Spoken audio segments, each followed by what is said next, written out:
weight lifted off of you. Stacy made the switch in 2016. To make the switch, visit JUUL.com. Juul Labs compensated this individual for their time and expenses in providing this testimonial. Warning, this product contains nicotine. Nicotine is an addictive chemical. Staples gives your business more for less. It's where I get more peace of mind knowing my ink is in stock. It's where I get more done with my day because I'm in and out fast. And where I get more savings since it's always low priced. And now, buy one HP ink cartridge for your HP OfficeJet Pro printer and get a second 30% off. Plus, get free overnight delivery on HP ink at staples.com. Staples, for all your business essentials and beyond. Ends 9/14/19. Restrictions apply. Free delivery excludes holidays and weekends. Order by 5 p.m. See staples.com/HP BOGO or store for details.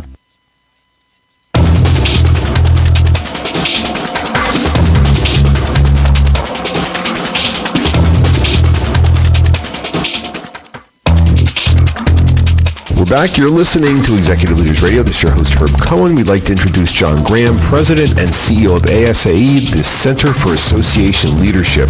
John, what is the Center for Association Leadership? The ASAE, which tagline Center for Association Leadership, is really the Association for Associations. What we do is we help association professionals do their jobs better, more effectively, more productively. How many members you got? 45,000. 45,000 members. Where are you from originally?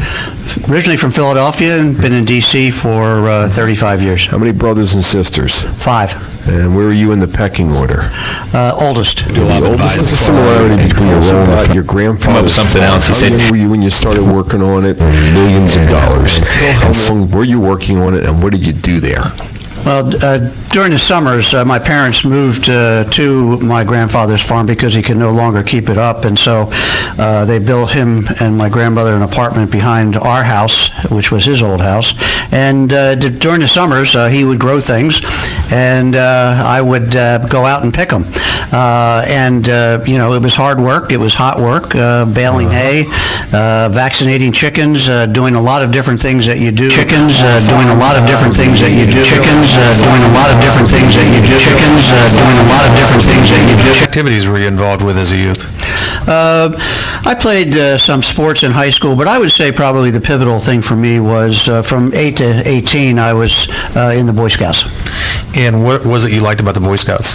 I liked, several things. One, I liked the camping. I liked the outdoors. I liked the high adventure.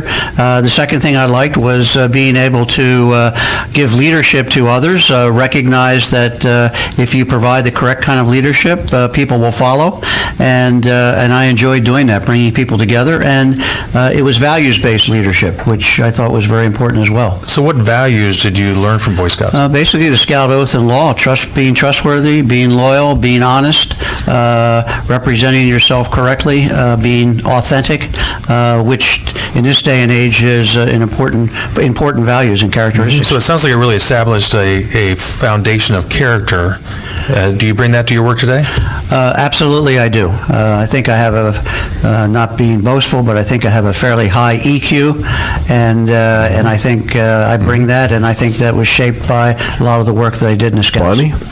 Well, Eagle Scout's a really big deal, and it's a lot of work. It certainly seems like it would have been easier to quit. Why didn't you quit? Well, 2 reasons. A, I like being in the Boy Scouts, and so I continued on, and my Scoutmaster gave me a lot of encouragement. But if I'm being totally honest, my mother pushed me a little bit along the way as well. Mm-hmm. Ariane?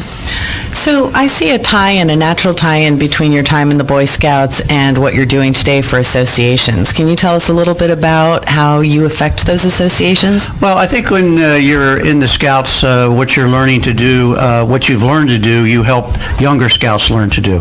And I think at ASAE, that's exactly what we do. We have a body of knowledge around the profession of association management. Most people who get into association management get there by accident, not by design.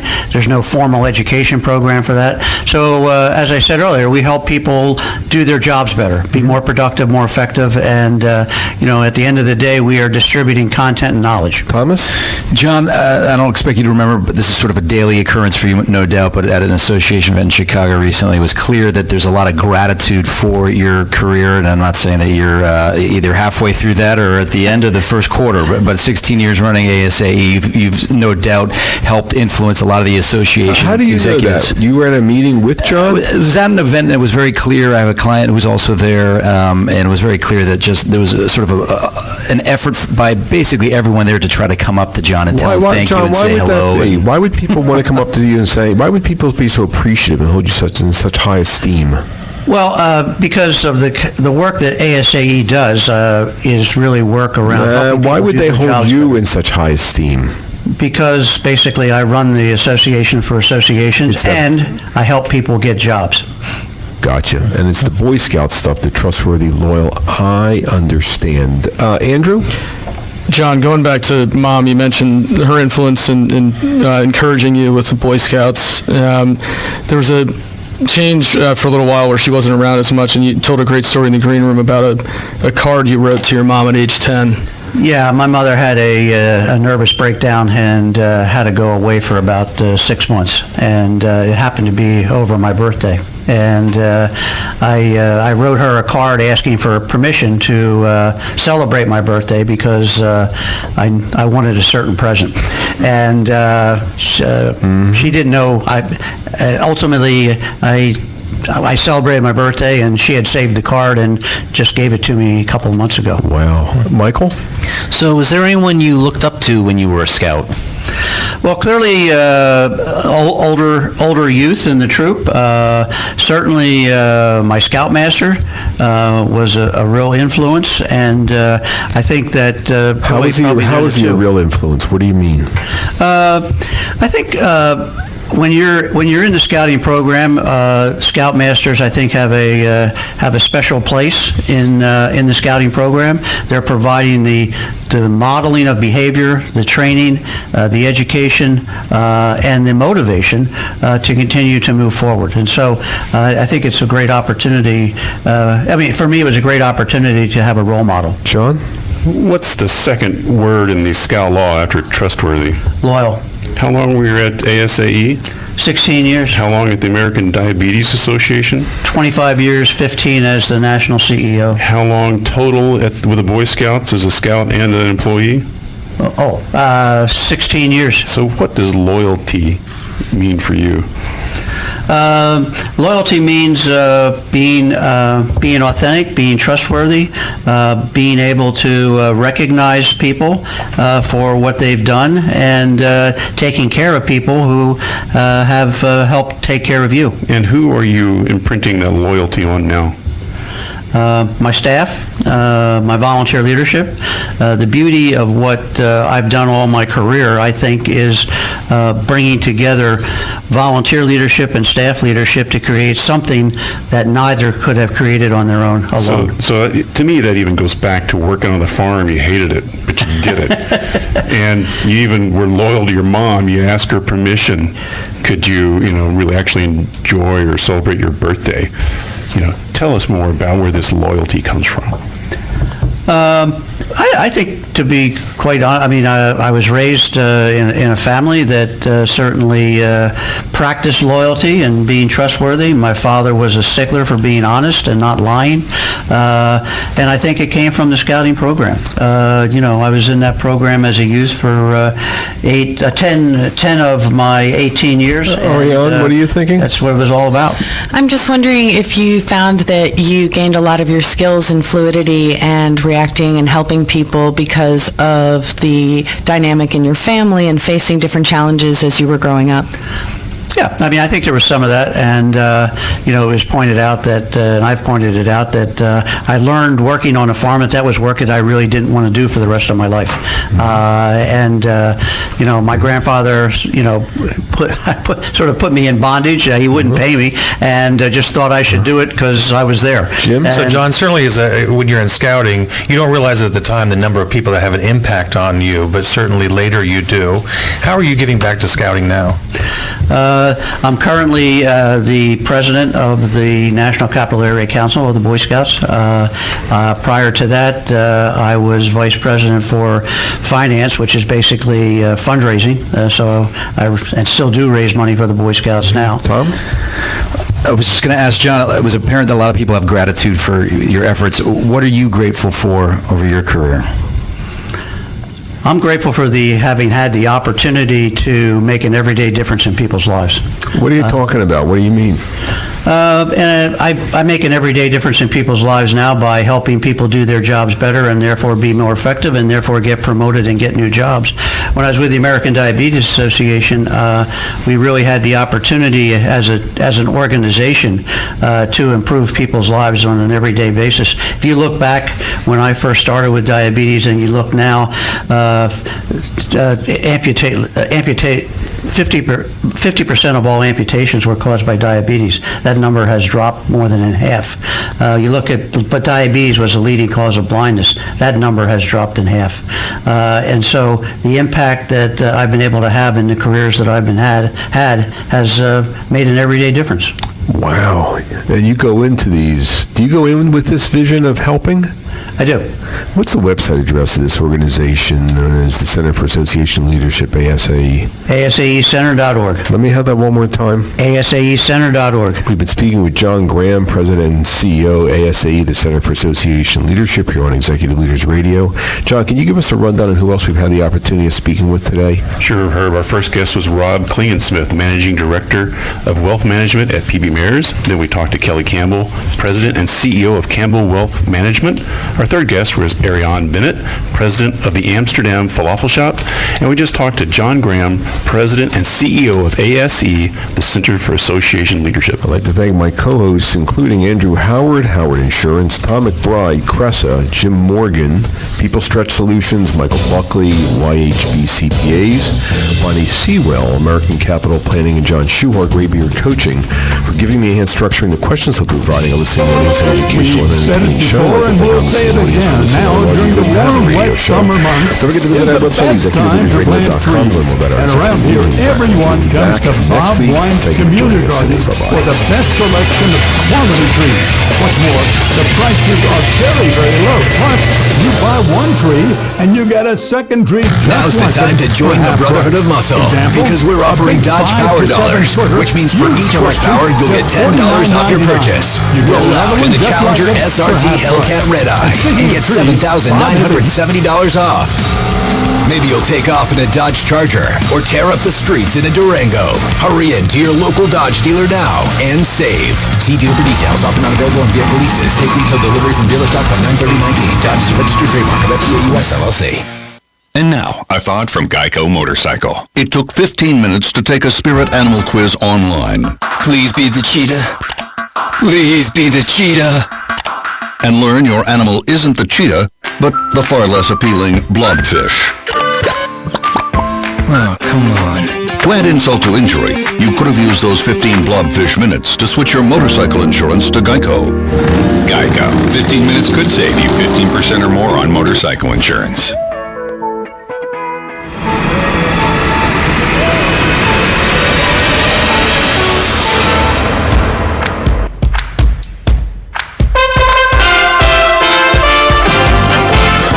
USA Radio News with John Hunt. The United Auto Workers Union announced that its roughly 49,000 members at General Motors plants in the U.S. will go on strike tonight because contract negotiations with the automaker has broken down. The decision came just hours after about 200 plant-level union leaders voted unanimously in favor of the walkout during a meeting this morning in Detroit. The family that owns OxyContin maker Purdue Pharma use Swiss and other hidden accounts to transfer over $1 billion to themselves, according to New York's Attorney General. The state of New York is asking a judge to enforce subpoenas of many companies, banks, and advisors to Purdue and its owners, the Sackler family, and they said they've uncovered what was previously unknown wire transfers. The transfers bolster allegations by New York and other states that the Sacklers worked to shield their wealth in recent years because of mounting worries about legal threats over the painkillers. If your credit card bills have gotten out of hand and you care about your credit, call Consolidated Credit now. If the interest rates on your credit cards are so high, it'll take years to get out of debt. Call Consolidated Credit now. They've helped over 6 million people with credit card debt. Without destroying your credit, they can consolidate your debts into one lower payment, reduce your interest rates, and get you out of debt fast. The program works. Call Consolidated Credit now. Call 800-406-0046. 800-406-0046. 800-406-0046. That's 800-406-0046. Consolidated Credit Counseling Services, Inc., 5701 West Sunrise Boulevard, Fort Lauderdale, Florida, 33313. Licensed by the New York Department of Financial Services and by the Vermont Department of Financial Regulation. Maryland DM 1492, Oregon DM 80092. Licensed by the Virginia State Corporation. Commission license number DC 83. Service may adversely affect the individual's credit. Non-payment of debt may lead to additional finance charges or collections activity, including legal action, not a loan company. The Trump administration has been enforcing a tough new asylum policy that was recently affirmed by the Supreme Court. With more, here's USA's Wendy King. The new policy effectively denies asylum to all non-Mexican migrants who arrive at the southern U.S. border. A spokeswoman for Homeland Security says the policy will be retroactive to July 16th. The Trump administration initially announced the rule. Under the new rules, asylum will be denied to anyone arriving at the U.S.-Mexico border who did not seek asylum in the country or countries they passed through first. I'm Wendy King. A Houston police officer was hospitalized in stable condition after he was shot with his own gun in a struggle with a suspect who, along with 3 others, stole 2 vehicles and attempted to kill a priest in a crime spree that played out in Houston. The 29-year-old officer was wearing a bulletproof vest when he was shot, but he was struck in the lower abdomen just below the vest. The police chief of Houston, Art Acevedo, said he's hopeful for a full recovery. This is USA Radio News. With a recession ending, if you've been putting off building your business, now is the time to act. General Steel will meet or beat any price on a pre-engineered steel building of the same size and specifications. Act now, before steel prices go up. So call us today for free information. Call 800-965-1290. 800-965-1290, 800-965-1290. Despite concerns for those with disabilities, the Minneapolis City Council has voted to ban all new construction of drive-through windows. John Clemens reports. The new ban does not restrict drive-through windows already operating, but does outlaw the construction at fast food restaurants, banks, dry cleaning stores, and other businesses in the future. Many fast food restaurants report the majority of their business comes from drive-through windows. Minneapolis hopes their plan will help eliminate greenhouse gas emissions as well as noise levels from idling cars. Concern now is how this will impact customers with disabilities or the elderly. City officials report the ban will not affect drive-through proposals that had been submitted before the new ordinance was passed. I'm John Clemens. Pacific Gas and Electric has agreed to pay $11 billion to a group of insurance companies representing most of the claims from Northern California wildfires in 2017 and 2018 as the company tries to dig out from bankruptcy. The utility said in a statement the tentative agreement was reached with the insurance companies holding 85% of the claims from the fires that included the November 2018 fire that decimated the town of Paradise, California, killing 86 people. The insurers said in a separate statement the settlement is well below the $20 billion the insurance companies had sought in bankruptcy court. However, it is more than the company had initially offered as part of the filing earlier this week. This is USA Radio News. Thanks for listening on your weekend. For USA Radio News, I'm John Hunt. Right now, Doctors Without Borders medical teams are operating in some of the most remote and dangerous corners of the world. When front yards become front lines, when disaster erupts, when disease rages, when communities collapse under crisis, at the crossroads of conflict and epidemic, where there are no hospitals, that's where we operate. We go where conditions are the worst because that's where we're needed most. In nearly 70 countries, we're saving lives threatened by violence, disease, malnutrition, and catastrophic events. Donors are vital to our mission. Your response is critical to our response in places where few others will go.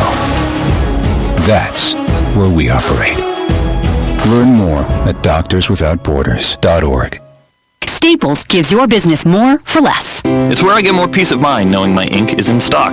It's where I get more done with my day because I'm in and out fast. And where I get more savings since it's always low priced. And now, buy one HP ink cartridge for your HP OfficeJet Pro printer and get a second 30% off. Plus, get free overnight delivery on HP ink at Staples.com. Staples, for all your business essentials and beyond. Ends 9/14/19. Restrictions apply. Free delivery excludes holidays and weekends. Order by 5 p.m. See Staples.com/HPBOGO or store for details.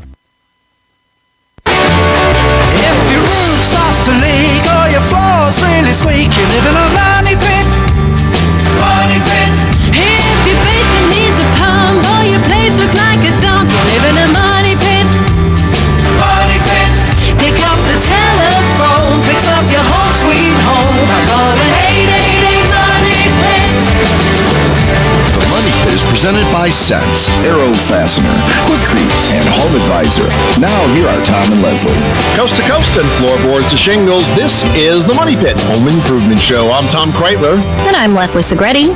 Give us a call right now because we are here to help you with your home improvement and decor projects. The number is 1-888-MONEY-PIT, 888-666-3974. Whether you're starting a project in the middle of a project, I can hear the radio. Just don't know how to get to the end of the project, we're here to help. 888-MONEY-PIT.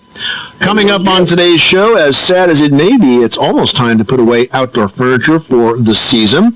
To help make sure it survives the off-season mold-free, we're going to have some tips on how to best clean and store that furniture so it's ready for a fresh start come spring. And if you just can't get the lush green lawn of your dreams, here's some good news. Grass is not the only option for going green. We're going to have some tips for choosing and planting the best alternative ground cover for your outdoor space. And have you ever opened an electric bill and been completely shocked?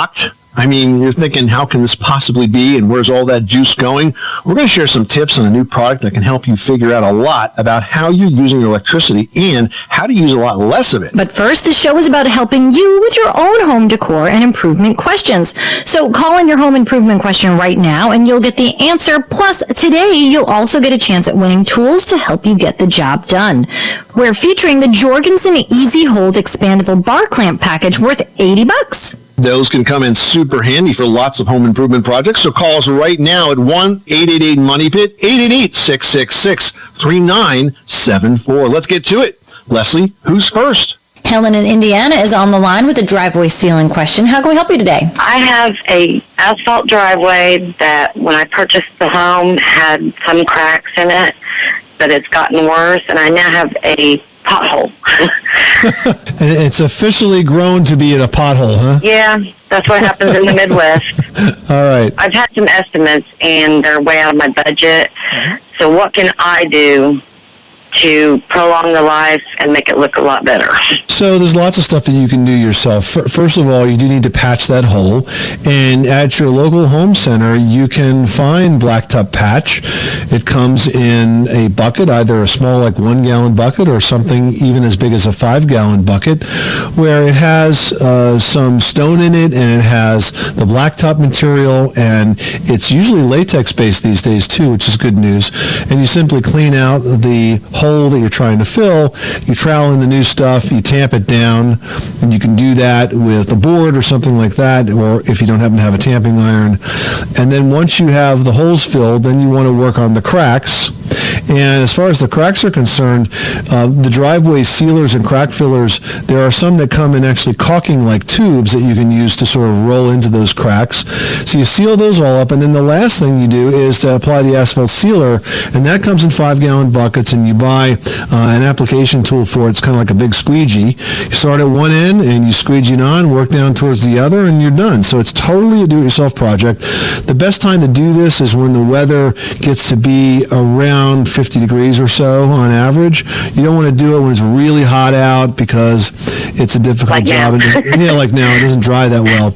So you wait for slightly cooler weather and you can totally reseal that yourself. And then once you get all the cracks filled and the sealer on, then next year maybe you just do another coat of sealer and it'll be really easy. So it's a 3-step process. Pretty much patch the holes, patch the cracks, apply the sealer. That's it. I think that's something I can do. You can. Good luck with that project. Thanks so much for calling us at 888-MONEY-PIT. All right, next up we've got Ward from Utica on the line. What's going on at your money pit? Well, I've got a roof I'm replacing. The current roof has 2 layers of shingles on it, and I want to rip those shingles off and put on a metal roof. Okay. However, I got thinking about the underlayment, which I had spray foamed in the attic about 3 years ago, and I'm concerned that if I have to repair or pull up the underlayment, I'm going to ruin all my insulation. Okay, so you did a spray foam insulation treatment 3 years ago, and the spray foam was sprayed to the underside of the roof sheathing. Is that correct? That's right. Okay. And at that time, did you happen to notice any deteriorated roof sheathing? Because you would see it from the inside of the attic before you'd see it from the outside of the attic. Did you notice anything that was black, moldy, delaminated, hanging down from shreds, anything like that? No, not really. And I didn't look closely myself, but the guys who did the job did not report anything like that. I think that the chances of you having delaminated sheathing at this stage is probably pretty small. I do understand your concern that if you pull the shingles off and you find out you have bad sheathing and you have to take it off, you would ruin the insulation that was now sprayed and is stuck to the underside of that. So if that was the case, I would tell you to resheathe that part of the roof, so whatever half or section or plateau of that roof it is, and you could use half-inch sheathing or maybe even 3/8 depending on the condition. But I suspect it's going to be fine. And also, once you sprayed that spray foam insulation on the underside of the attic, if they did it right, they would have blocked all your vents, because it's no longer necessary to vent an attic that has been sealed with spray foam insulation, because that attic now becomes a conditioned space, and therefore you get a lot less moisture up there. Oh, now that's interesting, because I did not know that. Yeah, you're not supposed to have any openings in an attic that has been spray foamed, because that whole area is now essentially part of the interior space of your house. Right. So if you had roof vents or you had ridge vents or gable vents, they should have been closed up and foamed over. I will double check that, but that actually makes the whole thing easier then. Yeah, I don't think you have anything to worry about with the sheathing. And it's a smart improvement to take off both layers and to put on metal roofing, because you're in upstate New York. I'm sure you get a ton of snow, and it's really going to stand up much better. Make sure they put the snow guards, though, at the roof edge, because that snow is very heavy when it falls off, and you don't want it to hurt anybody down below. Absolutely. I'm planning on doing that. All right, Ward, good luck with that project. Thanks so much for calling us at 1-888-MONEY-PIT. Now we've got Kathy in Minnesota on the line, who is doing a kitchen revamping project. Tell us what's going on. These cupboards are varnished, and they had hinges on that were on the outside, so they're kind of like the barn look hinge, and also the handles, the ends that were anchored. When we take those off, the wood under there is much, much lighter. Right. Mm-hmm. So we stripped the door completely and sanded it to be ready to take on a new stain. And those areas do not absorb the stain. Yeah, they probably have some sort of a sealer or something that got under that. After you sanded it, did you use a sanding sealer on the whole surface? I did not. In my experience, I'd always put the stain on first and then use Well, it's not a sealer at that point, it's a finish. But one thing I'm thinking that could have helped us, and you tell me what you think, is that if she used a sanding sealer, she may have improved the absorption rate of all the wood, so that it was maybe a little evener, a little more uniform, so that it would have all soaked in at about the same level. Can you get any stain to take in those areas, even if you take dark stain and put it on with a small paintbrush, or will nothing stick to that? No. Well, all I can say is that something is applied there that's sealing the wood, and unless you can get it to absorb, it's going to be a problem. Those old hinges, they didn't look so bad after all, did they? Kind of get that feeling. Yeah. Well, I mean, if you've already sanded it down and you still can't get the stain to absorb, there's probably nothing that you're going to do that's going to change that. Listen, the other thing that you can do is paint the doors. There's a lot of painted cabinets today. They look pretty nice. Yes. And we're looking at other options, but wanted to be sure that we really had to go that route. As long as you sanded it thoroughly and you still can't get it to absorb, then I say that you've done all that you can do at this point, Kathy. Okay. All right. Well, I appreciate your taking my call. You're welcome. Good luck with that project. You are tuned to the Money Pit Home Improvement Show. Give us a call with your how-to, decor, or remodeling questions right now to 888-MONEY-PIT, presented by Home Advisor, where it's easy to find top-rated local home improvement pros for any home project. Go to homeadvisor.com. Well, it's almost time to put away outdoor furniture for the season to help make sure it survives that off-season mold-free. We're going to have tips on how to best clean and store it so it's ready for a fresh start in the spring when the Money Pit continues. You live in a money pit. Got a home improvement question but no time to call the show? We want to help. Just visit the Money Pit's new community section at moneypit.com/community. You can post your question and get answers directly from Tom, Leslie, and their talented team of home improvers. Plus, if you spot a question you can help with, you can dive in and post an answer for your fellow DIYers. For over a decade, the Money Pit team has answered questions for home improvers just like you. Search for an answer or post your question today at moneypit.com/community. You'll be glad you did.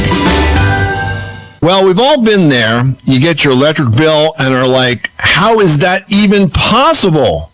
That's so true. We all want to use less energy and reduce our bills, but it's always so hard to know exactly where all that electricity is going.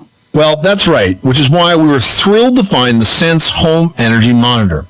I installed Sense in my home. It monitors my home's electrical use, and it shows me in real time where that electricity is going and how to reduce my electric bill. Now, Sense installs in your home's electrical panel and provides real insight into your energy use. Through an easy-to-use app, you'll learn how many of the electrical fixtures or appliances in your house cost to operate daily, weekly, and monthly. With these insights, you can set goals to save money, all while making your home more efficient and safer. Make sense of your home's electricity use with the Sense Home Energy Monitor. Available at getsense.com. That's getsense.com. Listen, I can tackle just about any home repair, but as a busy single mom, sometimes even I need a hand. Thankfully, Home Advisor is there for emergency repairs that can't wait, big projects, or really anything in between. I just go to homeadvisor.com, tell them what I need, and I'm instantly matched to top-rated pros in my area. I can read their reviews and book appointments online. Whether you need a plumber, electrician, builder, or even cleaning services, homeadvisor.com is the place to find the best home pros. Outdoor concrete projects are quick and easy with Quikrete Fast Setting Concrete Mix in the red bag. It's great for setting fence posts, a mailbox, deck footings, or even a small slab. Quikrete Fast Setting Concrete in the red bag makes setting posts quick and easy. There's no mixing, just pour the dry mix into the hole and soak with water. It sets hard in 20 to 40 minutes. It's that quick and that easy. You'll find Quikrete Fast Setting Concrete Mix at home improvement stores. Look for it in the red bag.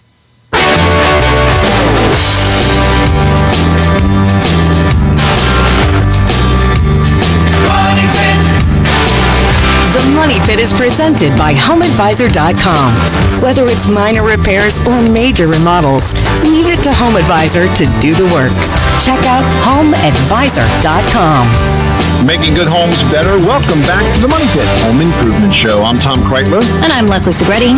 Give us a call at 888-MONEY-PIT, presented by Home Advisor, where you can find top-rated home service pros and book appointments online, all for free. And if you call us right now at 888-666-3974, we'll toss your name in the Money Pit hard hat because we've got a set of Jorgensen Easy Hold expandable bar clamps to give away. These are super handy clamps. You'll be able to clamp things with one hand, plus they can be joined together to double the capacity for bigger projects. You'll get two of the Jorgensen Easy Hold 24-inch medium-duty expandable bar clamps for a total value of $80. That package is going out to one listener drawn at random. Make that you. Pick up the phone. Call us right now at 1-888-MONEY-PIT. Jim in California needs help with a decking project. What can we do for you today? I've got two decks that rebuilt approximately 3 summers ago and had never treated them. Did a real nice job, miter corners, rounded everything, routed everything, and of course, not treating them, they have weathered, and I need to clean them. Okay, and so your issue is you're seeing some wear and tear, but the big problem is discoloration.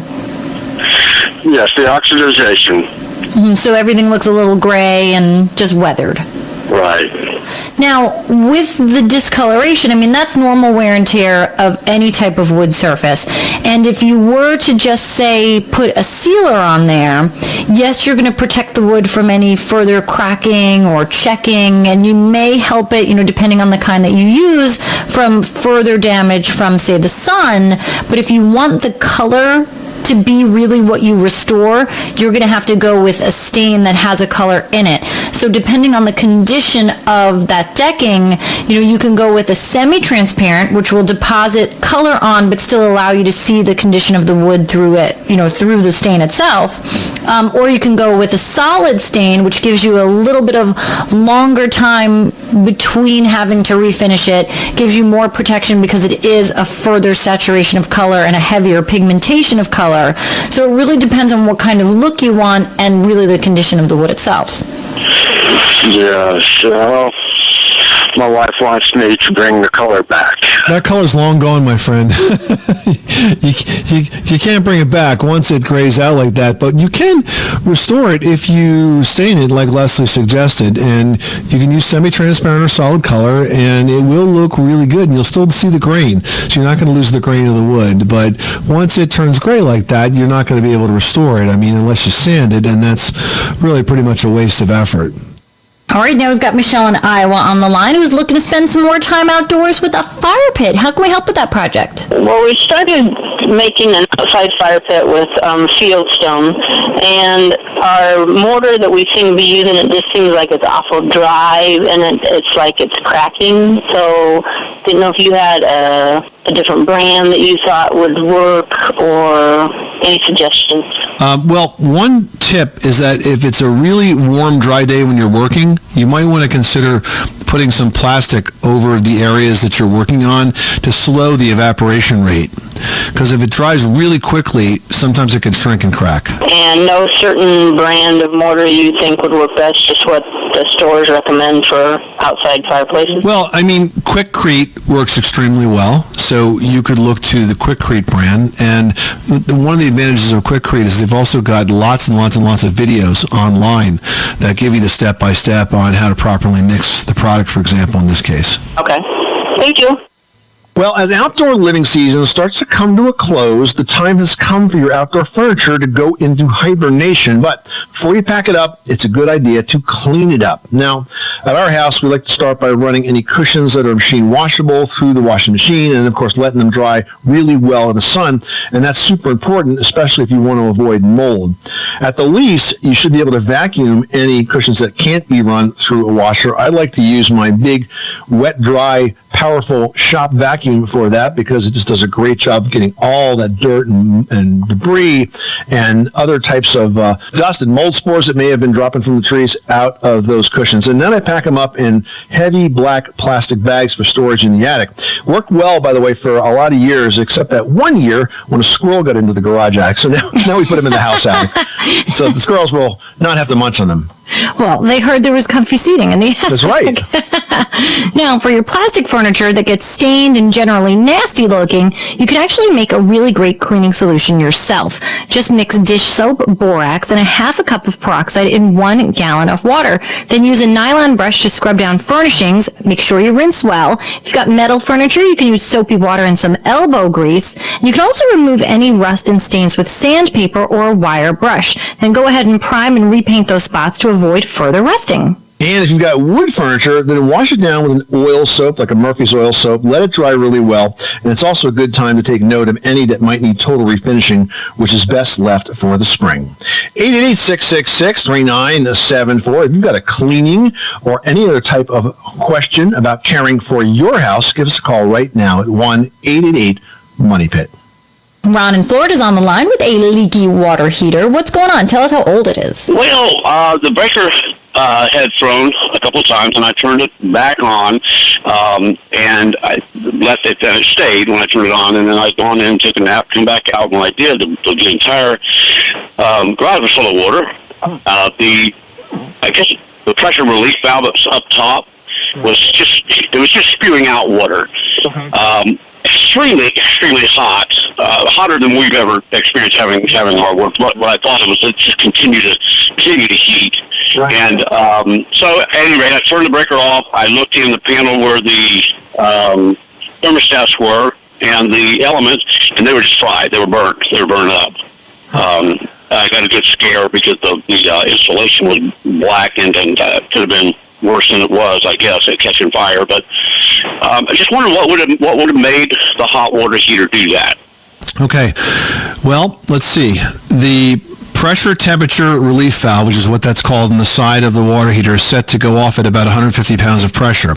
And theoretically, the way it works is if the water heater doesn't shut off because there's something wrong with the control circuit, it will continue to heat and heat and heat and build up pressure to the point where, to prevent the tank from rupturing, the pressure temperature valve will open up. Now, I will say this, very often those valves fail and they will open up way before they're designed to open up.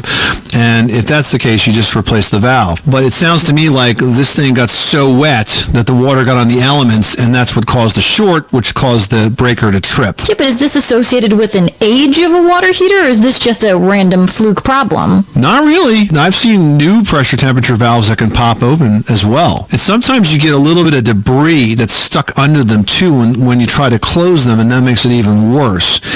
Now, where are we at right now with the water heater? You're still there with it, or have you replaced it? Where are you at with the project? What I was looking at didn't look like it was even worth fixing with all the, like I say, with all the burn. Well, it may not. If it's more than a few years old and you got that much going on with it, I'd probably replace the water heater myself. But what I was going to say, the one thing that you can try, and assuming that the coils were still okay, you mentioned they were burned out. I mean, burned out is, with a coil, is kind of hard to do.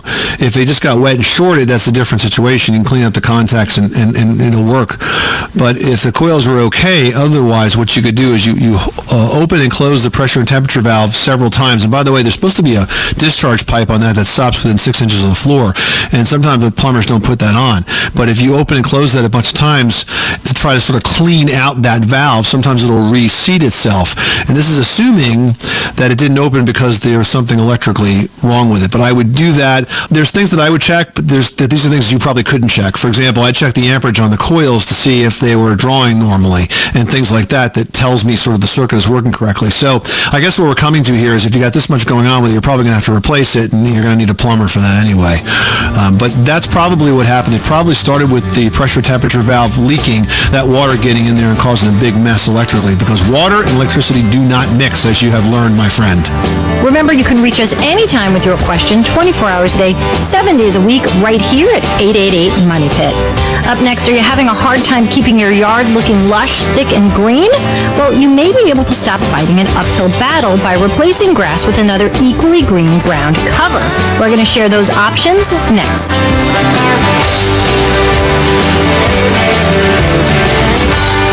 You live in a money pit. With your Mayo Clinic Radio Health Minute, I'm Jeff Olson. College life means close quarters. What the person next to you is doing is affecting your health. That's why Dr. Denise Milstein says a strong defense is key, starting with the annual influenza vaccine. It's a good idea to get that on the early side if you're at college, because certainly you don't want to be sick when it's exam time or projects are due. Dr. Milstein says it's also important to stay on schedule with previously prescribed medications and to scrub your way through every semester. We always hear about washing our hands, covering our cough, but it's incredibly important when you're a college student. So is finding ways to manage the college-level stress, which Dr. Milstein says can equal sickness. So when you're exposed to a virus and you're under a lot of stress, you're more likely to get more sick than a person exposed to the same virus who's not as stressed out. And if your defense fails and a cough or fever hits, take yourself out of the game until you recover. For more information, talk with your healthcare provider or visit mayoclinic.org.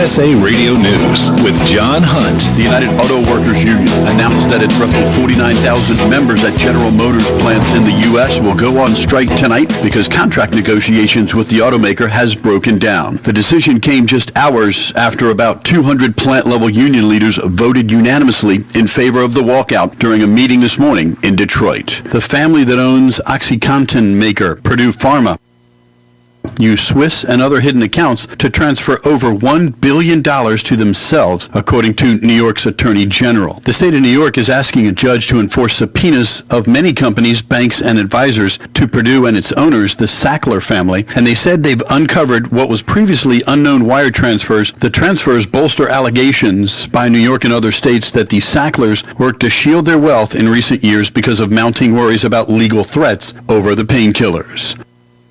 Hi, I'm Wayne Allen Root. It's time to get in on the 21st century gold rush. I've been a buyer and collector of gold and precious metals for over 20 years, and the reasons to own it are stronger now than ever before in history. The central banks of the world are on a record buying spree. Shouldn't you be too? Do you think maybe they know something you don't?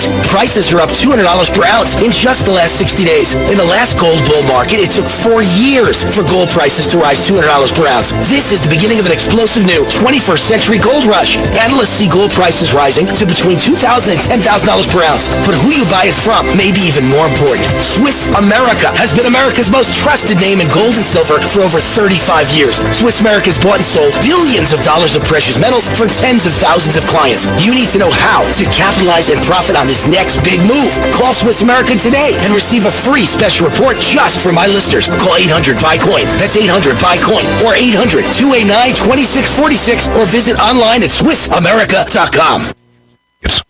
Brembo has been stopping champions on the track as well as drivers like you and me on the street for over 50 years. Whether it's UV-coated brake discs, low-dust premium ceramic brake pads, or high-temperature brake fluid, BremboStoreUSA.com is the place to go to buy genuine Brembo OE equivalent replacement brake components. Go to BremboStoreUSA.com to help you achieve that 60-0 braking performance you deserve and expect from Brembo. Brembo, the choice of champions and consumers for over 50 years. Hey, have you heard that ransomware attacks have increased by 500% this year? Yeah, cybercriminals are targeting all types of businesses, encrypting their data and holding it hostage unless they pay up. What if we're their next victim? Don't worry, we have Barracuda to detect, prevent, and recover from ransomware and other advanced threats. So we're secured? Absolutely. We'll pay no ransom and keep this business up and running. That's a relief. Protect your business at Barracuda.com. Barracuda, your journey secured. If you travel for business or pleasure, Hotels.com and the Hotels.com app is all you need to get great deals on all kinds of properties all over the world, and with an amazing rewards program that gives you free nights to stay at a property of your choice. Now, speaking of Hotels.com, we have an amazing Tech It Out contest for you. If you feel like you're in need of a getaway but are a little tight on cash, listen up. Each week, Hotels.com and Tech It Out are giving away a $250 Hotels.com gift card to put towards your travels. All you have to do is as follows. Go to Twitter and follow @Hotels.com. Tweet out why you deserve a trip, just a sentence is fine, and include the hashtag #TechItOut. That's it. Once again, to be eligible for the $250 Hotels.com gift card, one given away every week in August and September, follow Hotels.com on Twitter. Tweet why you need a break, and include the hashtag #TechItOut. One randomly drawn entry will be chosen each week. Good luck.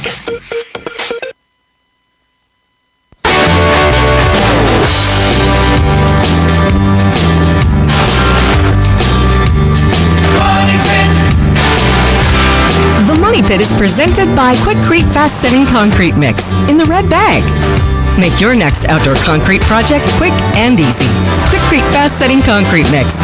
Look for it in the red bag. This is the Money Pit Home Improvement Show. I'm Tom Kreitler. And I'm Leslie Segretti. And 888 Money Pit is presented by Home Advisor. You can find out what it costs to do your home project before you hire a pro and instantly book one of Home Advisor's top-rated pros for free. Call us right now with your home improvement question at 1-888-666-3974.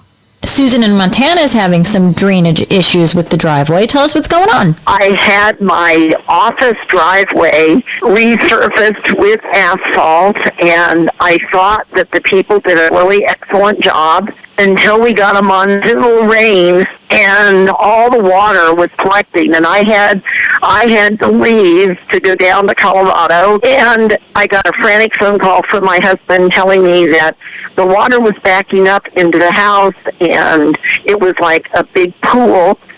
And I called the asphalt people, and they're not responding to me. Well, listen, if they just resurface the driveway, they're not going to do anything to change the pitch. That's true. They did do it, but they deliberately, supposedly, they had the pitch so that it would drain off into the lawn. And they didn't quite get that right. So how do you fix that? Yeah. If the water is draining down the driveway back towards the buildings, in other words, it's never really draining off to the lawn anywhere, then what you have to do is you have to put a curtain drain in the driveway itself. And in a driveway, basically, it's a job where the driveway is essentially sliced in half. You know, they slice out a chunk of driveway that's maybe 6 inches wide, and you drop this trough into it so that as the water falls down the driveway, it drops into the trough. There's a grate on top, and then it runs out the bottom of the trough, and of course that requires some additional plumbing, so to speak, because you have to hook it up to drain pipe to take it to the lowest place on the property to get rid of the water. But that's how you drain a driveway that's not pitched properly. And typically that's put like right near the house or right near the garage lip or something like that, so that it catches the water, at the lowest possible spot. So who would I call for something like that? A plumber? You're going to need a general contractor that can install that for you. I mean, a driveway sealing company is not going to do it. A general contractor that could do that, it's kind of a handyman project. It's not a difficult project. It's not a really time-consuming project, but you essentially have to cut into that driveway and install a drain. You've got to catch that water, and you've got to manage it, and that's the only way to do it, Susan. Thanks so much for calling us at 888-MONEY-PIT. Lawns. They are so beautiful when they're a thick, lush green, but keeping them that way is a lot of work. If you're ready to throw in the towel, take heart, because grass is not the only plant that can deliver a lush green look. Here are a few ground covers that are another good option. Now, first off, let's talk about moss. It's good for moist and shady yards that have acidic soil. Now, it doesn't have any roots, so it's not a great choice for families with kids or rambunctious dogs, which could potentially completely wipe it out if your yard gets heavy foot traffic, unless maybe you're just putting it in between some stepping stones. Now, it doesn't need fertilizer, so it really rarely needs to be watered as well, especially once it gets established. It is, however, easily smothered, so you got to keep the leaves off of it. And when it comes to planting, pretty easy. You plant it in the spring, preferably after the trees have leafed out. You press chunks of the moss into the surface of moistened soil. You lightly water it for about 3 weeks, and you're totally good to go. Now, another great option is clover. Now, clovers are perennial, so it comes back every year, and it's tough as nails, and it works in yards that have full sun to part shade. Another cool thing about clover is that it takes nitrogen from the air and it stockpiles it into the root nodules, so it actually fertilizes itself. For maintenance, needs just an occasional mow, and its white flowers attract bees, or you can plant micro clover, which produces smaller flowers that aren't as attractive to bees. To plant it, it's actually really easy. You just sow the seeds in the spring and keep moist until they germinate. Now let's talk about sedges, one of my favorite grass-like plants. They come in clumps, and they're perennial, and they can definitely mimic the look of a lawn. You can leave them even unmowed, or you could maintain a more formal look of a lawn, but you only have to mow them a few times a year. When it comes to planting, one of the easiest ground covers to plant, you just plant the plugs in the spring or the fall, or even in the winter if you live in a warm climate, or you can sow seeds in the spring. Just water them till the plants are established, maybe add a top dressing of compost or mulch between the plugs to help maintain the soil moisture until it all grows in nice and thick. So, if you're totally done with the idea of having to keep up with the needs of grass, ground covers do provide a very solid alternative that can have your lawn looking just as green. Richard in Kansas, you've got the Money Pit. How can we help you today? I'm interested. I have an older home I remodeled. It's built in the 30s, and I wanted to put in a whole house water filtration system. And I was going to connect right to the service line going in, and I was shopping around. I found the small canister types, and then it just jumps up to the big, like 33-gallon barrel type filtration, which is too much. And I just want to know what a good brand is, and would I need reverse osmosis and all that. You know, Richard, 3M makes the Filtrete line. That's Filtrete, and they have single filters for like use under maybe your kitchen sink or bathroom, but they also have a whole house system. It's not terribly expensive. I think it's under $100, and installation is pretty straightforward, so perhaps you can even do it yourself. And they also have various levels of filtration. So I would take a look at the Filtrete whole house system water filters, and I think that's a good choice to make sure your water is tasting good throughout the entire home. All right, thanks so much for calling the Money Pit. You can call in your home repair, your home improvement question anytime, 24 hours a day, 7 days a week, right here at 888-MONEY-PIT. Hey, have you ever opened up that electric bill and wondered where all your electricity is going? Well, there's a new product on the market that can help you figure out a lot about how you're using your electricity and how you can use less of it. We're going to tell you all about it next. Live in a Money Pit. Could your backyard use a makeover? You can create beautiful outdoor living spaces with Rumblestone from Pavestone.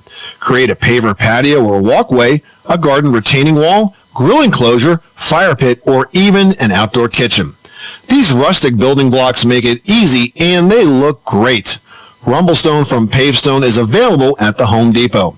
And be sure to check out the project ideas and the how-to videos at pavestone.com. Do you have a passion for home improvement and want ideas and inspiration delivered to your inbox? Then subscribe to the Money Pit's long-running e-newsletter. It's free at moneypit.com. You'll get tips, advice, ideas, and inspiration for home decor, remodeling, and repair projects from Leslie, Tom, and their team of Money Pit experts, delivered every Friday morning, just in time for weekend projects. Plus, you'll be the first to hear about new tool giveaways, sweepstakes, and more. For over a decade, the Money Pit e-newsletter has helped thousands improve and enjoy their home. Join over 70,000 happy subscribers and sign up today at moneypit.com.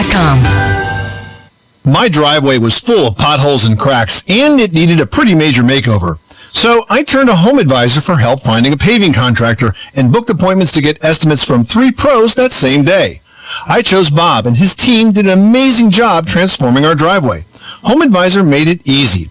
If you're looking to find a top-rated local pro for any home project, whether you need a plumber, electrician, builder, or even cleaning services, HomeAdvisor.com is the place to find them. Go to HomeAdvisor.com.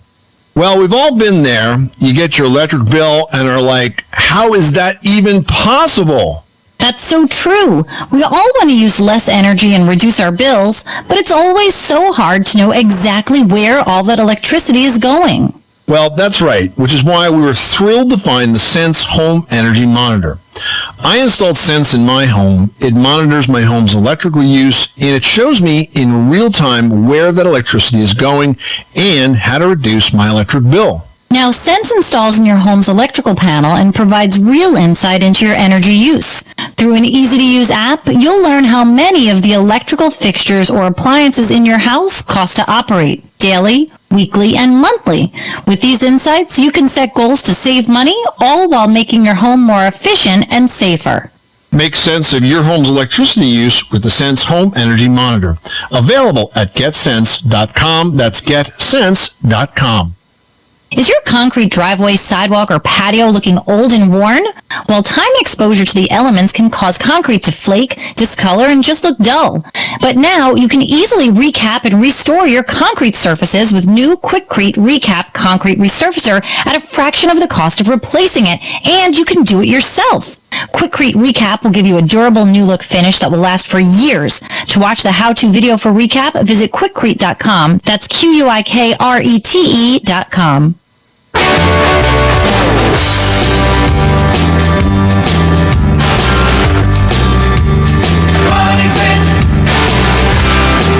The Money Pit is presented by HomeAdvisor.com. Whether it's minor repairs or major remodels, leave it to Home Advisor to do the work. Check out HomeAdvisor.com. Where home solutions live, welcome back to the Money Pit Home Improvement Show. I'm Tom Kreitler. I'm Leslie Segretti. What are you working on this beautiful September weekend? If it's your house, you're in the right place because we have got some tools to give away that can help you with some of those projects. If you call us right now at 888-MONEY-PIT, we will toss your name in the Money Pit hard hat for a set of Jorgensen Easy Hold Expandable Bar Clamps. Very, very handy clamps because you can use them with one hand, which always is nice when I'm working on a project because I tend to run out of hands a lot. Plus, they can be joined together to double the capacity. If you've got a bigger project, we're giving away a set of 2. They have a total value of $80 and going out to one listener drawn at random. If you want to make that you, pick up the phone and call us right now at 1-888-MONEY-PIT. Now we've got Esther in South Dakota on the line with a shed that is scorching. Tell us what's going on. It is really hot today. We've had temperatures outside of up to 102, so we just moved here. So right now I just have the sleds and the bikes and the stuff stashed in it. But I want to put my potting shelf out there. Esther, what you're looking for this roof is something called a reflective roof coating. It's basically paint that's designed for a metal roof that is further designed to reflect the heat that your shed is gaining back out. And the problem is that these products are typically only designed for commercial buildings, so you're going to have to do a little bit of work to find it. It's not like you're going to be able to run down to the hardware store and pick this up, but they do exist, and I'm hoping that you can buy it in a gallon container as opposed to 5 gallons or more, because again, they're typically used on a commercial basis for much bigger roofs. One company that makes them is called Sealoflex, Sealoflex, and they have a reflective coating called Reflecto White that is a very reflective coating for all sorts of roof surfaces. But it's important that you get one that's specifically designed for roofs, otherwise it's not going to stick. Okay? I understand. All right, well, good luck with that project. Thanks so much for calling us at 888-MONEY-PIT. Well, have you ever opened your electric bill and wondered where all that electricity is going? Now, there's a new product to the market that can help you figure out a lot about how you're using your electricity and how you can use less of it. Well, that's right. It's called the Sense Home Energy Monitor, and I actually just installed one in my house, and you can see how it works at getsense.com, but it's pretty amazing. It works kind of like a fitness tracker for your home, Leslie, so it tells you what's on, what's off, and how much energy it's using, so you can save money and make your home a bit more sustainable. Now, the way it installs is directly to your main electric panel, and once it's there, it monitors your home's electric use in real time. It's got an app that lets you see what's on and what's off, and how much energy everything is using up, and how much it costs daily, weekly, and monthly. You'll even be able to spot energy guzzlers before they show up in the form of a huge electric bill, which can be super helpful. Now, Sense also helps you look after your family by tracking your home's activity and device use. For example, within the Sense app, you can see if you turned off the clothing dryer before leaving the house, and you can set alerts to tell you if you've left the coffee maker on. Now, Sense can also help you avoid problems by identifying unusual activity in your home all in real time and before it becomes an issue, because it can look for unusual patterns like a refrigerator that's running constantly because its filter is clogged, or a sump pump that's running more than usual because maybe the water heater broke and your basement is flooded and you're on vacation. Yeah, it's actually an incredibly helpful and very smart device that can save you money and make your home more efficient and sustainable. So take a look. It's at getsense.com. There's a cool video there that walks you through. That's getsense.com. I guarantee you, once you see it, you're going to want one for your house. John in Delaware is dealing with a spider problem. I can't even talk about it for fear they will jump into my house. What's going on? I moved to the beach about 10 years ago. I'm 12 miles from the water, but I don't know whether that's part of the problem or not. But we have spiders inside the house all the time. They're always in the corners of the rooms. It's rare to come into any room and not have one. And it seems like as quickly as you get rid of them, a week later, you have more in the same areas, and it is very annoying. What do you do to get rid of them, John? The only thing I do is I try to kill them and knock down their little web. Good luck with that. That's not working out too well for you, I bet, huh? No, it's not. You're not going to win the war if that's your treatment approach. The thing about insects today is the best way to control them is through science. And if you look at a company like Orkin, a company that's been around forever, these guys know exactly what insecticide to put down. They know how to put it down in the right amounts. And the products that they use today are very insect specific. It used to be that there was sort of a broad spectrum pesticide that was put down. Today, these pesticides are very, very specific for the problem. And if I was dealing with this in my house, I wouldn't be running around with my boot trying to kill them all. I would have the pesticide applied, the right amounts, right place, and be done with it. So I would recommend that you call Orkin and have that taken care of the right way. It's safer to do that than to buy over-the-counter pesticides, which you end up over-applying, which are far more dangerous in my view, and certainly a lot less frustrating than having to stomp them to death. Okay, so I would use a pesticide to control these spiders, and that's the best solution. Okay, and you would not advise trying to do it on your own. You'd advise getting a company that's paying it regularly to have them come back? Yeah, you can't buy the products that a professional can buy. They're not available to the general public because they have to be applied just right. That's why it's a good idea to turn to a pro like Orkin. John, thanks so much for calling us at 888-MONEY-PIT. 888-MONEY-PIT is presented by Home Advisor. You can find out what it costs to do your home project before you hire a pro and instantly book one of Home Advisor's top-rated pros for free. Hey, are you tired of waiting for hot water to reach your shower in the morning?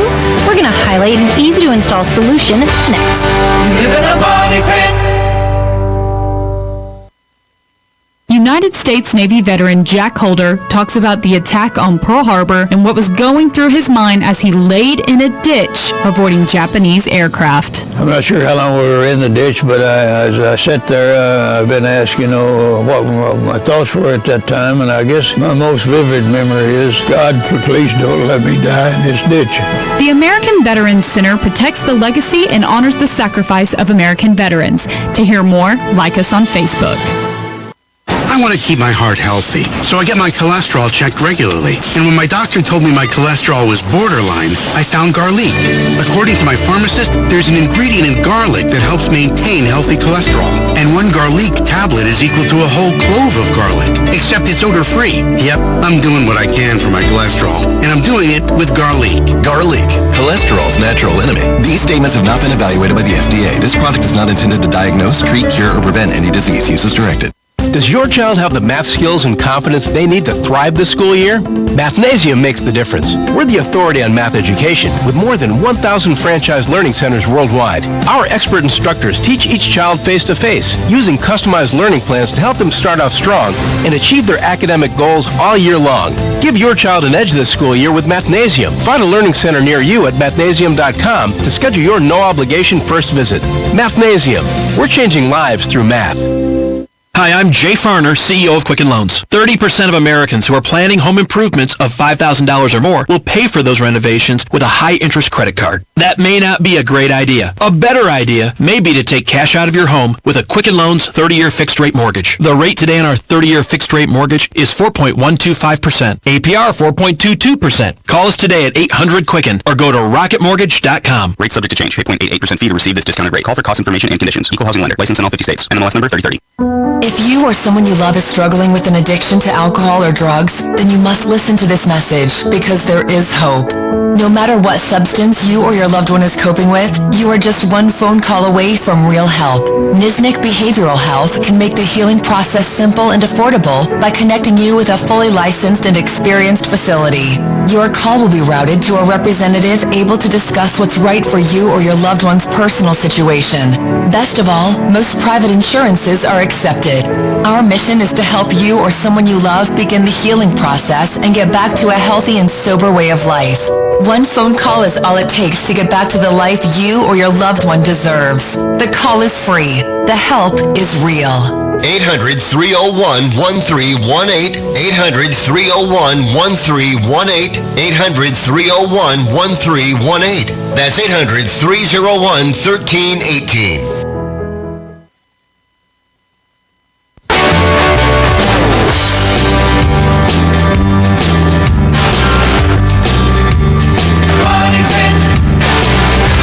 Money Pit is brought to you by Sense. The Sense Smart Home Energy Monitor works like a fitness tracker, telling you what's on in your home and how much it costs, so you can save electricity and money. Learn more at sense.com.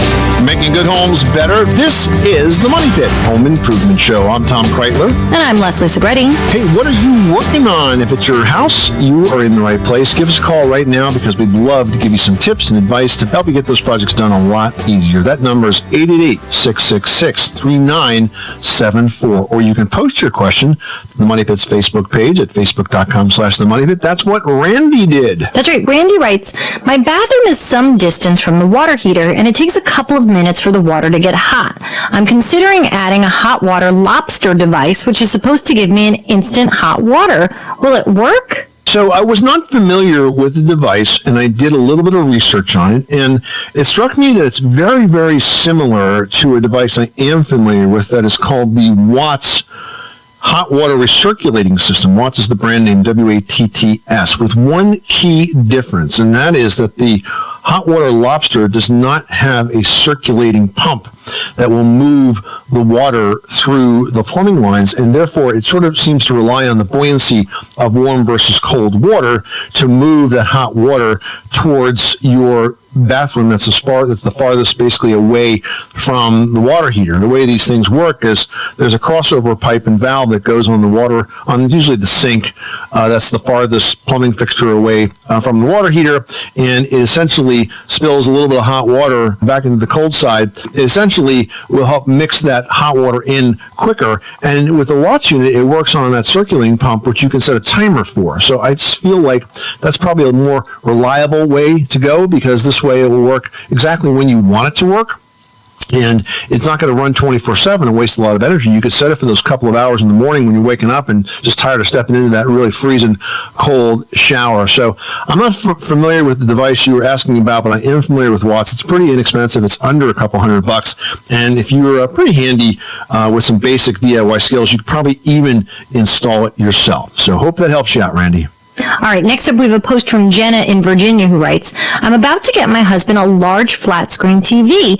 My question is whether any wall can hold that wall mount. Do I need any special equipment to make sure it's not going to fall? What a great wife, huh? She wants to get him a large flat screen TV. She might never see him again.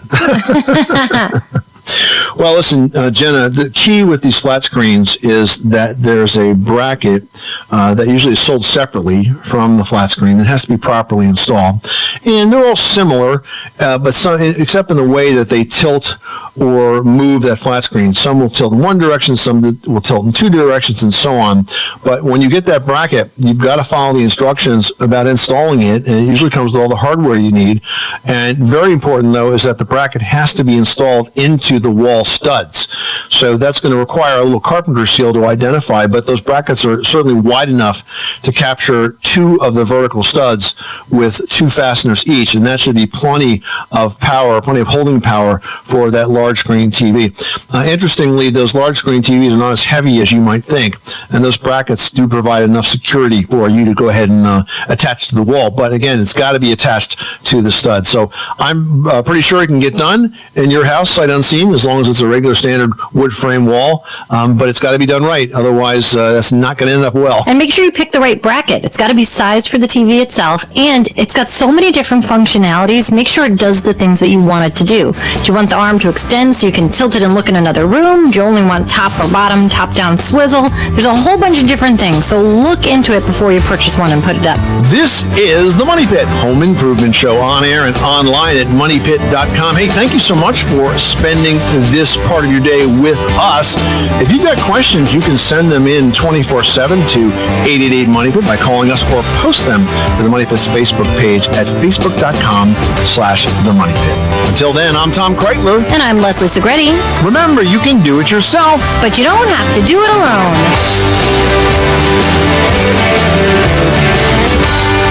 You live in a money pit. This report is brought to you by the Satellite Broadcasting and Communications Association. This year, Congress has the opportunity to put an end to blackouts and rising TV costs, but we need your help. The Satellite Act, also known as Stellar, is a vital piece of legislation, ensuring that rural Americans, RV and camping enthusiasts, tailgaters, and long-haul truckers can watch broadcast network programming even in a remote location. Stellar also keeps pay TV bills in check for all Americans by requiring that TV broadcasters, satellite carriers, and cable companies all negotiate in good faith. However, if Congress fails to act before the end of the year, rural Americans, RVers, truckers, and campers will lose access to network programming, and there will be no mechanism in place to stop broadcasters from raising fees even higher, meaning everyday Americans will pay even more for the TV shows they already enjoy. Congress can act now, but we need your help. Call your member of Congress today and tell them to reauthorize Stellar and modernize our TV rules. For more, visit strongerwithsatellite.com/Stellar. That's STELAR.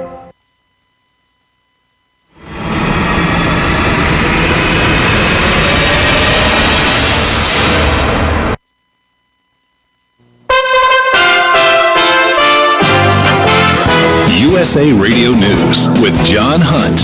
The United Auto Workers Union announced that its roughly 49,000 members at General Motors plants in the U.S. will go on strike tonight because contract negotiations with the automaker have broken down. The decision came after about 200 plant-level union leaders voted unanimously in favor of a walkout during a meeting this morning in Detroit. It's possible that bargainers could return to the table and hammer out some agreements, but union spokesman Brian Rothberg said at a news conference that it would be highly unlikely. He said it would be hard to believe that bargainers could resolve so many issues before 11:59 tonight.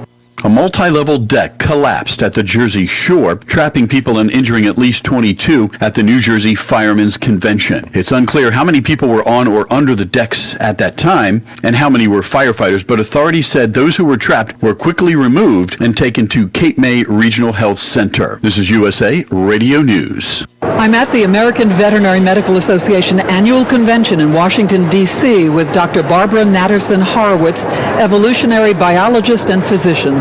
There's a form of fainting that happens when people get stressed because the excitement triggers a slowing of the heart. Why this happened didn't make sense. The heart shouldn't slow down, the heart should speed up when there's fear. But what I've learned by working with veterinarians and learning about how animal hearts work is that young animals, when they are scared, sometimes their heart rates get very, very low, and that causes them to be very still. And when wild animals become very still, it often makes them safer from predators. One possible hypothesis is that slowing of the heart rate in response to fear in our species is actually an evolutionary echo from our vertebrate ancestors for whom the slowing of the heart was life-saving.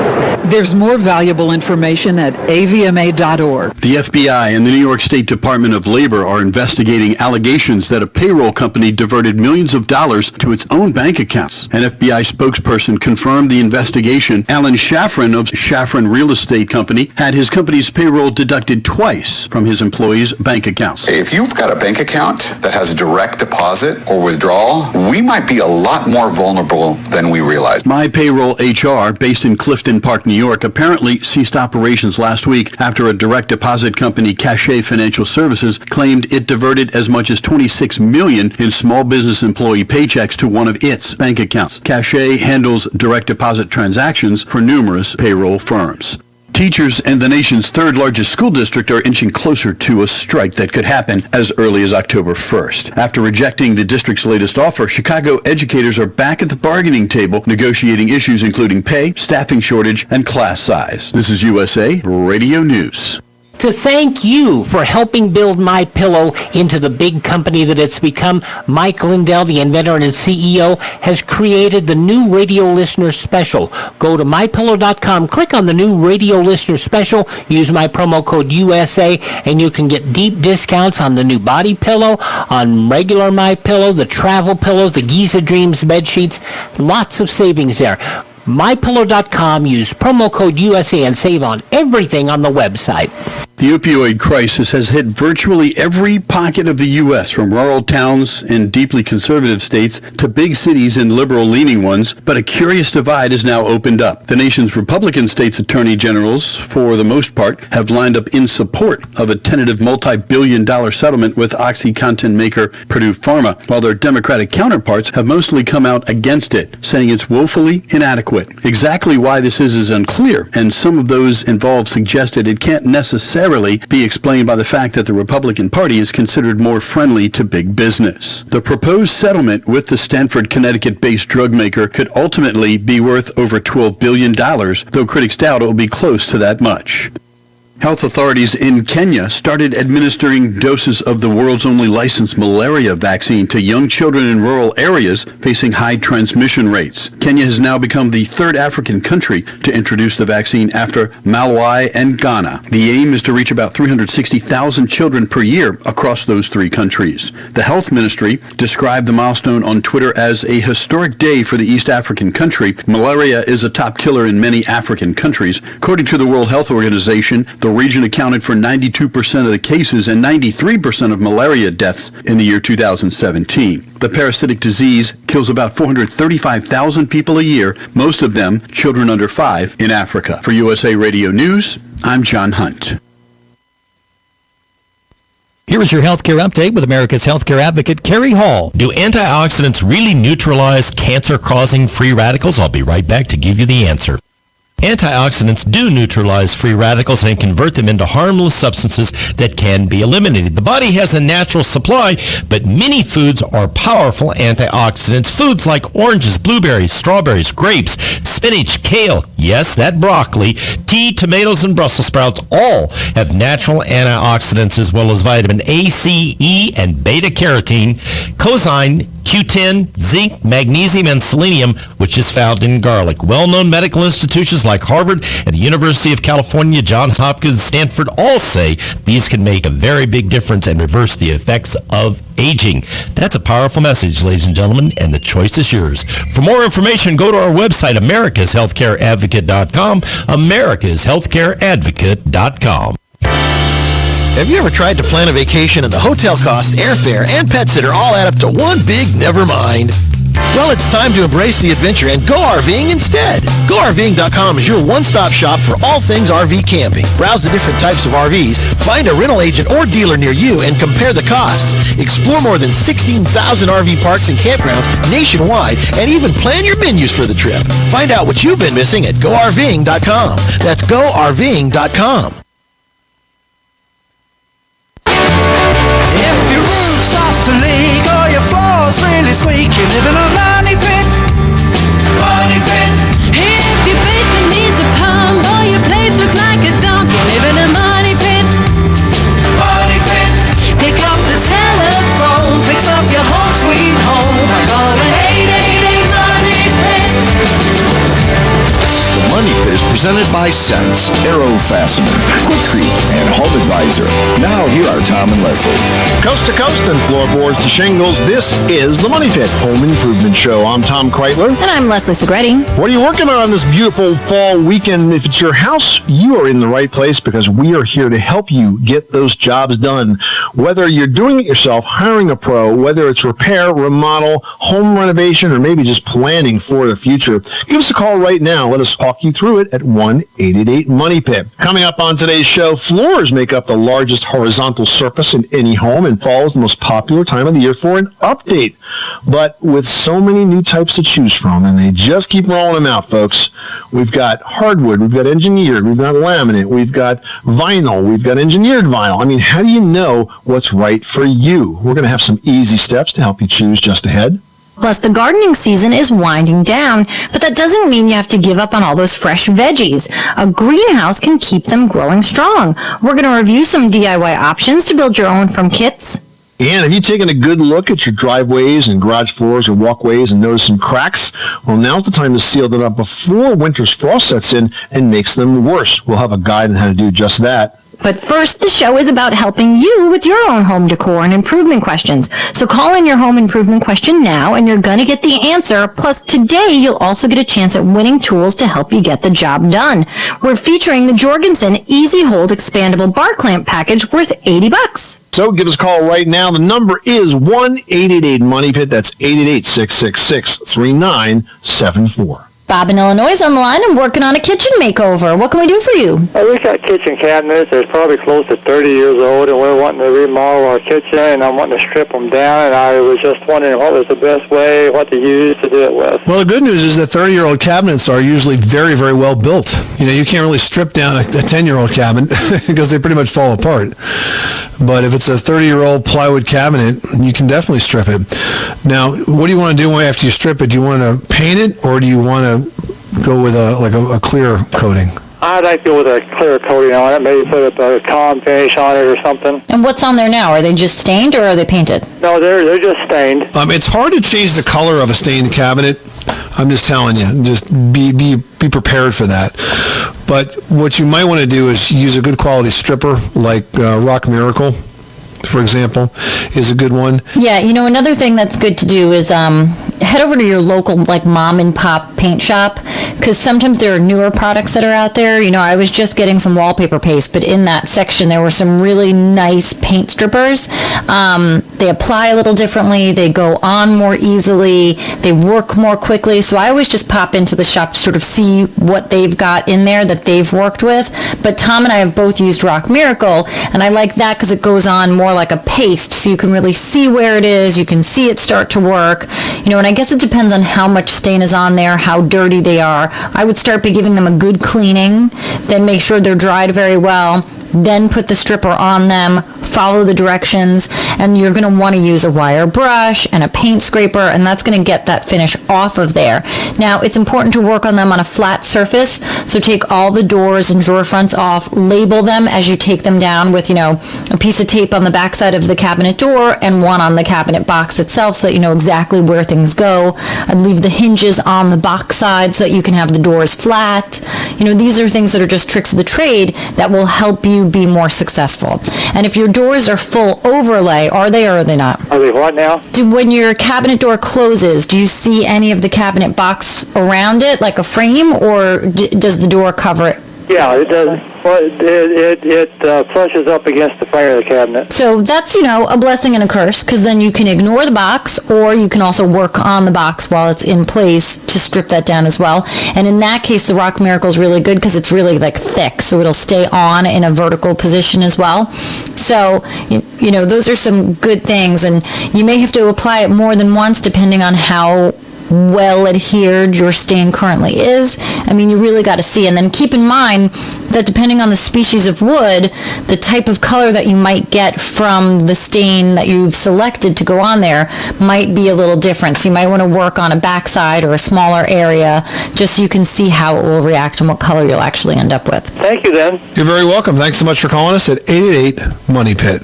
Now we've got Dina in New Jersey on the line who's dealing with something going on with the chimney. What's happening? You got grout crumbling. What's going on there? I have water apparently leaking in, and it's coming down around the fancy bricks of my fireplace because I see the cement crumbling, and I see changes of after a rain that I have. It's darker over on the cement that's crumbling. I've had my chimney relined, and I just don't know what it is.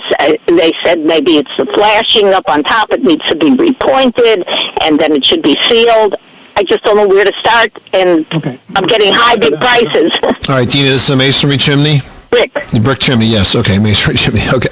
Same difference. Okay, thank you. All right. Thank you for being there for people like me. No, it's not masonry, it's brick. Well, that clears it up. All right, look, when you have a masonry brick chimney, at the top, there's a chimney cap, which is a concrete lip that goes between the flue liner and the outside of the brick edge. And typically, when you get leaks, that concrete cap is cracked. And it's a very minor repair to seal those cracks or even to replace those cracks, that concrete section. It's just a little, maybe 6-inch deep section of concrete that's sort of troweled between the clay flue liner and the outside edge of the brick. So the first thing I would do is seal the gaps or cracks around that and see if that fixes it. Now, the leaks are coming into the chimney. They're not coming around the chimney by the ceiling, right? So that means that sort of excludes flashing, because the flashing seals the gap between the masonry chimney and the roof. And if the flashing was failed, then you would have probably leaks when you look up at your ceiling. The chimney itself is leaking. So the most common culprit is simply that concrete cap or that masonry cap around the top of it. The other thing that you could do is you could put a chimney cap on this because that has the effect of sort of putting a roof over your chimney without really blocking the chimney, and sometimes that will dissuade the volume of water from getting into it. Now, one of the things I have to caution you about is that the chimney contractors, the chimney sweeps, that do these sorts of repairs are a disingenuous group. They're not the most honest contractors out there, and they almost always try to tell you a tale of woe, of death and destruction that will befall upon you unless you open your checkbook open wide and write them a big number. So just be careful to find somebody reputable that can dig into what's going on and just do what's necessary, but not an excessive amount of work on it, okay? They've also mentioned doing repointing on the chimney and then waterproofing it. If it turns out that the masonry is cracked or deteriorated or falling out between the bricks, certainly repointing. But I think it's a lot simpler than that. I think most likely it's just some minor cracks in the chimney cap. Because what they showed me was they said, see, there's moss growing here, so that means that there's water in between the bricks. There's always going to be water in a chimney. It's a masonry structure. It holds moisture. And if you got moss, you can put a mildewcide on it. You can put a product like Concrobium on there that will kill that moss, or another product called Wet and Forget that will kill that moss. And then beyond that, you need to get to the source of the leak, which I think is that chimney cap. So let's not overcomplicate it, okay? Let's see if that thin concrete cap is cracked and get that fixed. Thank you so very much. And now I know that bricks are masonry. Thank you. All right. Thanks so much. Bye-bye. John in Delaware is dealing with a spider problem. I can't even talk about it for fear they will jump into my house. What's going on? I moved to the beach about 10 years ago. I'm 12 miles from the water, but I don't know whether that's part of the problem or not. But we have spiders inside the house all the time. They're always in the corners of the rooms. It's rare to come into any room and not have one. And it seems like as quickly as you get rid of them, a week later, you have more in the same areas, and it is very annoying. What do you do to get rid of them, John? The only thing I do is I try to kill them and knock down their little web. Good luck with that. That's not working out too well for you, I bet, huh? No, it's not. You're not going to win the war if that's your treatment approach. The thing about insects today is the best way to control them is through science. And if you look at a company like Orkin, a company that's been around forever, these guys know exactly what insecticide to put down. They know how to put it down in the right amounts.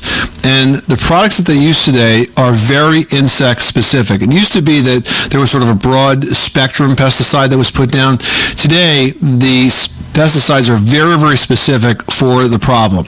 And if I was dealing with this in my house, I wouldn't be running around with my boot trying to kill them all. I would have the pesticide applied, the right amounts, right place, and be done with it. So I would recommend that you call Orkin and have that taken care of the right way. It's safer to do that than to buy over-the-counter pesticides, which you end up over-applying, which are far more dangerous in my view, and certainly a lot less frustrating than having to stomp them to death. Okay, so I would use a pesticide to control these spiders, and that's the best solution. Okay, and you would not advise trying to do it on your own. You'd advise getting a company that's paying it regularly to have them come back? Yeah, you can't buy the products that a professional can buy. They're not available to the general public because they have to be applied just right. That's why it's a good idea to turn to a pro like Orkin. John, thanks so much for calling us at 888-MONEY-PIT. You are tuned to the Money Pit Home Improvement Radio Show, on air and online at MoneyPit.com. Give us a call anytime at 888-MONEY-PIT, presented by Home Advisor, the fast and easy way to find the best home service pros in your area. You can read reviews and book appointments all online. Well, fall is the most popular time of year for adding new floors, but with so many types to choose from, how do you know what's right for you? We're going to have some easy steps to help you choose in today's Pro Project, presented by HomeAdvisor.com, after this. You live in a money pit. Money pit. Do you have a home improvement, decor, or remodeling project and don't know where to start? Start right here. Connect with Tom and Leslie on the Money Pits community page, or subscribe to the Money Pits free e-newsletter at MoneyPit.com. You can also post your questions for Tom and Leslie on Facebook, Instagram, Twitter, or Pinterest. Or just call the Money Pits listener line 24/7 at 1-888-MONEY-PIT. Presented by Home Advisor, the fast and easy way to find the right pro for any kind of home project. That's 1-888-MONEY-PIT. You live in a money pit. Could your backyard use a makeover? You can create beautiful outdoor living spaces with Rumblestone from Pavestone. Create a paver patio or walkway, a garden retaining wall, grill enclosure, fire pit, or even an outdoor kitchen. These rustic building blocks make it easy and they look great. Rumblestone from Pavestone is available at the Home Depot. And be sure to check out the project ideas and the how-to videos at pavestone.com. Listen, I can tackle just about any home repair, but as a busy single mom, sometimes even I need a hand. Thankfully, Home Advisor is there for emergency repairs that can't wait, big projects, or really anything in between. I just go to homeadvisor.com, tell them what I need, and I'm instantly matched top-rated pros in my area. I can read their reviews and book appointments online. Whether you need a plumber, electrician, builder, or even cleaning services, homeadvisor.com is the place to find the best home pros. Is your concrete driveway, sidewalk, or patio looking old and worn? Time and exposure to the elements can cause concrete to flake, discolor, and just look dull. Now you can easily recap and restore your concrete surfaces with new Quikrete Recap Concrete Resurfacer at a fraction of the cost of replacing it. And you can do it yourself.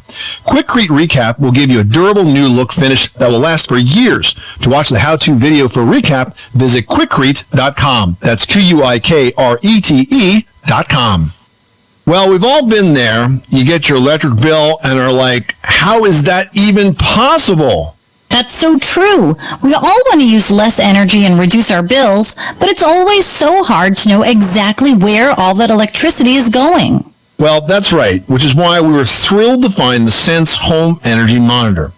I installed Sense in my home. It monitors my home's electrical use, and it shows me in real time where that electricity is going and how to reduce my electric bill. Now, Sense installs in your home's electrical panel and provides real insight into your energy use.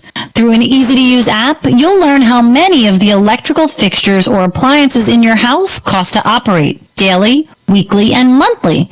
With these insights, you can set goals to save money, all while making your home more efficient and safer. Make sense of your home's electricity use with the Sense Home Energy Monitor. Available at getsense.com. That's getsense.com.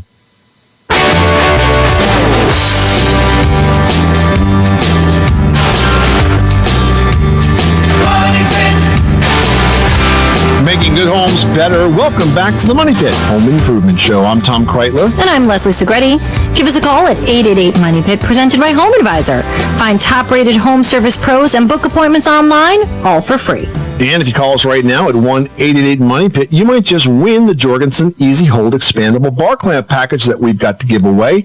With these handy clamps, you'll be able to clamp with one hand. Plus, they always can be joined together to double the capacity for bigger projects. You're going to get two of the clamps for a total value of $80. That package is going out to one listener drawn at random. Make that you. Call us right now at 1-888-MONEY-PIT. Chris in Pennsylvania is having a problem with the dishwasher. What's going on? Bought a new house, and I'm a first-time homeowner, and my house was built in 1957, and so I was wondering if I would have to hire separate people to work on the carpentry, the electric, and the plumbing, or is there somebody like a regular contractor that would put a dishwasher in? Do you have a space for a dishwasher right now, Chris? Or has one never been installed? One's never been installed. Okay, so you got to figure out where you're going to put this, and it's going to take away from some cabinet space. Now, typically, the dishwasher is next to the kitchen sink, and if you happen to have, say, a 24-inch cabinet next to your kitchen sink, that would be the perfect place to do that. But this is going to take a bit of work. You're going to have to do carpentry, and I think you'll need a carpenter and probably a plumber to do this, and you may need an electrician, depending on whether or not the plumber could do the wiring for you, or if there's wiring like right there you can pull from. Because what has to happen is you'd remove the cabinet that to create that 24-inch space. Then the dishwasher would slip in there, and it needs to be plumbed, so you need to have the supply line and the drain go basically through the side cabinet wall where the sink is and tap into the plumbing there, then of course it needs to have electricity, so you'll need to have an outlet installed. So it is a bit of a project, I'll tell you that. Yeah, but if she were to hire somebody like a general contractor who may have those subs, in his arsenal, if you will, or at least access to those people, they would better supervise the entire project and sort of take all of that worry out of your hands. Or just a really good handyman. The trouble is that theoretically, or at least technically speaking, you need a licensed plumber to do the plumbing work, and you need a licensed electrician to do the electrical work. Okay. All right, Chris? All right. I appreciate your advice. Good luck with that project. Thanks so much for calling us at 888-MONEY-PIT. Well, flooring plays a pivotal role in your house, and upgrades can increase your home's value, aesthetics, and function. But the choices for types of flooring can truly be dizzying. So before you start tearing up carpet, we've got a few things to consider in today's Pro Project presented by HomeAdvisor.com. Now, first, you want to think about what flooring fits the way you live in a particular room. So, for example, if you or your kids are spending a lot of time sitting or playing on the floor, carpet or area rugs could be the way to go. But if allergies are an issue, wood floors, tile, laminate, engineered vinyl, those types of surfaces might be better. Now, cost for each kind of material are going to vary widely, and depending on the quality and, of course, square footage. Now, the labor costs can dwarf the material expense, so the harder the floor is to install, the more the labor is going to cost. But before you make choices about where to cut those costs and where to splurge, it really comes down to the flooring itself. Keep in mind that floors get more wear and tear than any other part of the house. So you might save money up front buying lower grade materials and doing the installation yourself, but it could cost you more in the long run. Now, you've got to think carefully about the use of the room, traffic patterns, kids, pets, and anything else that can do damage to your floor. Also think about that room's location. If the floor is for a bathroom, kitchen, or basement, water resistant has got to be important, but fortunately there are so many new choices in laminates and engineered vinyls that really closely mimic the look of for real wood floors that you can consider something that actually looks like the real deal. Now, one cost that homeowners often forget, but we don't want you to forget, is preparing the subfloor. If you don't happen to have a clean, flat, level surface, you may need a contractor to do the prep work before you can put down any flooring materials. And that's today's Pro Project presented by HomeAdvisor.com. With HomeAdvisor, you can get matched with top-rated home service pros in your area, compare prices, read verified reviews, and book appointments online, all for free. No matter the type of job, HomeAdvisor makes it fast and easy to hire the best local pros. Stuart in Louisiana is on the line and has a question about light bulbs. What can we do for you? I was curious about choosing the correct kind of light bulb over fluorescent versus LED, and what wattage if whichever one I choose. So, compact fluorescent technology is pretty much fading now, pardon the pun, and I think what you really want to look at is some of the many choices in LEDs. In terms of wattage, it's not really measured in wattage anymore, it's measured in lumens, but generally speaking, if you do see a wattage indicator on the bulb, it's going to be about 25% of what you're used to getting in terms of light output. So, for example, a bulb that would deliver the equivalent of around 100 watts of light that you might be used to with an incandescent bulb is only going to use about 25 watts or less of electricity, only because it's that much more efficient. What a lot of folks don't recognize is that wattage is a measure of power. It's not a measure of light. Light's measured by lumens. But we're just so accustomed over the years to choosing the wattage when it comes to bulb and understanding how much light that delivers.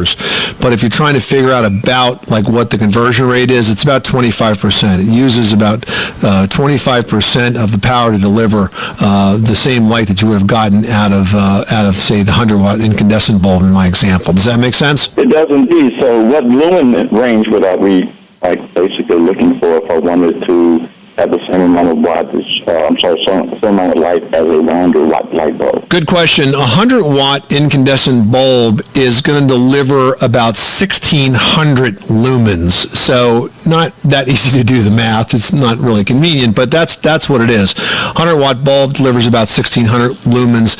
75-watt bulb would deliver around, say, 1,000 to 1,100 lumens. So that's the range that you're looking for. Fantastic. Thank you very much for your assistance. Good luck with that project. Thanks so much for calling us at 888-MONEY-PIT. Give us a call with your home repair, home improvement question 24 hours a day, 7 days a week, right here at 888-MONEY-PIT. Hey, how about building a greenhouse so you can have fresh veggies all year long? We're going to help you out with some DIY tips to get that project done after this. 888-MONEY-PIT. Cancer is the #1 cause of death by disease for children in the U.S. today. Since the Austin Hatcher Foundation's birth in 2006, it has grown to provide unique programs to help the children and the families affected by pediatric cancer. Support begins at the time of diagnosis and continues throughout survivorship at no cost to families. Lives touched by the foundation continue to rise each day. But we need your help. Donate, volunteer, or partner with the Austin Hatcher Foundation. Learn how you can get involved. Visit hatcherfoundation.org for more information.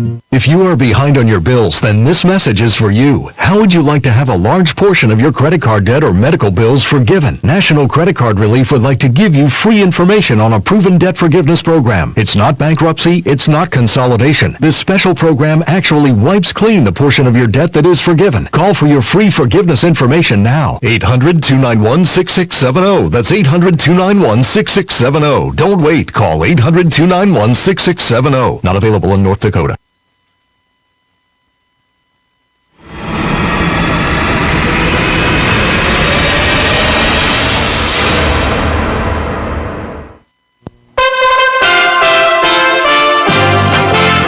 USA Radio News with John Hunt.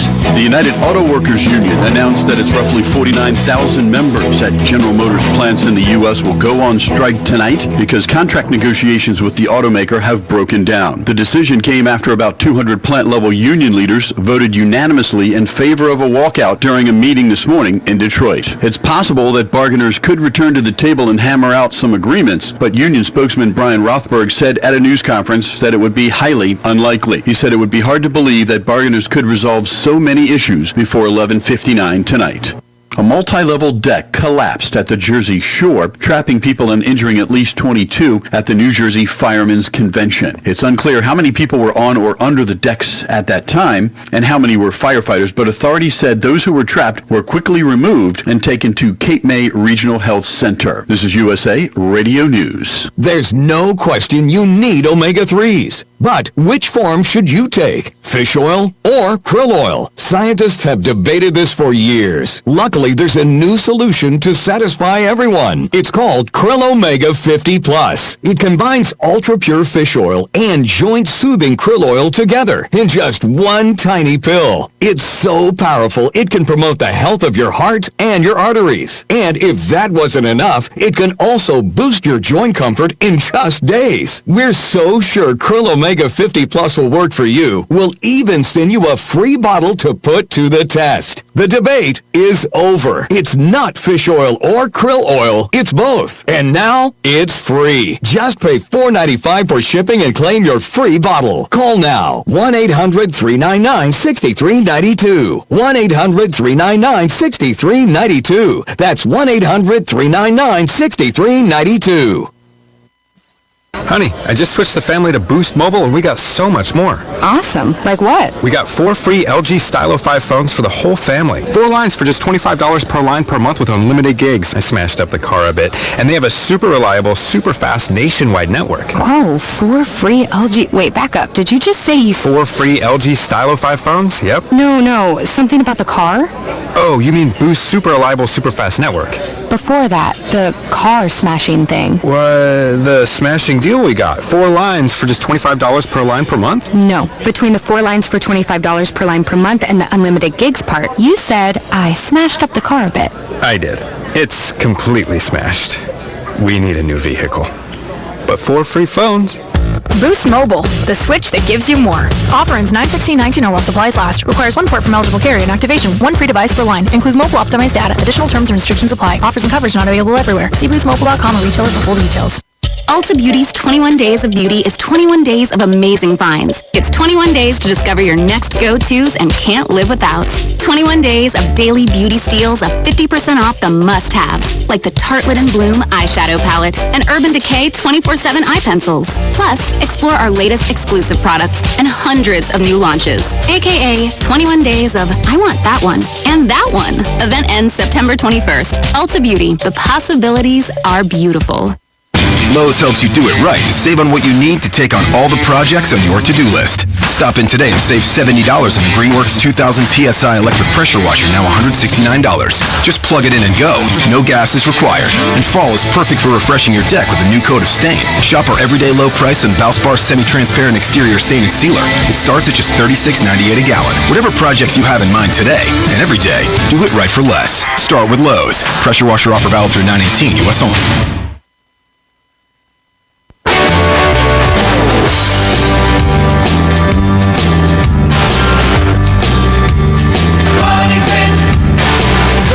It is presented by HomeAdvisor.com. Whether it's minor repairs or major remodels, leave it to HomeAdvisor to do the work.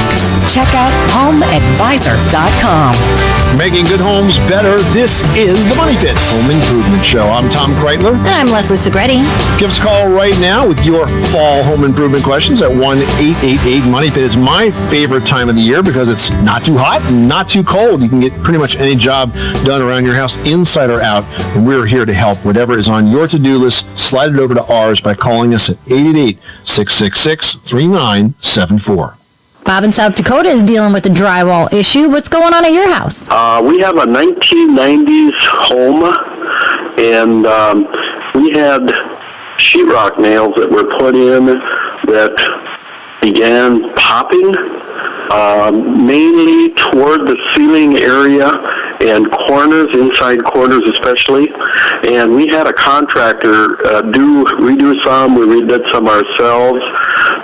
One of the things they did and we did is we just drove the nails in and covered them and put a screw maybe 2 to 3 inches from it, but the nails reappeared after we did it. What's the answer? Well, it would if he just drove it back in and didn't put a second nail that overlaps it. Well, and then it's in the same hole, so it's given the same movement area. Now, what Tom mentioned with the second nail is, you're right, putting a screw in. A screw is a great way to do that, but if you're putting the screw in, I would have taken out the nail instead of giving it the space to come back out. But what you can do, if you see the nail to start backing its way out, you can take a second nail and overlap it so that, the two heads would overlap, so when you drive in the second nail, it pushes that first nail back down with it and will keep it in its place because the new nail is in fresh wood, so it'll stay there.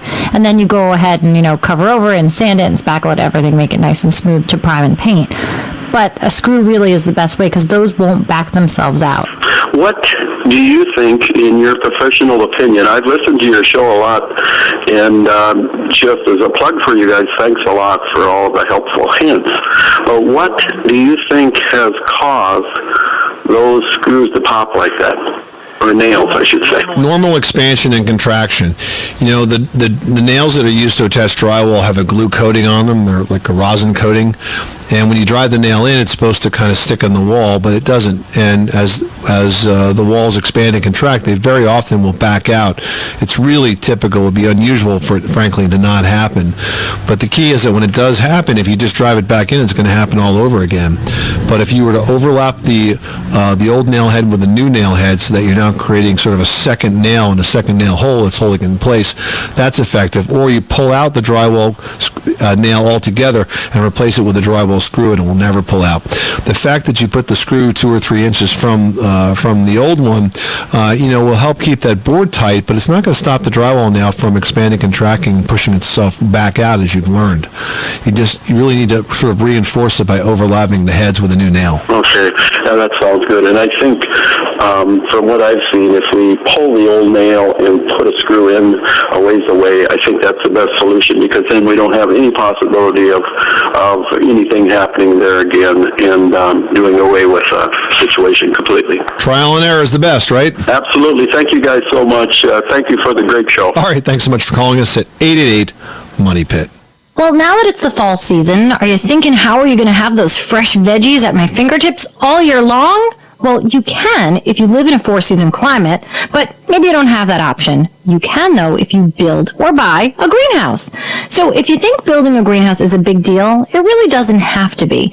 You've got limited space. A mini greenhouse is a great option. There are small and portable options that can fit into a narrow area. There's low tunnel style greenhouses. That's another one. And because of their size, they can be used and then easily removed and stored. Now, prefab is another way to go from there. These greenhouses are often sold as kits. They've got doors, they've got shelves, and they can take up only 30 or 40 square feet of space. But if you're lucky enough to have a larger piece of land, you can add a traditional greenhouse. It's always fun. This type of structure has walls and a roof that are made from usually a see-through material, usually glass, but sometimes plastic or acrylic, and the glass can trap heat in the structure while protecting the inside from the elements like cold and snow and wind. Now, greenhouses are typically fitted with tables or shelves on which you can grow the plants. Typically, these types of greenhouses are manually heated, which is really great if you do live in a cooler climate. Now, we've got a very detailed post on all the options with greenhouses on MoneyPit.com, so check it out. It's called Grow Fresh Veggies All Year Long and is on the homepage right now at MoneyPit.com. Trudy in Delaware needs some help jazzing up her brick home. What can we do for you? And I'm a single-family house, and the base of it is not finished from the dirt, up to where the siding starts. And I wanted to know what I could use on that so it have a more finished look. So is it a brick foundation, Trudy? No, it's a brick front, and then the sides and the back is siding. But from the dirt, from the ground up to where the siding starts is about maybe 2 feet.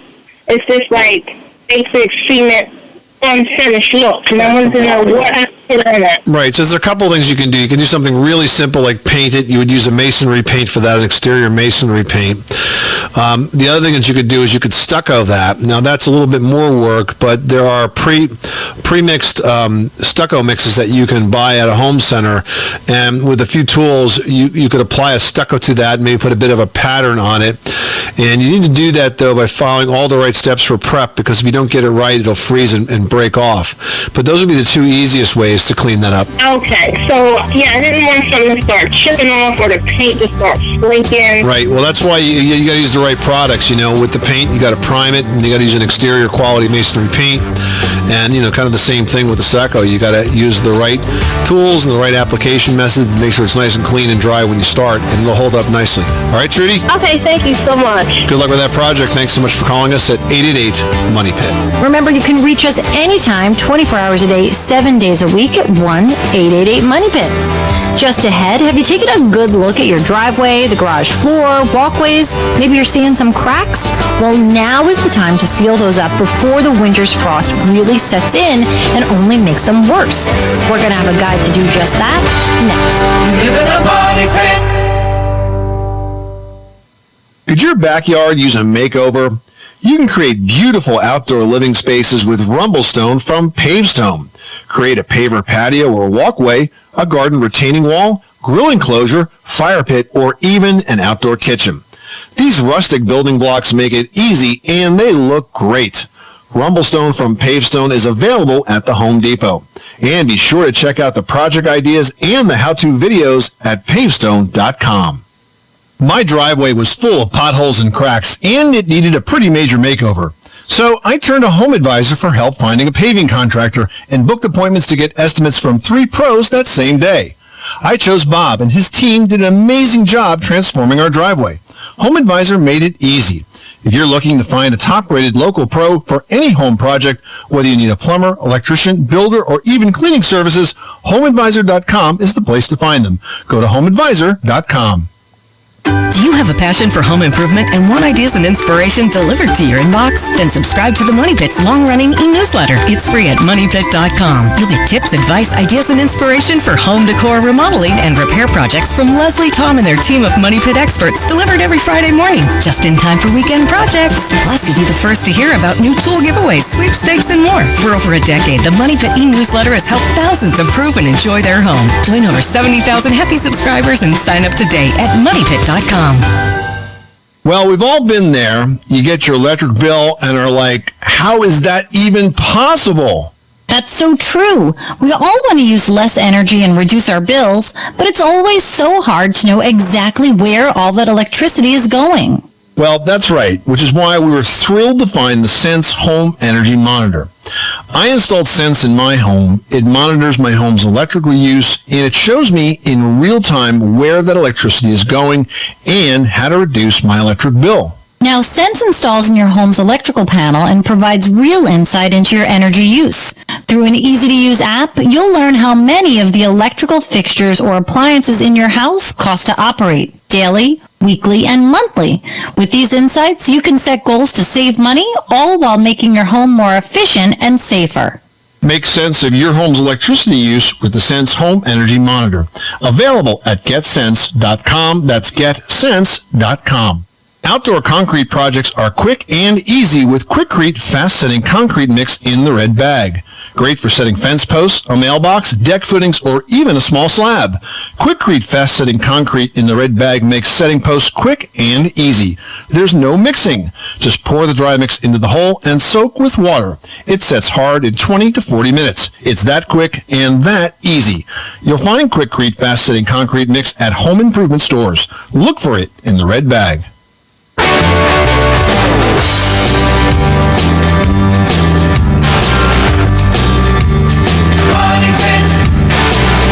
The Money Pit is presented by HomeAdvisor.com. Whether it's minor repairs or major remodels, leave it to HomeAdvisor to do the work. Check out HomeAdvisor.com. Where home solutions live, welcome back to the Money Pit Home Improvement Show. I'm Tom Kreitler. And I'm Leslie Segretti. Give us a call at 888-MONEY-PIT, presented by Home Advisor. You can find out what it costs to do your home project before you hire a pro and instantly book one of Home Advisor's top-rated pros for free. And if you do give us a call at 1-888-MONEY-PIT, you'll get the answer to your home improvement question and a chance at winning a really fun tool package we're giving away. We've got the Jorgensen Easy Hold expandable bar clamps to give away. And I love these clamps because they're very easy to use. In fact, you can clamp with one hand, which is handy, especially if you're holding the project together with the other while you get the clamp in place. Plus, if you got a really big project, well, they can be joined together, and that can double the capacity for those big projects. You're going to get 2 of the Easy Hold medium-duty expandable bar clamps for a total value of $80. If you pick up the phone and call us right now, we might just draw your name out of that group of folks and give those clamps to you. The number is 1-888-MONEY-PIT. Ryan in Georgia's in hot water, literally. What's going on in your Money Pit, Ryan? Something kind of baffled me for a little bit. I got an idea of what it might be, but I'm not 100% sure. Got a problem that I have, which is it's always very hot in Georgia, about 80% of the time.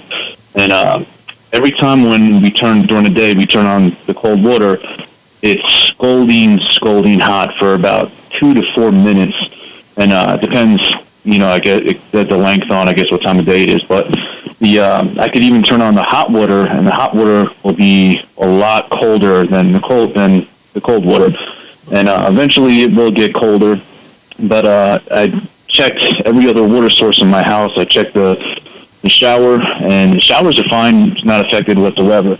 The only thing, the theory that I think it might be, which you guys probably know more about this than I do, is the reason why it's not doing it in the shower is because that has I don't know if you want to call it a thermostat or a temperature gauge that controls the cold water and the hot water to make sure it's not too hot. But and I think since we're in Georgia, a lot of the pipes are in the attic, and attics, when it's when it's 90 to 100 degrees out, it gets pretty hot in our attics. Well, I think you're right on track with that theory, Ryan, because I've seen that in my own home in New Jersey.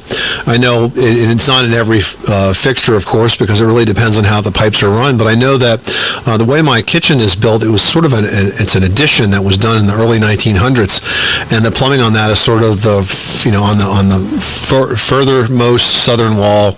It gets very, very warm there during the day, and sometimes when we don't use it all day, and then I turn it on, I do get hot water through the cold faucet, and I know that's just because the pipes in that area are being exposed to a lot of heat, and the pipes are just warming up, and it's warming the water in turn. But after that warm water that's in those pipes that are right in that surrounding area runs through the system, it gets cold again. So I think that's exactly what you're seeing here. I don't necessarily think it's a problem. It's more of an annoyance, and yes, it does waste a little bit of water.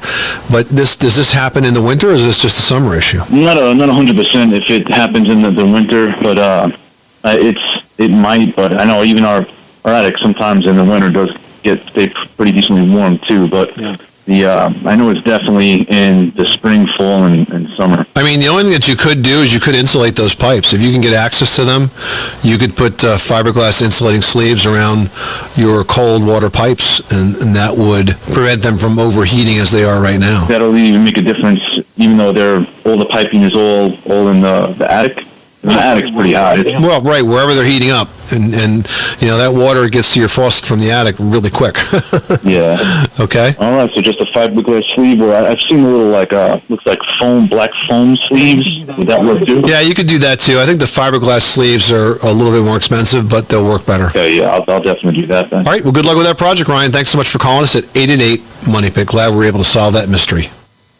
Well, winter will be upon us in just 2 or 3 more months, and when that cold sets in, small cracks that you may have in your driveway, the garage floor, or walkways can get filled with water that's going to freeze and expand, and it's going to make them a lot bigger. That's why now is the best time to seal those up before winter's frost sets in and makes them worse.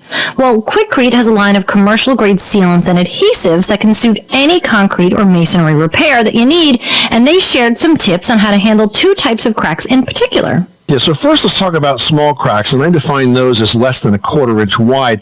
These are most likely the result of shrinkage as the concrete cures, and they're really easy to repair using Quikrete's advanced polymer concrete crack sealant.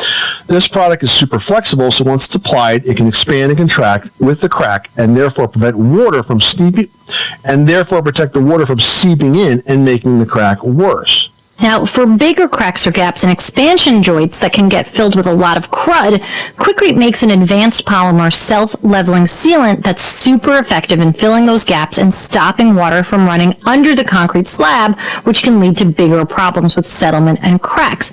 Now, for that product, it's best to clean out the gaps of dirt or debris, fill in the gaps with backer rod first, and then apply the sealant over the rod. And now's a really important time to do this, because if that water gets in there, it's going to freeze and it's going to expand. It's going to make the concrete a lot worse over this winter. So do it once, do it right. You won't have to do it again. The Quikrete advanced polymer sealants and adhesives are solvent and isocyanate free, so you'll get an environmentally friendly and very superior solution to traditional polyurethane technology. They've got a fast cure technology as well. It becomes tack-free in about an hour. They're available at home centers and lumber yards throughout the U.S. for between $6 and $8 a tube.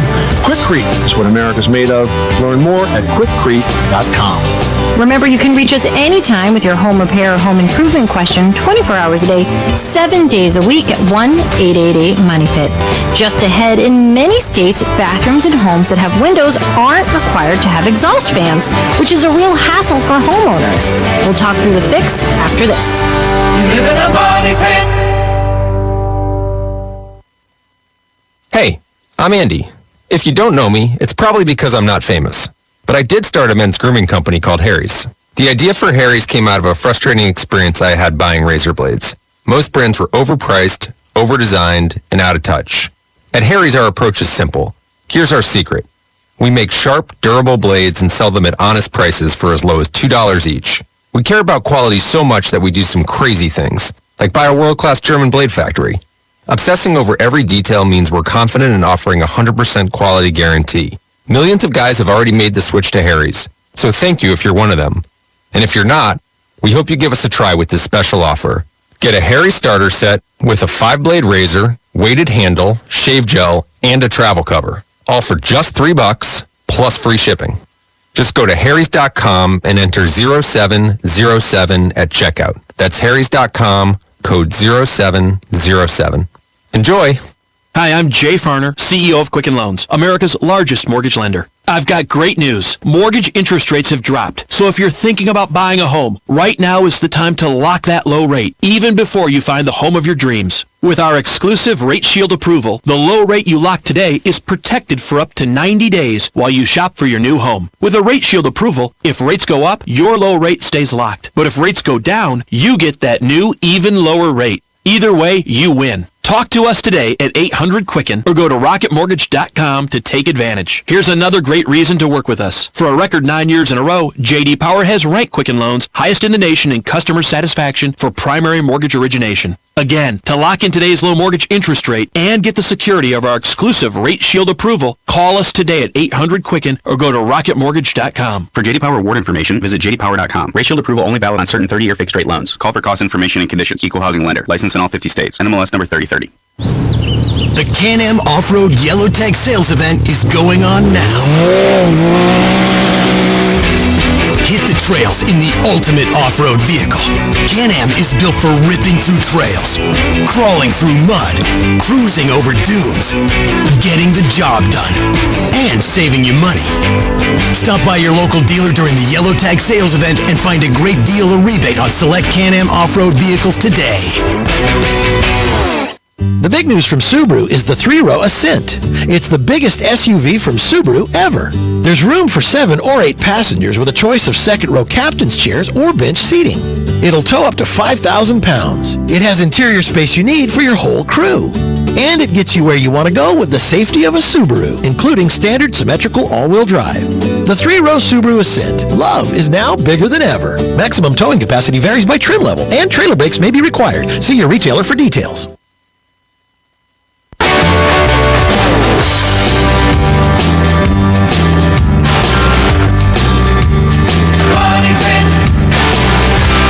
Making good homes better. Welcome back to the Money Pit Home Improvement Show. I'm Tom Kreitler. And I'm Leslie Segretti. Give us a call at 888-MONEY-PIT, presented by HomeAdvisor.com. Never worry about overpaying for a job.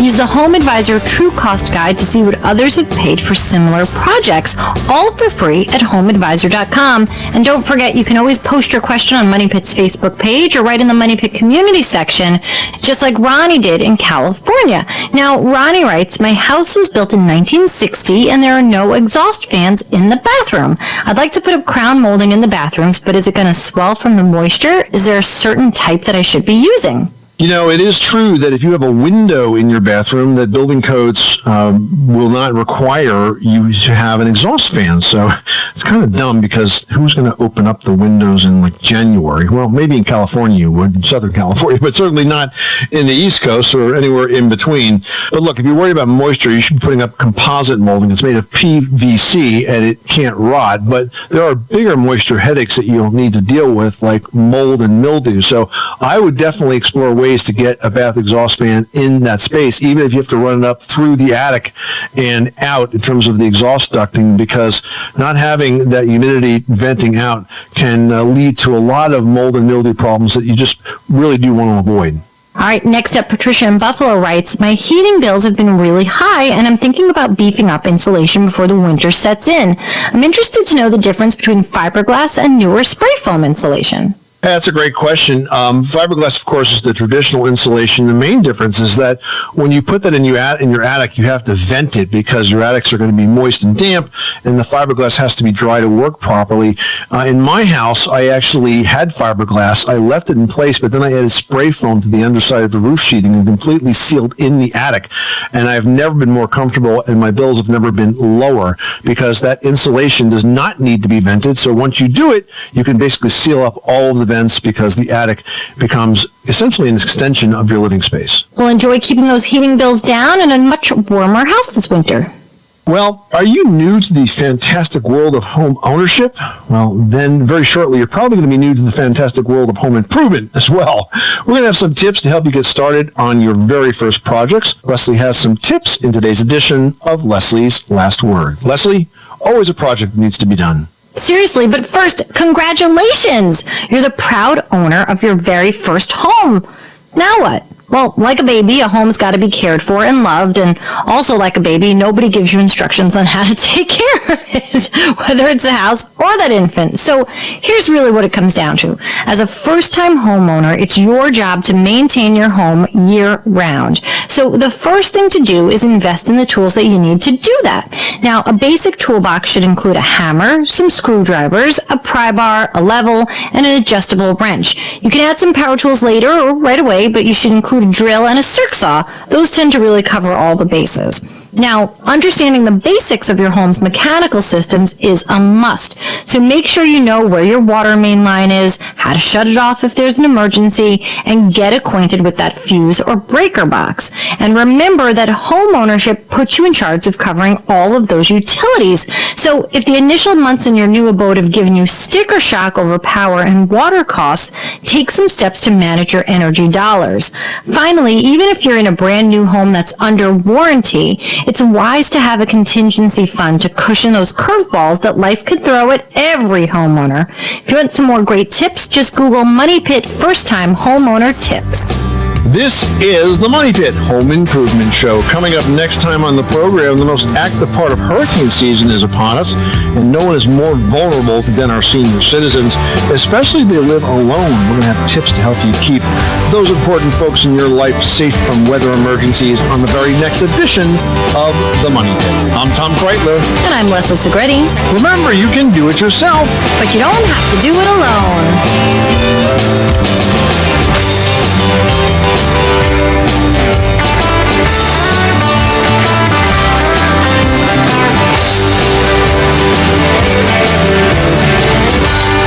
You live in a money pit. Freedom doesn't start in the White House. It starts in your house. Here's Helen Kriebel. A friend in Denver mentioned the tax she pays quarterly to the city in order to have an office there. We laughed about what the city calls an occupational privilege tax because it's difficult to see any privilege in it. She must pay extra for each employee in her office. Ironically, they now require the payments to be sent to an address in Dallas. Is that because even the city of Denver doesn't want to pay the tax on its own employees? So they ship the work off to a city that doesn't charge such fees? Either way, it's an abuse of taxing authority, and there is nothing funny about that. This is just another way for government to grab your money. It's wrong, and it's just not that complicated. For more, check out our podcast at lensofliberty.org.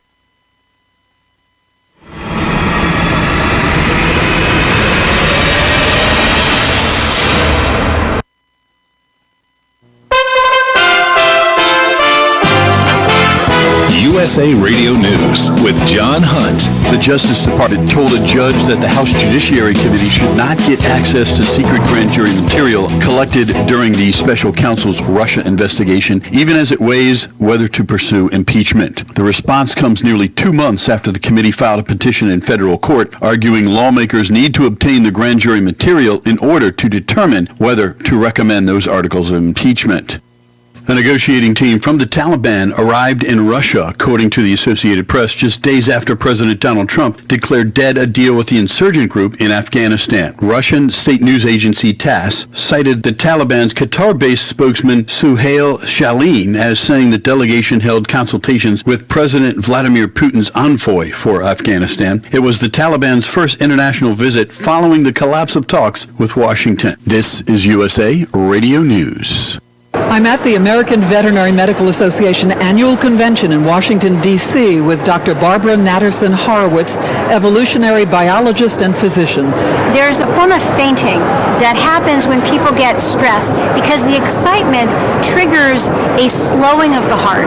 Why this happened didn't make sense. The heart shouldn't slow down. The heart should speed up when there's fear. But what I've learned by working with veterinarians and learning about how animal hearts work is that young animals, when they are scared, sometimes their heart rates get very, very low, and that causes them to be very still. And when wild animals become very still, it often makes them safer from predators. One possible hypothesis is that slowing of the heart rate in response to fear in our species is actually an evolutionary echo from our vertebrate ancestors for whom the slowing of the heart was life-saving. There's more valuable information at avma.org. The White House has now confirmed the death of Osama bin Laden. John Clemens reports. President Trump issued the statement that Hamza bin Laden, the son of 9/11 mastermind Osama bin Laden, had been killed. The high high-ranking member of Al-Qaeda was killed during a counterterrorism operation in the Afghanistan-Pakistan region. The statement from the White House continued that the loss of Hamza bin Laden not only deprives Al-Qaeda of important leadership skills, but a symbolic connection to his father. The confirmation by the White House comes 3 days after the 18th anniversary of the terror attacks on America on 9/11. A Houston police officer was hospitalized in stable condition after he was shot with his own gun in a struggle with a suspect who, along with 3 others, stole 2 vehicles and attempted to kill a priest in a crime spree that played out in Houston. The 29-year-old officer was wearing a bulletproof vest when he was shot, but he was struck in the lower abdomen just below the vest. The police chief of Houston, Art Acevedo, said he's hopeful for a full recovery. This is USA Radio News. America's built and based on liberties and freedoms. Liberty HealthShare brings that to healthcare. The liberty of choosing your own doctor. The liberty of choosing your own hospital. Liberty HealthShare makes healthcare affordable to millions of Americans. Ignite your liberty. Sharing plans starting at $199 for a single, $399 for a couple, and no matter how big the family, only $529. That's $529 for the entire family. To learn how you can save, go to lightyourliberty.com. That's lightyourliberty.com. A man says he might commit suicide while at a Bernie Sanders forum. USA's Wendy King reports. At a Bernie Sanders town hall meeting in Carson City, Nevada. I'm going to kill myself. John, stop it. You're not going to kill yourself. A man said he would kill himself due to medical bills while suffering from Huntington's disease. I'm a Navy veteran. I served 20 years. I served in Iraq. I'm sorry, not Iraq, but Kuwait liberation.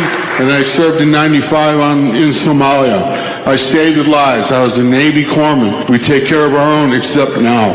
My TRICARE is not acceptable anymore. They took it away. For USA Radio News, I'm Wendy King. United States health officials are investigating low levels of a potentially dangerous contaminant in the popular heartburn medication called Zantac. For now, the Food and Drug Administration said patients can continue taking their medications. The agency has now said it detected a probable cancer-causing chemical in the medications, which are sold as both prescription and over-the-counter treatments. FDA officials said the amount of the contaminant barely exceeds levels found in common foods, but the same chemical has been linked to dozens of recalls of blood pressure drugs over the last year. The FDA is still investigating that issue and last month sanctioned a manufacturing plant in India that makes some of the medications. Roughly 80% of the ingredients used in the United States drugs are manufactured overseas. For USA Radio News, I'm John Hunt. If you travel for business or pleasure, Hotels.com and the Hotels.com app is all you need to get great deals on all kinds of properties all over the world, and with an amazing rewards program that gives you free nights to stay at a property of your choice. Now, speaking of Hotels.com, we have an amazing Tech It Out contest for you. If you feel like you're in need of a getaway but are a little tight on cash, listen up. Each week, Hotels.com and Tech It Out are giving away a $250 Hotels.com gift card to put towards your travels. All you have to do is as follows. Go to Twitter and follow @Hotels.com. Tweet out why you deserve a trip, just a sentence is fine, and include the hashtag #TechItOut. That's it. Once again, to be eligible for the $250 Hotels.com gift card, one given away every week in August and September, follow Hotels.com on Twitter. Tweet why you need a break, and include the hashtag #TechItOut. One randomly drawn entry will be chosen each week. Good luck. Brembo has been stopping champions on the track as well as drivers like you and me on the street for over 50 years. Whether it's UV-coated brake discs, low-dust premium ceramic brake pads, or high-temperature brake fluid, BremboStoreUSA.com is the place to go to buy genuine Brembo OE equivalent replacement brake components. Go to BremboStoreUSA.com to help you achieve that 60-0 braking performance you deserve and expect from Brembo. Brembo, the choice of champions and consumers for over 50 years. This is Steve Dale's Pet World. Steve Dale's Pet World. Got an issue with Fido or Fluffy? Steve Dale is here to help. What's up? That felt pretty good, right? Steve Dale's Pet World. Okay. Whether your feline is missing the litter box or your canine doesn't like the mailman, call the show toll-free. She said toll-free. At 866-554-PETS. They've done studies, you know. That's 866-554-7387. 60% of the time, it works. Every time. So So this is it. This is the time of year. Oh, I know it's beautiful out. The leaves are going to, or maybe have begun to change colors depending on where you happen to live in the country. And it's getting cooler outside, but it's not cold yet. This for ticks, especially the ticks that spread Lyme disease to dogs. So in the summer and spring, that is the time when Lyme disease is mostly a problem for people. Oh, yeah, sure, people can get Lyme disease now, and surprisingly, even in the winter. But for dogs, it's the fall. We're going to learn why that is the case and what you can do to protect and what you should do to protect your dog with veterinary parasitologist Dr. Michael Dryden. Last week, we spoke to veterinary behaviorist Dr. Karen Van Heften about some television dog trainers and why all of us should not necessarily use our own heads because he or she is on TV. That dude is on TV doesn't necessarily mean that we need to follow what that dude is saying on TV. This week, we will talk to her about choosing the right kind of dog trainer for you and why that is so very important. And then I want to talk about a topic that I don't believe in all the years I've been doing this show I've talked about. Now, maybe, how many years? I keep forgetting. It's 14 years we've been doing this show? 13 years? 15 years? Whatever it is. How many, Matt? 15, that's what I said. So for the 15, I don't know that 10 years ago, happily, it wasn't quite the same problem it is today, but today it is a problem. I am talking about suicide among veterinary professionals. Veterinarians are among all of the professions near the top of the list in suicides. Why might that be the case? And it's not only in the United States, it's elsewhere as well. And I'll talk about why that's happening and what maybe even you can do about it. And we'll also talk about why those horse carriage rides that are so beautiful in cities all over the country, well, cities all over the country are banning those horse carriage rides. Why is that the case? But mostly, we talk to you. Our telephone number is 866-554-PETS, 866-554-7387, toll free. You have a question about your dog or cat's behavior? I am here to do one thing, and that is to help you. Peter, you are on the radio. Hi. Hi, Steve. Long-time listener, a big fan of the program. Thank you. I just have a question about my dog. I got her when she was 8 weeks old, and she's now going to be 4 next week. And in the last couple of months, she's developed some really odd behaviors. She'll lay on my bed and my pillows and just constantly lick my pillows, like literally for hours and hours. Yeah, that's it? And well, yeah, basically. Okay, so you're home when this happens, I presume. Yes. And you're in the room, or you walk into the room and see her doing this? I need just a little bit more of a description. It's usually when we're home together. I take her for walks first thing in the morning before it gets too hot out, and so that's usually around 6 a.m. And then I take her in the backyard and throw the ball around and play with her and try and tire her out. And then she brings the ball and takes it away from me. And then so she wants to stop playing, and then we come in the house, and then she jumps right on the bed and starts licking the pillows, and that's all she seems to really want to do. Okay. The pillows have your scent on it, so pillows are really appealing, as is our bed, to our animals. What if you close the door to the bedroom? Okay. And just leave her in there? No, the other way around. Don't let her in. Oh, okay. Then I guess I could give that a shot. I mean, I don't, in all honesty, know what's going on, but you kind of like take one step at a time. Right. And I feel silly because what I offered was just like so common sense, So, and I didn't mean it that way. So here's what we're going to do. I want to follow up with you, and we will as soon as next week. Okay. In your case, and we'll find out what happens. I mean, your dog may cry at the door, and let's do something else then as a preventative measure so that doesn't happen. Is your dog food motivated at all? Yes. Okay, so get a toy that you could stuff food in. Okay. A Kong toy, a sterilized bones, something like that. Okay. And it could be low-fat peanut butter, something like that. And let's redirect the attention for your dog. So as soon as she comes in, have that bedroom door already closed, so it's not a race to the door. Okay. And have something in the kitchen that you've already put in the fridge, like stuffing low-fat peanut butter into a sterilized bone or a Kong toy, or low-fat cream cheese or moist dog food or whatever you choose. You could put cheese in there, just a little bit, not a lot. Okay. And it'll give your dog something else to do by working at that. Right. And we'll see if that might solve the problem in of itself. And it might be, or not, that simple. So let's see. Okay, terrific. All right, so we'll make arrangements to talk to you next week on the show.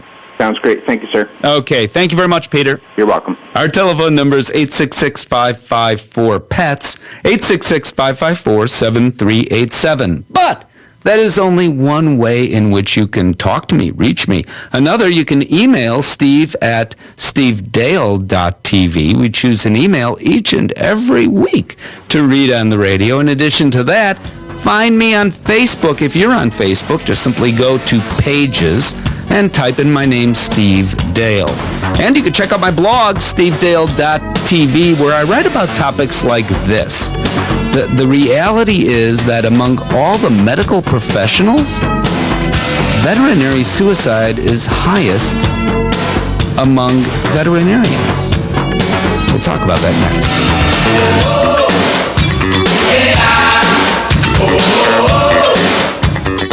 Tornadoes, hurricanes, flooding, wildfires. It's a dangerous time of year. Planning ahead and having your pets microchipped could save their lives. Help protect your pets by visiting the veterinarian before storm season gets underway for a simple and inexpensive procedure to implant a microchip. Then your pet's microchip number and your contact information must be enrolled in a national secure recovery database such as Home Again. Safety for your pets and security for you. Please visit homeagain.com.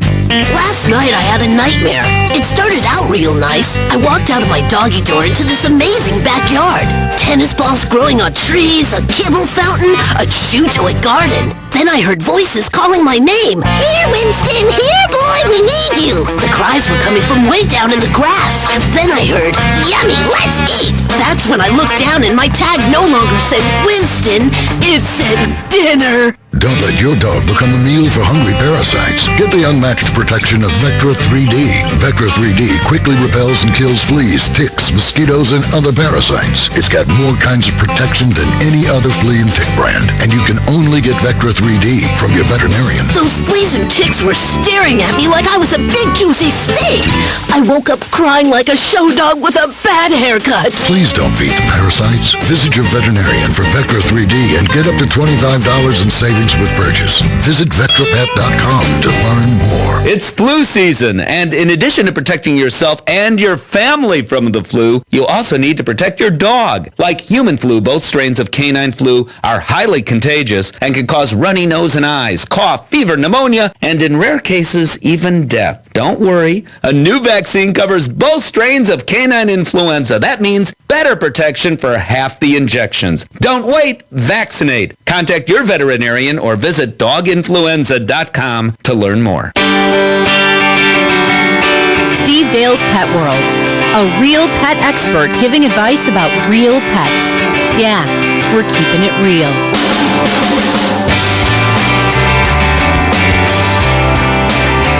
I just had the honor of speaking at a veterinary conference in León, Mexico. I've spoken there now 4 years in a row. This is the largest veterinary conference on this side of the planet. I mean, it's huge. And the number of veterinarians and other professionals in the field, including dog trainers, that attend this event is just enormous. And the energy of this event is great. So many young people there and veterinary students as well. And that's why I love it. And at the opening ceremonies of this event this year, there was a video that I was honored to partake in, which addressed the issue in Mexico of suicides among veterinarians. But it's not only the case in Mexico, it's true here. And it's true in many other countries around the world. Why is that the case? That among all medical professionals, veterinarians are about at the top of the list when it comes to suicide. The Centers for Disease Control and Prevention found that male veterinarians are over 2 times as likely, and female veterinarians nearly 4 times as likely to die of suicide compared with the general population. I mean, it's crazy, isn't it? So there are lots of reasons for that, and I'm not going to run through necessarily all of the reasons here. I think student debt, which can exceed $200,000 to $300,000, has something to do with it for sure. I think it's also the human-animal bond that we all have. So imagine being on the other side of that human-animal bond, having to help all of us make decisions, not only end-of-life decisions, but just other decisions. So vaccine happens. The pet is vaccinated, and there's a reaction, and maybe the veterinarian warned you about the potential reaction or not, and that reaction happens 2 weeks later. So therefore, probably unrelated to the vaccine, right? But you, in your mind, understandably, we think, okay, this happened and then this happens. Cause and effect. But cause and effect don't always go together. Who do you blame? You blame the veterinarian for that, who was only trying to do the right thing in the first place. I mean, there are all kinds of reasons for this. Veterinarians care so much. I'm not suggesting human physicians or dentists or optometrists don't care, but they all went into this field for very emotional reasons. And they tend to be perfectionist. I'm generalizing about that, but often that's the case. I mean, you put all of this together. So what can you do to make a difference? First of all, you can understand that this is happening. That's helpful. And you can also try to take your veterinarian's perspective. So instead of thinking at every move, my veterinarian is trying to rip me off financially, think it through a little bit before you make these allegations. And then social media, my gosh, there are veterinary clinics that have closed because of social media. I'm opposed to declawing cats. Here's why I'm bringing that up, a very emotional topic. And some people have actually threatened veterinarians and their clinics for doing declaw. I mean, threatened them not only online, but call after phone call after phone call after phone call. And at some point, it gets very difficult, and it can even hurt a business. Now, I'm not defending declaw. No one is more opposed than myself. In fact, we're going to be doing a Facebook Live on this topic this coming Wednesday, in fact, the 18th of September. You can see a Facebook Live that I'm doing about declaw at 12 noon Central Standard Time. And all you have to do is go to my Facebook fan page, and you can see it, and you will hear us articulate why declaw is not the right thing to do. And by the way, alternatives where cats can scratch in all the right places, right? Still, two wrongs, as my mom said, don't make a right. Hopefully your mom said that too. Why would you threaten veteran? There are other ways to do it. Well, for all of these reasons, being a veterinarian now and they don't make as much money as you think. So being a veterinarian is not as easy as you think. In Mexico, the whole campaign was, you're a superhero, you have superpowers. Well, I do believe veterinarians are superheroes, but they're not superhuman. This is so incredibly important, choosing the right dog trainer. There are still dog trainers using methods that make me cringe. They're aversive training methods that harken us back to the 1950s, maybe the 1850s at times. Really, it's ridiculous. Choosing the right trainer and one who uses positive reinforcement truly is important. A conversation with a veterinary behaviorist next. Don't you go anywhere. Stay tuned for more of Steve Dale's Pet World.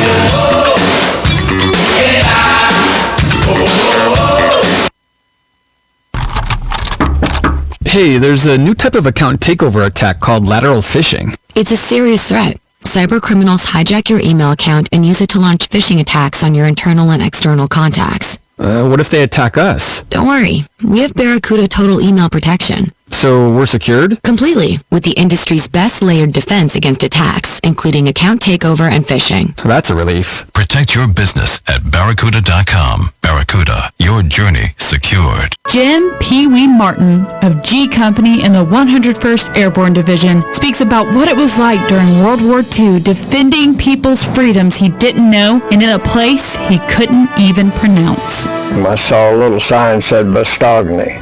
That's how ignorant we were. We didn't even know how to pronounce the name, didn't know what country it was. The American Veterans Center protects the legacy and honors the sacrifice of American veterans. To hear more, like us on Facebook. If you're worried about your cholesterol, hear how others are taking charge with Garlic. My doctor said my cholesterol was borderline, but I've been taking Garlic, and it works. I've been taking Garlic for years. My pharmacist recommended Garlic. He said there's an ingredient in garlic that helps maintain healthy cholesterol. I take Garlic every day. No garlic breath. Lots of people like you are choosing Garlic to help maintain a healthy cholesterol. Garlic, it's cholesterol's natural enemy. These statements have not been evaluated by the FDA. This product is not intended to diagnose, treat, cure, or prevent any disease. Use as directed. Is your child tackling new challenges in math this year? Are they striving to get ahead of the pack? Give your child an edge this school year with Mathnasium. We're the authority on math education, with more than 1,000 franchise learning centers worldwide.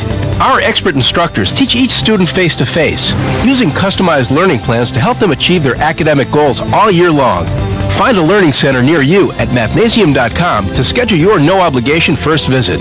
Mathnasium. We're changing lives through math.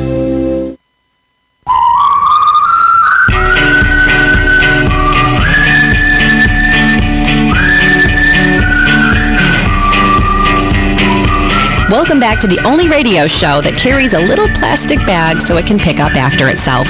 Here's Steve Dale. Karen Van Hepten is a veterinary behaviorist with the British Columbia SPCA. The question I have is, how do you find the right training professional? And along with that, now you have all these people without any accreditation or without any experience, really, in some cases, posting websites saying, I'm a behaviorist. Well, you're a behaviorist. You're a veterinary behaviorist. Mm-hmm. But they're not.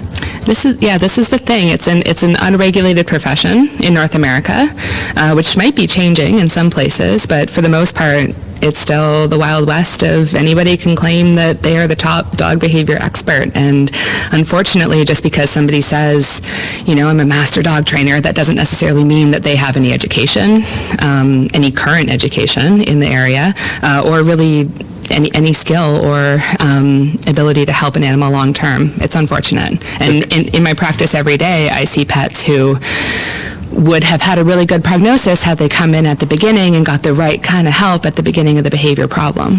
Do you see more damage done by dog trainers that use methods that would make me or you cringe? Using aversive methods, do you actually see these dogs damaged as a result of that? Unfortunately, I absolutely do. And in my work in the SPCA, I see what the ultimate consequence of that often is, where owners just have enough and the bond gets broken and they give up on the pet and relinquish it to a shelter. Sometimes they euthanize. There's lots of really good evidence that shows that is often the long-term outcome of using inappropriate training methods. So you have PhD behaviorist, you have yourself, veterinary behaviorist, you have certified behavior consultants, I'm one of those, and then you have dog trainers, and then you have, and the list kind of goes on, and then you have all these made-up terms. Exactly. I don't even know what they are. Yep. Because someone who has a website says I'm a dog trainer, a master dog expert. Master dog trainer, dog psychology expert. That's Chicago's top dog whisperer. What else is out there? Dog guru. Is there really a Chicago top dog whisperer? Honestly, that one I made up. Oh, good. But I would not be surprised if there was one. Well, right. Every city's got to have one of those, right? So usually several. So how does the pet owner kind of understand what's legit and what's not? It's complicated. Honestly, before I got really deep into behavior, it was complicated for myself as well. There are some really excellent dog trainers out there. There are some amazing dog training certification courses out there, but there are also a lot of them that maybe sound really good, have a pretty website, but they don't hold water. So what we need to do is make this whole process clear for the pet owner so that they can make an informed decision, because obviously pet owners want to make the right decision, right? They want to do what's right for their pet, and they just need some clarity in the market for what certifications mean something, or maybe governments need to step in and help weed out the fake qualifications from the real ones and add some regulation into this industry. So if you could snap your fingers because you are queen of the world. Yeah. What would you do? So actually in British Columbia, we have put in what I consider the gold standard of dog trainer regulation. So at this stage, it's a voluntary accreditation program. It's called Animal Kind. And what it does is it evaluates the education of a trainer, evaluates them for ethical business practices. There's a list of regulations in terms of class sizes and methods that are being used and methods that are banned from use in the accreditation program. And then there are in-person audits that happen in the training program, in the training business over multiple visits to make sure that the standards are being met. There's a complaints procedure. It's this whole package where the training business is completely vetted from start to finish to make sure that the consumer is getting the best of the best. But in America, it's a bigger place than one province in Canada. Yeah. Do you think it can happen? I absolutely think it can happen. You know, the program's been really, really powerful. A lot of consumers, the other part is marketing it to the consumers, right? And making sure that they're aware of it, which is something that we still struggle with. The message about what methods are inhumane or less effective is really not getting out there as well as we'd like. But definitely, I think this is a really big step in the right direction, and other states, other licensing bodies, you know, voluntary program is relatively easy to start up, and it can have a really big impact long term. Excellent. Well, I love this idea. I think it's really important because I think that it is confusing. Yeah. And people do want the best for their dogs, but if they don't know what the best is. I agree. Like nobody enters into an abusive training plan because they want to hurt their dogs, right? Somebody has told them that you have to do this, and oh no, it doesn't hurt. It just feels like a mild stimulation, and I mean that's just spreading myths. Yep, Yeah, it is. Somebody needs to step in and say, no, actually it's not, and it's not okay, and here's how you can tell what is myth from fiction. Excellent. Thank you so much. Next year, telephone calls 866-554-PETS.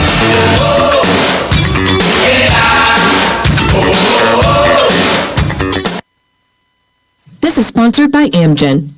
September is National Cholesterol Education Month, and comedian and television host Jay Leno has partnered with Amgen on Cholesterol 911, a national initiative urging people who have had a heart attack and still have high bad cholesterol to reduce their risk of another. Bad cholesterol is one of the most important modifiable risk factors for heart attack. While many people may be able to reduce their cholesterol through diet, exercise, or medication, those who have experienced a previous heart attack and still struggle with high bad cholesterol may require additional treatment options to further reduce their cardiovascular risk. I have high cholesterol. Thankfully, I'm able to control with the help of my doctor. But I've learned from some close friends about a connection to their heart attacks. I hope this effort encourages people to see the emergency in high cholesterol and talk to their doctor. Visit www.cholesterol911.com to learn more. Again, that's www.cholesterol911.com to learn more.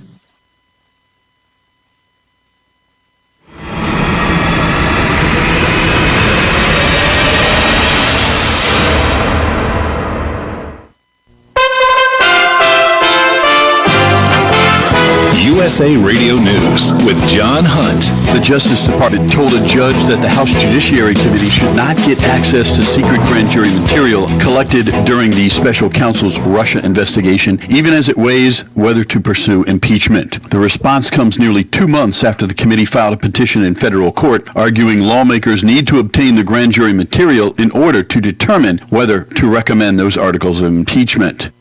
A negotiating team from the Taliban arrived in Russia, according to the Associated Press, just days after President Donald Trump declared dead a deal with the insurgent group in Afghanistan. Russian state news agency TASS cited the Taliban's Qatar-based spokesman Suhail Shaheen as saying the delegation held consultations with President Vladimir Putin's envoy for Afghanistan. It was the Taliban's first international visit following the collapse of talks with Washington. This is USA Radio News. There's no question you need omega-3s. But which form should you take? Fish oil or krill oil? Scientists have debated this for years. Luckily, there's a new solution to satisfy everyone. It's called Krill Omega 50 Plus. It combines ultra-pure fish oil and joint-soothing krill oil together in just one tiny pill. It's so powerful, it can promote the health of your heart and your arteries. And if that wasn't enough, it can also boost your joint comfort in just days. We're so sure Krill Omega 50 Plus will work for you. We'll even send you a free bottle to put to the test. The debate is over. It's not fish oil or krill oil. It's both. And now, it's free. Just pay $4.95 for shipping and claim your free bottle. Call now. 1-800-399-6392. 1-800-399-6392. That's 1-800-399-6392.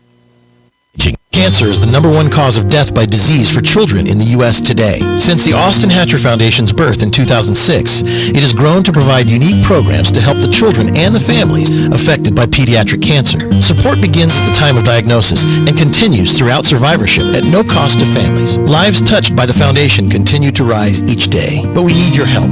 Donate, volunteer, or partner with the Austin Hatcher Foundation. Learn how you can get involved. Visit hatcherfoundation.org for more information. If you are behind on your bills, then this message is for you. How would you like to have a large portion of your credit card debt or medical bills forgiven? National Credit Card Relief would like to give you free information on a proven debt forgiveness program. It's not bankruptcy, it's not consolidation. This special program actually wipes clean the portion of your debt that is forgiven. Call for your free forgiveness information now. 800-291-6670. That's 800-291-6670. Don't wait. Call 800-291-6670. Not available in North Dakota.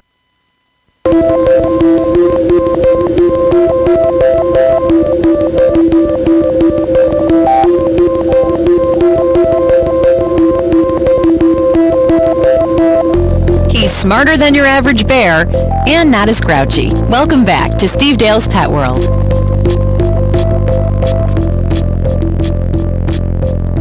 Our telephone number, 866-554-PETS, 866-554-7387. Patricia, you're calling from Paradise. Yes, I am. You have to explain that.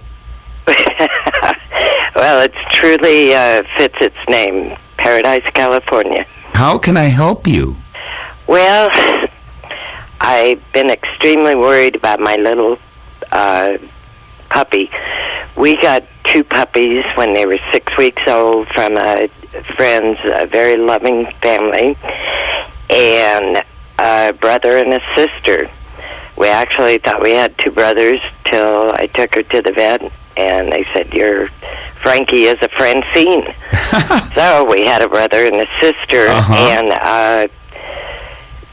and we, due to unforeseen health problems and not doing our homework, we've never had dogs.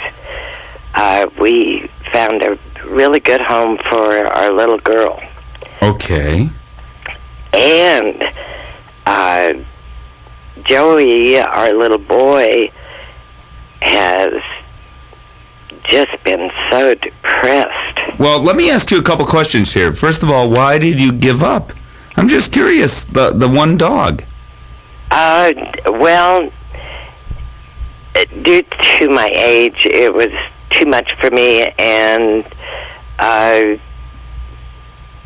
just some health problems in the family. Okay. Yeah, I understand. All right, that so we couldn't deal with 2. Sure. So I'm glad you dealt with 1. So here's what you can do.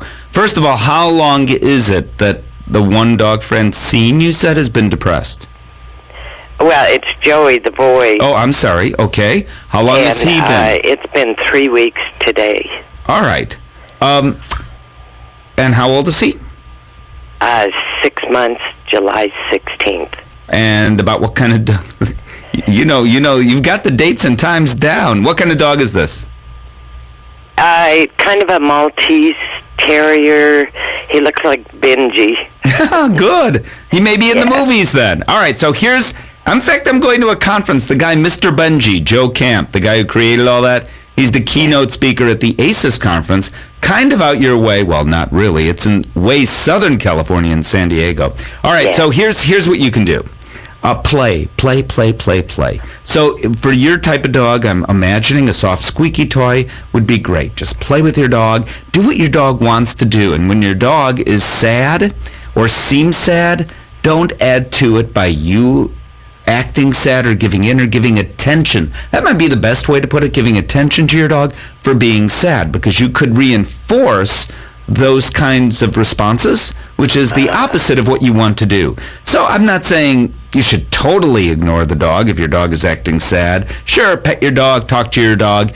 We however, could reinforce emotions without us knowing about it. What we can't reinforce necessarily is anxiety. So if your dog is feeling some anxiety, here's a way to deal with that. There's a product called Adaptil. It's a knockoff of a pheromone that helps to lessen anxiety just a little bit. Another thing you can ask your veterinarian about is called Anxitane, Anxitane, and that same thing. It's L-theanine, and it lowers anxiety just a little bit. It's a nutraceutical, so it's not a nutritional supplement, it's not a pharmaceutical, it's somewhere in the middle of all that. Both those things will help. Time will also help a bit, but it's been 6 months. I'm thinking, well, really? This has been a while. So play. Do what your dog likes to do. Take your dog out for walks as much as you feel like it, if you can. And you could just sit in your chair and toss a squeaky toy. Just go squeak, squeak, squeak. I wish I had one here, but just go squeak, squeak, squeak with that, because I don't sound like one, do I? But you know what they sound like, and dogs love it, love it, love it. And toss that back and forth for a little while. And I think that in 2 weeks, less than that even, you'll be calling me back and saying everything is okay. Now, what you've proved by this phone call, though, is that dogs do have emotions, and in a couple of weeks we'll be talking to the author, a veterinary behaviorist, of the book called The Soul of All Living Creatures, Dr. Vint Verga. That's coming up in a couple of weeks on this show. We'll send you a dog toy. We'll see if we have one that squeaks. If we do, it's on its way. Thank you so much. Yeah, I've done everything you've said. It's been 3 weeks, but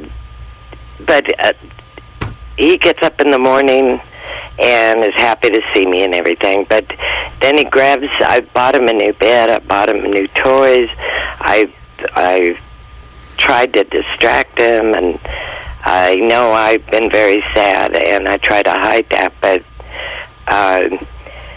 he gets up in the morning or sometimes in the afternoon, or grab this new toy, put it in his mouth, and roam around the house just whining and whimpering, and all right, so 100 things all at once here. First of all, the walking around with the toy and whining may not be sadness. Some dogs walk around with toys and make these whining sounds. It doesn't mean they're sad. In fact, quite the reverse is true. We don't know why they do it. It's a response that a lot of vocal dogs tend to do. So that, if that's what's mostly going on, that may have nothing to do with anything except for your dog will always whine when your dog walks around with toys. It's just something. I bet right now if I ask people whose dog does that, instantly the paws go up in the crowd. That's one thing. Second of all, I thought you said 6 months. It's not even been, it's barely been 6 days, just a couple of weeks. So, time is kind of, give it a bit more time as well. Secondly, you say you hide all this from your dog. Well, your sadness, you kind of can't do that very well unless you are, who do you think is the greatest actress ever? Maybe Bette Davis? I don't know. Yeah, that's who I was thinking. I knew that. So you're not as good as Bette Davis, and even Bette Davis probably couldn't hide stuff from her dogs. So it's tough to hide what we're really thinking and feeling from our dogs. So the good news is if you're playing with your dog with one of those squeaky toys, you're having fun too. I maintain what I said. Give it a try, and then call me back. And what you didn't try was the pheromone product I said, Adaptil, or ask your veterinarian about Anxitane. And try those two, and then call me back in a couple weeks. Let me know how it goes. Okay. Of course, I hope you find me on Facebook. Just go to Pages and type in my name, Steve Dale, and you will be on my fan page. How lucky can you be? And you can also sign up for my free blog newsletter. All these news stories, I put it out about once a week, sometimes once every other week. Stories about your pets. And in addition to that, I answer your email. You can email steve@stevedale.tv. I choose one every week. And this time around, it's about a kitten kleptomaniac. What? You'll hear what I mean next. Your calls are always welcome on Steve Dale's Pet World. Dial us up at 866-554-PETS. It's flu season, and in addition to protecting yourself and your family from the flu, you also need to protect your dog. Like human flu, both strains of canine flu are highly contagious and can cause runny nose and eyes, cough, fever, pneumonia, and in rare cases, even death. Don't worry, a new vaccine covers both strains of canine influenza. That means better protection for half the injections. Don't wait, vaccinate. Contact your veterinarian or visit doginfluenza.com to learn more. Right now, in your own backyard, there's a restless, hungry crowd waiting to be fed. It's not your in-laws who visit every summer like a recurring nightmare. I'm talking about parasites, ravenous fleas, starving mosquitoes, ticks with empty bellies, all looking for their next meal. Is that Labradoodle I smell? Don't let these famished little fiends make a meal of your dog. I'm going to engorge myself. Get the unmatched protection of Vectra 3D. Vectra 3D quickly repels and kills hungry parasites, fleas, ticks, mosquitoes, and other biting pests. Vectra 3D has more kinds of protection than any other flea and tick brand, and it's only available from your veterinarian. Get up to $25 in savings with purchase. Please don't feed the parasites. Say hello, Rover, a.k.a. dinner. Let's eat. Please go first. My mouth parts are watering. AB negative, my favorite. Visit your veterinarian for Vectra 3D or VectraPet.com to learn more. Tornadoes, hurricanes, flooding, wildfires. It's a dangerous time of year. Planning ahead and having your pets microchipped could save their lives. Help protect your pets by visiting the veterinarian before storm season gets underway for a simple and inexpensive procedure to implant a microchip. Then your pet's microchip number and your contact information must be enrolled in a national secure recovery database such as Home Again. Safety for your pets and security for you. Please visit homeagain.com. Aw, are you thirsty? If you're a cat owner, you should know subtle behavioral changes can sometimes be early signs of illness. Wow, you really need a brushing. Signs like increased thirst or decreased grooming can be easy to miss. That's why every cat should receive a wellness exam twice a year to help prevent health problems before they become serious. A message from the American Veterinary Medical Association and your local veterinarians. The only radio show for the whole family that often advises using toys with feathers. I miss my little kitty cat. Welcome back to Steve Dale's Pet World. The cost of veterinary care really is an issue for a lot of people, and Dr. Michael Blackwell, who is an assistant surgeon general, says we need to do something about that. What are his plans? We'll talk about that next week. We will also talk about what shelters are doing specifically to encourage cat adoptions. 3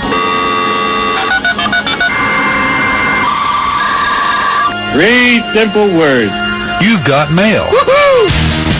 You can email your questions to Steve at stevedale.tv. Dear Steve, our kitty carries our clothing around the house and then hides them, writes emailer Jackie in Michigan. Apparently you have a kleptomaniac kitty, huh? And Jackie continues, what do we do about this? We want all our clothing. Well, a lot here that I can comment on. I mean, obviously this is a love letter from your kitten to you. The clothing smells like you and all the family members, so carrying the dirty clothes around the house that smells like you might be comforting, particularly you said kitten, so for a kitten especially. Now, if she's also picking up clean clothes and she's vocalizing as she does this, it could actually be prey drive. So your kitten might have nothing to hunt. I'm glad your kitten is indoors. If indeed your kitten is indoors only, better. But now you have to give the kitten something to hunt beside your clothing. So it's one of those. I'm not sure exactly, but let's deal with the issue. I want you to find something around the house that smells like you. It could be, I don't know how you're going to get that done. It could be an old t-shirt. It could be the blanket your cat actually, or kitten, actually sleeps on. And that way your kitten, if your kitten is looking for something that totally smells like you, your kitten has an option. Having said that, of course, the furniture in the house, your bedding, all of that smells like you anyway. So, but still, go ahead and do that. That's one easy thing to do. Very importantly, you need to enrich this kitten's environment. Give your kitten more things to do in the house. Instead of just feeding your kitten from a bowl, I want you to put the food over there and over there and over there. There are even toys you can buy that are treat or food dispensing toys. They range. I mean, something like a little bowl with a little ball with a hole in it that your kitten learns to roll around, and you buy 4 or 5 of these treat or food dispensing toys. You put them in different places around the house eventually, not immediately, and immediately they're right near the food bowl, but you can begin to move them further and further away, eventually hiding them. This is great fun, but moreover, it is a way in which our kittens, or cats for that matter, can hunt indoors. This is so important, and we're only beginning now to understand that we're feeding our kittens, cats, puppies, and dogs probably all wrong. So by giving them this opportunity, especially for cats, to quote-unquote hunt, that is so incredibly important. So I want you to do that. I also want you to, twice a day, with an interactive cat toy, a fishing pole type toy with feathers or at the end of it or fabric at the end of it, to simply play with your cat for 5 minutes, maybe 10 minutes at the most. That should be easy to do. You can do that as you watch a sitcom on TV. One commercial break, you do it. Second commercial break, you do it, and you did it. You know, for one part of the day, and then the same thing later in the day. It's that easy to do, but engaging the cat, especially a kitten with all that energy, is so very important. Email your questions to steve@stevedale.tv. So you go to cities all over the country, and the horse carriage rides are iconic, right? I mean, for so many cities, as a tourist, one way to see the city, and sometimes a romantic way, like going through Central Park in New York, Michigan Avenue in Chicago, is to do these horse carriage rides. And it sounds great. And in a way, it is great. I have no issue with horses pulling people on a carriage. I mean, horses were bred to do that, at least most kinds of horses. That's fine. Here's where the problem comes in. First of all, the horses are in traffic, typically not in Central Park, but in other places around the country they're in traffic.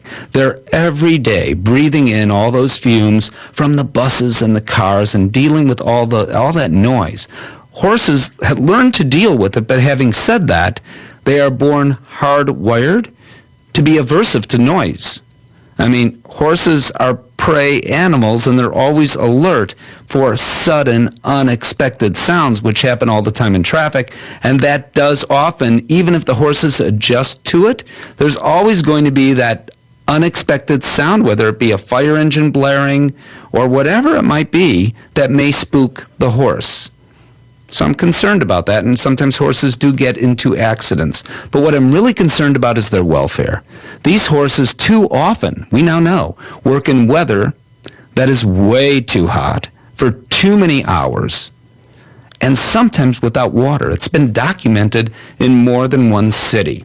Because, the companies want them out there as long as possible to make money, and they don't give the horses the kind of breaks that they merit. I mean, they don't belong to a union. Maybe they should, but that's wrong. And a lot of cities have rules and ordinances, but they don't pay attention to those. So I'm at the point of saying, hey, if you stable owners don't do this right, then you shouldn't be allowed to do this anymore, and let's have alternatives. Mayor de Blasio in New York City had the right idea. Unfortunately, it did not pass his city council. He wanted electric-run vintage cars, or vintage-looking cars, to take the tourist places. It would have a lot of character, and there's no horses or animals being hurt while they're doing it.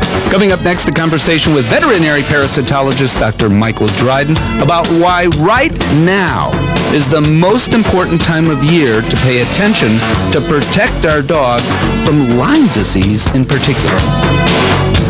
You're listening to Steve Dale's Pet World.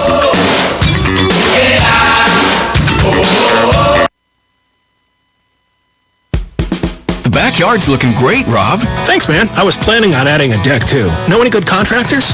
Why don't you just ask HomeAdvisor? Home what?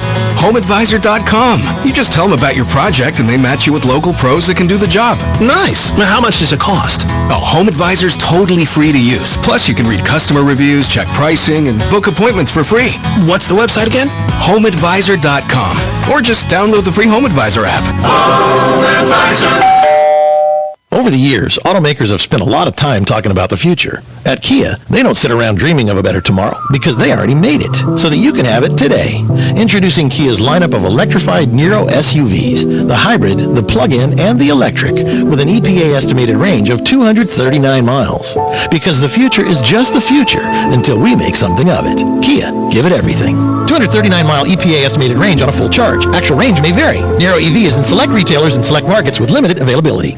Have you wanted to speak a new language, but you thought it'd be too hard or take too much time? Then go to Babbel.com, download the app, and try it for free. In just 15 minutes a day, you'll be on your way to speaking a new language in just a few weeks. And right now, you can try Babbel for free. Babbel starts out teaching you words and phrases by matching them with pictures. You won't believe how easy the interactive program is. Soon the sentences get a little bigger, and before you know it, you're having simulated conversations voiced by native speakers. And because Babbel is crafted by language experts and uses the spaced repetition method, in just 10 to 15 minutes a day, you'll be speaking the language of your choice with real confidence. With Babbel, you can speak a language. Just go to Babbel.com and start your first lesson in the language of your choice for free. Download the Babbel app or go to Babbel.com and try it for free. That's Babbel.com.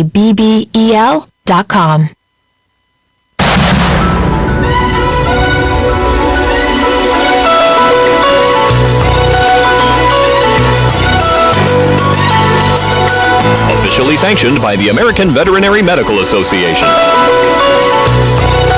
This is Vets on Pets. That's where Steve talks to the vets about your pets. Don't worry, this won't hurt a bit. Dr. Michael Dryden has a very interesting job. He travels all over the planet talking about fleas and ticks, heartworm disease, and he finds it to be a lot of fun. A sexy thing to talk about. And in fact, ticks are an important thing to talk about, increasingly so, Dr. Dryden. I believe, and these are my words, we'll hear your words in a moment, there is actually an epidemic of tick disease in America. Am I going too far with that? Actually, I don't think you are. If you look at particularly the number of cases of Lyme disease now, the CDC estimates over 300,000 cases in humans on an annual basis. Only about 10% of those are actually reported. So, yeah, I think an epidemic is not too strong of a word, Steve. And, you know, a couple of studies have just come out, actually, that indicate that Lyme is occurring in places that hasn't previously occurred. And you think of tick disease in general or Lyme disease, you think the woods, you should. But now it's occurring in city parks, in urban areas, at places like New York and Chicago and Pittsburgh, places where you normally wouldn't think about Lyme or other tick disease. You're absolutely correct. And in fact, there's been some really good studies that have clearly demonstrated that the urban inundation of ticks, if you will, is clearly a problem. And there's several factors that are leading to this, Steve. And it's been going on over the last 3 decades, and it continues to increase. It's a combination of increase in white-tailed deer populations in eastern North America, which is the primary host for many of these ticks, including the Lyme disease tick, Ixodes scapularis. Climatic change, which is clearly happening for a variety of reasons here and throughout the globe. The increased warm temperatures and lack primarily of cold, hard winters have allowed northward expansion of ticks. As those populations have increased, migratory birds are now carrying these ticks throughout many areas and dropping them off. So even if you don't have a deer in your backyard, migratory birds can be dropping these ticks off, and now they can be in your backyard and causing you problems. And this has clearly been demonstrated. So here's the most common question that I get. Can I get tick disease from my dog? No, you can't. So you're not going to get the disease directly from your dog, but if you're walking your dog in an area where these ticks are at, both your dog and you can get exposed to those ticks, and then get the disease, but not directly from your dog. And if there is tick disease, your dog is likely to be a sentinel for what we potentially can get. So the bad or good news is our dogs can get pretty much the same tick disease as we can. The bad part of that for us, the good part for dogs, is we can actually probably do a better job of protecting our dogs than we can ourselves, I think. There are a number of great products out there, Steve, that you can protect your dogs with, both oral systemic compounds and topical products out there. And I know your veterinarian can provide you with recommendations on the best products, but yes, we can prevent the vast majority of these diseases being transmitted to our pets if we just administer these products on a regular basis. And we can do one more thing. So for Lyme in particular, if you live in an area where Lyme is endemic, is the vaccine potentially a really good idea? Oh, absolutely. In Lyme endemic areas, I think it's almost foolish not to vaccinate your dogs. It has been demonstrated that these vaccines remarkably reduce the chances of your animals getting Lyme disease. And we're talking about dogs here. So, yes, in Lyme endemic areas of the United States and Canada, definitely vaccinate your dogs. So another question that I commonly get is, okay, I get that our dogs can get tick disease. What about cats? Oh, yes. There are some really bad diseases out there that cats can get from ticks. Probably the worst one out there is called cytizinosis, which is transmitted by the Lone Star tick, which has been greatly expanding throughout the eastern United States. There are a number of states, basically from the Midwest to the eastern seaboard, that now we're seeing cytox. That is a horrible disease that kills the vast majority of cats that get it. So we actually now have some products out there that have demonstrated the ability to prevent that disease in cats. And so talk to your veterinarian so they can recommend a product to help protect your cat from these dreaded diseases. Some products are better than others, and some products are better in different parts of the country than others, based upon the tick spectrum that they're effective against. Only your local veterinarian can make that recommendation for you on the best choice of product for your pet, your pet's lifestyle, and the area of the country in which you live. Perfect. Dr. Michael Dryden, thank you so much. You're welcome, Steve. You know, one of those products, and we've talked about this before on the show, is Vectra 3D. Ask your veterinarian about this product because it's a force field that prevents the bite of mosquitoes and fleas and ticks in the first place. This is a Ricky Ricardo production. Be good to your pets, they'll be good to you. We'll talk to you next time.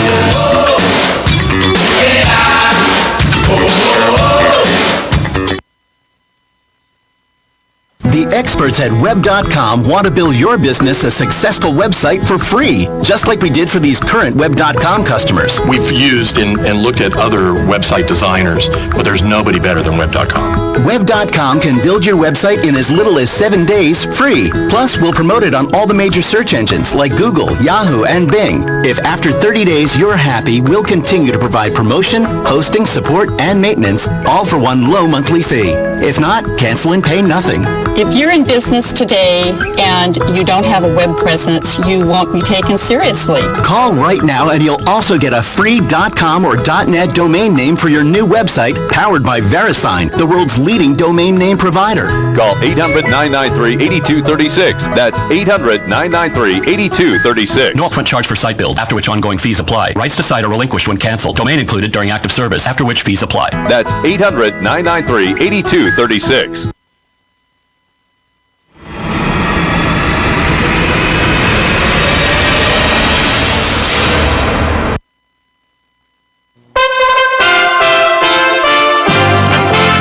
USA Radio News with John Hunt. The United Auto Workers Union announced that its roughly 49,000 members at General Motors plants in the U.S. will go on strike tonight because contract negotiations with the automaker has broken down. The decision came just hours after about 200 plant-level union leaders voted unanimously in favor of the walkout during a meeting this morning in Detroit. The family that owns OxyContin maker Purdue Pharma used Swiss and other hidden accounts to transfer over $1 billion to themselves, according to New York's Attorney General. The state of New York is asking a judge to enforce subpoenas of many companies, banks, and advisors to Purdue and its owners, the Sackler family, and they said they've uncovered what was previously unknown wire transfers. The transfers bolster allegations by New York and other states that the Sacklers worked to shield their wealth in recent years because of mounting worries about legal threats over the painkillers. Hi, I'm Wade Alaroot for AMP Fest 19. AMP Fest 19 is the most entertaining political event and Trump Fest of the year for any conservative who wants to be empowered and entertained, or for any Trump superfan who wants to just have a blast. If that's you, head to the Trump Doral Hotel on October 10th to 12th in sizzling, sexy Miami, Florida. Headliner speakers at AMP Fest 19 include Sarah Huckabee Sanders, Dinesh D'Souza, Charlie Kirk of the Turning Point USA, Brandon Straka of the Walkaway Movement, and of course yours truly, Wade Alaroot. I love that guy. But this is more than a traditional political event or Trump Love Fest. AMP Fest 19 features a Texas Hold'em poker tournament, golf tournament, comedy night, pool party, yacht party, fashion show, movie screening, Women for Trump social, and prayer breakfast hosted by Alveda King. To register for AMP Fest 19, just go to AmericanPriority.com. That's AmericanPriority.com. It all happens October 10th to 12th at the Trump Doral in sizzling, sexy Miami. I'll see you there. AmericanPriority.com. Drone strikes on Saudi oil factories by Iranian-backed rebels have lawmakers and candidates talking about Middle East strategy. USA's Chris Barnes reports. South Bend, Indiana Mayor Pete Buttigieg says, We're moving in the wrong direction, but it's not too late for us to be a constructive force toward peace and stability in the region. some Republican lawmakers are calling for retaliatory strikes on Iranian oil facilities. The Democratic presidential hopeful Buttigieg says, My focus would be on making sure this doesn't escalate into further instability, conflict, and not only danger to world oil supply, but danger to peace. He was speaking on ABC's This Week. For USA Radio News, I'm Chris Barnes. Teachers in the nation's third largest school district are inching closer to a strike that could happen as early as October 1st. After rejecting the district's latest offer, Chicago educators are back at the bargaining table, negotiating issues including pay, staffing shortage, and class size. This is USA Radio News. Now you can fly anywhere in the world and pay discount prices on your airline tickets. Book a flight today to London, Paris, Madrid, or anywhere else you want to go. And pay a lot less guaranteed. Call the International Travel Department right now at Low Cost Airlines. 800-215-5141. 800-215-5141. That's 800-215-5141. The Justice Department says United Parcel Service, Inc. must now pay $8.4 million to settle allegations that the company was overcharging the federal government for package deliveries. The Justice Department alleges UPS failed to abide by terms of its contract with the General Services Administration and overcharged the government for services from 2007 through 2014. The government says its contract required UPS to provide the same lower prices offered to other customers. Assistant Attorney General Jody Hunt said the settlement shows the government will hold accountable any contractor who tries to overcharge the federal government. The settlement resolves the allegations, but there was no determination of liability or guilt. UPS said the allegations stemmed from good faith differences regarding contract interpretation, and it's now pleased the matter is resolved. Indiana prosecutors have charged a couple with abandoning their adopted daughter in 2013 and moving to Canada, renting an apartment in Lafayette for the then 11-year-old girl, but otherwise leaving her to fend for herself. Prosecutors filed neglect charges against 45-year-old Christina Elizabeth Barnett and 43-year-old Michael Barnett. The Journal and Courier newspaper reports that the couple has an address in Indianapolis, but it was not immediately clear if they lived there or still are living in Canada. According to court documents, the couple adopted the girl, who has dwarfism, in 2010 when she was 8 years old. She came to the United States through an adoption program 2 years earlier from her native Ukraine. For USA Radio News, I'm John Hunt.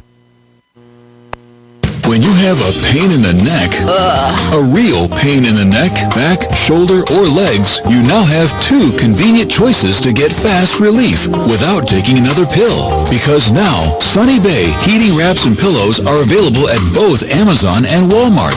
Yes, see Sunny Bay's 4.5 to 5-star customer reviews on Amazon.com or Walmart.com. Our microwavable heat wraps, heatable neck pillows, and extra large body wraps are designed better for perfect support support where and when you need it. Even while driving, Sunny Bay wraps will not burn and stay balanced to provide soothing hot or cold therapy to help treat temporary or chronic pain. And the best part, Sunny Bay quality products start at under $20. Join thousands of happy customers and see why Sunny Bay products have a lifetime 100% positive rating on both Amazon and Etsy. It's easy. Click Amazon or Walmart and search today for Sunny Bay.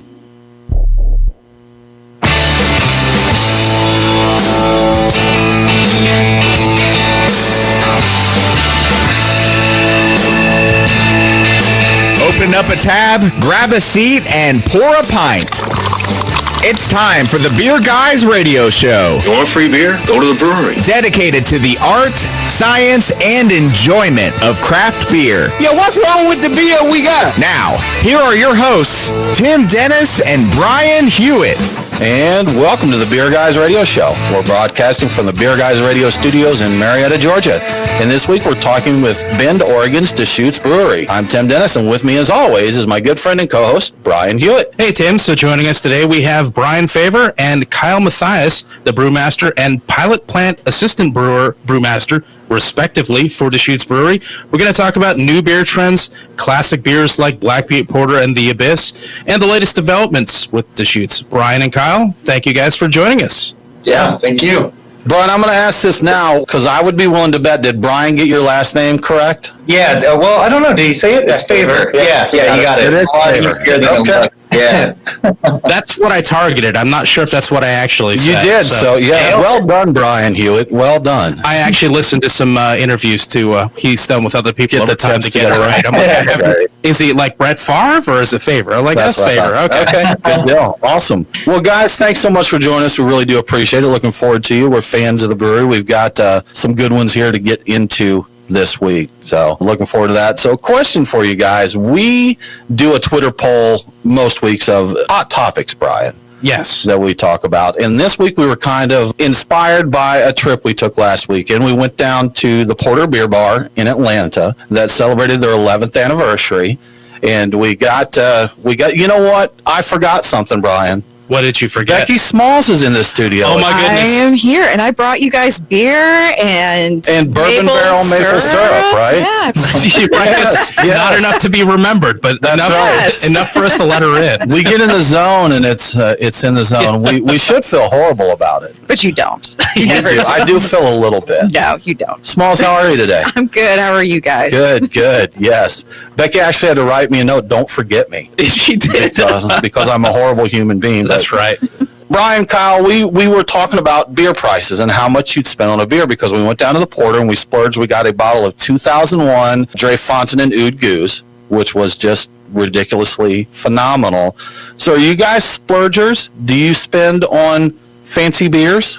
I mean, personally, I would say occasionally. I'd say it has to be kind of the right moment, the right mood sort of thing, the right beer, and everything kind of has to fall into place. Otherwise, I kind of tend towards just standbys and places that I I enjoy drinking their beers. But yeah, occasionally I'll splurge for sure. Okay. Yeah, and I'm similar to Kyle. I'd say the other great thing about our industry is that you're usually surrounded by a ton of great brewers and great beers, and so there's a lot of collaboration and just getting together. You know, we just took a trip a few weeks ago out to a winery, so to King Estate, but right next to it is a little brewery called Ale Song, and spent some time with them, which was great. And then you always trade beer. So usually that's a great avenue too to end up getting some of those more obscure kind of higher price point bottles. Right. There's so much great beer available now that you don't have to splurge on. That's right. Exactly. People sharing, and just your average beer in a lot of places now is really, really good beer.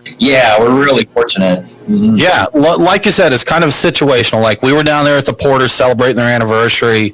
They have a nice cellar list there. We thought that was an appropriate time to go a little bit. But Twitter, when I asked Twitter about it, they said, according to Twitter, 26% of people said $20 or less is the most they have ever spent on a bottle of beer. 67% said between $21 and $50. And 4% said $51 to $100, and 4% said greater than $100. So I think that 21 to 50, see, Twitter only lets you give so many choices on your poll. So I was a little limited there because I imagine there's a broad range of that 21 to 50. Because I know for me, you start hitting that $30. Yeah, about 30. And I'm like, I don't think I can do that. It better be a good beer.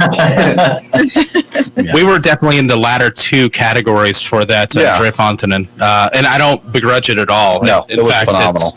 We spent more. There was a charity brew. This is going back a few years, but a CBS. I think it was one of the earlier releases. Yeah. I think it was a charity. I think it was the first bottle release. I think. Yeah, and it was on the seller list, and I don't think it was at the port. I think it was at another place, and I believe it was $125. It was $150. $150, but 100 of that went to a charity. Yes. So.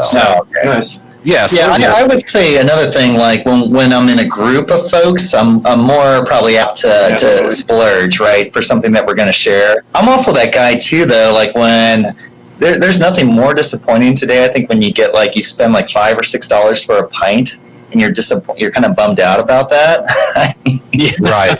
Yeah. Yes. That's it. But like you said, same thing with us. You're with a group of friends and that. Yeah. We bought that bottle. It was just Brian and I there, but then we shared it with others at tables around us because that's a lot of the fun of it. Exactly. Yep. But it was a good time. A good time at the Porter all around, Brian. We drank some other great beers. We started off the day at Der Biergarten. Becky, you weren't there. Are you jealous? No, I am jealous, but I was having my own adventures making mead. That's right. You brewed mead that day. I brewed mead that day. Yes. So we had some Pilsner, some Crispy Boys, and some German food. You had a little carboy adventure on your mead day, right? I did, yes. My Big Mouth Bubbler hit the dust. Which is a plastic one. The plastic that one, someone poured boiling water in. Yeah, I don't know who that was. a lot of plastics can handle that. Apparently this one could not. And it went down like those old school shrinky dinks. It completely shrunk down. Yeah. A lot of fun to clean up honey, water off the floor. So, learned my lesson. Can I ask you guys about a lot of our younger brewers are throwing around Crispy Boys? Like, what is that? Pilsners. Like a nice crisp Pilsner. That's the Crispy Boys there. So and I am one of the younger crew, so I understand that. He's so young. Where did that term come from? I think probably internet insanity is kind of where it started. You know, they get Haze Bros or Hazy Bros for the Northeast. You see that out there. And then I don't know where Crispy Boys originated, but I like to pick up any internet stupidity and drive it into the ground. And that one is unusually good. And there's also the the Claw Daddy, which I'm a Claw Daddies. Yes, I'm not a fan of White Claw, but I love the Claw Daddy hashtag. So and Barley Wine is Life. Yeah, another one. Oh yeah, Barley Wine is Life. Life. I agree with that one. That one I don't think is even funny. I think it's very serious too. I think that was started by Don't Drink Beer. I think they're the first ones that use the Barley Wine is Life thing. So I've been tempted to get one of those there are no laws when you're drinking claws t-shirts. Oh yes, absolutely. A fun fact about that, White Claw actually sued that guy to quit making the shirts. Oh really? So there are indeed some laws there, apparently. Yes. There are, in fact. So, Tim, I think we need to talk about the beers of the week. Crack open a cold one. It's the Truck and Tap Beer of the Week. Woo-hoo! Craft beer and food trucks in downtown Woodstock. Truckandtap.com. Well, Brian, we've got a lot of good beers to drink this week. We are, of course, going to get into some good stuff from Deschutes. We're going to get into the Stoic 2015, a Belgian quadruple. We'll have the Dissident, which is a sour Flanders Oud Bruin, and the Abyss, Brian, a very delicious stout. Yes, indeed. And these are some you got on an adventurous trip a few years ago. These are all 2015 vintage, correct? Yep. I believe that's when I picked them up. All right. Well, it's going to be good stuff. We're looking forward. So, Brian, what's happening in the news? What's in the news? The beer guys have the scoop. Extra, read all about it. Time for headlines. So really quick, we'll get started with a story about Big Beer being Big Beer. Constellation's Brands is closing its Ballast Point tap room in Daleville, Virginia at the end of September after being open for just 2 years. But it's not for the reason you might expect. The location was very popular and apparently profitable, so making this a surprise to the community and to the employees working there. So they're closing the tap room and converting the production facility into, quote, a innovation hub, which basically means, from what I've read, that they are going to focus on new products like hard seltzers and flavored malt beverages. And they are shifting their focus and resources from that location to other core local markets. So instead of brewing beers for the Virginia locals, they're going to be producing those for other markets. On the bright side, some of the employees that are getting axed will be offered production jobs at the new Innovation Hub. So this is the third Ballast Point facility closure in recent years, and the one-time billion-dollar brand has seen double-digit declines over the past 2 years. So Big Beer just can't catch a break, Tim. As always, Brian, right? You're listening to the Beer Guys Radio Show. We need to take a break, and we'll be back very soon to talk more with Deschutes Brewery.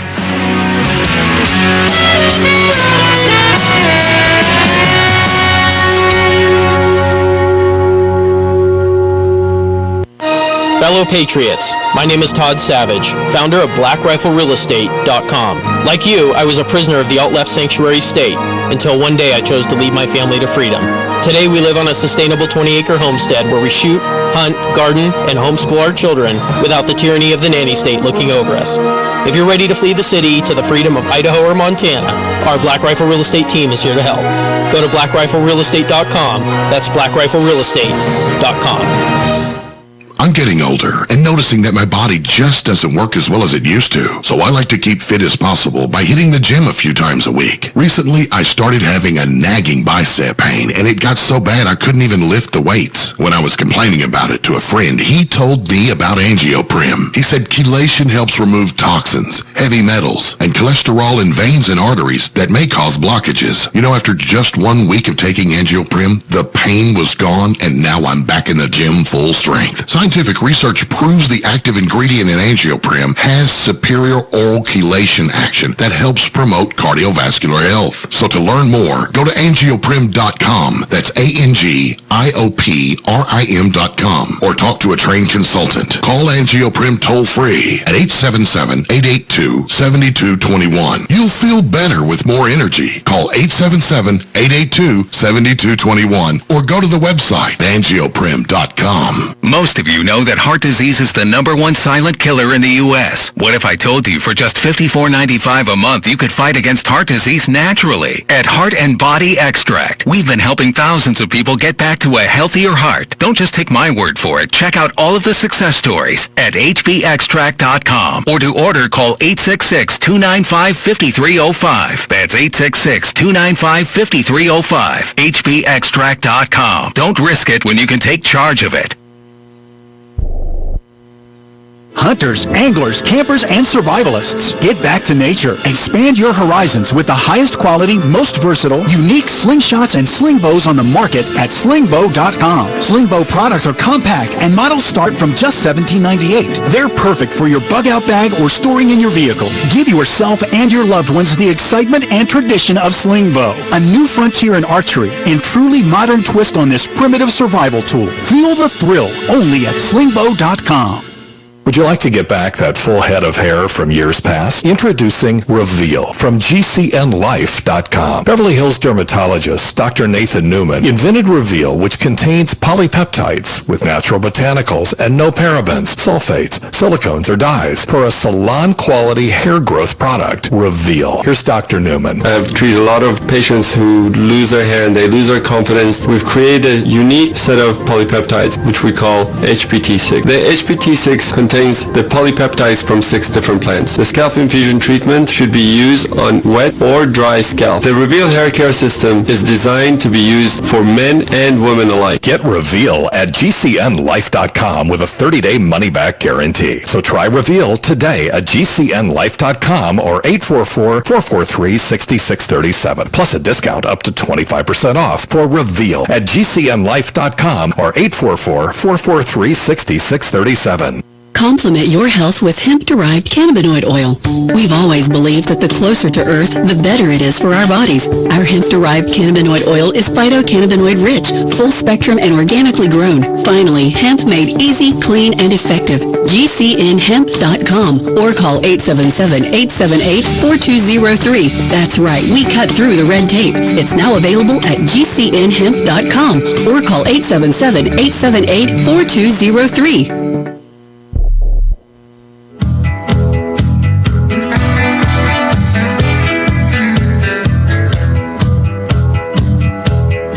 Follow the Beer Guys on Facebook, Twitter, and Instagram. Strange things are afoot at the Circle K. Now, back to the Beer Guys Radio Show. Welcome back to the Beer Guys Radio Show. If you miss an episode, don't worry. All episodes are available as a podcast. Subscribe on your favorite podcasting app and never miss a show. Now let's get back to our talk with Brian Favor and Kyle Matthias of Deschutes Brewery. Guys, we've been talking a lot here about Quake and the rise of the hard seltzer. So have you guys done anything with Quake yeast yet? Yeah, we've done a couple things with it, and also our Portland pub and Jake up there has done quite a few things with it. It's been fun experimenting with it and just messing around with different temperatures, different style of beers, different yeast suppliers of Quake, just kind of seeing what those things throw. We've seen anything from, something that might remind you more of a Saison to something that's a little bit cleaner and, really lets those hops shine through. But it's been pretty cool to set that fermentation temperature to 100 degrees and just let it go. Right, yeah. So is it a pretty strong fermenter? It'll just chew through everything, leaving you with a pretty dry finished product? I would say, pretty standard final gravities to a lot of other commercial sack strains. I wouldn't say it would be, intensely dry, but certainly similar dryness to other sort of IPAs and Belgian beers you might see out there. It's a quick fermenter, though, right? Like it'll hit final gravity fairly quickly. Yeah, fairly quickly, a couple days, 2 to 3 days. Fairly quickly, Tim. Stop it. Are there any other trends in beer right now that you guys are excited about? Boy. The rise of Crispy Boys, did you say? That's right, yes. I believe he did. Yeah, has anybody actually used that as a beer name yet? I don't know if we can check Untapped. It'll tell us right away there, but I'm curious. Yeah. Yeah, I don't know. For me, maybe it's not quite a trend, but there's that hell trend going around which kind of leads to lower ABV beers. And I'm not necessarily counting my calories, but I do like to drink a few when I sit down for a session of drinking beers, and lower ABV certainly helps that. So I like seeing a couple more lower ABV products popping up out there. And I'll say, I'm a bit older than Kyle, so my metabolism's definitely slowing. So occasionally I am counting my calories, but no, I agree with that as well. Yeah, a lot of times, especially we just had this Brewers Conference here in Bend, and actually we had Paul Arney from the Ale Apothecary, who used to work at Deschutes, presented on Kvike. And he actually has a film that he produced that I highly recommend. And then we also had some folks here talking about yeast strains that have been genetically engineered. I don't know if you guys heard about that, but the group that kind of spun out of University of Berkeley, that was in the press for having yeast produce some THC compounds. So that's some pretty interesting, wild work. Wow. So yeah, there's never there's a ton to learn and a ton that keeps happening in the brewing industry, and it's fun to be involved in it. Yeah, I think along with that too, just just yeast-driven beer, it seems to be kind of becoming a thing with Kvike and the genetically engineered these yeasts, and just exploring that more as a versatile ingredient as opposed to just hops, say. Right. I think when we had Stan Hieronymus on, I think last time, we talked a little bit about that, about deriving the other flavors from the hop compounds. Mm-hmm. I think he'd done a little piece on that. It's interesting. This isn't necessarily beer, but I think I actually saw something recently. There's a festival coming up that's kind of mixing beer and wine or grape must. And but I'm going to miss this, but I think it was the Sauvignon Blanc grapes that they found out that each generation gets a different number of genes from their parents, where most things it's one copy of each. Mm-hmm. But in these grapes, it can be different, so there can be a huge variation from generation to generation because they're not getting the same matching number of genes there. And now, Smalls, you may know more about this than I do. You guys are totally talking my language right now. Yeah, and it's not my language, so I'm taking the highlights that I saw from an article, but there's just so much they started talking about, because they know this and the way these genes are working. They have a record of red grapes turning white and different things like that, So if they don't get as many of the genes, I think the fewer they get, the more likely they are to be white from the. I saw that article, and there's a lot of the varieties of flavor comes from the fact that there are thousands of different possible variations within this family of grapes. So yeah, pretty interesting. Another thing I thought too is because with grapes, a lot of credit is given to terroir. for flavor. But if they're getting different numbers of genes in that, it could be just the genetics of the grape as much as terroir or growing season. Just depends on what genes these grapes are getting. Oh yeah, just everything comes down to what gets turned on, what gets turned off. Like with the yeast, I was always wondering if somebody was modifying those, because I used to, back in the day when I was working in research, I would do that with bacteria. I would totally clone them and pop things in, pop things out, and change things. I was wondering if anybody was doing that with yeast. Totally change it. Oh yeah, I'm in the wrong field. Right. Go back to Yeah, there's a good group. So the group, that presented, we actually, in our pilot plant, we made some beers using these modifications that you should look up. So it's Berkeley Beer Science. But yeah, like exactly what you were saying, so they could turn up how a yeast strain might express in certain areas. I think they took some genes from basil and mint, which was pretty wild, and put them in 001 California ale yeast. So some pretty interesting stuff that's going on. And that would have been what Stan was talking about. I think that's right. Those flavor compounds are geraniol and things like that he's talking about come from things like basil. I think you mentioned that you recommended a film, a beer film, and I don't know if you said what the title of the film was, so I was curious about that. Oh, I think it's called Oregon. But yeah, Paul Ale Apothecary kind of documented his trip over to Norway, and I want to say it's called Oregon, like probably totally butchering that, but I think they're trying to combine Norway and Oregon. So I think that's what it is. Yeah. Norwegian. Okay. I think some Googling can turn it up for us. Yes, totally. Yep. We have opened a bottle of The Stoic 2015, and one of the first things I thought when I was opening it up, because I've had The Stoic and not The Stoic, what is the difference between these two? I can't remember what it is.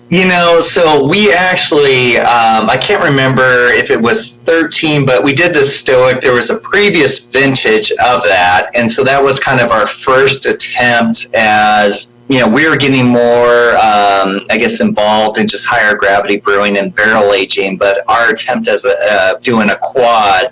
So we came under some decent amount of scrutiny, I think, on the internet when that got released. So really the big thing when Not the Stoic came out was to say, if you didn't think the Stoic was a quad, and all my understanding of that is the quad is, a style that's been fabricated, I believe, in craft brewing. And I could be totally wrong here, but then we kind of took the Stoic to say, okay, if you didn't think that the Stoic was a quad, well, here's Not the Stoic, and maybe...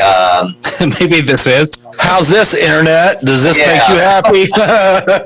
So it was a little bit tongue-in-cheek, the Stoic was 100% Pilsner malt, and Not the Stoic, we brought in Special B, which usually a lot of people, that's kind of a hallmark malt, I guess you would say, in a lot of those beers. We stuck with Czech Saaz and Not the Stoic. The Stoic had a lot of different adjunct sugars, so we went a little crazy. We had there's beet sugar, we had Belgian candy sugar, we had a date sugar, and actually both of those beers have pomegranate molasses. So that was kind of an interesting ingredient, and my wife is half Iranian or Persian, so I actually came across that in Persian cuisine, and there's a great dish out there called Fesenjoon that's made from this pomegranate molasses and ground walnuts.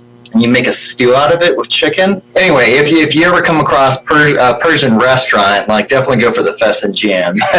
Okay. I don't know if I've had Persian. I've had Persian before. I don't remember that, but the last time I went to a Persian place, I went with a Persian guy. He ordered everything. He was like, "I'll take care of this." So was it hairy? It was hairy, and we smoked hookah afterwards. But yes, and it was great. Everything was fine. I loved it. So he's a crazy guy. Yes. Fun times.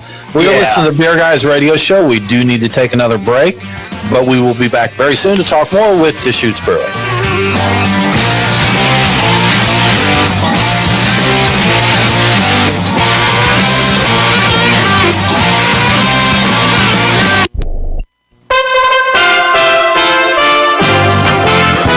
USA Radio News with John Hunt. The United Auto Workers Union announced that its roughly 49,000 members at General Motors plants in the U.S. will go on strike tonight because contract negotiations with the automaker has broken down. The decision came just hours after about 200 plant-level union leaders voted unanimously in favor of the walkout during a meeting this morning in Detroit.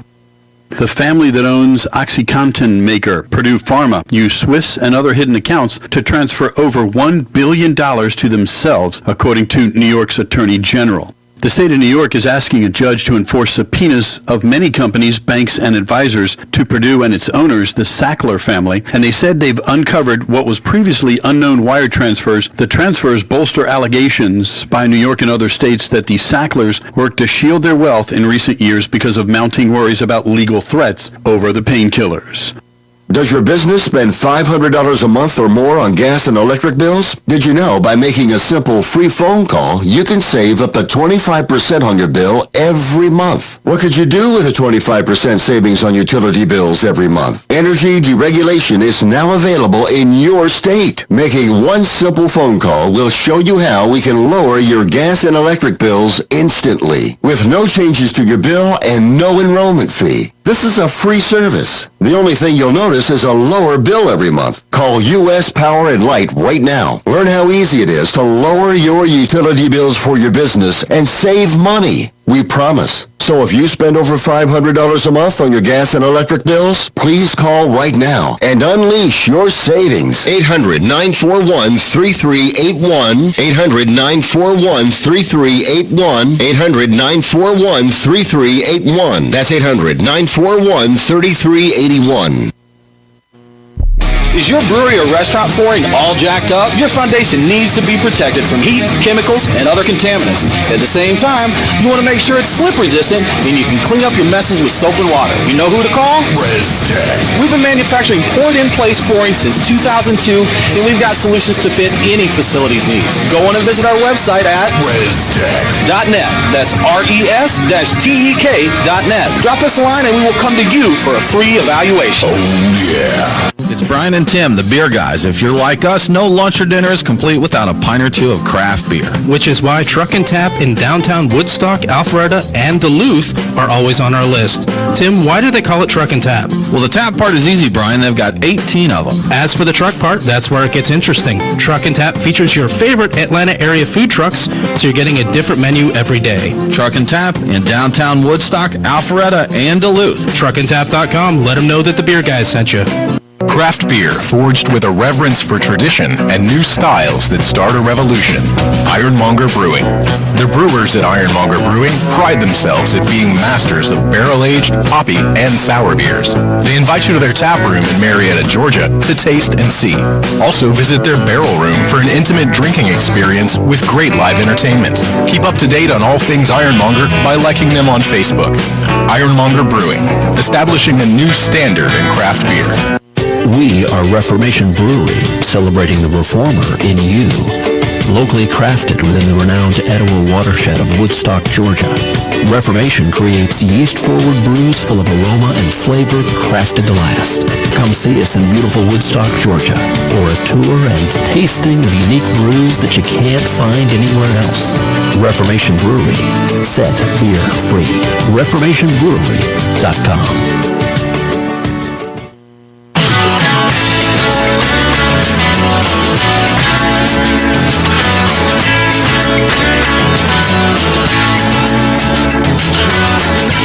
Follow the Beer Guys on Facebook, Twitter, and Instagram. To be the man, you gotta beat the man. Woo! Now, back to the Beer Guys Radio Show. Welcome back to the Beer Guys Radio Show. I want to give a quick shout out to our newest radio affiliate, WVWI Radio 1 1000 AM in Charlotte, Amalia in the U.S. Virgin Islands, broadcasting to the Virgin Islands and Puerto Rico, Tim. Catch Beer Guys Radio on WVWI Radio 1 every Saturday at 1 a.m. local time. Now let's get back to our talk with Brian Favor and Kyle Matthias of Deschutes Brewing Company. Guys, you'd mentioned when we were talking in the last segment there, we talked a little bit about people being calorie conscious in their alcoholic beverage choices. And something I noticed that kind of ties into something we want to talk about, a new flavored malt beverage you have, Modified Theory. And one of the things I saw in the announcement article for that was that Deschutes research showed that a lot of people did comment that they're not calorie conscious when they're choosing alcoholic beverages. So there is still a good group out there that doesn't, like Brian and I, for example. I was celebrating over here. Yeah. Yeah. But the modified theory, it looks like this kind of goes in a different direction with some of the other products that are out there right now. Can you tell us about that? Yeah, so these are beverages that are designed to be bold in just about every way, color, flavor, aroma, anything you can think of, and just kind of designed for, the person who might not necessarily be a craft beer drinker, but still, want something maybe a little bit more than, just hard alcohol, or, like we talked about earlier, the White Claws and all that's out there, something that delivers a little bit more of a unique flavor. And so we have 3 different flavors on the book for that line of products currently, and those are Tahitian lime and agave, Tarracan orange and vanilla, and then a Northwest berry and lavender. That's something that it is decidedly not a hard seltzer, correct? Yeah, definitely not. I would, nowhere close. Yeah, I would say, and just add to that, it's 100%, so, all natural, no preservatives, all malt based. So we're not adding just a neutral grain spirit into some carbonated water. So we're brewing this and fermenting it like we would any other beer. All right, I'm intrigued. I would try it. You down to try this? Yeah. Because if I see correctly, this is going to be positioned somewhat as a canned cocktail, somewhat as a mixer. Yep. So something you can drink on its own. Yeah, and that was a big drivers to say, can we develop something and really leverage just, our culinary background to say, hey, here's a beverage by itself. That's great. You could have this on rocks. You could, look to mix in your favorite spirit. So, obviously the Tahitian lime and tequila seems like a good pairing. The Tarraco orange. Bourbon seems to make a lot of sense. And I guess if you're a vodka person, probably a good fit for the Marionberry lavender. All right, I'm sold. Becky's on board. She's going to try all of those then. So now you need to dust off the slushy machines and have those going at your tap room. I've seen everything else in the slushy machine. I've seen fruited gozes and Berliners. I mean, might as well go with this. This seems like it's calling for it. Calling for it, right? Have you guys seen the one of our brewers was in Mexico a few months ago, and he's like, oh man, he's like, have you ever had an iceberg? And he said it was like just, a Mexican lager in a glass that they would put like a dollop of frozen margarita on top. Yeah, I've seen those. Okay. So we have some breweries here that do something, or not breweries, I think. Mexican restaurants, I've seen it. Mexican restaurants do that? Well, the Porter does it well. I think they just call them slushy toppers. Yeah. Like you'll get a beer, you'll get a Pilsner or any other beer, and you get a mug of the beer, but then you also get a topper of a slushy of that beer. So I guess the short answer is yes, just a little different execution there. I remember hearing about it, but I've never tried it. I had in my mind the where you get the margarita and they have the little harness to hold the beer upside down. Coronita? The little Coronita. And I'm like, I've had a lot of those. Different things. So see, we're all about the fun stuff with beer. Like we love good quality craft and drinking that, but we're not opposed to novelty, floating some slush on something or that. We'll give it a shot. Absolutely. I think it's interesting, I mean, and even this line and this concept, you look at, a brewery like Deschutes that's been around for over 31 years and very strong and craft brewing and making great beers. And I think a lot of breweries that have been around are really trying to, find a way to how do we adapt to the market that we're in today. Yeah, definitely interesting times for sure. It's a hugely changing market. And we see here, people are going to their neighborhood places. I'd mentioned earlier, guys, we had some law changes here in Georgia over the last couple of years. And the biggest one for us now is direct sales at our breweries, which we couldn't do 2 years ago. So we've just now got where we have some small breweries opening for own premise sales.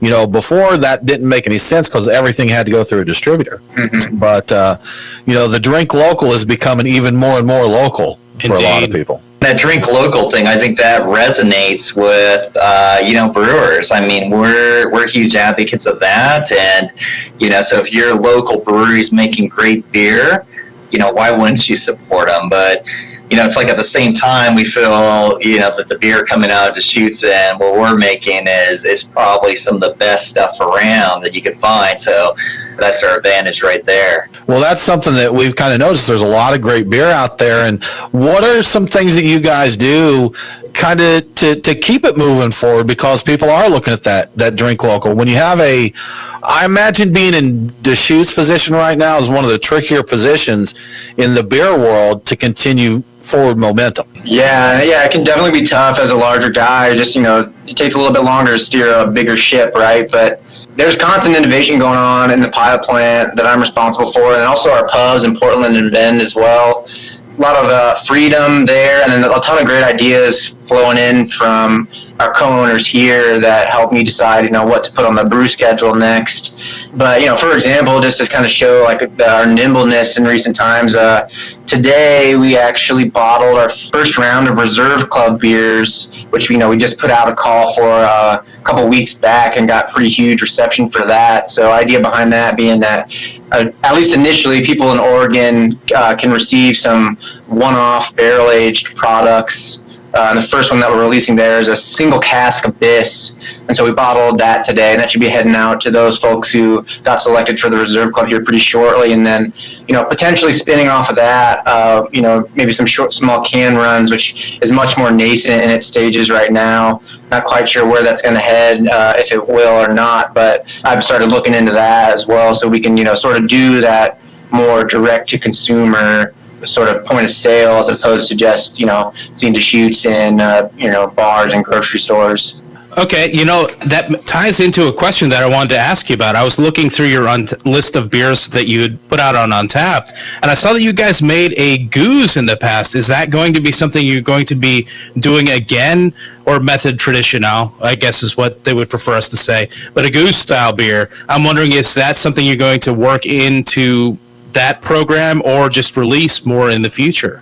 I would say potentially. I don't say there's any hardcore plans necessarily to release a style like that, but that kind of leads me to, I guess, another thing that we're doing to sort of lend itself to innovation, and that's we're calling a pilot draft series. And so that's something that'll come out next year again in one of our key markets. And what that's going to be is, a couple beers, whether that be a goose or not, that have come through the pilot plant that have gotten really good reception. We're going to work with, our sales folks to, decide upon what sort of beers they want to see that we can release in their markets that they think would be successful, and, allow folks in those markets to see Deschutes do something that, maybe we haven't done in quite some time. Yeah, and I think we're a little gun shy too on the whole goose, almost to what we saw with the Stoics. So we do have a beer out there called the Ages that we refer to as goose inspired. Be careful. And that's the one I was looking at. I saw, oh my God, they did one called the Ages. So I was intrigued by that. Yeah, goose inspired. Yeah. Just being clear. Right, yeah. The thing is, I think the people that win here are the consumer, because we get all these choices from all these breweries. Absolutely. Yep. Agreed. You're listening to the Beer Guys Radio Show. We do need to take another break, but we'll be back very soon to talk more with Deschutes Brewery.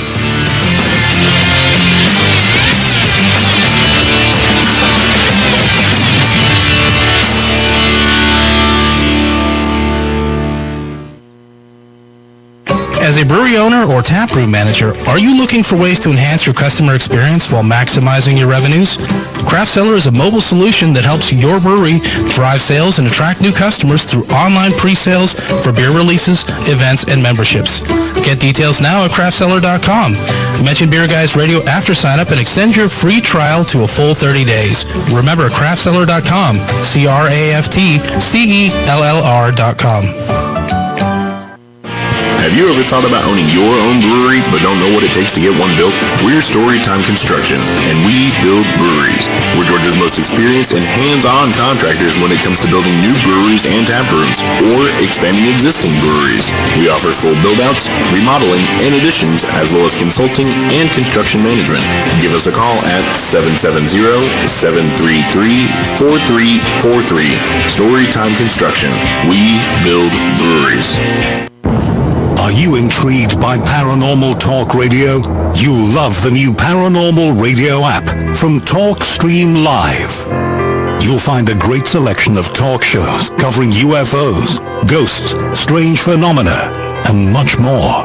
Download the Paranormal Radio app now and start listening to the very best in paranormal talk entertainment. The Paranormal Radio app. Free in Google Play and the iOS App Store.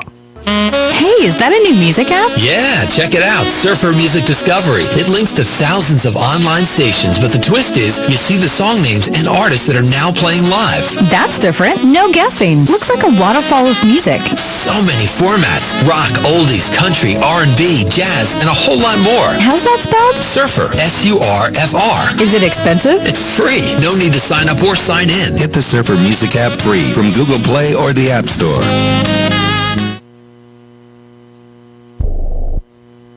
This is George Dory from Coast to Coast AM and History Channel's Ancient Aliens. We support the amazing energy, nutrition, and skincare products from Jeunesse.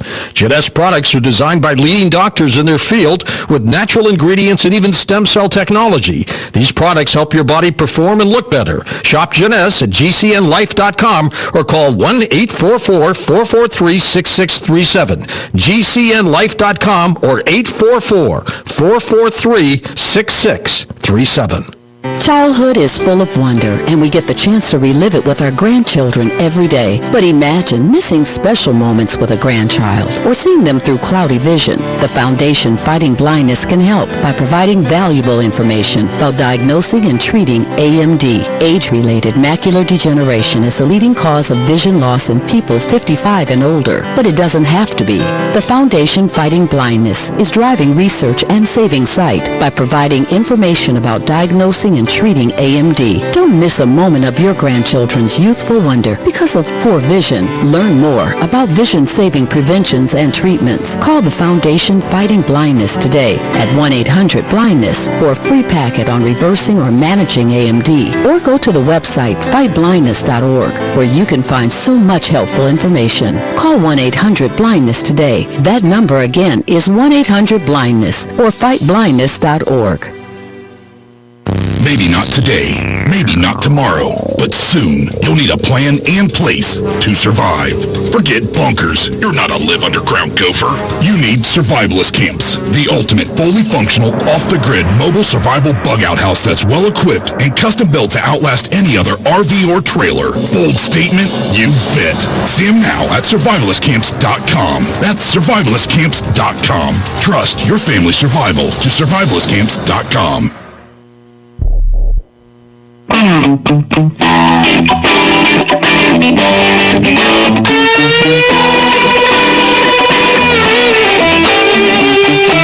Follow the Beer Guys on Facebook, Twitter, and Instagram. I believe you have my stapler. Now, back to the Beer Guys Radio Show. Welcome back to the Beer Guys Radio Show. If you enjoy the show, please consider supporting us on Patreon.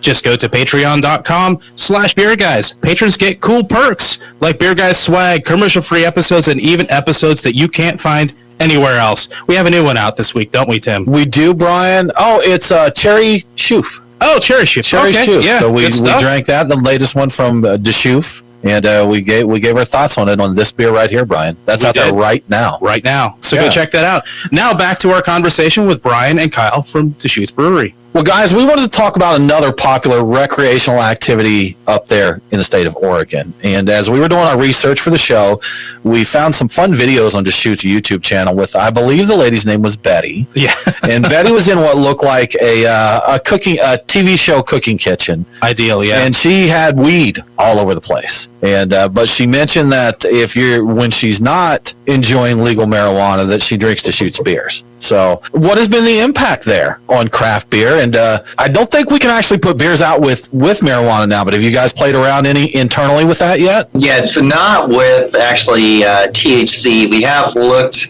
a little bit at CBD and using that in a beverage. But yeah, in regards to impact, that's I guess I've seen both sides. I've seen a lot of material saying that, legal marijuana is impacting beer, the beer industry, craft beer in general, and I've seen a lot of information that's saying it hasn't. So I think that's still a little inclusive at this point as far as what is the true impact to beer production. Yeah, because I know when we talked to Bruce Watson, he actually thought, I believe his thoughts were it wasn't going to have a significant impact. People that were looking to do that are going to do it, and it's a separate activity to drink a beer. Just living in Oregon, I could say that it wasn't, prior to marijuana being legal, people were still smoking marijuana here. Right, yeah, it's like, oh, cool, now it's legal, good. Now we can finally try it, yes. So, related, the terpenes, have you gotten any terpenes into your beer? Locally, we have at least one. Well, we have two places that are doing terpenes in their beer. Sweetwater, I think, is the best known. They have their 420 strain that they've done a few beers with that. Yeah. We talked a little bit about earlier the GMO yeast guys, and so that's a lot of their work, right, is how can you get some of these thiols and terpenes into your beer that are providing a lot of those compounds you're looking for. So I'm trying to remember, like terpenes, did we have anything that came through pilot? Yeah, we've done a few bench shop trials with various different terpenes. Nothing that we've actually scaled to production or brewed up, but we've messed around a little bit with a few different terpenes that are derived from marijuana. What do you guys personally think of those beers? Yeah, I think it's a really unique and intriguing sort of direction. Dependent upon these terpenes that are derived from marijuana that you can't necessarily get from hops, and how those sort of synergize. I think there's interest there, and I think there's a place. I don't think I've quite found a product or a specific terpene or beer brewed with terpenes that I felt was very authentic. I think it's still a little bit synthetic feeling, but I think I think it's a really intriguing concept. So I think as that sort of develops, I'm pretty excited to see what comes out. I do not have enough experience with the actual thing to know how true to form the terpenes are, but it sounds like you guys may have a little experience there. I'm thinking so. A little field experience. Well, I don't know. Yeah, kind of saying what Kyle was saying. It seems to be right now. I think as it's being dialed in, it feels it expresses a little synthetic, but it's still pretty early. Yeah, and I know with Sweetwater, the Hemperor was the first one I tried. What's that, New Belgium that did that? Yeah. And that one's just all about, look, how much dank weedy smell can we stuff in a bottle? Yeah, you open that up in a bar, and everybody just the whole room and looks at you. Yeah. Nobody can help it. They've smelled it before, but it's so strong they can't help it. But then G13, just everyone next to your table. Sure. So it's not as intense, and I enjoyed that.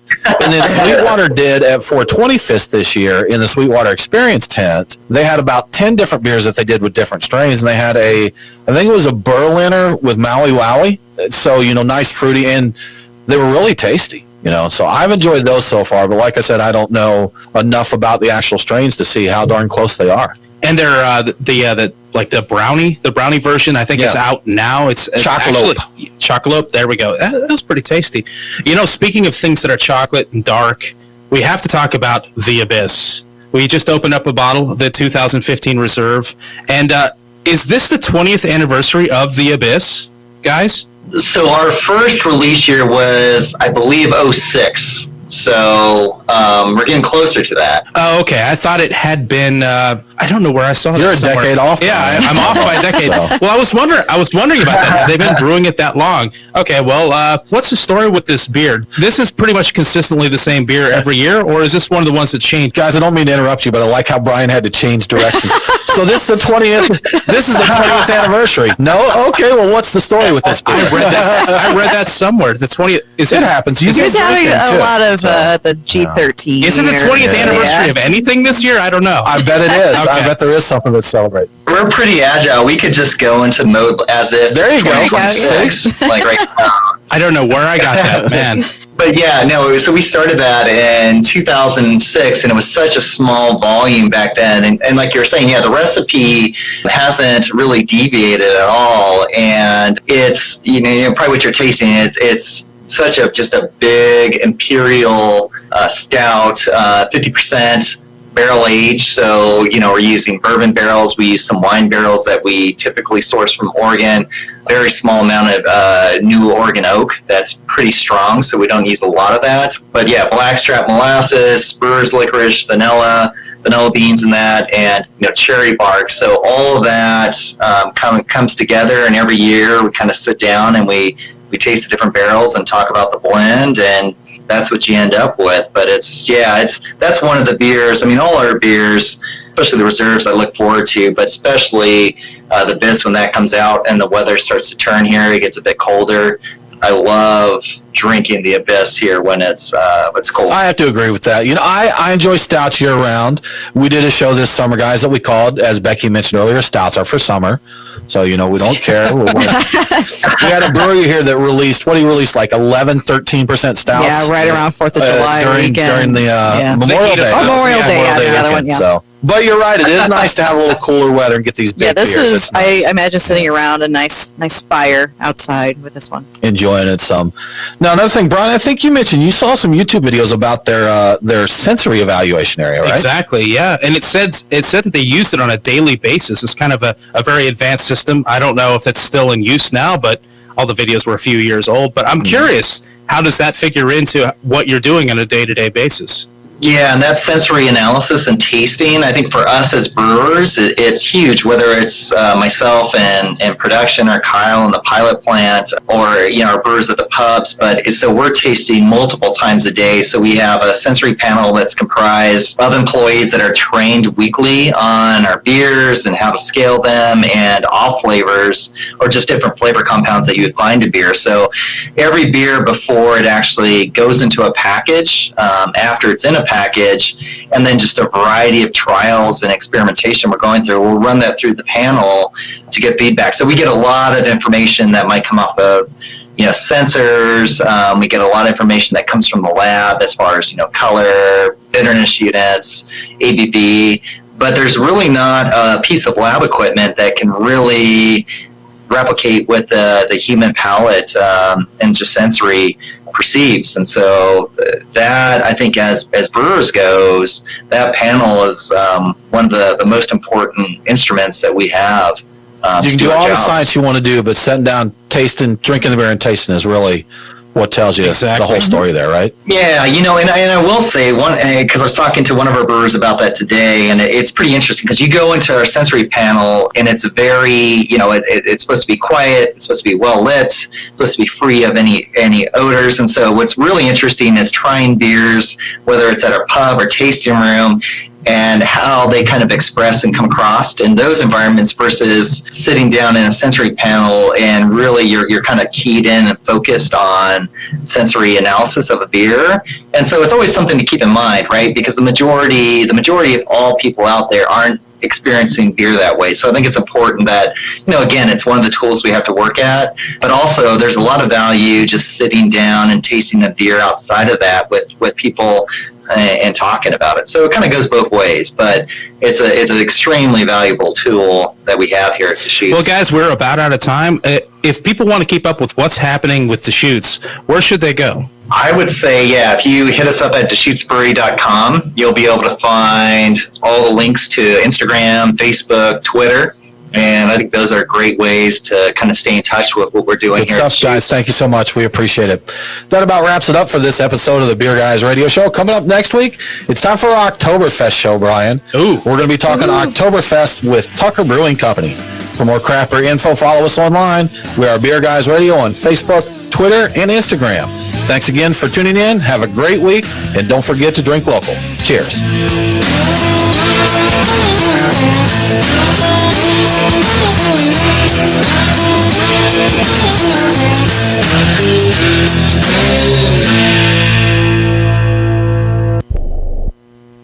Bags under the eyes, crow's feet, fine lines and wrinkles are things adults complain about as they age. Now, there's Instantly Ageless. It works in minutes and is great for men and women. I've probably noticed in the past 5 years that my eyes have gained a lot of fine lines, wrinkles, my crow's feet have gotten deeper. Wow. I was hoping for 5 years, but that's like what my eyes looked like 10 years ago.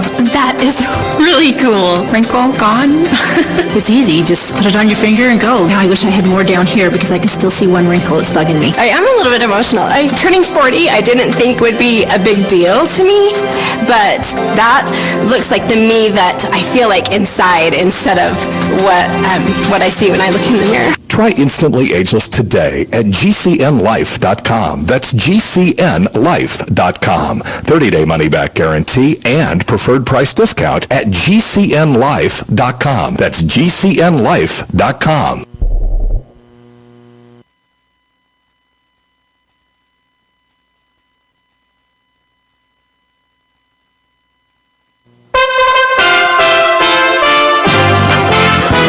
USA Radio News with John Hunt. The Justice Department told a judge that the House Judiciary Committee should not get access to secret grand jury material collected during the special counsel's Russia investigation, even as it weighs whether to pursue impeachment. The response comes nearly 2 months after the committee filed a petition in federal court arguing lawmakers need to obtain the grand jury material in order to determine whether to recommend those articles of impeachment.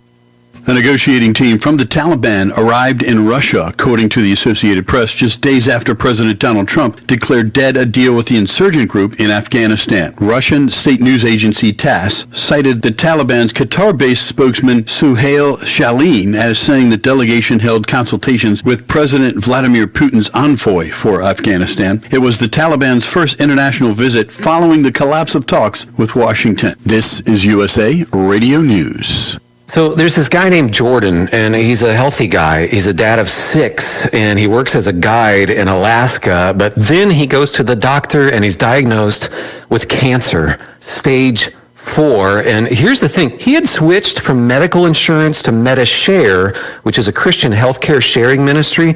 So the question for Jordan and his wife Jenny was, is this really going to work? Our medical bills exceeded $160,000.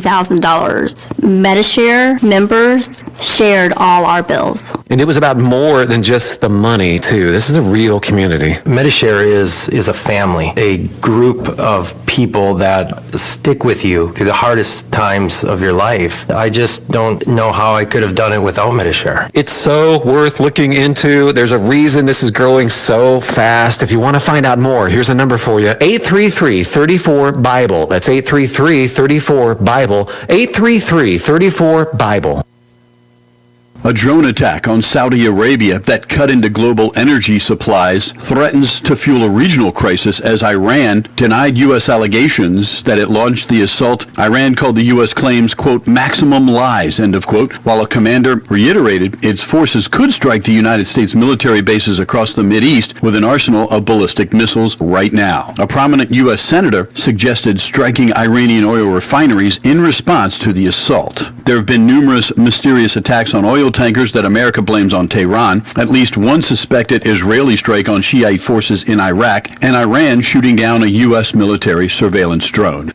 The United Auto Workers Union announced that its roughly 49,000 members at General Motors plants throughout the U.S. will go on strike tonight because contract negotiations with the automaker had completely broken down. The decision came after 200 plant-level union leaders voted unanimously in favor of the walkout during their meeting in Detroit. This is USA Radio News. Now you can fly anywhere in the world and pay discount prices on your airline tickets. Book a flight today to London, Paris, Madrid, or anywhere else you want to go. And pay a lot less guaranteed. Call the International Travel Department right now at Low Cost Airlines. 800-215-5141. 800-215-5141. That's 800-215-5141. One of the Democrats running for president is defending an unusual campaign strategy. USA's Chris Barnes has the details. Candidate Andrew Yang is defending the campaign contest to give 10 families a share of $120,000. The entrepreneur telling CNN State of the Union that a team of lawyers signed off on the contest, saying they're sure it's perfectly legal. Yang announcing the contest during last Thursday's Democratic debate, saying he'd give the money from his campaign chest as a way to promote his so-called freedom dividend proposal, using his opening statement to urge Americans to head to his campaign website and enter the contest, in which 10 families will win the $1,000 a month prize for a year. For USA Radio News, I'm Chris Barnes. San Francisco's iconic cable cars will stop running for 10 days starting this weekend while they undergo the final repairs in a 3-year restoration project of the gearboxes that propel the world-famous system up the city's steep hills. Shuttle buses will run along the 3 cable car routes where historic cars typically travel at a steady 9.5 miles an hour. The agency said it needs to get the manually operated cable cars off the streets to rehabilitate the gearboxes that power the system that started in the 1890s. The shutdown is sure to disappoint many tourists who are visiting the city within the next week. The city says 7.5 million passengers ride the cable cars each year. For USA Radio News, I'm John Hunt. I'm getting older and noticing that my body just doesn't work as well as it used to. So I like to keep fit as possible by hitting the gym a few.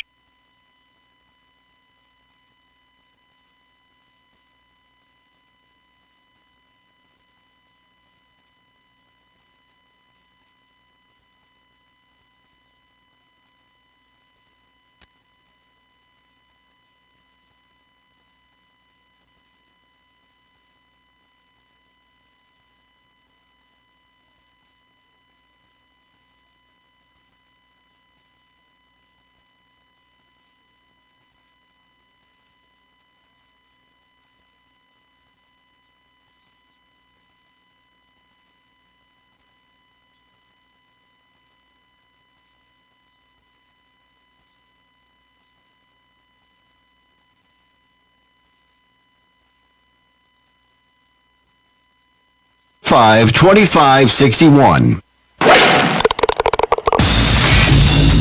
Get ready to grip it and rip it. All right, let's move on. We got golfers waiting. Dedicated to bringing better golf to America, this is Tee to Green, the golf show. Talking golf 52 weeks a year and loving it. It is Tee to Green, the golf show. Hello and welcome. Jay Ritchie and Jerry Evans at the 5-star Broadmoor Resort, Colorado Springs, Colorado. Thanks for listening and thanks for being there for us here on Tee to Green. On the big show today, we're going to get serious. We'll talk about the weather. 2 weeks ago, Hurricane Dorian pounded the Bahamas with 185-mile-per-hour winds, the strongest hurricane to hit the Bahamas since they began tracking numbers.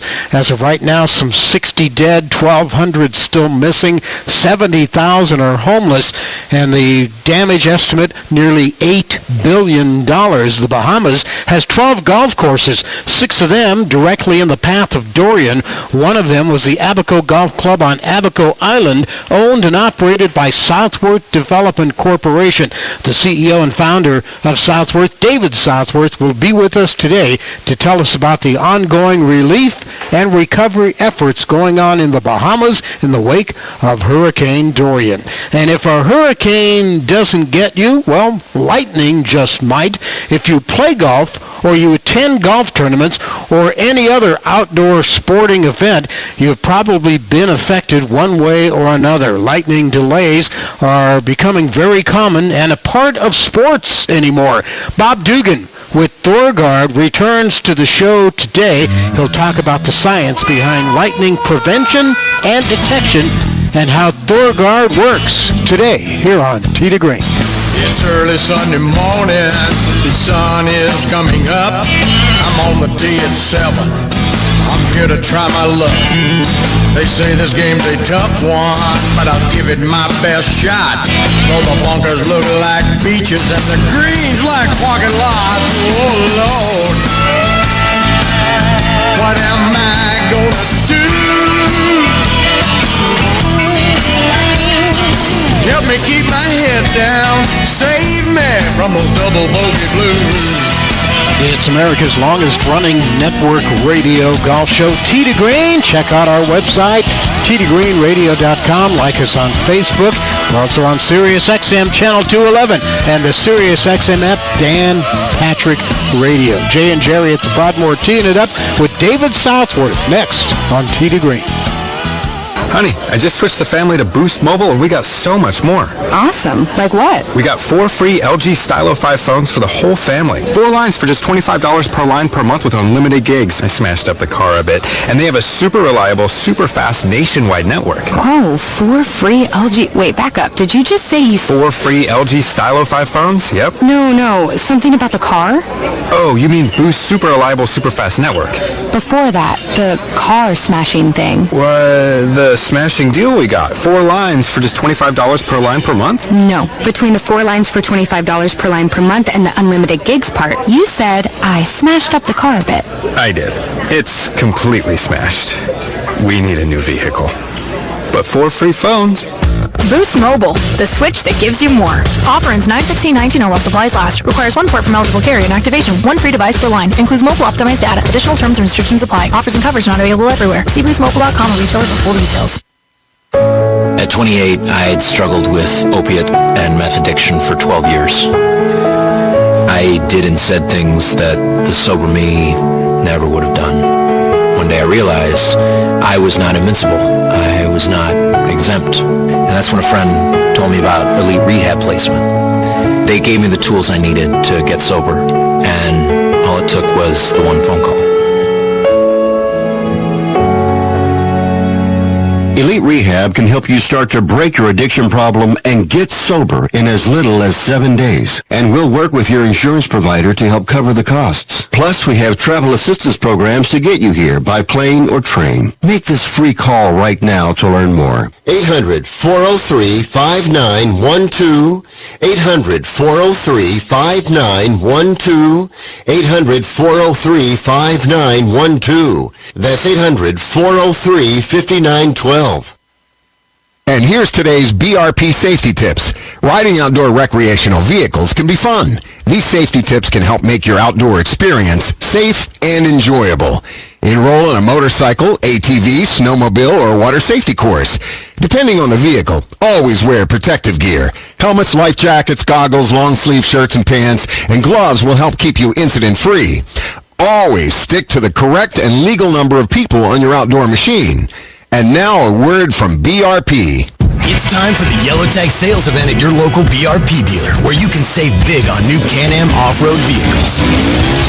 Can-Am vehicles were made to perform and make the most out of any challenge. And right now, quality costs less, because you can save up to $2,000 on select Can-Am vehicles. Just stop by your local BRP dealer right now before the YellowTag sales event is gone. Offer ends September 30th, 2018. Certain conditions may apply. See dealer for details.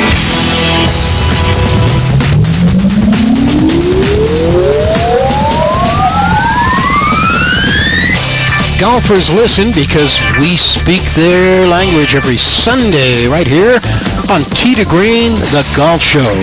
Hi, everybody, from the Broadmoor Resort, Colorado Springs, Colorado. Jay Ritchie alongside Jerry Evans back with you for another Sunday edition of the Big Show. How you doing, Jerry? I'm doing okay, Jay. It's great to be back once again here on Tee to Green, and we've got a lot of things to discuss today.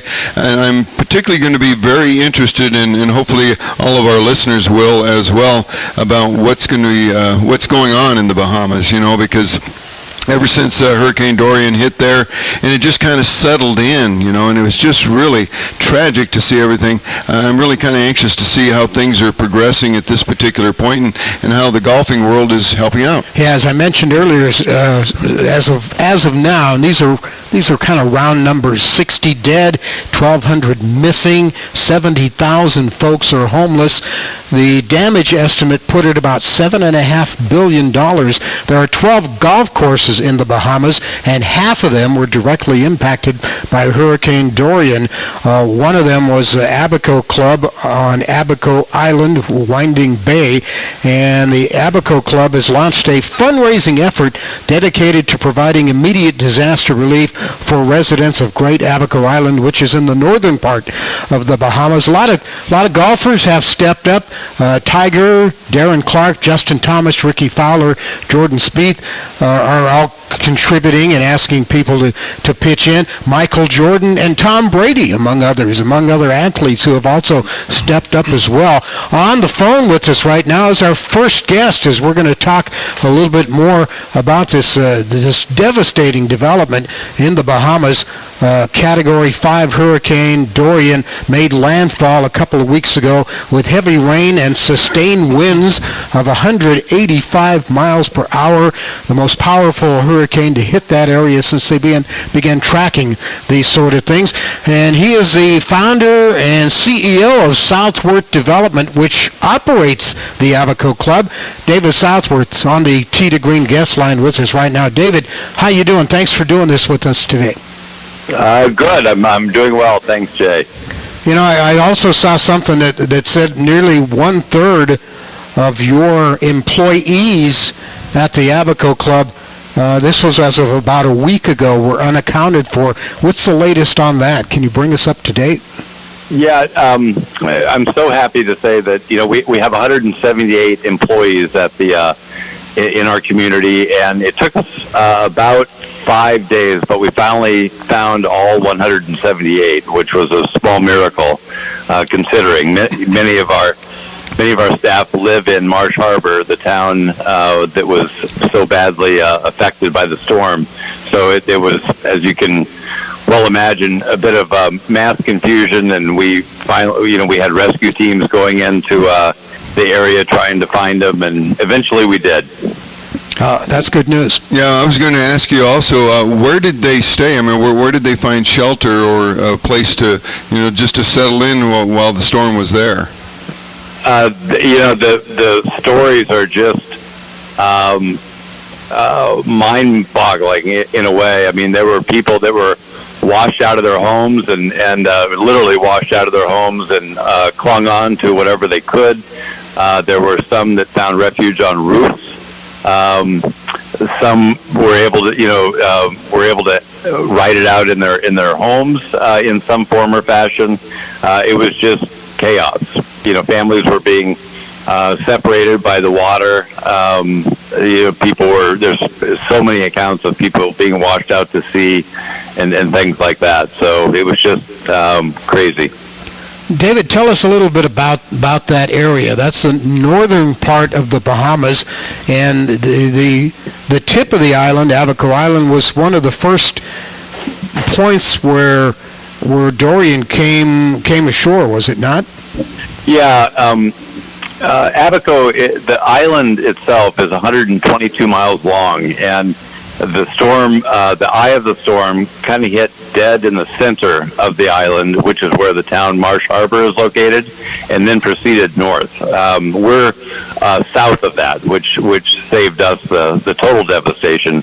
But the storm hit. We were obviously watching it approach, over the last hours coming up, and it just everything started turning bad. The wind picked up. It went to a Category 5, as we all now know. There was a harvest moon. The water was up to, as high as it gets without a storm. The surges were 15 to 20 feet.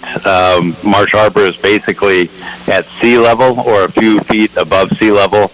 And then, the final piece that made this the perfect storm, so to speak, was that it was going about 2 miles an hour when it hit the island. So it just stood there and just, beat the island, beat the town. Overall, the damage assessment, we've heard a lot of different numbers and whatnot. How much devastation was there to Abaco Golf Course, and can you also describe maybe some of the devastation that happened further north from where you guys were? Yeah, so with our community, the Abaco Club, our damage was fine. We're 20 miles south of the eye. Our wind meters did have the sustained winds at 185 and gusts at over 200. It was much higher in Marsh Harbor, by the way. But so we didn't incur any structural damage. Lots of little things, lots of trees, lots of cleanup, miscellaneous roof shingles and shutters and things like that. So we kind of look like a normal hurricane blew by. Our cleanup is already underway. The golf course will be fine. Lots of trees down, but the course itself is we'll be okay. We've actually had a lot of rain since, which is good. It's kind of washing the salt off the plants and the course and everything else. So, in a weird way, this rain has been a blessing since. But the town and north of the town, parts of it, much of Marsh Harbor, just literally got wiped out. I mean, the pictures that you see are true.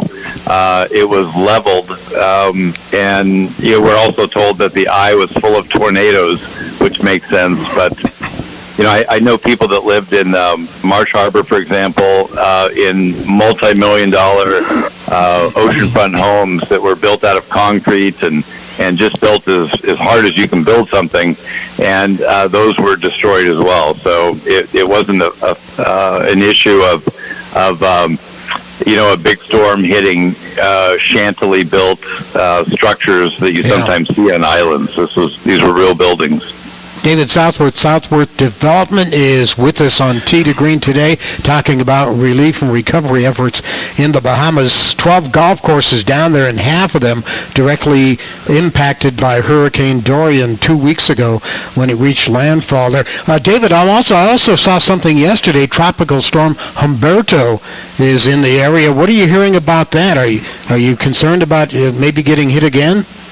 No, I spoke to our guys this morning, for example, who are down there, and they said it's just on and off heavy rain, light winds compared to what to what it was a couple weeks ago. So I don't think there'll be any real impact. The storm is east of us and north of us, and so we're just getting rain.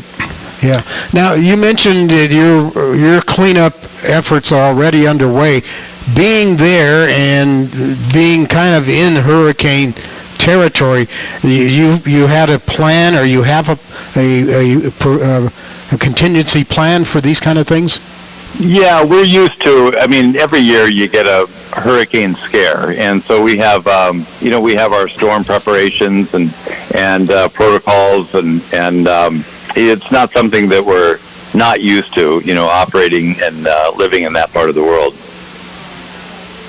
David Southworth is with us. David, we're coming up on a break here, so we're going to keep you on for another segment. David has agreed to do that, and we're going to get a little bit more into some of the actual efforts and some of the actual fundraising things that are going on down there to help the people in the Bahamas, in particular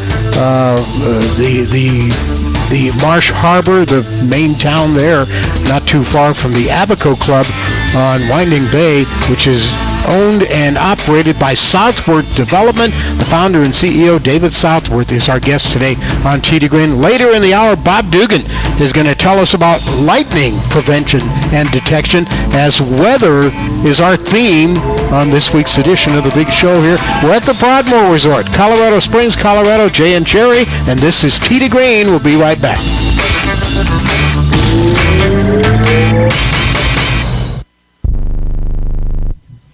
Imagine this is your money and someone wants to take it from you.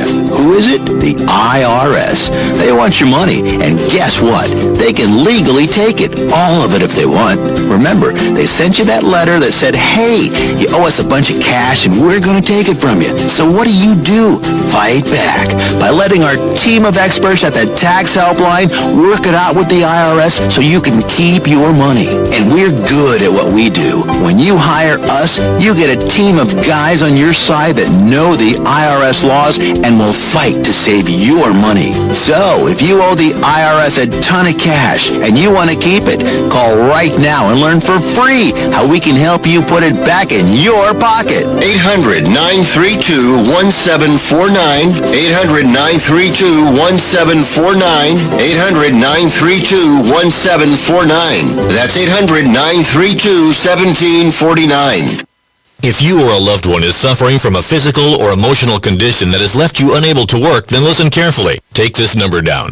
800-593-7491. That's 800-593-7491. When you call, you'll speak with a Social Security disability expert and get a free evaluation to see if you may qualify for disability insurance benefits from the U.S. government. That's right, a monthly cash payment paid directly to you from the Social Security Administration. Whether you're applying for the first time or you've already been denied disability benefits, call now. The disability attorneys at Pinnacle Disability can help you build your case, file an appeal, and represent you at no upfront cost to you. Don't wait another minute to see if you may qualify for your Social Security disability benefits. Call Pinnacle Disability Group at 800-593-7491 for your free case evaluation. That's 800-593-7491.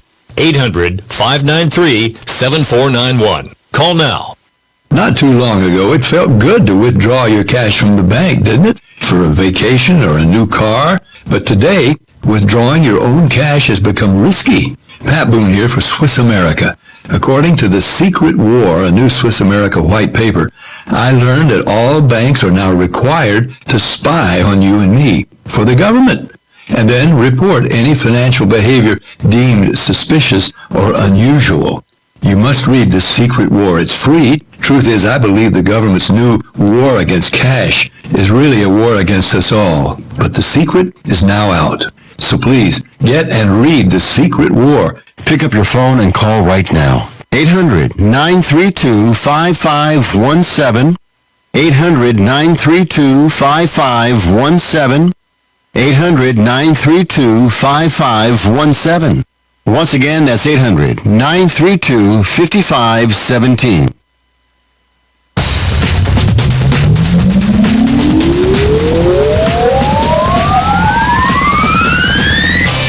Your top source for golf news and entertainment on the radio, online, and on your smartphone. It's Tee to Green. It's Jay Ritchie, Jerry Evans, Broadmoor Resort, Colorado Springs, Colorado. Birthday boy Scott Cuddy in master control. And on the Tee to Green guest line with us from Southworth Development, the CEO and founder of Southworth Development, owns and operates the Abaco Club in the Bahamas, the Abaco Club on Winding Bay, and it's one of the 12 golf courses in the area. As we mentioned earlier, half of them were directly impacted by Hurricane Dorian a couple of weeks ago, and the Abaco Club was definitely one of those hit hard in the area. Marsh Harbor, the town about 20 miles away, was completely wiped out. And we're talking to David about the relief and recovery efforts going on in the Bahamas right now. The GDP, about 60% of the GDP in the Bahamas is based around tourism, and a big part of that, of course, is golf, with the 12 golf courses down there. David, before we get to some of the individual relief efforts that are going on and how people can help, tell us a little bit about the background of Southworth Development. How long have you guys been around, and how did you get started in the Bahamas? I started the company 28 years ago. Never thought we'd make it this far, but we did. You know, we build and operate like high-end resort type residential communities. So we have 6 communities right now. You know, four in the eastern part of the U.S., one in Scotland, and one in the Bahamas. I'd always been interested in doing something in the Bahamas, and in 2014 we had the opportunity to buy the Abaco Club from Ritz-Carlton. It had formerly been a Ritz-Carlton community.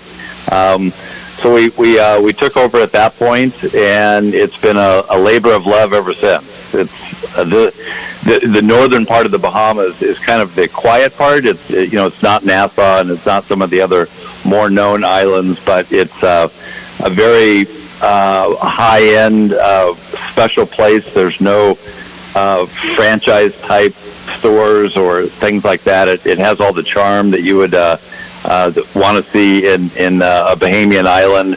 The beaches and the Sea of Abaco, for example, are just beyond gorgeous. And that's why so many people like Tom Brady and Michael Jordan and many PGA golfers and people like that make the Abaco their winter home. Now, speaking of the golfers, how have they come along to help you out as far as donations and relief efforts?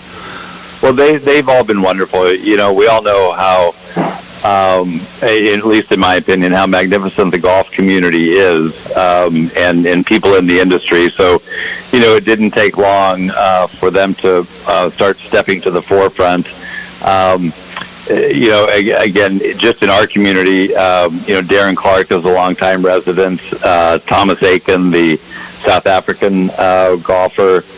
Lee Westwood is a very active member, and there's more. There's several others.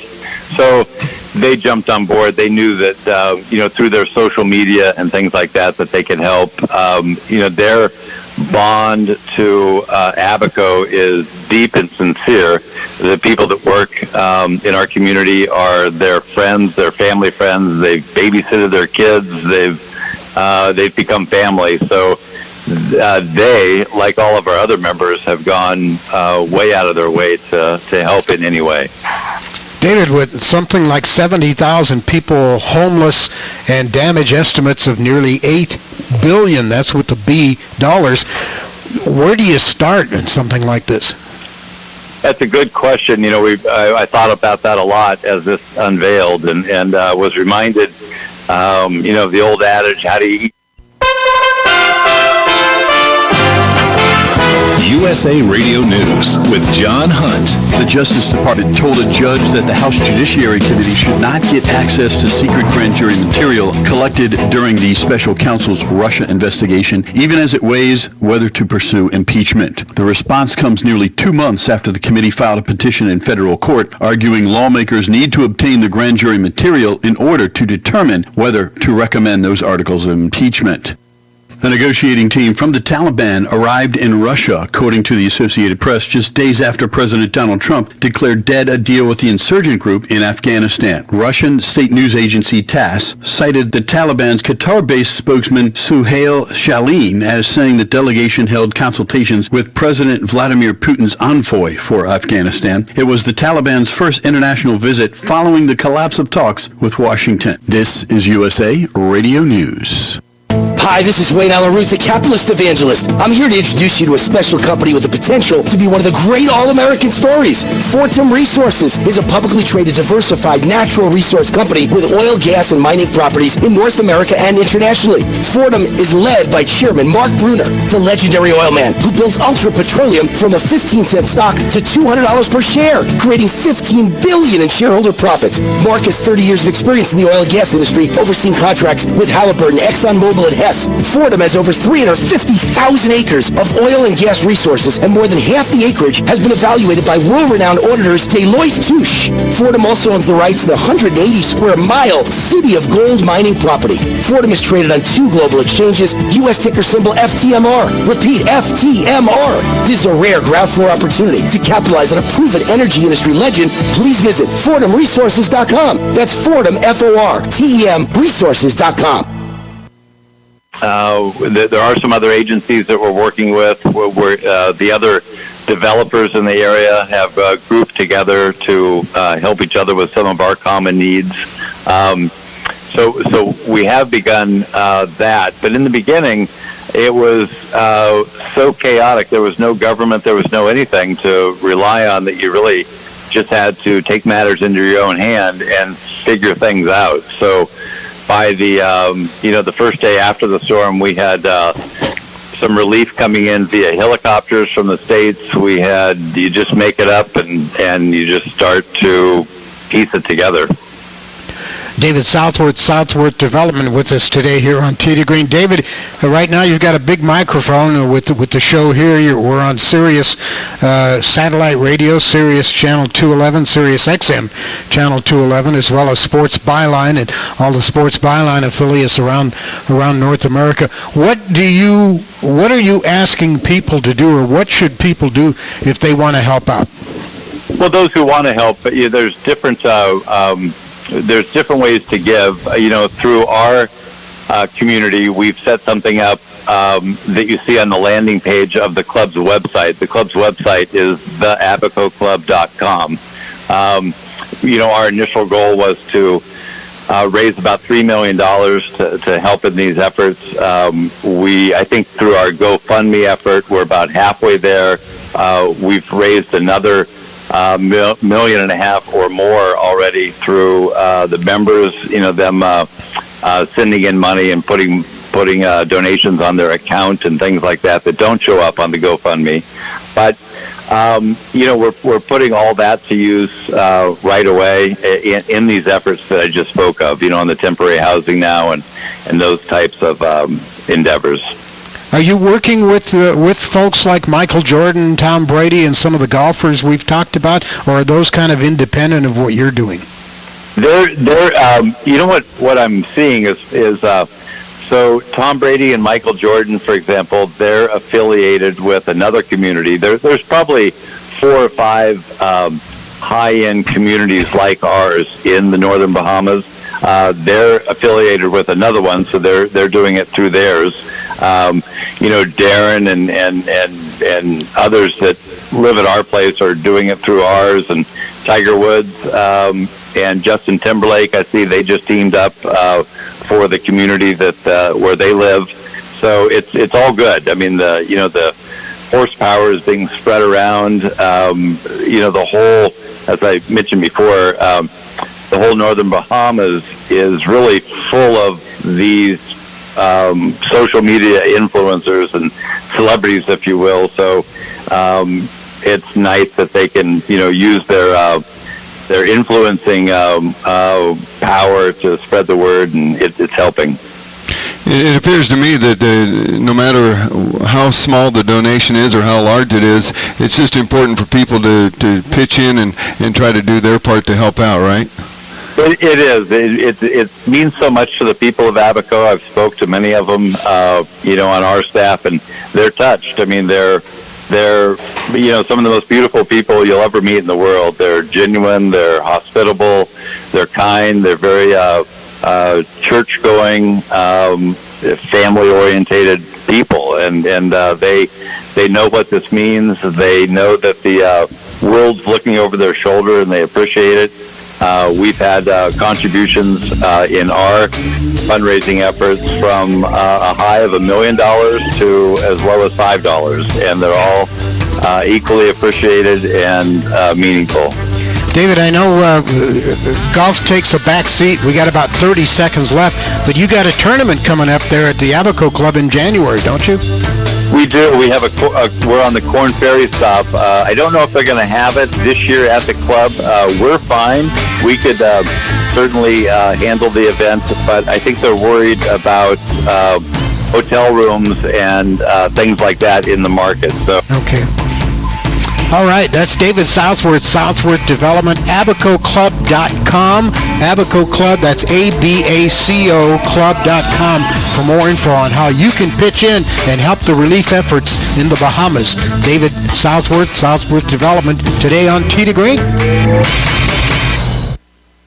Hey travelers, do you want to save money on your next flight? Then pick up the phone and call. That's right, call, because the best prices are not online. They're with SmartFares. See, SmartFares has special deals with the airlines. When they have unsold seats, they use SmartFares to fill them. So you get airline tickets at ridiculously low prices. Our prices are too low to publish online. With the extra money you'll save, you can book another trip, or treat yourself to dinner or shopping. So stop searching all of those travel sites to find the lowest price on your next flight. Let one of our SmartFares expert travel agents find ridiculously low prices for you. Call SmartFares today and get the best price on your next flight. Guaranteed. Also, save up to 50% off business and first class tickets. 855-325-1780. 855-325-1780. That's 855-325-1780. Do you owe $10,000 or more on at least 2 federal student loans? Then you may qualify for new programs offered by the Department of Education. These programs can reduce your interest, lower your payments, and possibly qualify you for loan forgiveness. If you have $10,000 or more and at least 2 federal student loans and currently not in school, you may qualify for one of these programs. Call now to check your eligibility. Student loan advisors are standing by to help you determine if you qualify for these new programs. They can help you reduce your interest, lower your payment, and even forgive a portion of your student loan debt. Take control of your financial future. Make this free 5-minute free call now to Nationwide Student Loans and learn how you can reduce your student loan debt. 800-439-7851, 800-439-7851, 800-439-7851, 800-439-7851. Hey, Bench, what are you doing? I'm rubbing my Blue Emu on. Were you ready to go fishing? Fishing? You said we were going fishing this morning. I have 10 Gold Glove awards. Here we go again. Johnny Bench doesn't go fishing. Yeah, I know. Johnny Bench goes catching. Blue Emu supports healthy muscles and joints. Blue Emu. It works fast and you won't stink. Available at nationwide retailers and Amazon. The Broadmoor is one of the world's premier resorts.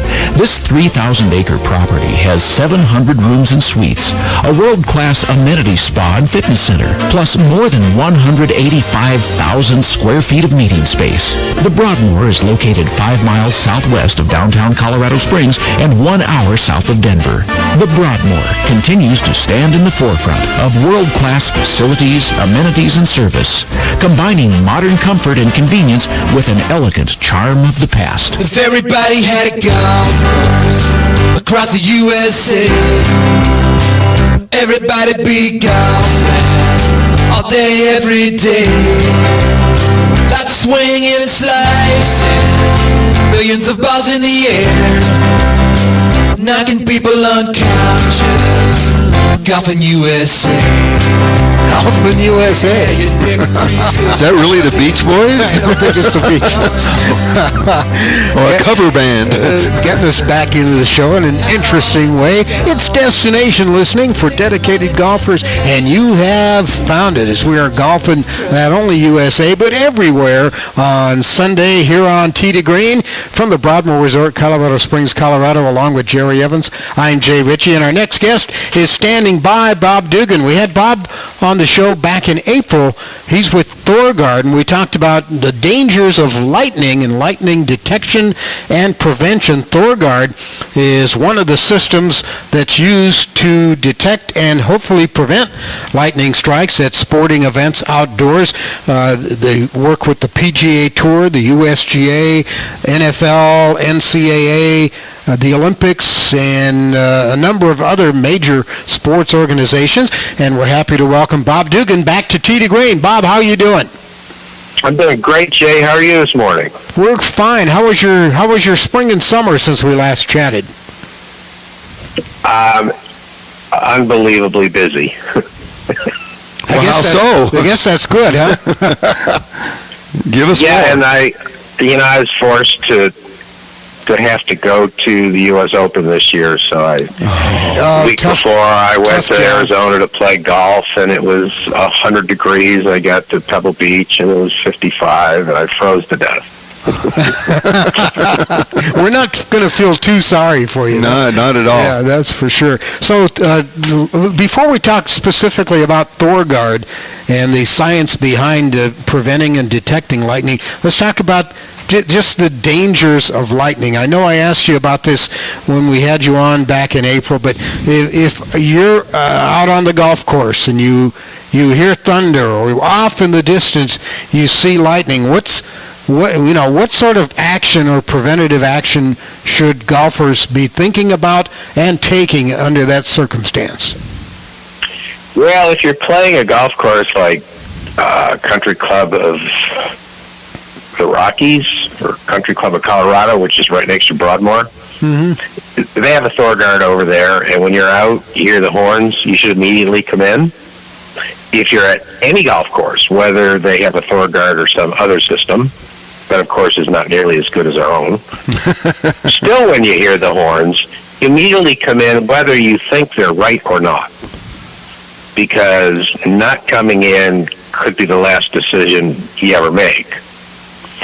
So if we move away from facilities, even parks and rec and soccer fields, this covers everything. If you hear thunder, because sometimes you can't see the lightning because maybe it's too far away or there's a storm in between. When you hear thunder, if there's nothing around that can warn you of impending lightning strikes, you should go in. You don't go to a lightning shelter because you don't know whether they're maintained and they're safe. But you go to a big building, usually the clubhouse or whatever other structure is on site that's large, because you want to make sure that you're safe. Now, there's always a possibility, and in some cases, a probability that you hear that thunder and that storm never gets to you. That strike never hits where you're playing or recreating. But still, when you hear it, there's something out there. Lightning can very typically and easily strike from the storm 8 to 15 miles away. Easily. So, is that like a point where people, a lot of times, when I've been out on a golf course and we hear the horn or something like that, sometimes the people say, well, it's way off in the distance, so there's really nothing to worry about at this particular point. Yet, when they hear that thunder, that should be the warning sign, shouldn't it?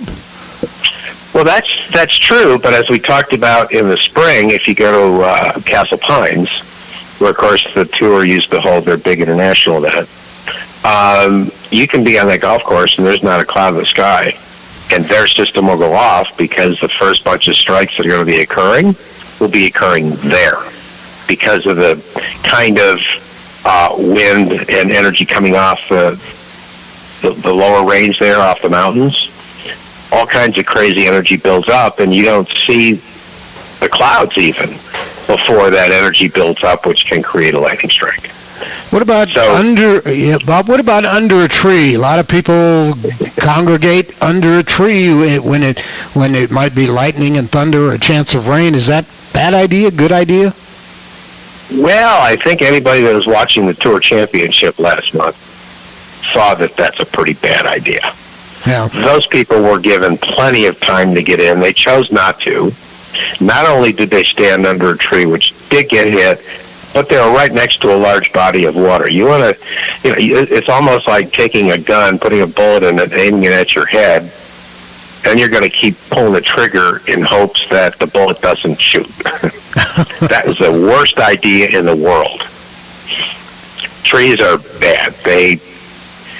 Lightning will strike a tree in most cases almost before it'll strike anything else, because trees that have a lot of water content in them can transmit that energy from the ground and get it up through the tree, so now it's at a higher level, which can see the energy from the storm. That lightning energy in the storm wants to connect with any energy it can find that's easy to get to. The higher that energy field coming up from the ground, which is called a streamer, is the target. But that doesn't mean lightning always strikes the highest point in an area. It absolutely does not. But why take a chance getting under something that, in all likelihood, will get hit? Every course, Bob, from your neighborhood muni to some of the fanciest, best private resort courses in the world, has shelters, lightning shelters, storm shelters. Are these generally safe? Is it a good idea to head for them? Well, here's the problem. The problem is a lot of these shelters were built a long time ago. They may be substantial structures of really solid wood, maybe concrete, but, and I'm not going to say what golf course this was at, but let's just say it was at a major USGA event, and Fox wanted to get together with me, go out for a ride on the golf course before the event really started, so they could go to the shelters that were out there to see which ones their people should go to if there was a lightning delay. The first three shelters we went to, which were substantial, had no lightning rods, and the floor was the ground. The bad part about that is if you're in there, and of course if it's raining, that floor in there is going to get wet because the water from the ground is going to go right to it. If lightning strikes a tree or the ground 200 feet away, all the energy from that lightning is going to travel along the ground through that water and get you under that shelter. So the more modern designs have a concrete floor that's raised about 6 inches above the ground, so that doesn't happen. But then we went to the last site, which was a substantial building with lightning rods. And he asked me, he said, well, this is okay, right? And I said, well, we're not done yet. We have to look at the cabling that actually goes from the lightning rod down the adjacent sides of that building and supposedly go to grounding rods in the ground. That's how the energy is taken around the building and down. One of those cables was completely cut. So that shelter was actually more dangerous in that condition than it would have been without any lightning rods on it. So no, they're not all safe. It's always best to go to the clubhouse or a large building. Bob, we've all heard that old adage about a lightning never strikes twice in the same place. Any truth to that? Absolutely not. Okay, can you elaborate? Lightning strikes. Let me push it a little differently. There's two, I hate putting it this way because they are called old wives' tales, and I'll be accused of being sexist and all this kind of stuff. But one of those is that lightning always strikes the highest point in an area. You can see it written forever. Then in the next sentence, they say, lightning never strikes the same place twice. Well, logically, if lightning always strikes the highest point in an area, then it is always going to strike that one place, which means one of those two is terribly wrong. I contend they're both wrong. Bob, tell us about ThorGuard and what's different about ThorGuard in preventing and detecting lightning than some of the other systems. So what we're going to do is we're going to correct you a little bit. Very kind of me to do this nicely. ThorGuard is not a detection system. It is a prediction system. Prediction. The difference between the two is the detection system reacts to lightning strikes which affect the Earth's electromagnetic field. If you're listening to an AM radio and there's lightning anywhere around where that transmission is coming from, you hear the static on the radio. That's exactly what a detection system does. It looks for that disturbance. Detection systems are only reactionary. They only respond to a strike that just occurred. Okay. They have filters in them because if they were wide open from 0 volts on up, they'd be going off all of the time because there are a lot of things on Earth that have the same kind of signatures. So they jack up the filter to eliminate, let's say, a bad car alternator that might be driving by or a transformer on a telephone pole that's shorting out. Those will all give you the same signature. But what happens when they put these filters in, they miss a lot of lower strikes that actually are real strikes. That is why people that use these handheld little apps for lightning will find out in fairly short notice that they're horrendously inaccurate. They should actually, they're more dangerous in existence being used than if they weren't using them at all. Because in that case, they may hear thunder, they're looking on their app, and they don't see anything. Oh, I just was hearing things. That's not good. Or, as we talked about this past spring, at Broadmoor during the senior men's open year before, Fox went off the air for an hour because their app was showing lightning within 5 miles, and there wasn't any. Play continued because ThorGuard said, there's nothing here. What ThorGuard does is it reads the electricity beforehand that creates the lightning strike. So there's two components of that. There's the ground energy and the airborne energy. And if those two aren't talking to each other, there's no lightning. When they start talking to each other, it's just like pouring water into a glass. The worse it gets, the higher the water gets in the glass. Our system knows when to say it's time to come in. That gives people plenty of time to get in. And those are adjustable. If it's an airport, and incidentally, we'll be doing a major install for United Airlines up at Denver in a couple weeks with our brand new system, which is really, really going to set the world of warning on its ears. But the whole objective of what we do is say, okay, if there's a storm forming overhead and you don't hear any thunder and lightning and it's dangerous, we want to let you know. Okay, that's Bob Dugan, ThorGuard Lightning Prediction System. That's right. Yeah, I got it right this time. Bob, always fascinating talking to you, and hopefully people take the information they just heard to heart, and we could be saving some lives down the road as well. But ThorGuard, that's THOR Guard. Is there a website, Bob, for more information? ThorGuard.com. ThorGuard.com. Pretty good. Bob, thanks for being back with us today on T to Green. We'll talk again down the road. Enjoyed it, Jay. You have a great afternoon. Okay, that's Bob Dugan. He's with ThorGuard, the lightning prediction system. Good stuff. Good information to know when you're out there on the golf course or any outdoor activity for that matter. We're back with more of T to Green after this.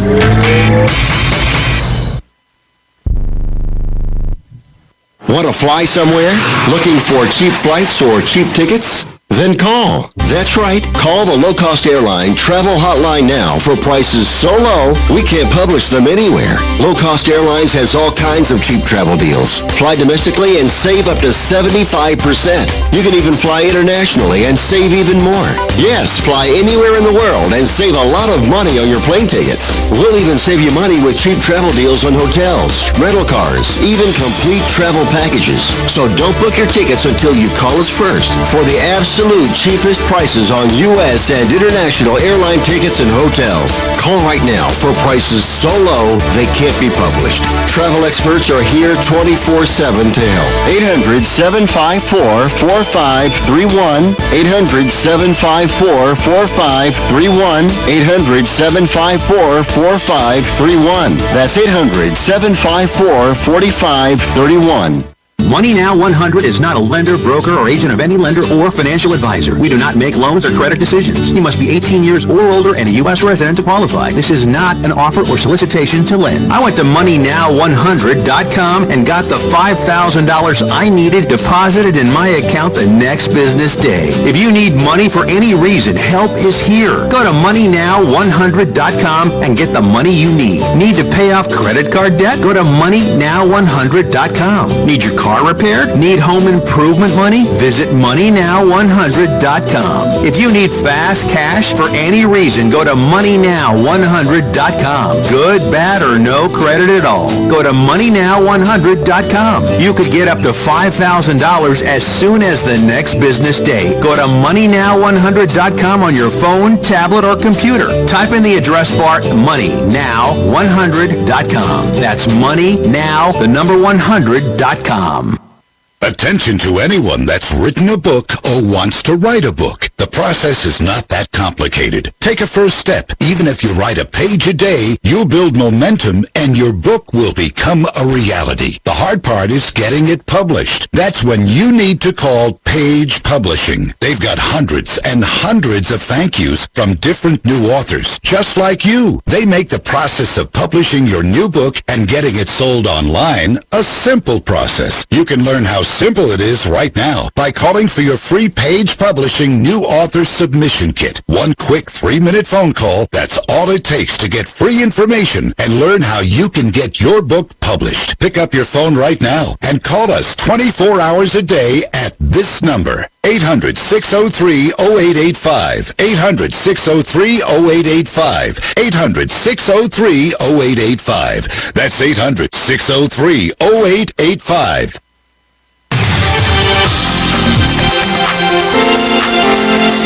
Fastest hour in radio, the quickest hour in golf. Tee to Green, not done yet. Time to take a look at what's going on tour. And there's golf this week after a couple of weeks off after the end of the 2019 PGA Tour season. 2020 season is already underway. Wow, they just can't wait, can they? First event, military tribute at the Greenbrier, White Sulphur Springs, West Virginia. The Old White TPC Par 70 course, and Joaquin Niemann, a 20-year-old pro from Chile, has the lead. He's 15 under par. No big names on the leaderboard. Rich Wawrinski, Robbie Shelton, and Nate Lashley are 2 shots back at 13 under par. Kevin Chappell made news on Thursday when he shot a 59. Yeah, I thought he was going to definitely be back in the lead again, but had a kind of a rough go of it on the second round, right? Yeah, second round he shot a 73. Last round today at the Greenbrier in White Sulphur Springs, West Virginia. The Tour champions, the old guys, are back at it this week at the Ally Championship, Warwick Hills Golf Club in Grand Blanc, Michigan. And a good leaderboard here. Jerry Kelly's at 12 under. He's got the lead.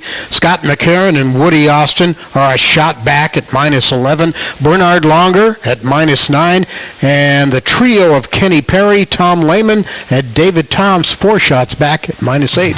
So some good scoring there as far as the senior guys are concerned, but it's always interesting to watch them because you look at you and I, and we kind of fall into that group. Yeah. So we're like, we keep going, guys. You know, you're representing us old guys pretty well. And of course, the Solheim Cup. Oh boy, yes. Scotland, Chile, Scotland. The final round today, day 3. They went into the singles matches today, tied at 8 points apiece. Yeah, it's going on right now. It's going going to be a battle royale going down the line here. We're not going to give anything away, but the singles on Golf Channel should be fun to watch for the next couple of hours as they come down to the wire at the Solheim Cup in Scotland. Great show today, thanks to a couple of great guests, David Southward Development, and Bob Dugan of Thorgard. Hope you enjoyed it. We'll see you next week. Till then, hit 'em long, hit 'em straight.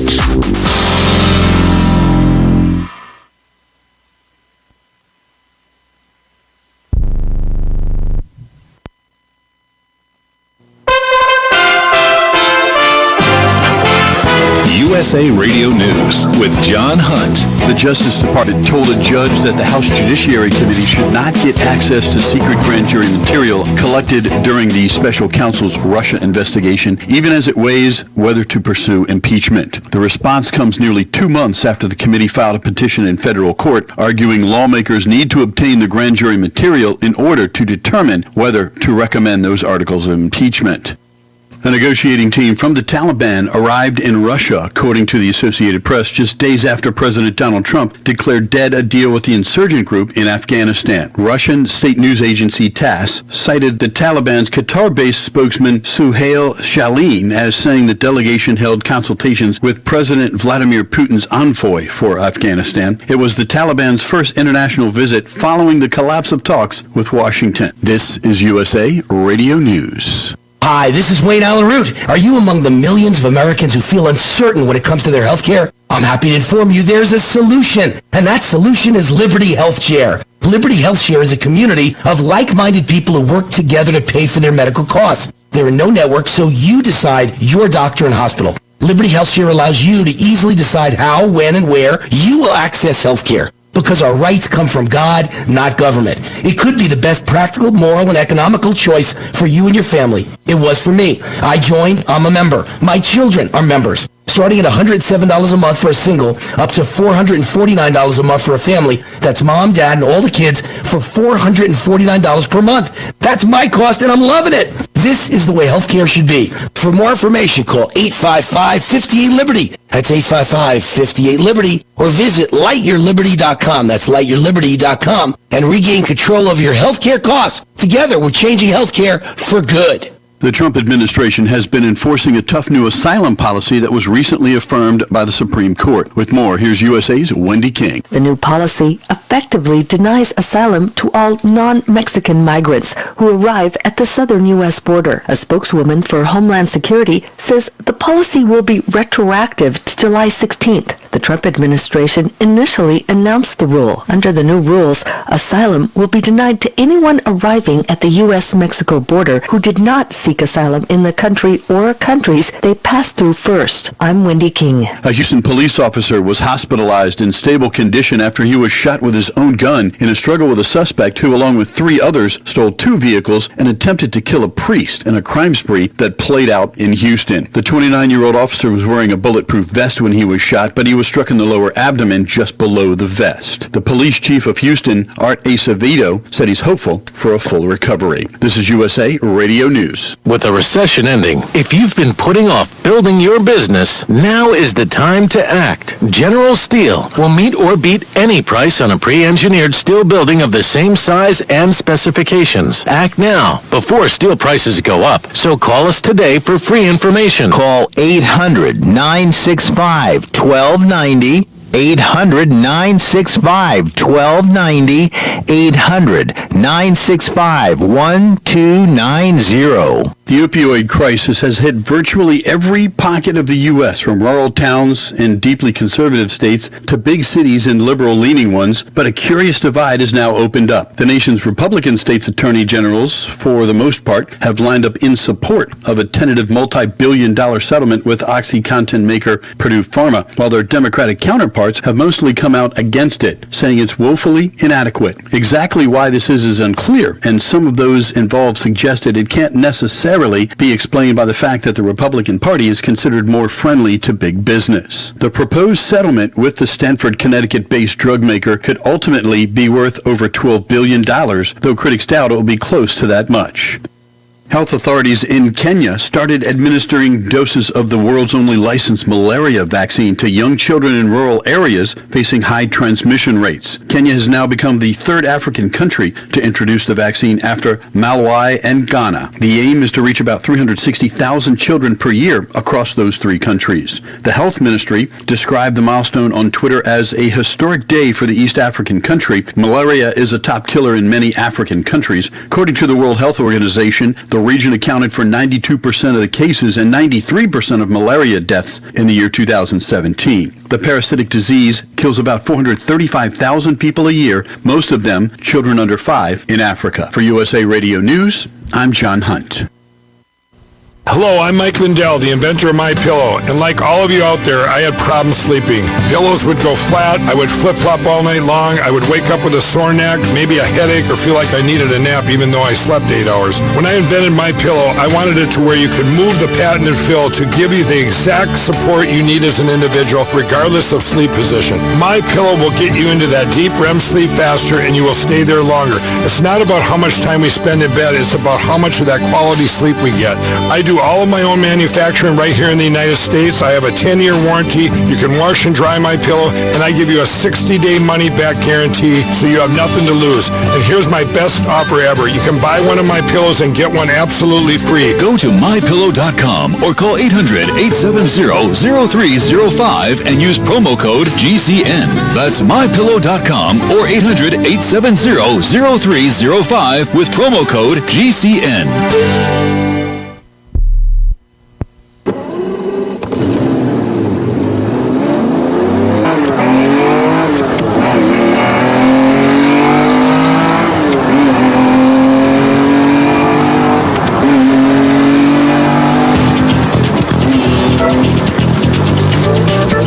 Ladies and gentlemen, welcome to America's Auto Enthusiast program. This is Auto World. And now, here's your host, Bob Long. Thank you so much for joining me here today for another hour, another edition of Auto World. In this hour of the program, a little later on, we'll be joined by a representative of the governing body for petroleum. That's right. We'll be talking to somebody from API, and joining us also will be our expert when it comes to lubrication, Dan Watson. But we'll kick this hour off with a visit to the Motor City and Detroit's Paul Eisenstein joining us live, and we'll find out what's the latest and what's going on in not only the Motor City, but in Frankfurt and around the world as well. Telephone-wise, our number remains the same. It's 855-660-4261, 855-660-4261, or via the email bob@autoworldradio.com. Let's go to the Motor City and welcome the publisher of the DetroitBureau.com, Paul Eisenstein, to the airwaves of Auto World. Hey, Paul, how are you doing? Hi, Bob. Good to be with you. Let's begin by talking a little bit about the UAW and General Motors. What's the current situation there in Detroit? Oh boy. Well, let me back up for a second and fill in listeners who are not up to speed, because it gets a little bit funky. All right. We would have been approaching the contract deadline for one of the Detroit automakers. This is the basically what should be the end of their every 4-year negotiations for a new contract. And for those who aren't familiar, the UAW only represents the big three: Fiat Chrysler, Ford, and General Motors. They negotiate separate contracts with each of those, starting with one company, typically called a strike target. And that would be challenging enough, but for the fact that we have had some real strange things happen in the Motor City. You may have heard that just a couple weeks ago, the Federal Bureau of Investigation raided the homes of a bunch of UAW, United Auto Workers Union, officials, including their current president, Mr. Jones, and their past president, and several other executives. The problem is, there's been a budding scandal for a number of years, Bob. It's been going for about 2 or 3.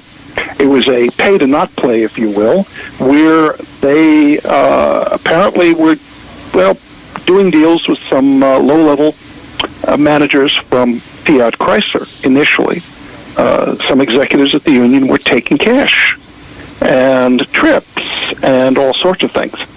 Now it looks like there may have been higher-level corruption, and hence some of the top officials at the UAW are now under scrutiny, very serious scrutiny. We don't know what that means. We could see a couple of very, very high-ranking union officials arrested in the near future. We just don't know. All right, now tie those two together.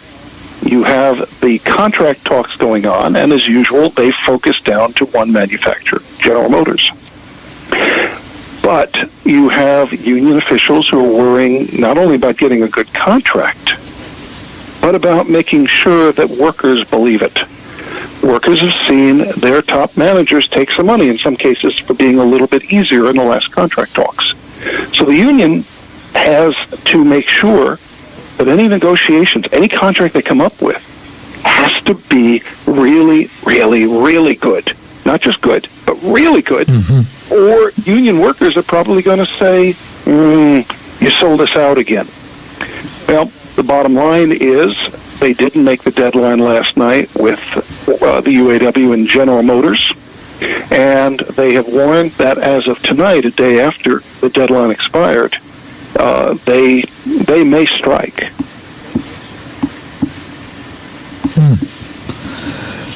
Now, so it at the moment looks.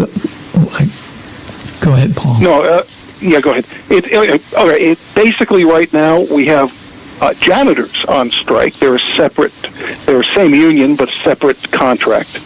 They've gone on strike, and that's just a little nudge to GM to let them know they're serious. The problem is we've got a really crazy situation. Okay, we're likely to see an automotive recession, if not a national recession, at least an automotive one.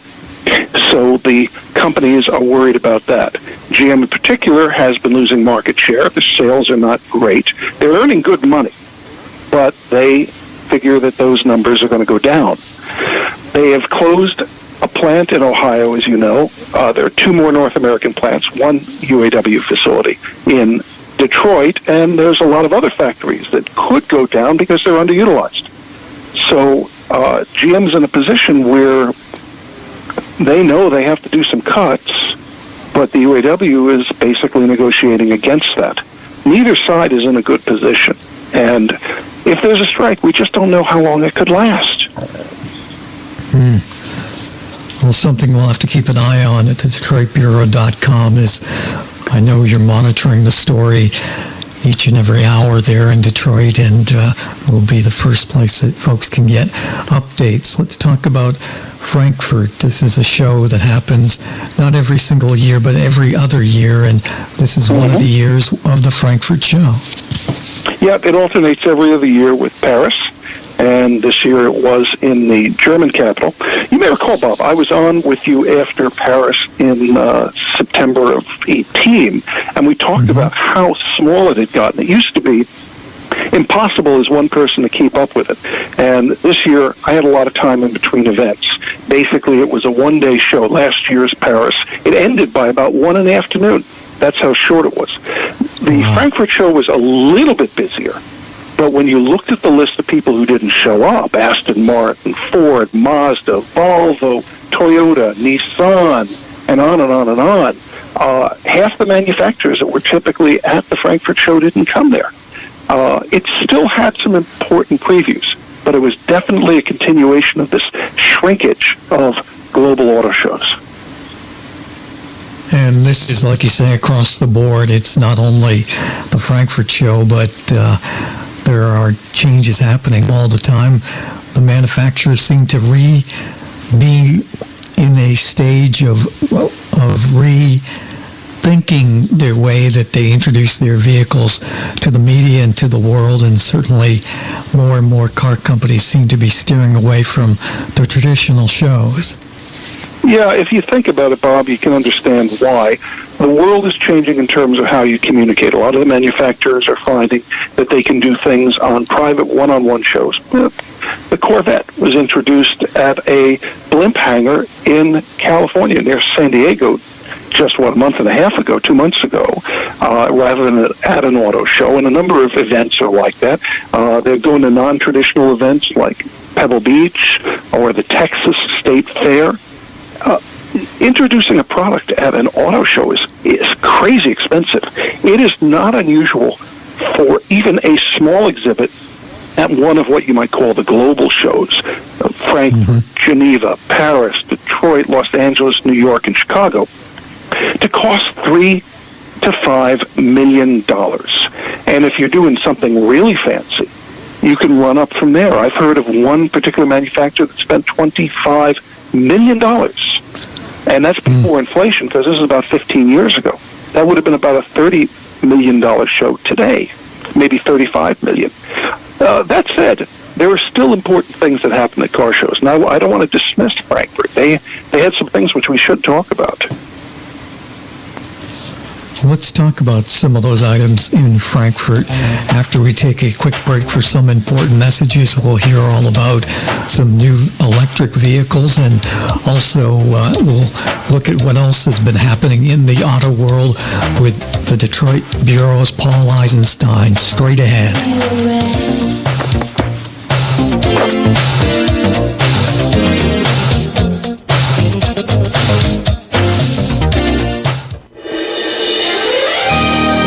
Thank you for listening to GCN. Be sure to visit GCNlive.com today. Folks, this is Bob Long, host of Auto World Radio, with great news. We have a new sponsor, Dan Watson, who distributes AMSOIL throughout the USA and Canada. Dan is one of AMSOIL's largest distributors. He's a former U.S. Navy nuclear specialist and a certified lubrication specialist with 25 plus years of experience. You can listen to Dan every Sunday evening live at 6 p.m. Eastern Time here on GCNlive.com. Get all of your questions answered and ensure you get the best lubrication for your car, truck, boat, or really anything that moves. In 1972, AMSOIL pioneered synthetic lubrication, and AMSOIL continues to provide the best lubrication money can buy. Get the best advice for the best results. Contact Dan at thelubepage.com. That's thelubepage.com, or call 800-370-2986. That's 800-370-2986. Individuals and businesses with tax problems, listen carefully. Do you feel like you're losing control over your finances? If you owe over $10,000 in back taxes or have unfiled tax returns, we can help you take back control. The IRS is the largest and most aggressive collection agency in the world, and they can seize your bank account, garnish your paycheck, close your business, and file criminal charges. Take control of your tax problems now by calling the experts at Tax Mediation Services and take advantage of the Fresh Start program and new laws that may allow us to negotiate a settlement for the lowest amount possible. Our team of tax attorneys and enrolled agents can stop collections and get you protected so you can take control of your financial. Tax Mediation Services is accredited by the Better Business Bureau. Call now for a free case review and a price protection guaranteed quote. Call Tax Mediation Services now at 800-301-5435. That's 800-301-5435. 800-301-5435. This is George Norrie from Coast to Coast AM and History Channel's Ancient Aliens. We support the amazing energy, nutrition, and skincare products from Jeunesse. Jeunesse products are designed by leading doctors in their field with natural ingredients and even stem cell technology. These products help your body perform and look better. Shop Jeunesse at GCNlife.com or call 1-844-443-6637. GCNlife.com or 844-443-6637. The Genesis Communications Network is one of America's premier broadcasters of captivating talk radio. We thank you for listening. Now, just imagine, there are thousands of people who are just as passionate about radio as you are. But what you may not realize is how easy and affordable it is to advertise with us. Radio commercials for your business could be heard on hundreds of radio stations across the U.S. every day. We can help you by creating an effective radio advertising campaign for your company. From script writing to producing your commercials, commercial, just like the one you're listening to right now. No other network provides the level of customer service we do. When it comes to radio advertising, we are your one-stop shop. And no matter how big or small your business is, we can help. Email us at advertise@gcnlive.com, and an experienced advertising executive will help you take the first step towards driving more customers to your business or website. Advertise@gcnlive.com. Easy, affordable, effective. Would you like to get back that full head of hair from years past? Now, there is Reveal. Beverly Hills celebrity dermatologist Dr. Nathan Newman took nearly a decade to develop Reveal from natural botanicals to return to a full-body head of hair. Reveal for men and women with a 30-day money-back guarantee at gcnlife.com or toll-free 844-443-6637. 844-443-6637. Reveal at gcnlife.com. Giving your radio a broadcasted tune-up. This is Auto World, and your host, Bob Long. Thanks so much for coming along for the ride. Paul Eisenstein, publisher of the Detroit Bureau and the DetroitBureau.com, is with us live from the Motor City, and we're talking about some UAW possible strikes, and we're also talking about the Frankfurt Motor Show. Paul, I understand there were plenty of electric cars shown, battery-powered cars in Frankfurt, but supercars as well, and this supercar trend definitely seems to be showing no sign of slowing down. Time, Bob, from established manufacturers like Lamborghini, for example, or Aston Martin. We're also seeing a lot of new companies come up, and some of them are really making an impression on what's happening in the world. One of the most interesting is Rimac. They are, of all things, Croatian. Mate Rimac, who is the founder of the company, has done some great things. You may recall seeing in New York the C2, originally known as the Concept 2, which is the latest supercar he produces. And by the way, they just happen to be all electric. Now we're seeing the Pininfarina Battista, which is all electric and has 0 to 60 times of about 2 seconds, or maybe 1.9. This is the crazy thing, and this always takes people by surprise if they're not really up on electric technology. You know, we think, many of us, when we say the word electric vehicle, of something like, well, the Chevy Bolt or the Nissan Leaf, and those, you know, they were okay. Some of them get decent range, at least in the latest incarnation, but you certainly wouldn't expect to have a lot of thrills driving them. Not so when you talk about high-end vehicles. The reality is electric motors produce all 100% of their torque almost instantly. So instead of having to wait for a V8 or 12 to rev up, or a turbo or a supercharger to fire up, essentially, you get instant torque, crazy amounts of torque that can throw you right into your seat like nothing you've ever experienced before. It's like a carrier launch in many cases. How much of a thrill it can be with electric vehicles. And the newer ones are getting longer range at the same time, and they're able to do better and better on the track, rather than maybe, say, running a couple of green lights and then, you know, basically having to cool down. The Porsche Taycan's a great example. You know, what are we talking about? 3.5 seconds, 0 to 60. You have 200-something miles of range. Now, not cheap. The top model starts at $180-something thousand, and the Battista is a couple million, and so on. So some of these electric vehicles defy every sense of what you would think of as electric vehicle. And by the way, Bob, here's the interesting thing too.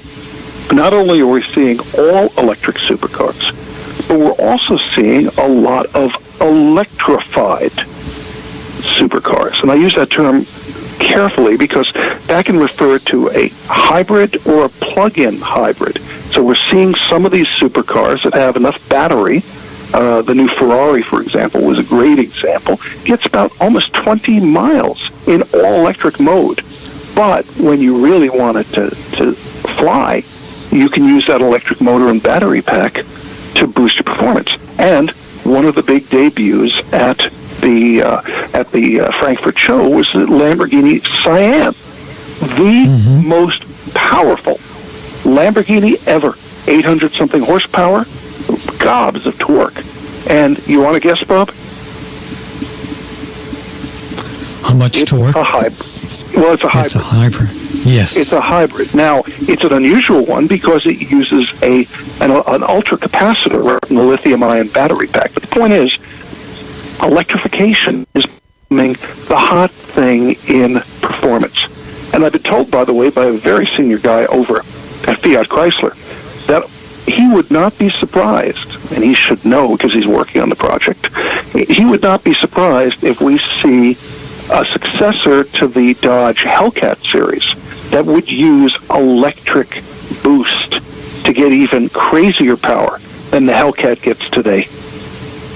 Wow. That truly is amazing. In all this technology, all this engineering is going to cost a lot of money. I understand a new study has shown that the new car that you want is going to be even more expensive than you ever realized.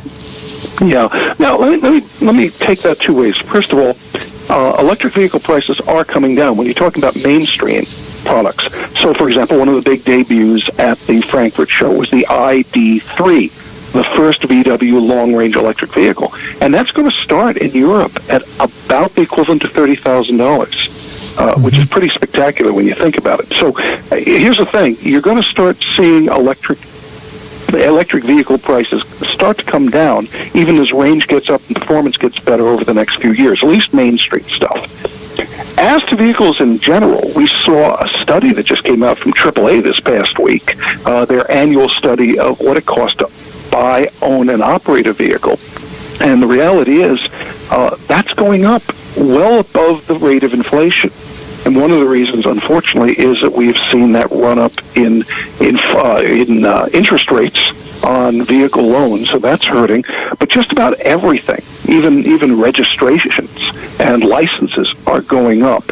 And that means that when you add on top of that the fact that just the price of a typical car is now approaching $40,000, wow, it is straining the budgets for a lot of American motorists. It most certainly is. Boy, it seems like we've seen some pretty big jumps in that average price in recent times. Yeah, we definitely have. The AAA, by the way, Bob, has a few recommendations, which are good ones. Let me hit a couple of them. First of all, there's a trend towards longer and longer and longer loan periods. So, I remember when I was young, 36 to 48 months were the norm. And now the average vehicle loan in the U.S. is something like 68 months, with a lot of people going, obviously, for 72 months and even longer, believe it or not. The reality is that every 12 months you stretch out your loan adds about $1,000 to the eventual cost of buying and paying off that vehicle. So AAA says, don't try to pack more features than you expected in and then stretch the loan. Keep the loan as short as you can. Yeah, it may be a little heavier for you at the time, but you're going to be out of your loan a lot sooner. So cut the loan terms, how long you take out a loan, rather than just stretching it out, because you'll pay through the nose for it. The other thing they suggest, keep an eye on the nearly new market, sometimes called certified pre-owned market, because you can in many cases get the same vehicle, maybe a year or 2 or 3 old, but it may be the same. It may not have been updated. They may have the same safety features. And the thing is, you don't have to worry about those first 3 years of depreciation. And you can get like new warranties for a much better price. Well, that's a great note to end on. Paul's got some personal commitments to attend to, but we look forward to getting him back with us real soon. Thanks, Paul. Bob, pleasure to be with you, and we'll be covering, as you said, the UAW talks going forward on TheDetroitBureau.com. Thank you. Straight ahead, we're going to talk petroleum. Thank you for listening to GCN. Be sure to visit GCNlive.com today. Most of you know that heart disease is the #1 silent killer in the U.S. What if I told you for just $54.95 a month you could fight against heart disease naturally? At Heart and Body Extract, we've been helping thousands of people get back to a healthier heart. Don't just take my word for it. Check out all of the success stories at hbextract.com, or to order, call 866-295-5305. That's 866-295-5305. hbextract.com. Don't risk it when you can take charge of it. Hunters, anglers, campers, and survivalists, get back to nature. Expand your horizons with the highest quality, most versatile, unique slingshots and sling bows on the market at slingbow.com. Slingbow products are compact and models start from just $17.98. They're perfect for your bug-out bag or storing in your vehicle. Give yourself and your loved ones the excitement and tradition of Slingbow, a new frontier in archery and truly modern twist on this primitive survival tool. Feel the thrill only at slingbow.com.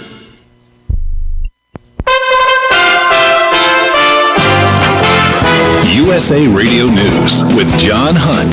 The Justice Department told a judge that the House Judiciary Committee should not get access to secret grand jury material collected during the special counsel's Russia investigation, even as it weighs whether to pursue impeachment. The response comes nearly 2 months after the committee filed a petition in federal court arguing lawmakers need to obtain the grand jury material in order to determine whether to recommend those articles of impeachment.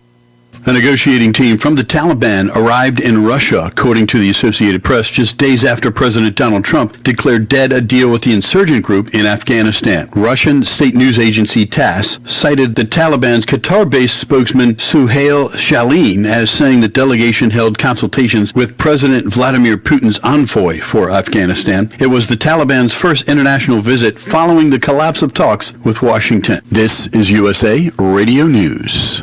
If you're 85 or younger, would you like peace of mind and comfort for your family? We're Final Expense Direct with an urgent message for you. The average funeral today costs over $8,000, but the most you'll get from government benefits is $255. How will your family pay the difference? We can help. Our senior plans start as low as just $1 a day and pay up to $30,000 for a funeral and other final expenses. Peace of mind is easy. There's no medical exam. You'll have lifetime coverage, and your plan can't be canceled as long as you pay your premiums. Call now for free information about our senior plans. Answer a few simple questions and receive approval right on the phone. Plus, call right now and we'll give you a discount prescription card for free. Call 800-561-5716. That's 800-561-5716. Again, 800-561-5716.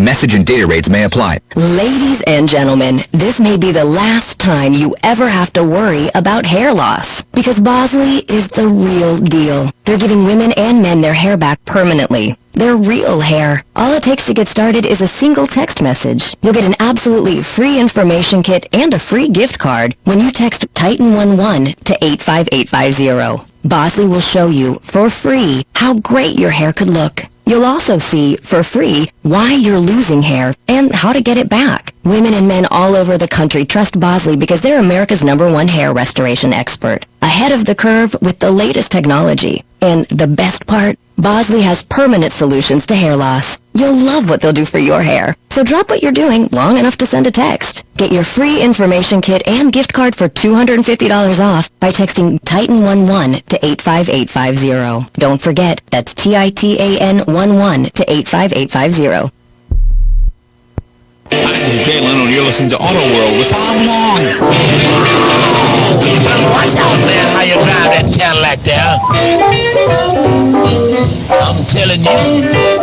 Thank you so much for joining us here today on Auto World. We're live all across North America on great radio stations and around the world via GCNlive.com.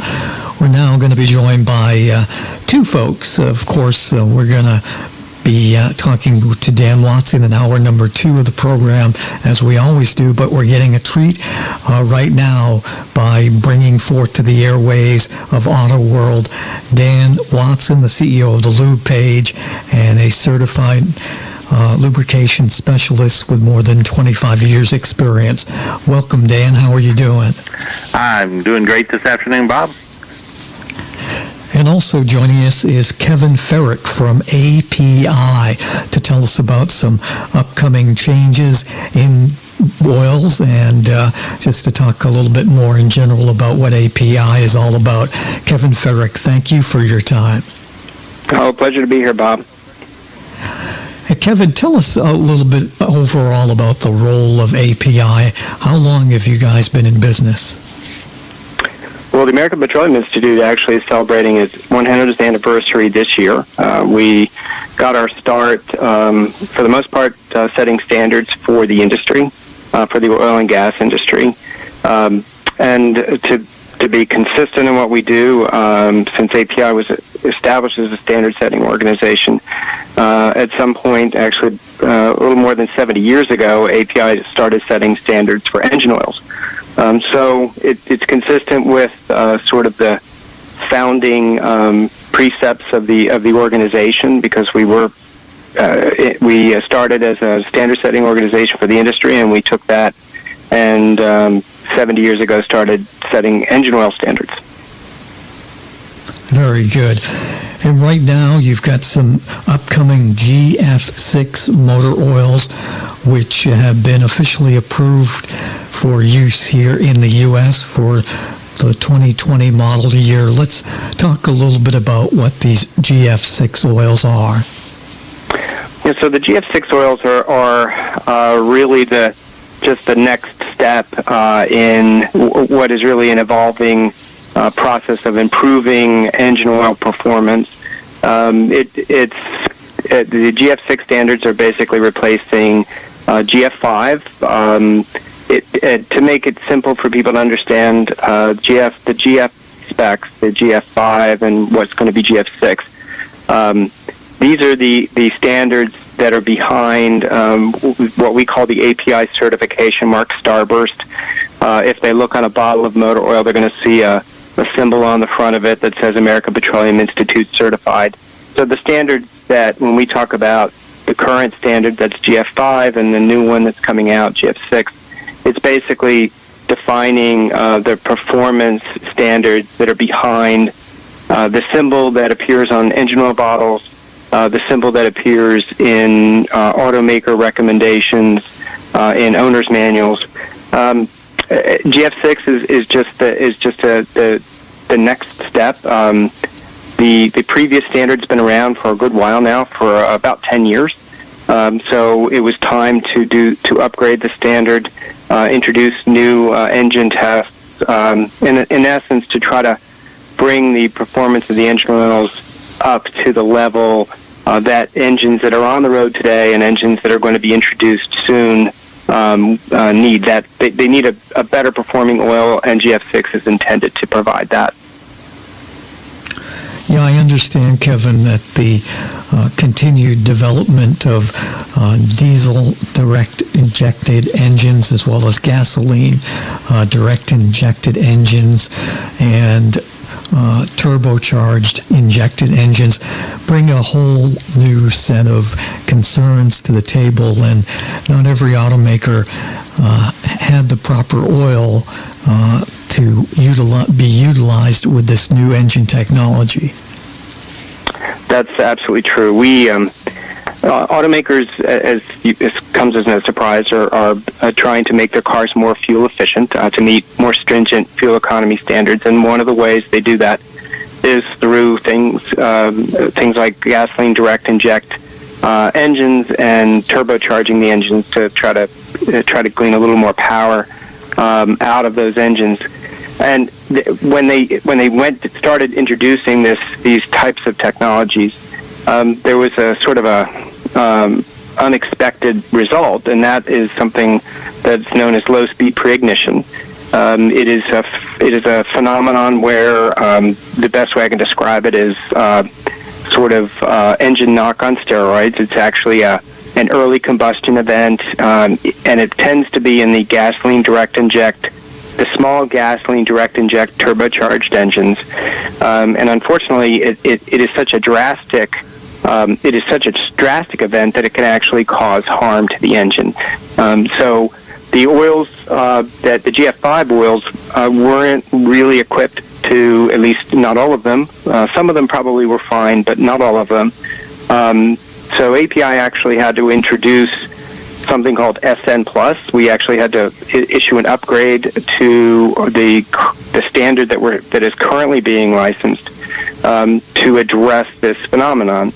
When GF6 comes out, it includes the requirements that will protect against low-speed pre-ignition. In fact, there's a specific engine test that oil marketers that want to be licensed against the new standard have to pass. And it's intended to measure an oil's ability to protect against this phenomenon. So the thinking is when the new oils come out, hopefully, this issue about low-speed pre-ignition will sort of go away. Very good.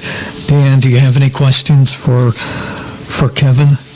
Well, on the low-speed pre-ignition, what I would add to that is that you would not normally think of pre-ignition being either supported or prevented, if you will, by the formulation of the oil. But in this case, some oils would participate in that pre-ignition, and the idea was to formulate so that you would not participate in that, because the geometry of the piston and the rings and the ability in a direct injected gasoline engine to, God forbid, but it's always there, have some raw fuel that comes past that injector, and if it can mix with a little bit of oil and find its way down into the right position on the geometry of the ring seat, then when that piston comes up, it can throw that oil and that gas up into the compression chamber, making a mixture that can ignite on its own like diesel without needing the ignition of the spark plug. So you end up with the ignition happening when you're trying to have the piston come up, not when it's going down. So that definitely can cause the connector rod to have lots of stress, and you can break the connector rod and smash the broken pieces into the crankshaft and out the side of the engine. So yeah, pre-ignition is typically thought of in a gasoline engine as being caused by some residual carbon in the cylinder and a little bit of gas there, and it sets off a little bit and causes that knock that Kevin's talking about. But this low-speed pre-ignition was an actual major combustion going on prior to the piston reaching the top. So you're still trying to drive the piston up, forming compression, and it's already igniting and causing massive force down, which just those two don't. You're not going to get away with that. So the SN Plus was designed to say, hey, you can formulate your oil where it won't participate in this phenomenon. There's ways to do it, and that's the API using the SN Plus was trying to let the consumer know, hey, look, if it says SN Plus, you can rest easy. If it doesn't say SN Plus, you really don't know whether or not you're direct injected. And the biggest thing about that is, Kevin, that I have questions all the time, is people get so confused. You need to have a direct injected engine. This is not going to happen in your standard multi-port fuel injected engine. So try to put them at rest and say, it doesn't affect you. Don't worry unless you have a direct injected gasoline engine. That's fair to say. I would agree with that. Excellent. We'll take a quick time out for some important messages and then more with Kevin Ferrick from API and Dan Watson, CEO of the Lube Page. Don't go away. Don't be confused. The way is clear. Thank you for listening to GCN. Visit GCNlive.com today. This is Don Jones, the old car guy himself. I'd like to invite you to come to my website, theoldcarguys.com. That's theoldcarguys.com. We probably have everything you need for your classic car. Parts, service, even insurance. So check us out at theoldcarguys.com or give me a call at 314-306-7507. That's 314-306-7507. Happy the rescue dog. He was missing hair, stinky, scabby, but I have a vet that I trust, and she recommended Dinovite. Order a 90-day supply of Dinovite for your dog this week. We'll send you a bottle of Super Omega fish oil free. Packed with omega-3, DHA, and EPA fatty acids. Super Omega is great for your dog's immune system, healthy skin, and soft, shiny fur. Try Super Omega fish oil. Free this week at Dinovite.com. DINOVITE.com. Would you like to get back that full head of hair from years past? Introducing Reveal from GCNLife.com. Beverly Hills dermatologist Dr. Nathan Newman invented Reveal, which contains polypeptides with natural botanicals and no parabens, sulfates, silicones, or dyes for a salon-quality hair growth product. Reveal. Here's Dr. Newman. I've treated a lot of patients who lose their hair and they lose their confidence. We've created a unique set of polypeptides, which we call HPT6. The HPT6 contains the polypeptides from 6 different plants. The scalp infusion treatment should be used on wet or dry scalp. The Reveal hair care system is designed to be used for men and women alike. Get Reveal at GCNLife.com with a 30-day money-back guarantee. So try Reveal today at GCNLife.com or 844-443-6637. Plus a discount up to 25% off for Reveal at GCNLife.com or 844-443-6637.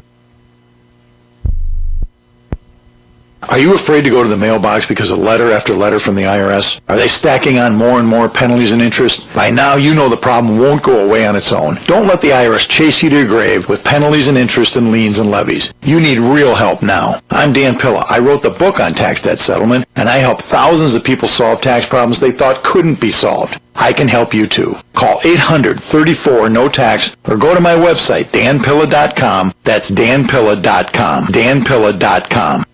What would your life be like if you woke up each morning with new vitality, feeling better than you have in years, and you noticed a difference in your sleeping patterns, blood sugar levels, and had a sense of well-being overall? There's something that is changing thousands of people's lives, and you could be one of them. It's called Heart and Body Extract. Sharon Harris, co-creator of Heart and Body Extract, talks about the positive effects of Heart and Body Extract. What happens with the formula Heart and Body Extract is it's giving the body the necessary vitamins, minerals, amino acids, enzymes, and phytonutrients so the body will heal itself. And yes, the body does have the ability to balance blood pressure, balance cholesterol, clean and unclog the arteries. It can also work on balancing the circulation for diabetics. So the body is an amazing thing. It simply needs some help so it has the tools to heal itself. Heart and Body Extract gets results. To order your 2-month supply, call now, toll free at 866-295-5305. Order online at hbextract.com. Jose works on a farm. Safety is important. His boss calls 811 to determine where it's okay to dig. This protects Jose from hitting an underground line and from serious injury. Because Jose can't tell exactly where or how deep the lines are, he doesn't dig until 811 tells him it's safe. The most important thing is that Jose works safe and goes home to his family. For more information, visit farmsafe811.org. A message from the Pipeline Operators for Ag Safety Campaign. My pappy said, son, you're gonna drive me to drinking if you don't stop driving that hot rod Lincoln. Giving your radio a broadcasted tune-up. This is Auto World and your host, Bob Long. Have you heard the story? Auto World is brought to you in part by DriveShare by Haggerty. Whether you're a longtime car lover or brand new to the community, DriveShare unlocks the driving fun, the joy of driving fun in cool cars by securely connecting car owners with renters through DriveShare's car sharing platform. Renters can find cars that bring out the awesome in every moment. List your car today to start earning some extra income, or rent and use the special code AutoWorld to save $50 off your next rental. That's capitals, all capitals, AUTOWORLD, all caps. Once again, visit driveshare.com to browse, choose, and cruise. Kevin Ferrick is with us from the American Petroleum Institute, and our own Dan Watson, CEO of the Lube Page, joins us as well. Kevin, there's no question that new cars are very, very expensive and seem to be getting more expensive each and every day, and this is a big investment for most folks. So choosing oil is not something to be taken lightly.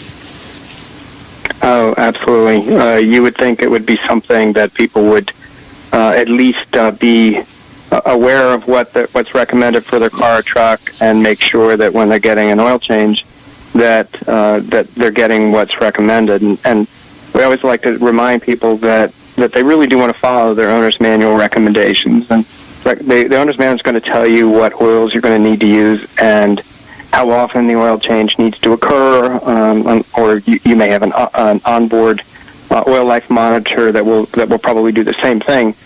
And when it says it's time for an oil change, not only do you go and get the oil change, but you should take a few moments to find out what oil is going to be installed, because, to be honest, not as many people today are doing it themselves. There aren't that many DIYers. Most people are taking their cars and trucks to service providers that are doing the oil change.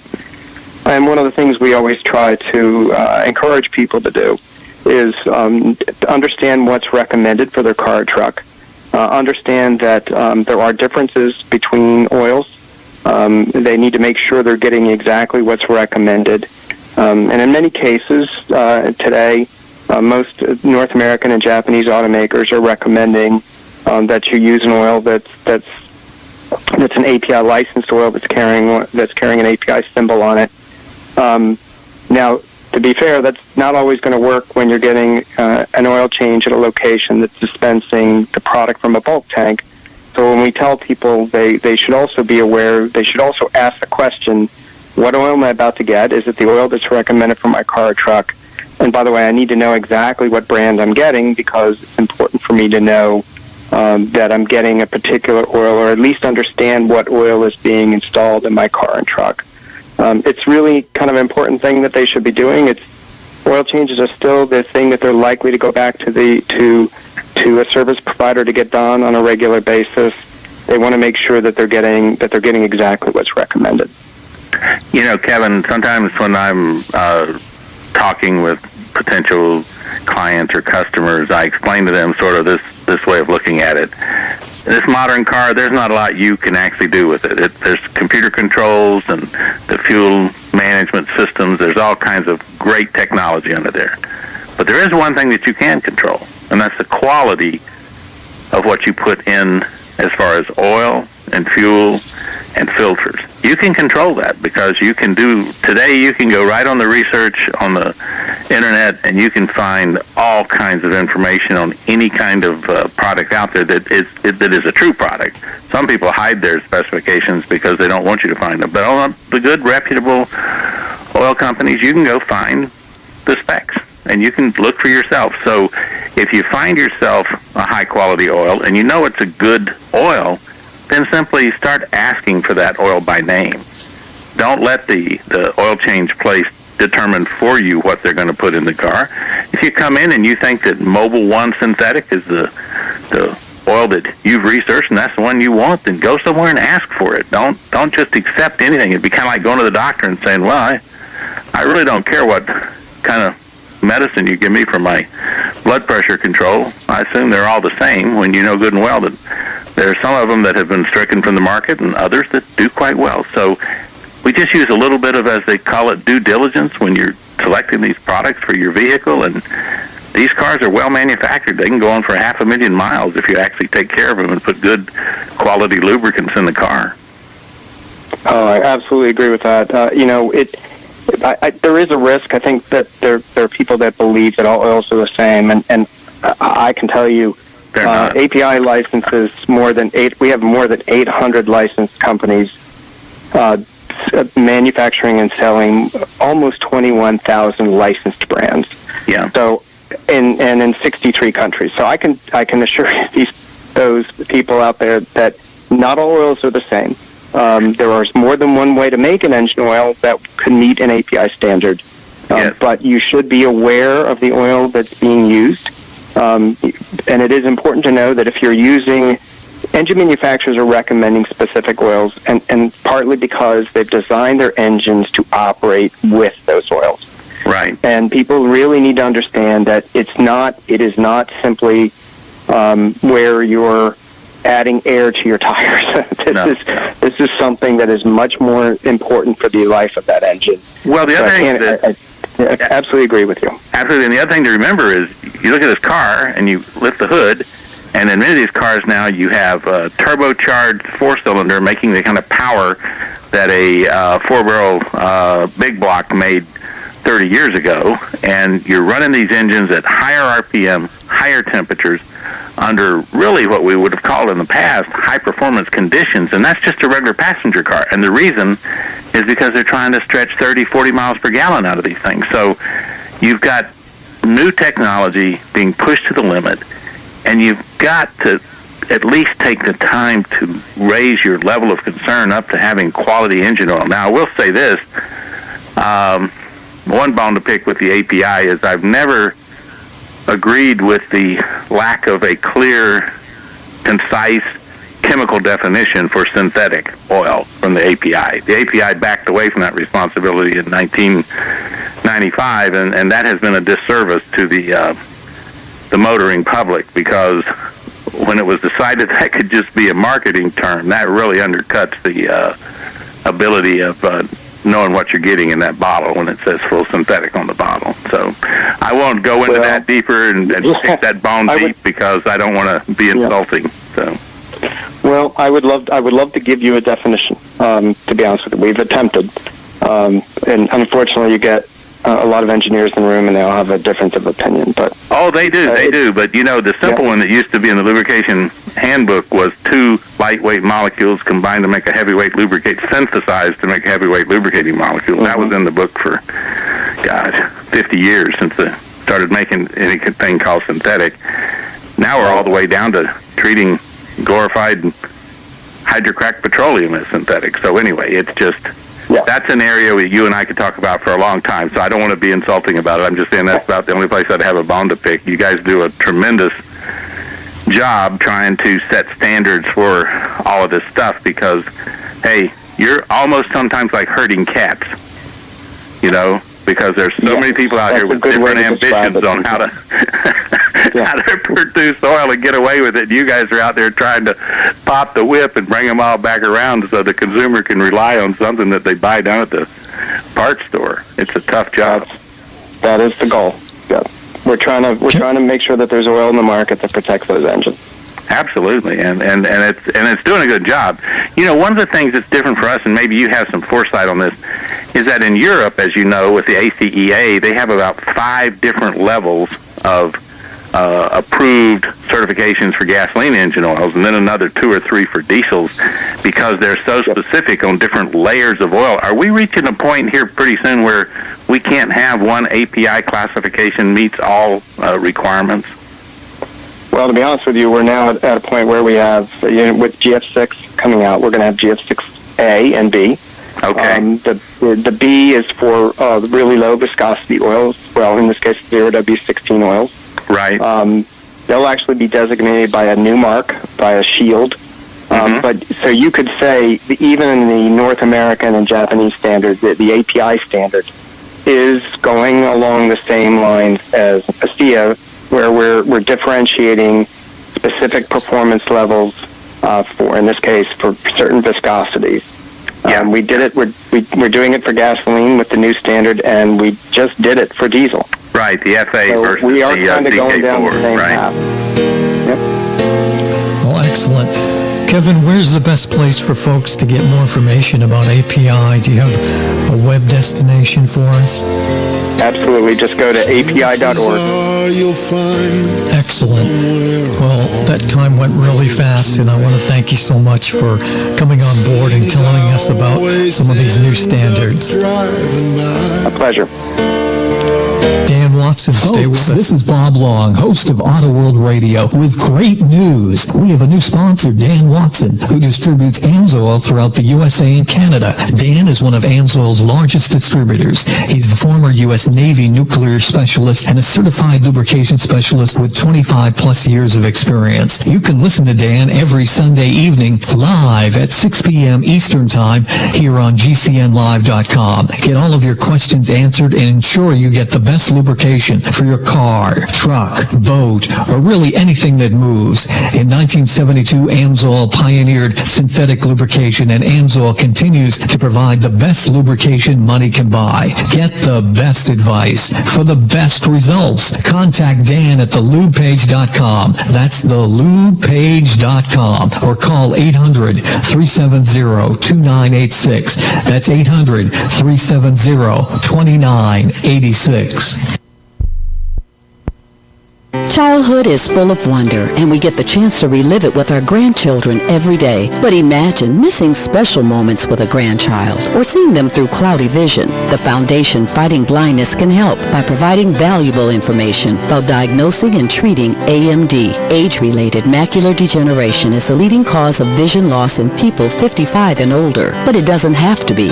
The Foundation Fighting Blindness is driving research and saving sight by providing information about diagnosing and treating AMD. Don't miss a moment of your grandchildren's youthful wonder because of poor vision. Learn more about vision-saving preventions and treatments. Call the Foundation Fighting Blindness today at 1-800-BLINDNESS for a free packet on reversing or managing AMD. Or go to the website fightblindness.org, where you can find so much helpful information. Call 1-800-BLINDNESS today. That number again is 1-800-BLINDNESS or fightblindness.org. This is the Genesis Communications Network.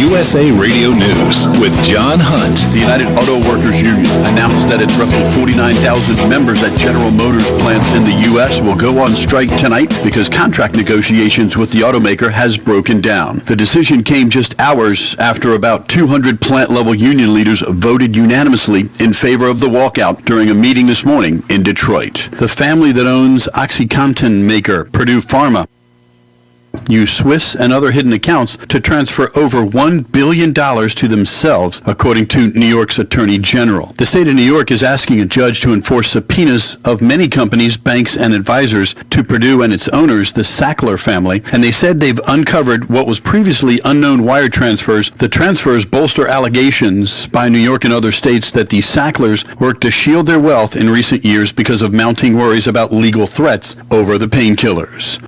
So there's this guy named Jordan, and he's a healthy guy. He's a dad of 6, and he works as a guide in Alaska, but then he goes to the doctor and he's diagnosed with cancer, stage 4. And here's the thing. He had switched from medical insurance to MediShare, which is a Christian healthcare sharing ministry.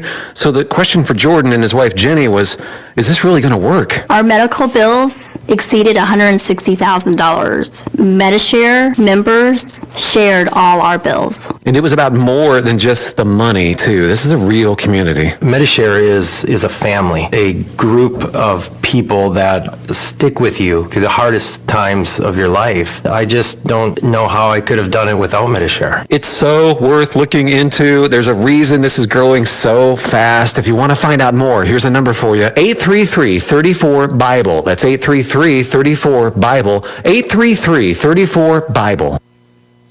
The Trump administration has been enforcing a tough new asylum policy that was recently affirmed by the Supreme Court. With more, here's USA's Wendy King. The new policy effectively denies asylum to all non-Mexican migrants who arrive at the southern U.S. border. A spokeswoman for Homeland Security says the policy will be retroactive to July 16th. The Trump administration initially announced the rule. Under the new rules, asylum will be denied to anyone arriving at the U.S.-Mexico border who did not seek asylum in the country or countries they passed through first. I'm Wendy King. A Houston police officer was hospitalized in stable condition after he was shot with his own gun in a struggle with a suspect who, along with 3 others, stole 2 vehicles and attempted to kill a priest in a crime spree that played out in Houston. The 29-year-old officer was wearing a bulletproof vest when he was shot, but he was struck in the lower abdomen just below the vest. The police chief of Houston, Art Acevedo, said he's hopeful for a full recovery. This is USA Radio News. With the recession ending, if you've been putting off building your business, now is the time to act. General Steel will meet or beat any price on a pre-engineered steel building of the same size and specifications. Act now before steel prices go up. So call us today for free information. Call 800-965-1290.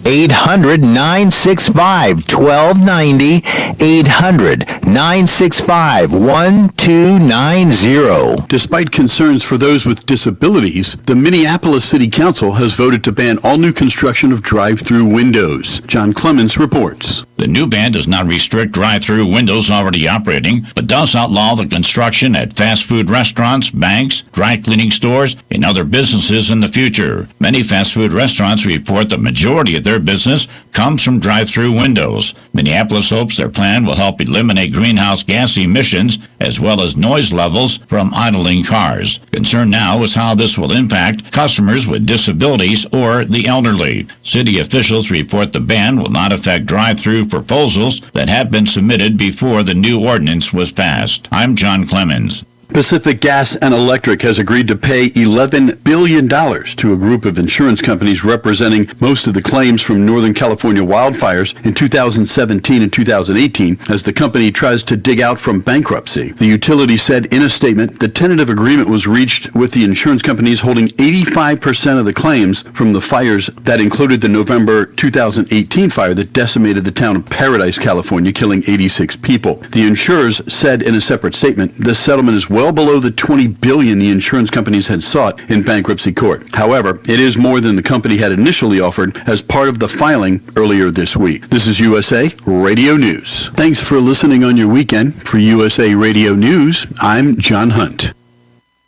Hello, I'm Mike Lindell, the inventor of MyPillow, and like all of you out there, I had problems sleeping. Pillows would go flat, I would flip-flop all night long, I would wake up with a sore neck, maybe a headache, or feel like I needed a nap even though I slept 8 hours. When I invented MyPillow, I wanted it to where you could move the patented fill to give you the exact support you need as an individual, regardless of sleep position. MyPillow will get you into that deep REM sleep faster, and you will stay there longer. It's not about how much time we spend in bed, it's about how much of that quality sleep we get. I do all of my own manufacturing right here in the United States. I have a 10-year warranty. You can wash and dry my pillow, and I give you a 60-day money-back guarantee, so you have nothing to lose. And here's my best offer ever. You can buy one of my pillows and get one absolutely free. Go to MyPillow.com or call 800-870-0305 and use promo code GCN. That's MyPillow.com or 800-870-0305 with promo code GCN.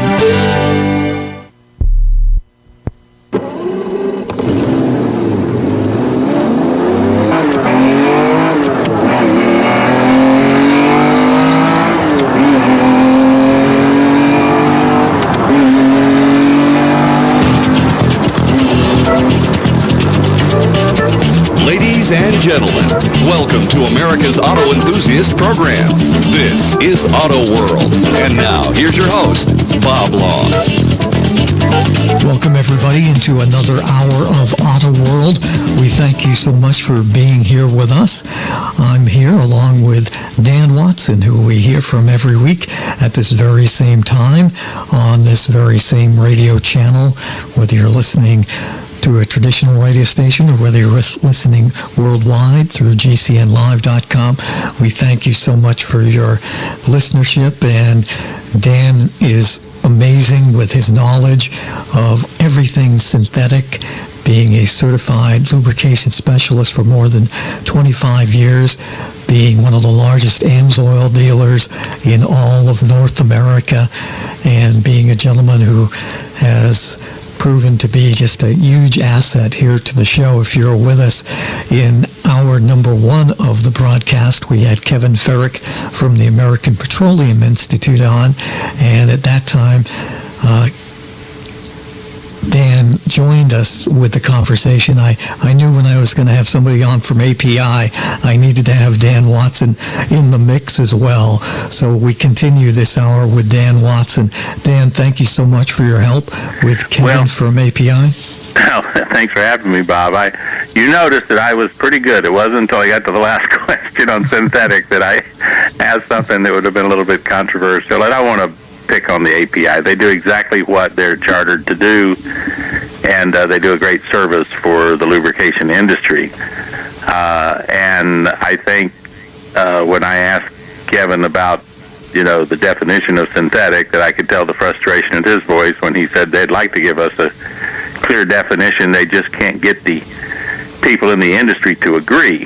Well, what I would say on that is, don't go to the people in the industry. Go over to the Society for Tribologists and Lubrication Engineers, where you have lubrication engineers, not from the what would you call them, the refining people and the marketing people. Go ask the people that are certified in lubrication what they think a synthetic is, and maybe you can work out something. But it is a problem that we have, and in calling things correctly what they are. Now, that being said, I'm not going to spend a lot of time picking on the API about that. There's many other factors that have caused us to be in this sort of jumble state about when the consumer goes into the auto parts store and looks on the shelf of oil there and says, here's a full synthetic, I'll buy that and put that.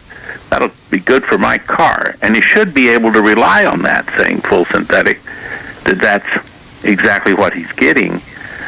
Unfortunately, the idea that the consumer carries in his mind of what a synthetic is not backed up by what the industry is now doing with the term synthetic. And that's a shame, because to me that's a disservice to the consumer. The consumer should be able to see things, know the clear meaning for what it's labeled, and then be able to rely upon that, and not be relying on something which is technically not true. So that bothers me, because I don't like that as a consumer, and I particularly don't like it as a lubrication consultant, because I want to be able to tell people about products, what they are, and what they will really do, and have them rely upon the terminology and the information that I give them as a reliable source of information. So that being said, I will say one more thing about synthetic, just for our listeners. I've talked about this before, and there's a written article that's on the Lube page that I wrote about 3 or 4 months ago, magazine article that's on the Lube page, and it talks about specifically where the disconnect is between what the consumer thinks is synthetic and what they're selling as synthetic. And that is worth a read if you're listening and you want to go to, the internet, to my website, thelubepage.com. Pretty simple, thelubepage.com. And you'll find that article there. There's videos and magazine articles, and this is one that I've recently written. And in the blog that's on the homepage, I mention in the blog this article because it's important for our listeners. I mean, it's just, you want to, I'm like this as a buyer, Bob. I don't know how you are, but when I go buy something, if I bought something and paid a certain amount of money for it, as long as I got exactly what I thought I was getting, I never feel like that I got taken. Even if the product, for me, even if the product later isn't everything that I hoped it would be, it was everything they said it would be, then I got nothing to complain about. But if I buy something that they make claims that it is such and such, and it turns out not to be that, then I feel like they should give me all my money back because they hoodwinked me. They did a sell job on me, and I don't like that as a consumer. Now, as a professional, I don't want to ever be accused of hoodwinking anybody. I want to be able to give them the straight skinny. This is what it is. You can rely upon that. And if you don't like the price of it, don't buy it. But you can actually get what you're paying for if you choose this particular product. You know, I'm that way even about things like if you're going to paint my house. Sure.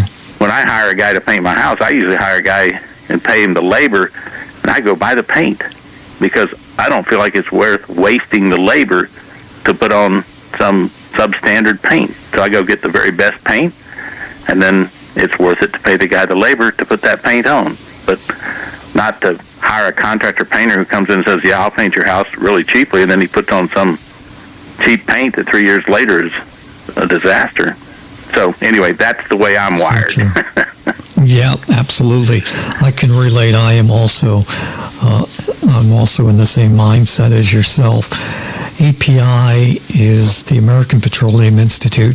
You asked Kevin a question about the European standards, so I wasn't aware of the fact that over in Europe there's a whole nother layer of standards, and tell us a little bit more about that. And yeah, I'll get into that a little bit before the break here. The ACEA, and those are for French words because it actually, the organization is headquartered in France, and it's the Association of Constructioners European Automobiles, ACEA, and of course you get that in French, and it's the, however you want to say, the Association of Constructioners and Automobiles, Europa, right?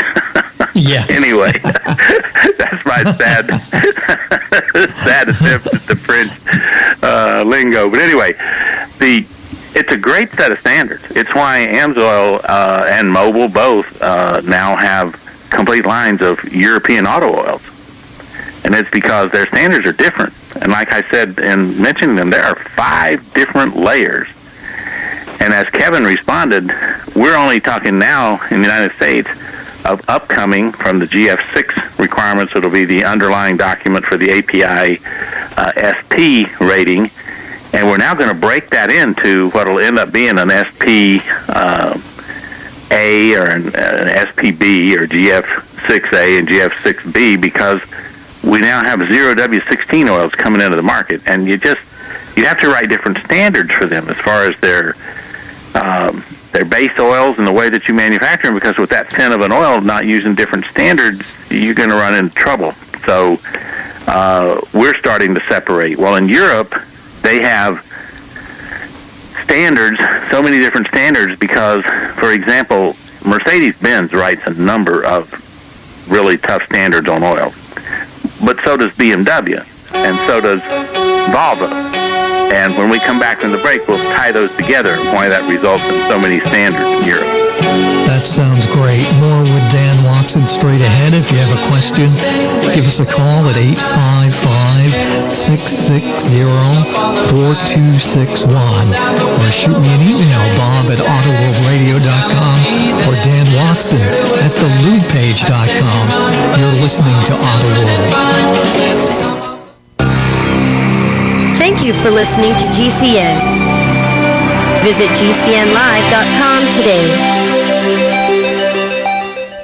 When you rescue a dog, you've got to feed him right for life. Every rescue deserves at least 90 days of Dinovite. Order a 90-day supply of Dinovite for your dog this week. We'll send you 4 extra packs of Nubba Nubs, free. Nubba Nub Treats are freeze-dried beefy treats. Made with no cereal fillers, chemical preservatives, or dyes. Good for the tummy. And yummy. Nubba Nub Treats. Free this week at Dinovite.com. Just feed your dog right. Use Dinovite. DINOVITE.com. This is Don Jones, the old car guy himself. I'd like to invite you to come to my website, theoldcarguys.com. That's theoldcarguys.com. We probably have everything you need for your classic car. Parts, service, even insurance. So check us out at theoldcarguys.com or give me a call at 314-306-7507. That's 314-306-7507. Let me ask you something. What are you doing when you put money in a 401k or IRA, or store jumper cables in your vehicle, or purchase health insurance? You're preparing. You're preparing to ensure you have enough money for retirement. You're preparing for when your car battery dies, or to have assistance paying a major unexpected medical bill. That all makes sense. The same goes for building a food storage plan. You're preparing for when emergencies or disasters strike and shelves go empty at your grocery store. The best way to prepare is with My Patriot Supply. They've helped 1 million hardworking Americans become more self-sufficient. My Patriot Supply sells hundreds of items, including dozens of emergency food kits at MyPatriotSupply.com. It could be an earthquake, a cyber attack freezing our banking system, or a disaster that shuts down our power grid for weeks. For all these emergencies and more, get your nice and prepared today at MyPatriotSupply.com. No more rushing to find empty store shelves because you're too late. Do it now so you're ready. MyPatriotSupply.com. Looking for that edge during those intimate moments? We see many ads for enhancement, but the side effects include death. At GCN Team, we should change the Healthy Body, Brain, and Heart Pack to the Healthy Libido Pack. The brain and heart are not the only organs that require a healthy vascular system. For proper blood flow at the right moment, go to GCNteam.com or call 877-878-4203. That's 877-878-4203. That's 877-878-4203. Tahibo Tea Club's original pure Pau d'Arco Super Tea comes from the only tree in the world that fungus doesn't grow on. So it naturally has antifungal, antiviral, antibacterial, anti-infection, anti-inflammation, and anti-parasite properties. But maybe more importantly, Tahibo Tea Club's original pure Pau d'Arco Super Tea builds corpuscles in the blood which carry oxygen to our organs and cells. Our organs and cells need oxygen to regenerate themselves. The immune system needs oxygen to develop, and cancer happens to die in oxygen. The tea is great for healthy people, and it can truly be miraculous for someone fighting a potentially life-threatening disease due to an infection, diabetes, or cancer. Tahibo Tea Club's original pure Pau d'Arco Super Tea is only $34.95 plus shipping. Order now at shopsupertea.com or call 818-984-6100. That's shopsupertea.com or call 818-984-6100. Shopsupertea.com. With more people listening to radio than visit Google, Facebook, or YouTube, from the very young to the very old, everyone listens to radio. Pillow companies, alarm, identity theft, nutrition, insurance, banking, automotive. The list goes on and on. Billion-dollar businesses. Why? The answer is radio. The media everyone tunes into. Find out how effective and affordable radio can be for your business. Contact 877-996-4327 or advertise at gcnlive.com.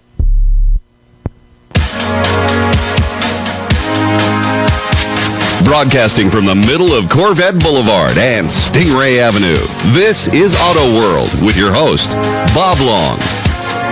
Dan Watson, CEO of TheLoopPage.com, joins us live as he does every week at this very same moment. He also spent some time with us in the first hour of the program talking with me to Kevin Ferrick from the American Petroleum Institute. And before that break, we were getting into the European way of grading oil, and I know, Dan, you have some more interesting stuff to tell us about that. Well, the main difference is, like I said, is they specify several different categories that oil can meet a certain classification.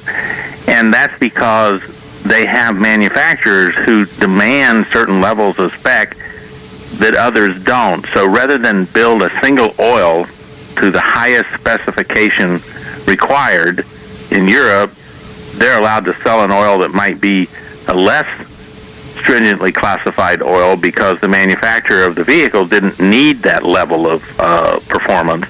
But somebody driving a BMW or a Mercedes 450 SL, they're looking for a oil that has a higher performance standard. So what they do in Europe is they go ahead and set the higher standard requirements for different classifications so that when Mercedes or BMW or I don't know, Maserati or Ferrari or somebody puts in their book that you've got to use a European oil that's an A3 B5, let's say, then people to get that have to look for that and make sure that the oil they're buying has that spec. Now, somebody else may have a car, and it says that you just have to use an oil that's A1B1. That's like going back to one of the first earlier specs. And then here recently they added another one, which is called a C spec. And the C, the letter C, capital letter C, C3 indicates that you have to have limited amounts of additives in the oil because they have a very, very sensitive exhaust system that if there's too much zinc and phosphorus and you have carryover, you could poison their type of very sophisticated catalytic converters. They have a different high-level converters back there.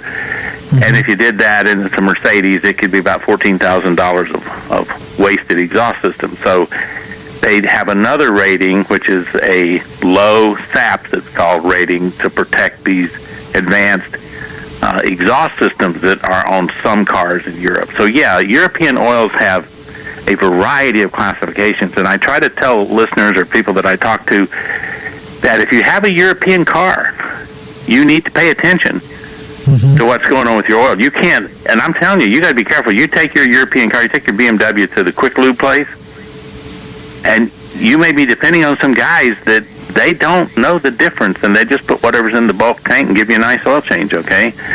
But it wasn't anything that was meeting your car's classification. And the same thing if you're driving a Toyota these days. You take it someplace, and what happens is that you don't realize that Toyota requires synthetic engine oil, synthetic transmission oil, synthetic gear lubes, bumper-to-bumper synthetic, has for going on 10 years. So you take it to someplace, and they just give you the standard old stuff that's in the bulk tank. You got to know more about what your car requires. But the European oils are sophisticated.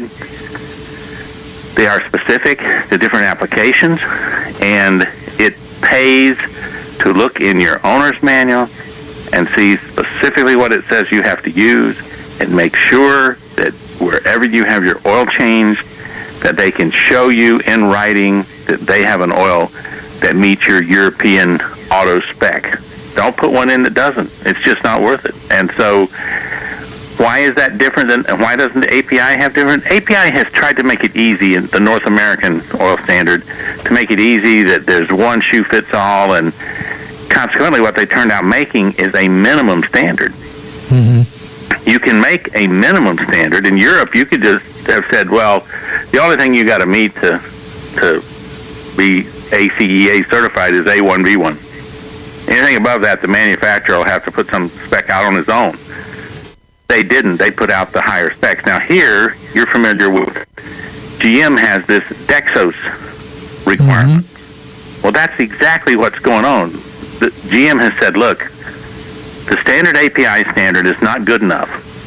You have to use an oil that's better than that, and it's going to have to meet the GM Dexos 1 and now Dexos 2 is the latest one requirement. And what does that mean? Well, it means that GM has upped the standard to have a better performing oil with typically a better additive package in it, a legitimate real additive package of anti-wear and anti-foaming, antioxidants, all those things at a high enough level that GM says that's good to go. Well, believe it or not, Caterpillar and Detroit Diesel, these guys have been doing this forever. They have never relied upon the API diesel spec. They've always had Caterpillar specs and Mack specs and international specs. So the diesel community has had a variety of their own engine oil specs for years that you would have to meet in order to use for an oil to meet those specs. So a lot of times on a quart bottle of or gallon bottle of diesel oil, you'll see listed on the back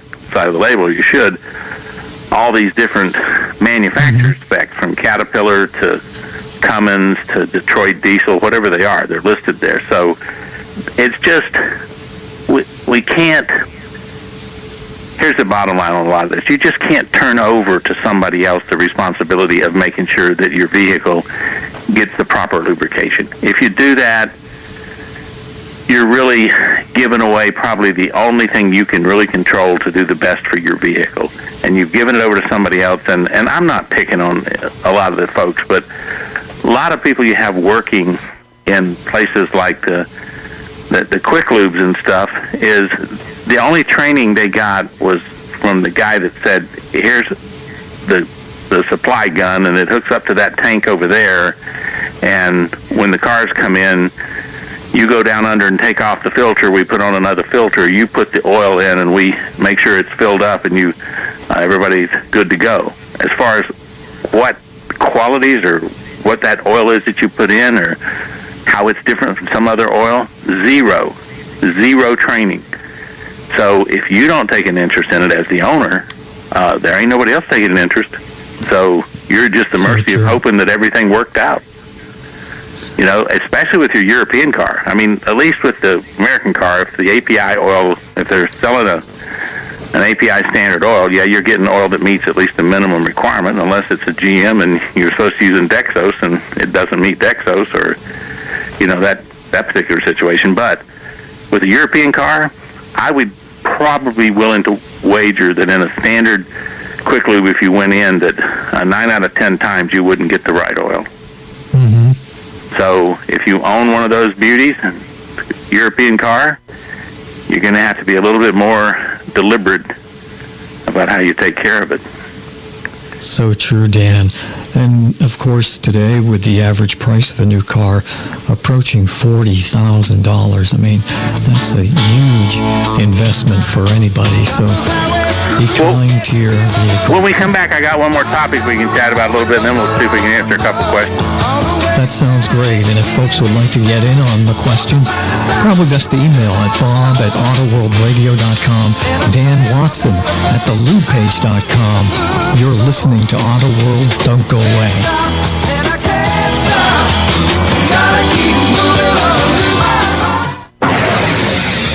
You are listening to GCN. Visit GCNlive.com today. Most of you know that heart disease is the #1 silent killer in the U.S. What if I told you for just $54.95 a month you could fight against heart disease naturally? At Heart and Body Extract, we've been helping thousands of people get back to a healthier heart. Don't just take my word for it. Check out all of the success stories at hbextract.com, or to order, call 866-295-5305. That's 866-295-5305. hbextract.com. Don't risk it when you can take charge of it. Fellow Patriots, my name is Todd Savage, founder of BlackRifleRealEstate.com. Like you, I was a prisoner of the alt-left sanctuary state until one day I chose to lead my family to freedom. Today we live on a sustainable 20-acre homestead where we shoot, hunt, garden, and homeschool our children without the tyranny of the nanny state looking over us. If you're ready to flee the city to the freedom of Idaho or Montana, our Black Rifle Real Estate team is here to help. Go to BlackRifleRealEstate.com. That's BlackRifleRealEstate.com.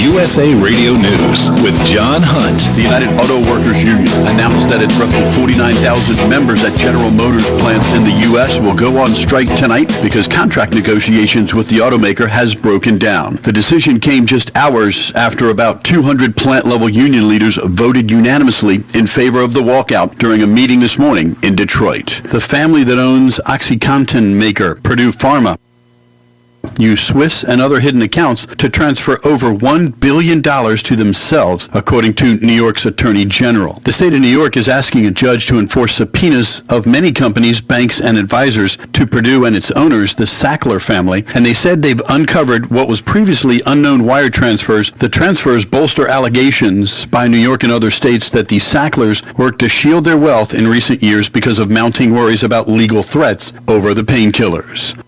Tired of overpaying for the little blue pill? What if you could get the exact same results for just a fraction of the price, guaranteed? Well, now you can with Sildenafil, the active ingredient in the blue pill. With 20 milligram generic Sildenafil tablets, you get the exact same results for less than $2 per pill. And again, the results are guaranteed. That's right, absolutely guaranteed results for a fraction of the cost of the little blue pill. So give your wallet a break and call us toll-free at 800-365-6017 to get your generic Sildenafil delivered discreetly to your door. And of course, while saving hundreds of dollars, you'll also be saving time by saying goodbye to those long, embarrassing pharmacy lines once and for all. Again, just call 800-365-6017 and get your generic Sildenafil with a 100% money-back guarantee. Getting your pills doesn't get any easier or cheaper than this, so call 800-365-6017 now. Jake was in big trouble with the IRS. He owed how much? $92,000. Ouch. And the IRS left no room for Jake to breathe. They put a lien on my house, took all the money out of my bank account, took money out of my paychecks. So it was a nightmare. He needed help fast. I figured that all these companies were the same until I called Federal Tax Management. You could just tell they knew what they were talking about. Right then and there, I felt like I had some hope. Stop the liens, levies, and garnishments fast and qualify for one of several special IRS programs that could reduce or even eliminate your tax debt. So, how'd it go for Jake? They did what they said they would do. They came through for me. I ended up saving an unbelievable amount. I was so jazzed. I was extremely happy. If you owe more than $10,000 in back taxes, take Jake's advice. Give Federal Tax Management a phone call. If they help me, they can help anybody. Call the Federal Tax Management Hotline now. 800-503-8625. 800-503-8625. 800-503-8625. And now, back to the show with the highest octanes, Auto World, and your host, Bob Long. Welcome back, everybody. Thank you so much for being here. My name is Bob Long, alongside Dan Watson, CEO of the Lube Page, and we've been talking about a guest we had on in the previous hour of the program, and he was from the American Petroleum Institute. Kevin Ferrick was telling us about some new standards being implemented, but Dan Watson from the LubePage.com has pointed out a number of differences between the American standards and the European standards. So before we get to some listener questions, Dan, tell us a little bit more about your thoughts. Well, one of the other things I wanted to talk about was in the API is this terminology of the API licensed product.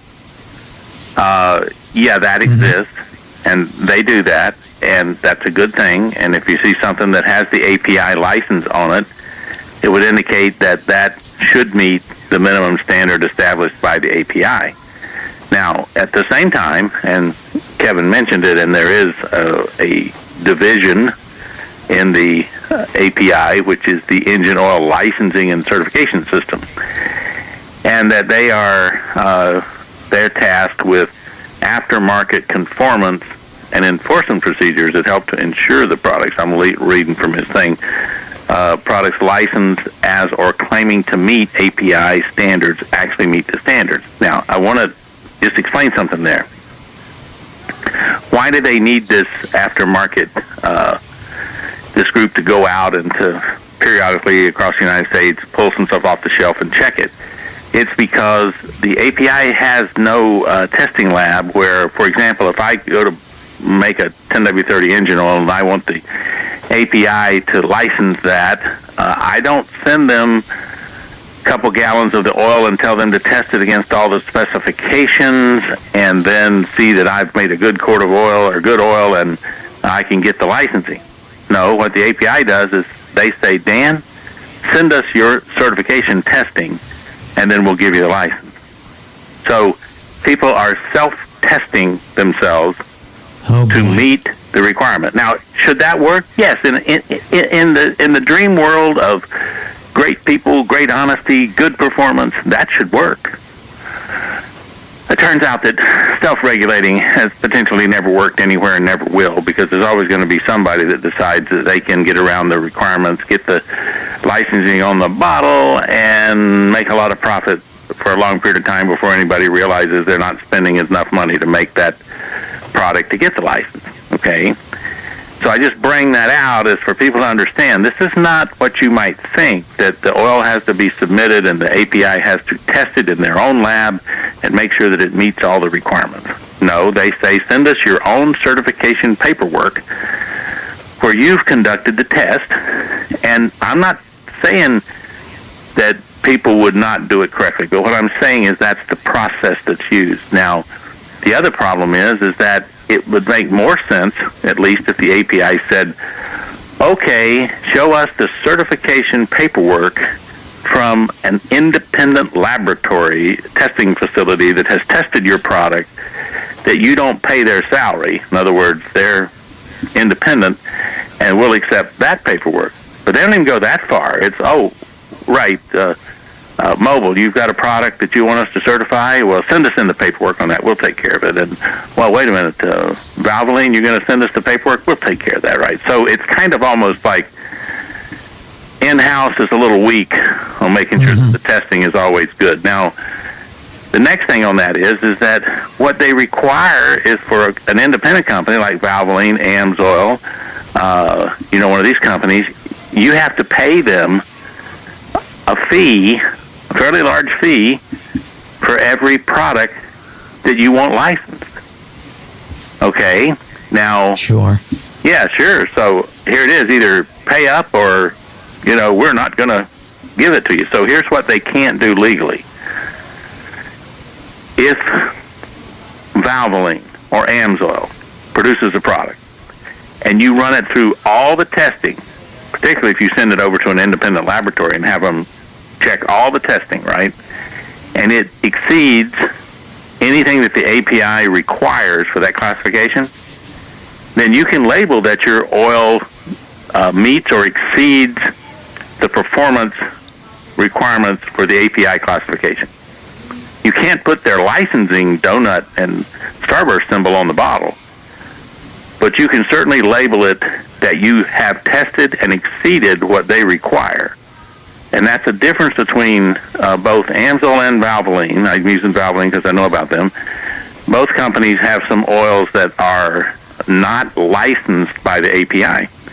You might ask, well, why would that be? Well, number one, sometimes on cost, but number two, the API is not going to certify or license an oil that doesn't meet a particular standard, and that is maximum amount of zinc and phosphorus allowed in the oil.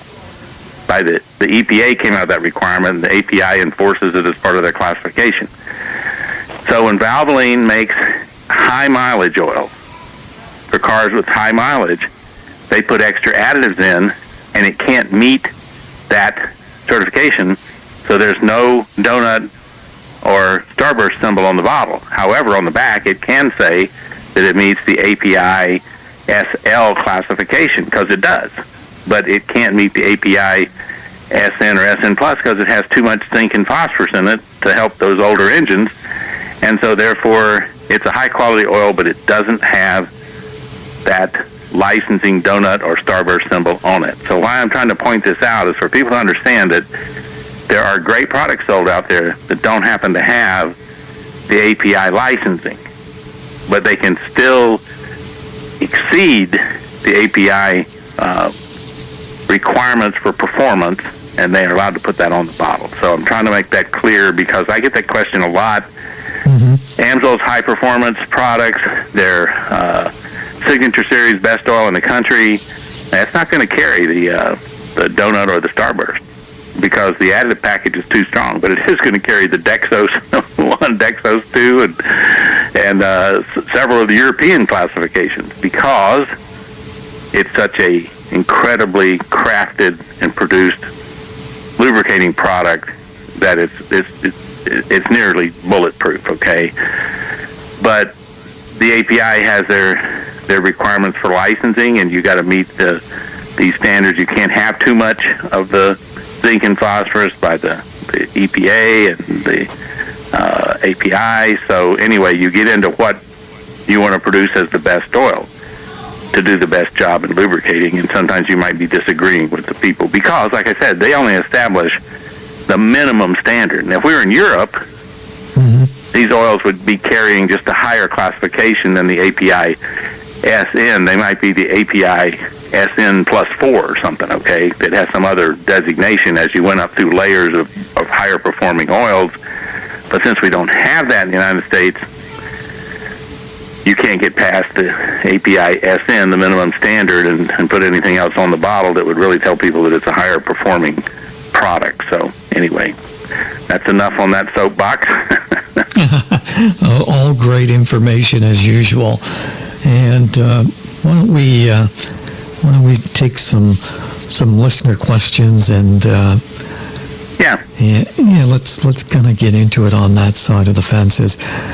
Folks, Dan is one of the largest AMSOIL dealers in all of North America. We have a gentleman in Atlanta writing us asking the question, is it expensive to become an AMSOIL dealer, and who should I talk to? Well, we know who he should talk to. That'd be me.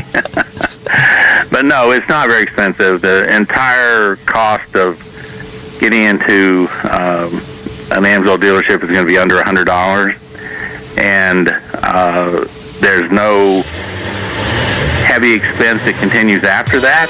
It's a good opportunity with a very low start. I'll explain a little more of that when we come back from the break.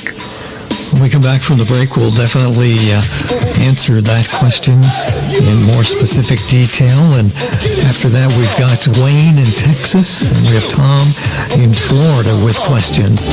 This is Auto World. My name is Bob Long. Don't go away. Thank you for listening to GCN. Be sure to visit GCNlive.com today. It costing you in vet bills for that convenience of just pulling open a bag of formulated, extruded, processed cereal bits that cost a ton of money anyways? How do you feed your dog to derive not only energy, but a good coat, bright eyes, and a great attitude? Come to Dinovite for help. DINOVITE.com. I found his raw meat diet on Dinovite.com with just the raw meat and the eggs and the Dinovite and the Super Omega on top of it. Try Super Omega Fish Oil. Buy 2, get 1 free. Ground beef, white rice, eggs, including the shells, and the Dinovite supplement, and then the Lico Chops. Try Lico Chops. Buy 2, get 1 free. It just balances out his body and his mind and his spirit. Adding Dinovite to their diet has every single dog in my kennel looking better than they have ever looked. Their skin is so much better now that they're on the raw diet. I don't even give them the kibble anymore. DINOVITE.com. Hey, Bugsy, you hear the news about Vinny? Yeah, it's a real shame he owed money to the IRS and they finally cut up with him. Just like Al Capone. If the IRS can get the Capone, imagine what they can do to little old Vinny, huh? Poor cat, he was on top of the world, then bada boom, bada bing. What Vinny needs now is an offer he can't refuse. Hey, you got a tax problem? Does the IRS claim you owe them a bunch of dough? They can get you too. So call the tax relief line now and learn if you qualify to negotiate your $10,000 plus IRS tax debt for up to a 75% savings. Don't be like Al or Vinny and get busted. Make this free call now. Learn how you may be able to pay the IRS less. Call now. 800-590-4930. 800-590-4930.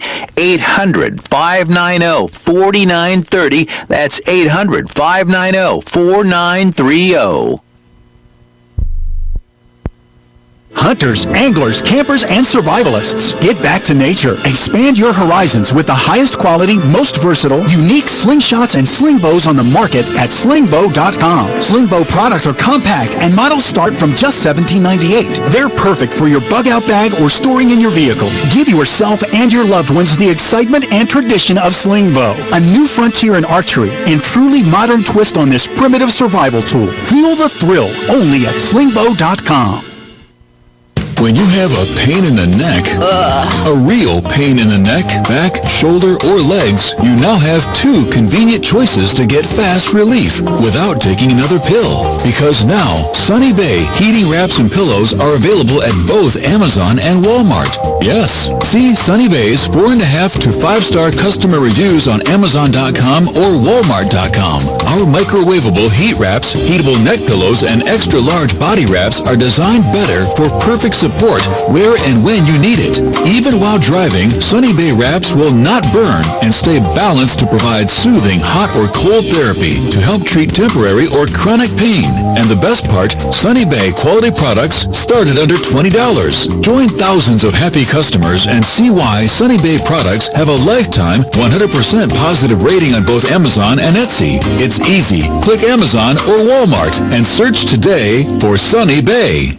Looking for that edge during those intimate moments? We see many ads for enhancement, but the side effects include death. At GCN Team, we should change the Healthy Body, Brain, and Heart Pack to the Healthy Libido Pack. The brain and heart are not the only organs that require a healthy vascular system. For proper blood flow at the right moment, go to GCNteam.com or call 877-878-4203. That's 877-878-4203. That's 877-878-4203.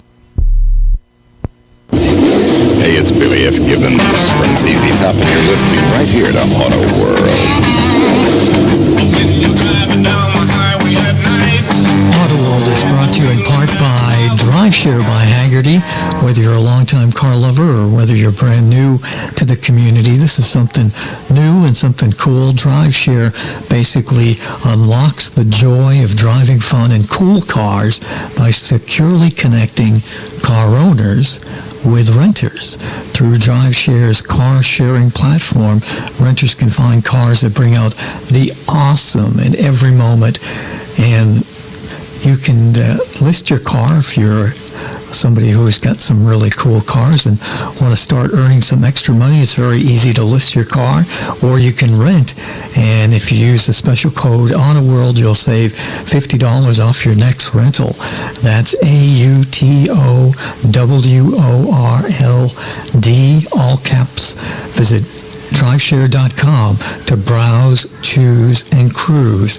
Dan Watson, CEO of the Lube Page, is with us, and we're talking about what it takes to become an AMSOIL dealer, as we've had many folks, actually. This latest gentleman is in Atlanta, but there have been a multitude of folks who have asked the same question: how do you become an AMSOIL dealer? And of course, Dan, being one of the largest and most successful AMSOIL dealers in all of North America, it was just an excellent mentor for anybody who has any interest in becoming a full-time or part-time AMSOIL dealer.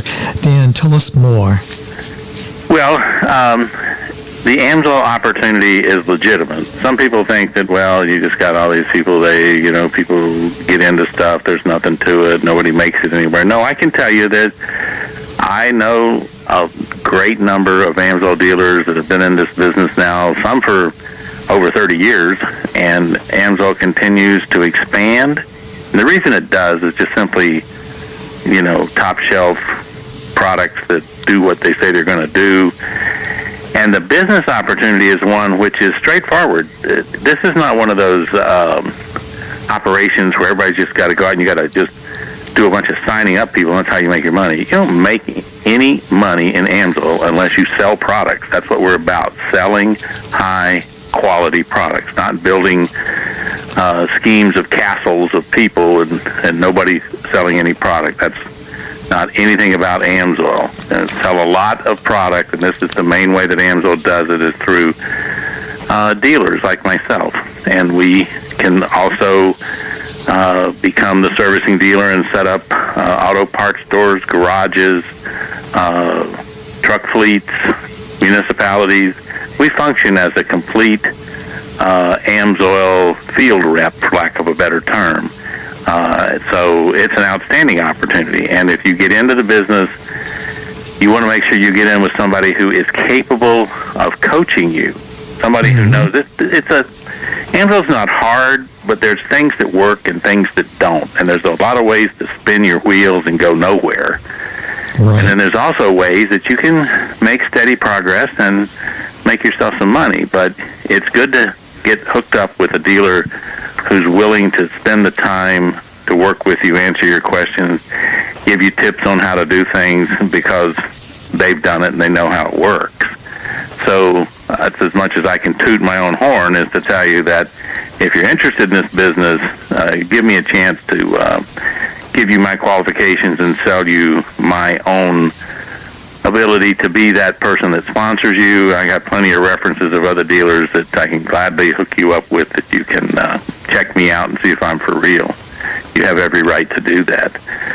And while we're on this topic, again, we are continuing, Bob, to give away a free preferred customer membership. Now, what does that mean to our audience?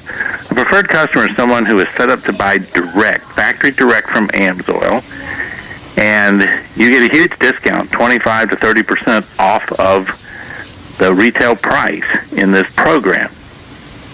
I recommend it highly for anybody who is going to have any use of AMSOIL where they'd spend more than $150 a year. If you're going to spend more than $150 a year on AMSOIL products, then you're going to be well served by checking out this preferred customer membership. I've got people that have been buying, as we say, through the discount wholesale type method since 1992, and they've never gone away because the products work, the price is right, the convenience is great. It's an easy thing to do. So if you have an interest in buying AMSOIL products, using AMSOIL products, becoming a dealer, any of those things, just go to thelubepage.com or contact me at 800-370-2986. You can't beat it. It's a free 6-month membership. You don't have to buy a thing. We just get you set up, and then when you get some products and you see how well they perform, you'll keep it going. I guarantee you. So let's answer another question, Bob. All right, terrific. Let's answer Wayne's question. Wayne is listening to us in Texas, and he says, I'm a little confused on octane and cetane. Can you explain these terms? And that's a very good question, Dan. It is, because we're pretty good, most people, with the gasoline terminology, octane. But then you throw up this other thing called cetane, and that's the way we rate diesel. So to begin with, ground floor, octane and cetane are methods to rate the combustibility of gasoline and diesel. Octane says with the gasoline, it's kind of interesting because, listen carefully, folks, the higher the octane, the slower the ignition of the gasoline.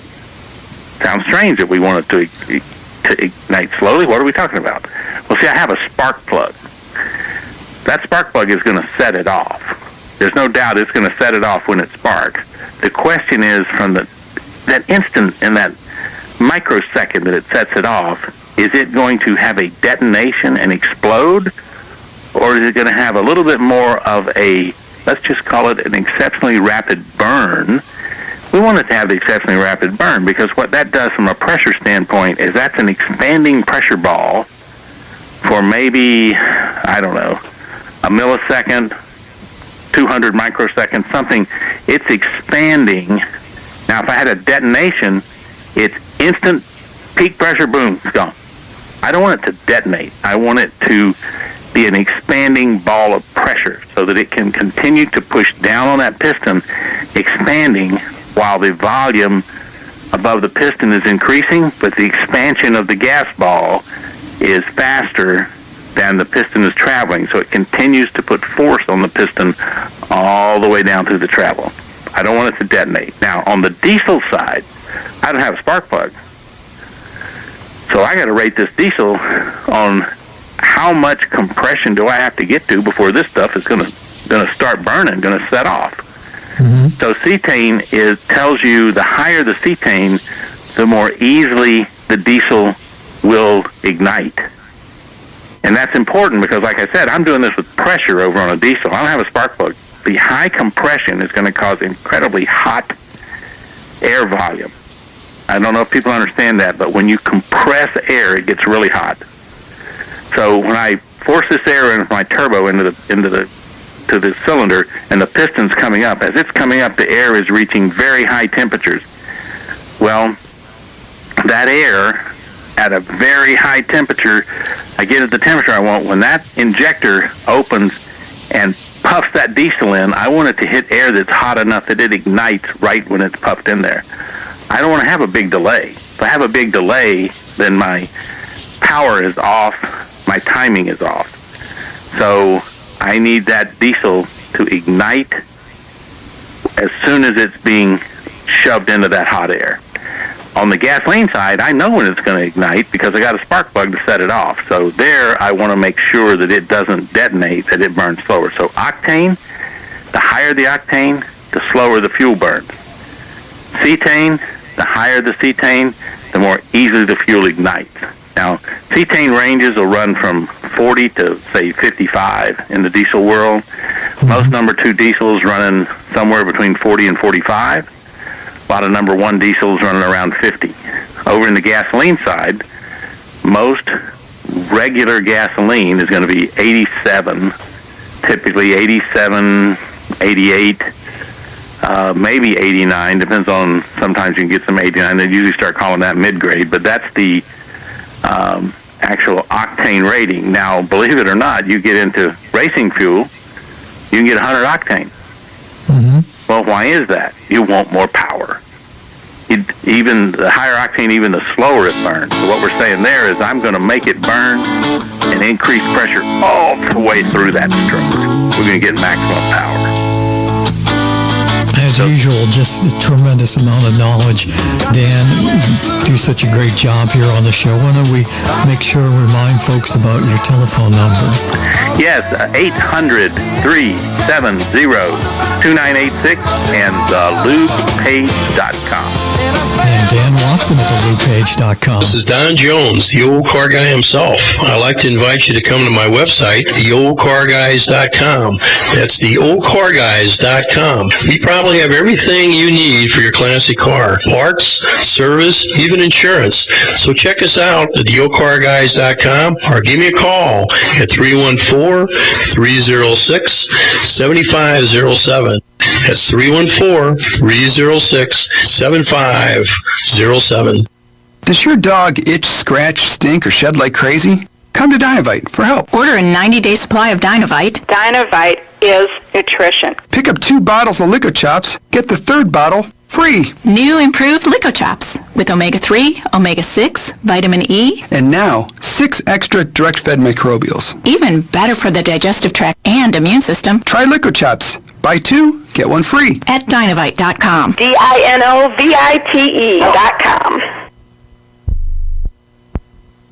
Extend your life with Extendovite.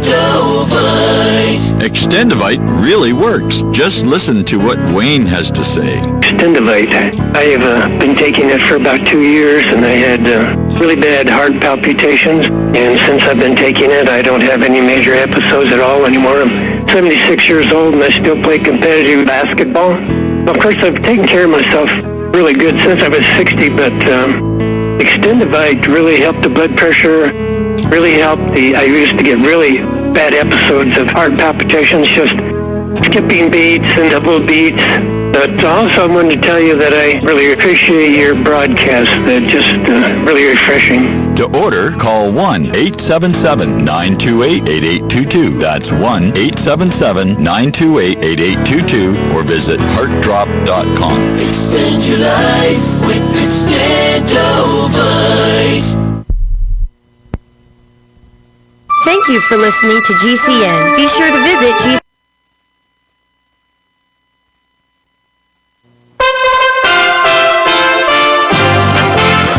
USA Radio News with Wendy King. Unless there's a last-minute settlement, 49,000 members of the United Auto Workers who work at General Motors plants will go on strike at midnight. There's no official plans for negotiations. WWJ's Jeff Gilbert has more. The union says the sides are far apart on wages, health care, and other issues. Bargaining Chairman Ted Crum says workers have sacrificed for GM and now want a share of record profits. We deserve a fair contract because we've helped make this company what it is. GM says it presented an offer that improves wages and benefits and grows U.S. jobs. Jeff Gilbert, Detroit. The House Judiciary Committee is starting an impeachment inquiry. The president tweeted, "You don't impeach presidents for doing a good, parentheses, great job." This is USA Radio News.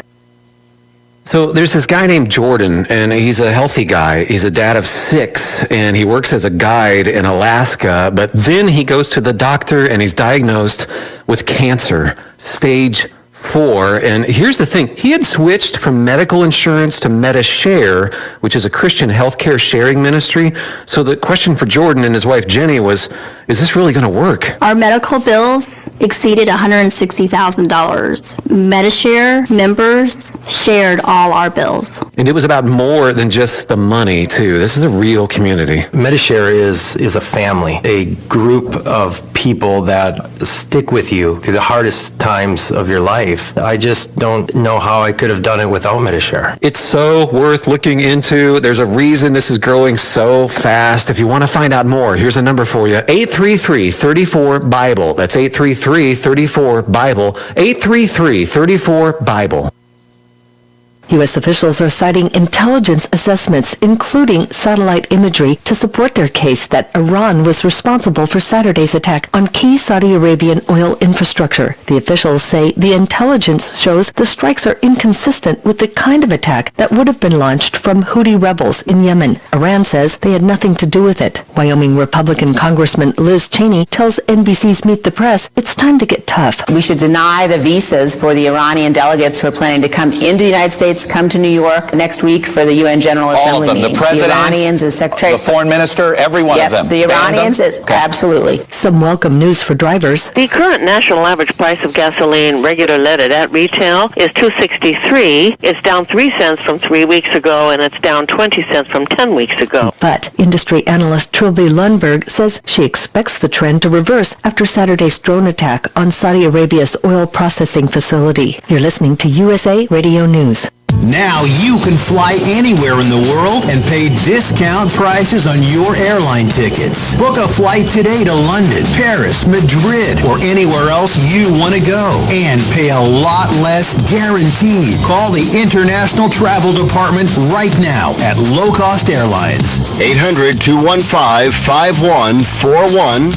800-215-5141. That's 800-215-5141. The NASCAR playoffs begin today in Las Vegas. USA Radio Network's Tim Berg talks to one driver about how he plans to tackle the desert heat. The temperature for Sunday's NASCAR race is expected to approach 105 degrees in Las Vegas. What are drivers doing to prepare for that heat? Well, I had a chance to catch up with Alex Bowman. He's driver of the number 88 Nationwide Chevrolet, and he tells me they're going to be doing what they can to prepare for the race and the heat. Just try to stay hydrated. The race cars are hot every week. Obviously, the beginning of the year, they're not super hot, but not much has changed, just focusing on staying hydrated. Do people make too much of that sometimes? No, I mean, it's hot. It's pretty miserable inside the race cars, but you just got to deal with it. For USA Radio News, I'm Tim Berg. The Supreme Court has sided with the White House over a rule that limits the ability of migrants to claim asylum. Acting Citizenship and Immigration Services Director Ken Cuccinelli tells CBS's Face the Nation that the policy is necessary. We have a 335,000 asylum case backlog, which I take very seriously, and it has creeped up while I've been here. Despite us throwing more and more resources at trying to drive it down, there are legitimate asylum claims in there. Some of them have been waiting over 2 years, and we take very seriously the need to get to those people. Unfortunately, this system is clogged up with a lot of fraudulent claims. For USA Radio News, I'm Wendy King. If you owe money to the IRS, you need to hear this. The IRS is cracking down on those who owe back taxes. It starts with a devastating letter, and if you don't act immediately, you could find yourself having your wages garnished or have a lien placed on your property. But there's a solution. Tax 10,000 can help. Avoid enforced compliance, where these holds on your income and seizure of your home could become a nightmare that just won't end. Call 800-239-9957 now and speak to one of our experts. 800-239-9957 is the number to link you directly to a tax resolution specialist who will negotiate with the IRS on your behalf. Working through the IRS Fresh Start program, all the forms will be handled for you. All you have to do is make the toll-free call. 800-239-9957. Find out if you qualify and possibly save yourself thousands of dollars, not to mention a lot of headaches. It could be the best call you've made today. That number again, 800-239-9957. This service does not provide tax settlement or legal services. We will refer you to a company that does provide such services. Often the IRS will not agree to any reduction in the amount owed. Not all taxpayers who owe more than $10,000 will qualify for a tax reduction program.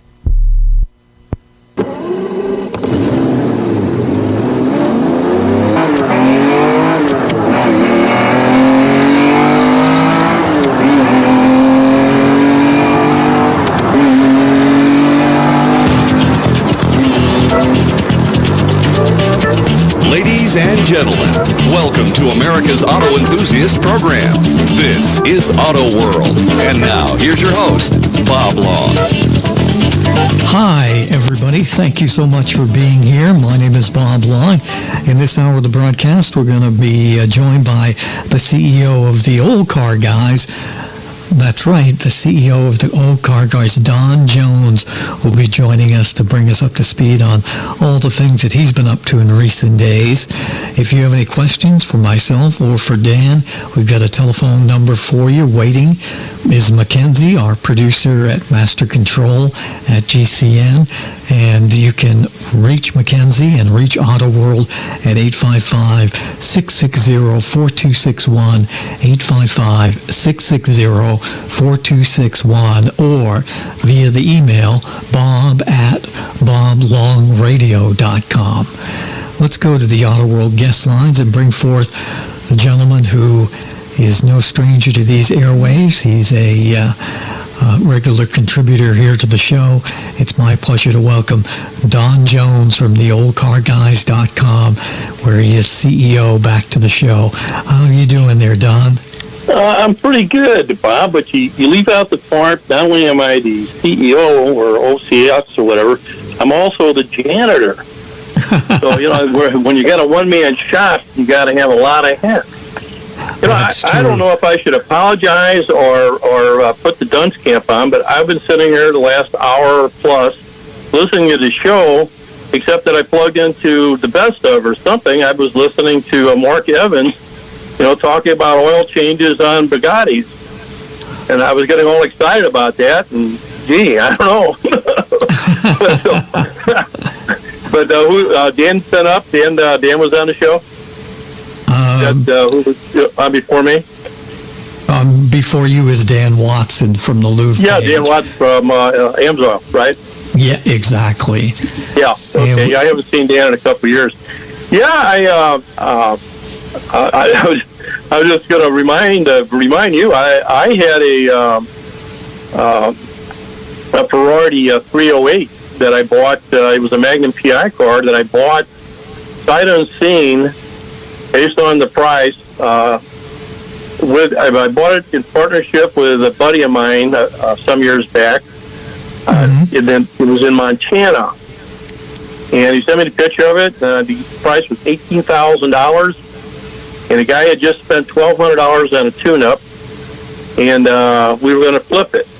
So we held it for a little while. We tried to flip it, I think for $30,000.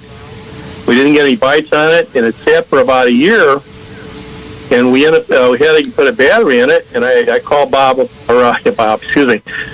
friend John up, and I said, John, what are we doing on that Ferrari? And they says, well, we keep trying to sell it. And I said, it's in a secure garage, isn't it, with heat? He says, no, it's in a carport on a farm, a goat farm. And I said, boy, I think that we better lower the cost before that turns into, before the goats take it over. So we ended up flipping, I think, for 28. But with, for a year and 14 months investment, that wasn't really too bad. So that was my Ferrari story. That's a great story. So, it's the story. I'm not sure how great, but this week we kind of fell into a situation of Hudson Rich, I guess.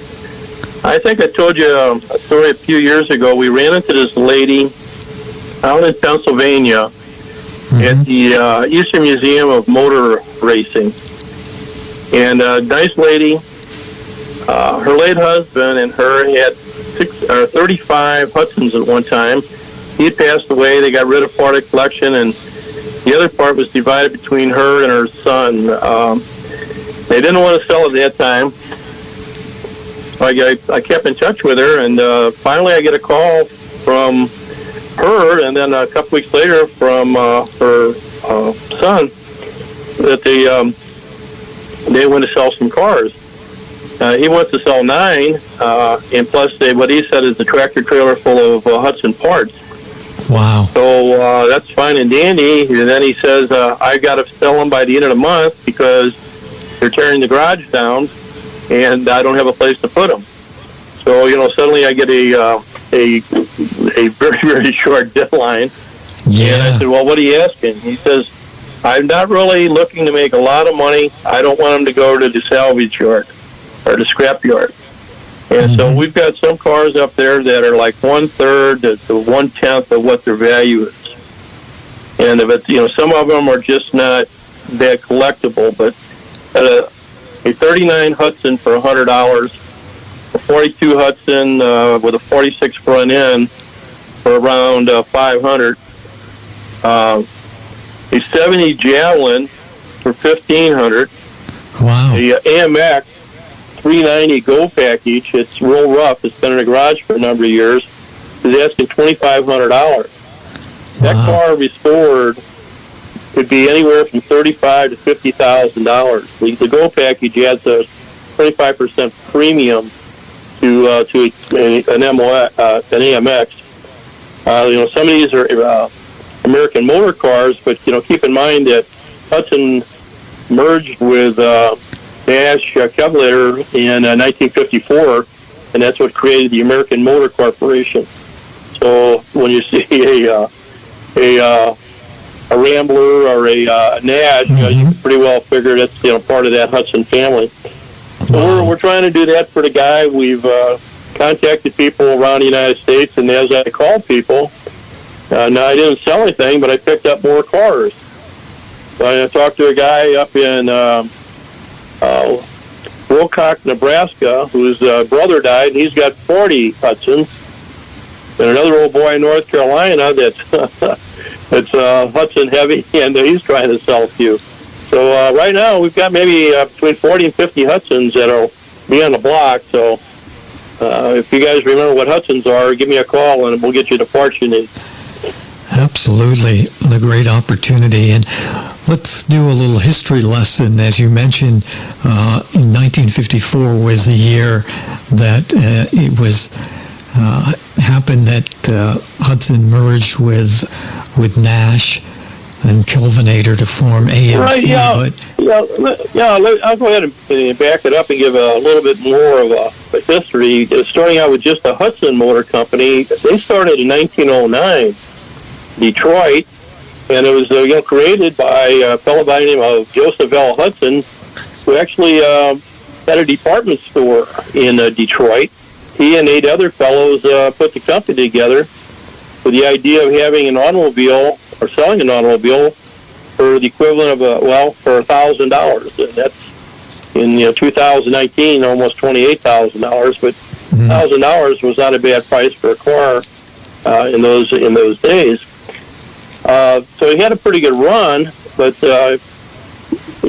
after World War II, there was a shift in the buying market. Right after World War II, the soldiers, the military coming back from the war, they wanted a car. And the manufacturers basically started manufacturing cars that looked a lot like the cars that they stopped manufacturing back in 42. But by about 48, the American public was changing their minds. So they wanted something a little more stylish. So in the early 50s, late 40s, early 50s, you started seeing the shift. The problem was that I just don't think that the Hudsons were that good looking. They kind of looked like an upside down bathtub. They're competing against the 49 to 51 Ford, which they refer to as the shoebox. We were kind of a neat looking little Ford. Then 49 to 54 Chevrolet had a nice looking car. They're still very flexible. Absolutely. We'll take a quick pit stop. When we come back on the other side, we'll talk more about the history of the Hudson Motor Company and talk about some of the first that Hudson came up with. This is Auto World. I'm Bob Long, along with Don Jones. Thank you for listening to GCN. Be sure to visit GCNlive.com today. Folks, this is Bob Long, host of Auto World Radio, with great news. We have a new sponsor, Dan Watson, who distributes AMSOIL throughout the USA and Canada. Dan is one of AMSOIL's largest distributors. He's a former U.S. Navy nuclear specialist and a certified lubrication specialist with 25 plus years of experience. You can listen to Dan every Sunday evening live at 6 p.m. Eastern Time here on GCNlive.com. Get all of your questions answered and ensure you get the best lubrication for your car, truck, boat, or really anything that moves. In 1972, AMSOIL pioneered synthetic lubrication, and AMSOIL continues to provide the best lubrication money can buy. Get the best advice for the best results. Contact Dan at thelubepage.com. That's thelubepage.com, or call 800-370-2986. That's 800-370-2986. Message and data rates may apply. Individual results may vary. Exclusions apply. But hey, I'm buying a huge flat screen TV so I can finally see it without my glasses. Why not just get LASIK at the LASIK Vision Institute? That's what I'm doing. My glasses and contacts are a pain. I'd love to finally get rid of these, but who can afford LASIK? You can. Because the LASIK Vision Institute is offering dramatically low prices and an absolutely free consultation. Just text 211 to 350350. The LASIK Vision Institute has already performed over 1 million procedures. They use the latest FDA-approved LASIK technology that helps the majority of patients achieve 20/20 vision for a fraction of what others charge. Better vision, better value. The LASIK Vision Institute. Make this the year you finally get LASIK. For a free consultation plus an extra 20% discount, text 211 to 350350. You'll see for free if LASIK is right for you. That's D-O-11 to 350350. Do the letters IRS give you anxiety? I'm Dan Pilla. I've defended people from the IRS for more than 40 years. My book, How to Get Tax Amnesty, created the tax resolution industry and is responsible for helping hundreds of thousands of people. It can help you too. If you're a non-filer or facing IRS enforcement right now, your case is unique. You need real help, not cookie-cutter advice. My clients get my personal attention. Buy my book at danpilla.com and get a free consultation directly with me. That's danpilla.com. Let's start solving your tax problem right now.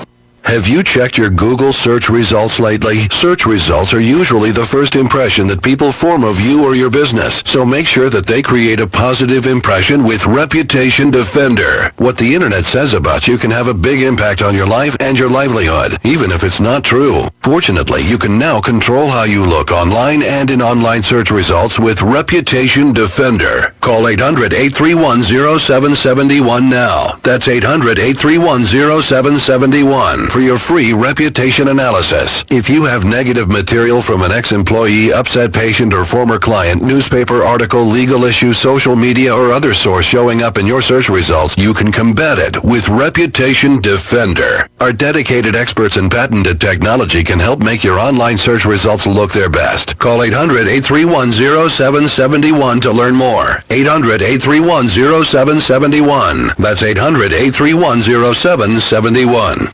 Complement your health with hemp-derived cannabinoid oil. We've always believed that the closer to Earth, the better it is for our bodies. Our hemp-derived cannabinoid oil is phytocannabinoid-rich, full-spectrum, and organically grown. Finally, hemp made easy, clean, and effective. GCNhemp.com or call 877-878-4203. That's right, we cut through the red tape. It's now available at GCNhemp.com or call 877-878-4203. Giving your radio a broadcasted tune-up. This is Auto World and your host, Bob Long. Don Jones is with us, and Don's got some great news, and that is that he's sitting on lots of Hudson automobiles, and that's great for you guys. If you've ever wanted to own a Hudson automobile, here's an opportunity to get one at a real bargain basement price. Or if you are currently a Hudson owner and would need some parts, we've got all kinds of Hudson parts available as well. And before the break, we were talking a little bit about the beginnings of the Hudson Motor Company. It was around from 1909, Detroit-based, and it was in operation under the Hudson name and up until 1954 when it merged with another company and then became AMC. But Don, there are lots of folks out there who are Hudson owners right now, and this is a great opportunity for folks to get some parts and a great opportunity to further add to their collection as well. It is. Some of these cars are parts cars, and when someone is selling a car for $100, it's not likely that you're going to be driving it anytime soon as something restored. But again, the person is more interested in letting him go to a good home and trying to make a lot of money. So it is, in fact, a bargain at that price if you're in close to Pennsylvania. If you had to have that car shipped, it would probably run $1 or more a mile. We just had 2 cars that we shipped out to Nebraska, and it ran about $2 a mile, but there were 2 cars in one truck. So if that's an indication, that I would probably say one car about $1.50 a mile. But we also have an opportunity with one of our shipping companies to use the Old Car Guy discount. And they help you out a little bit on the price if you did have to have it shipped anywhere. But anyway, back to the history lesson. But the first year, as I mentioned earlier, was 1909. They started making cars around February of 1909, again with that goal of a $1,000 automobile. And the first Hudson was called the Hudson 20. And it was, in fact, low priced. In that first year, they built and sold 4,000. In 1910, it jumped up to a little over 4,500. Even with that low number of cars back in those days, that put them in 17th place in the automotive industry. Now, I'm not sure if there are 17 auto manufacturers out there now, but that number should give you an idea of the dozens of people that were building cars in that golden age of automobiles. That age was about 1900 to about 1920s, basically. So they're right there in the middle of it. But at the peak of their sales in 1929, Hudson had created a model called the X6, and together they produced over 300,000 cars in that 1 year. That's great. And that put them number 3 in the auto manufacturing behind Ford and Chevy. By that time, they also had manufacturing plants in Belgium and England, and they continued to grow throughout the years. And a lot of things that Hudson did were first. They were the first car to have a dual braking system. That was basically using a secondary mechanical emergency brake system that activated the rear brakes when the pedal would travel beyond the normal reach. As it went beyond the normal reach, would be an indication that the front brakes were failing. Sure. Consequently, the rear brakes would kick in. That's very cool. And then, Hudson transmissions that used an oil bath and a cork mechanism, and then very durable, plus a smooth ride. And then they were the first car to use a dashboard oil pressure gauge and a warning generator knife. Something that we take for granted nowadays. Yeah, of course. They were the first to have a balanced crankshaft in their straight 6 engine. They dubbed it the Super 6, and they came out with that in 1916.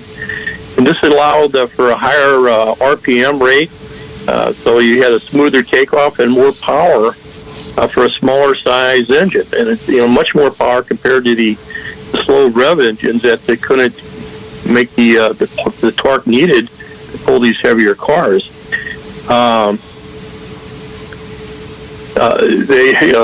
They basically had a pretty good run, and even with the merger with Nash Cavalier and creating American Motors, they pretty well ran out of gas, I guess you could say, around 1957. That was the last year for the Hudson, and AMC struggled on for itself for a while.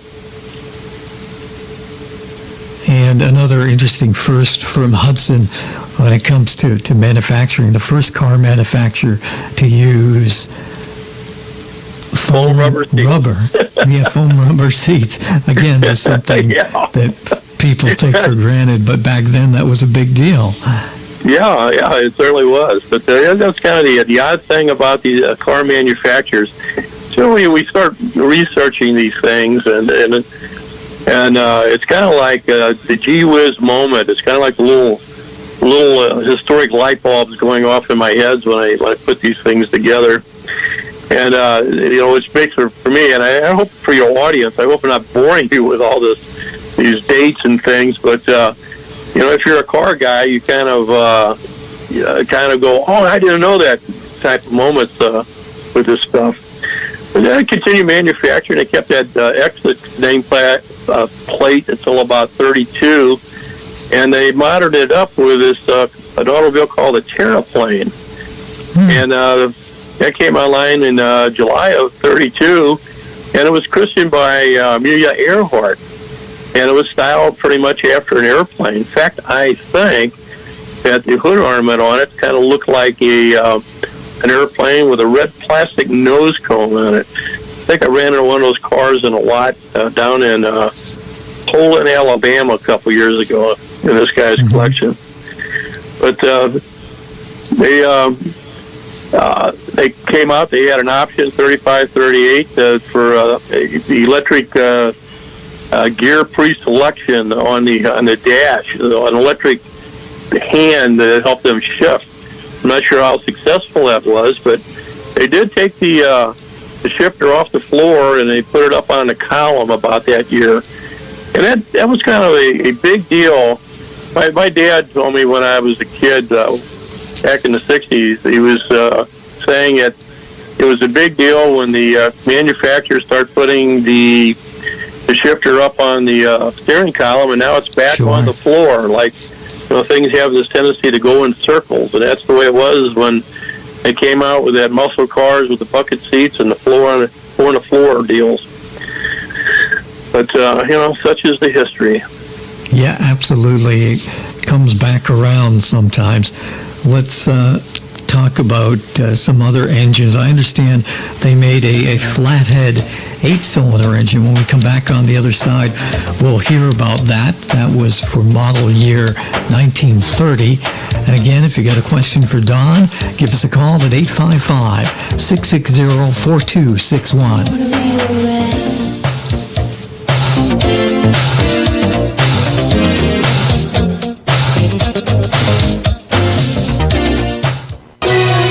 Thank you for listening to GCN. Visit GCNlive.com today. Anytime, any place, anywhere, radio remains the most intimate of all forms of media. At home, at work, in the car, on smartphones. Over 90% of consumers still listen to radio every week. That makes choosing radio as a place to advertise your business one of the best decisions you can make. Email advertise@gcnlive.com and partner up with an experienced GCN representative. Advertise at gcnlive.com. Easy, affordable, effective. Fellow Patriots, my name is Todd Savage, founder of BlackRifleRealEstate.com. Like you, I was a prisoner of the out-left sanctuary state until one day I chose to lead my family to freedom.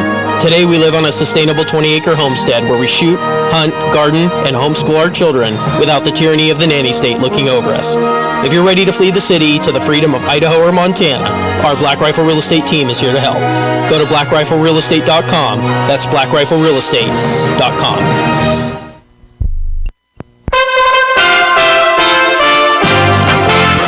USA Radio News with Wendy King.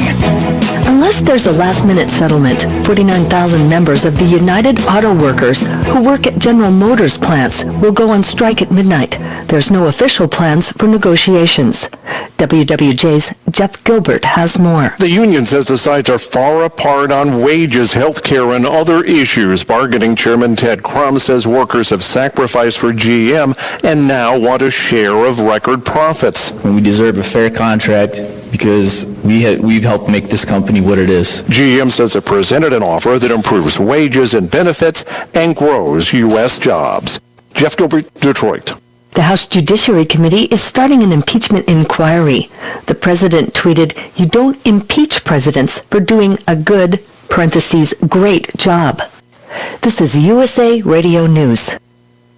There's no question you need omega-3s. But which form should you take? Fish oil or krill oil? Scientists have debated this for years. Luckily, there's a new solution to satisfy everyone. It's called Krill Omega 50 Plus. It combines ultra-pure fish oil and joint-soothing krill oil together in just one tiny pill. It's so powerful, it can promote the health of your heart and your arteries. And if that wasn't enough, it can also boost your joint comfort in just days. We're so sure Krill Omega 50 Plus will work for you. We'll even send you a free bottle to put to the test. The debate is over. It's not fish oil or krill oil. It's both. And now it's free. Just pay $4.95 for shipping and claim your free bottle. Call now. 1-800-399-6392. 1-800-399-6392. That's 1-800-399-6392.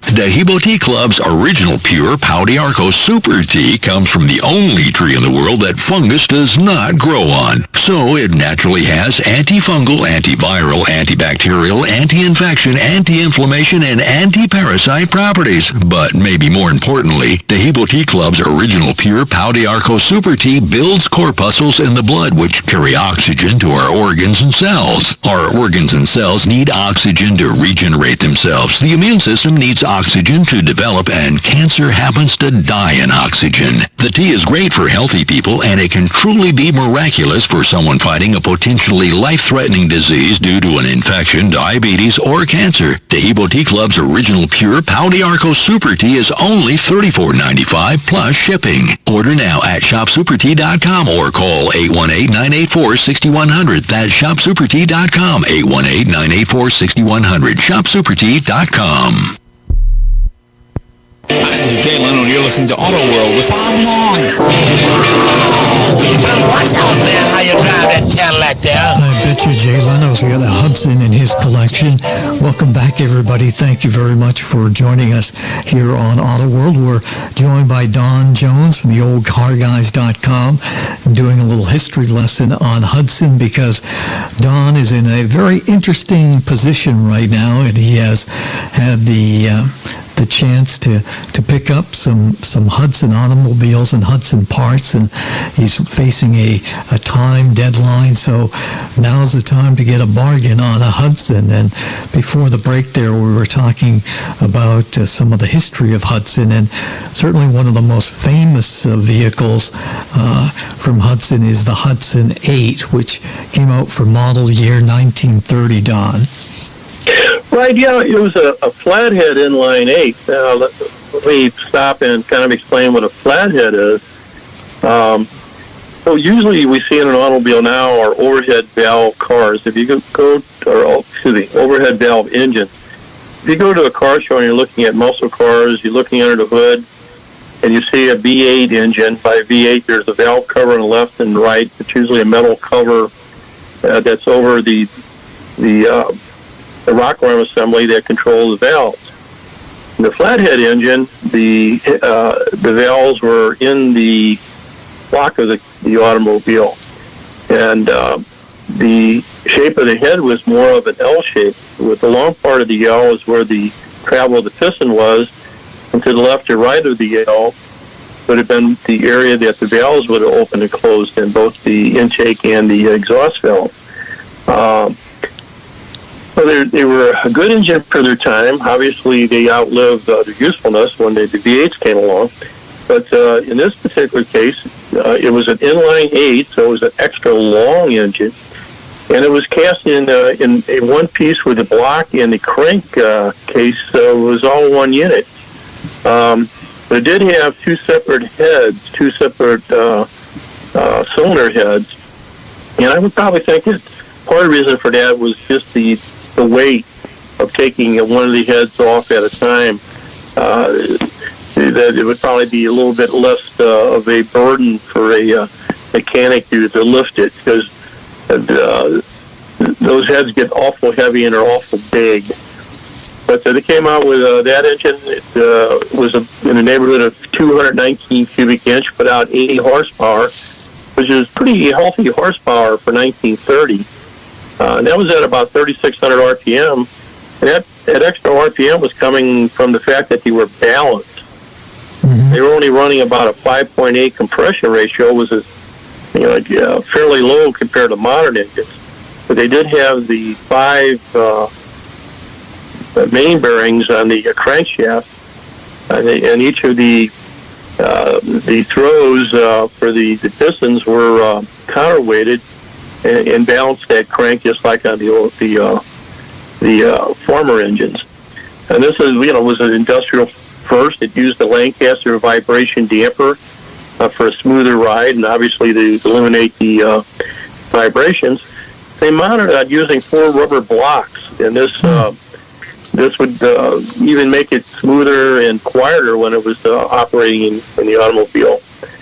And they're still using valveless oil pumps and the splash system. And by the splash system is that the engines back in those days were low pressure, and as the crank turned the pistons down into the oil pan, there were little dipper cups on the end of the rods, and it would pick up the oil and throw it up into the lower part of the engine to get that lower engine lubrication.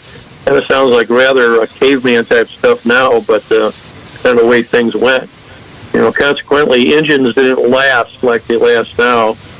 I just went over 200,000 miles on my little Chevrolet, and probably good for at least another 50.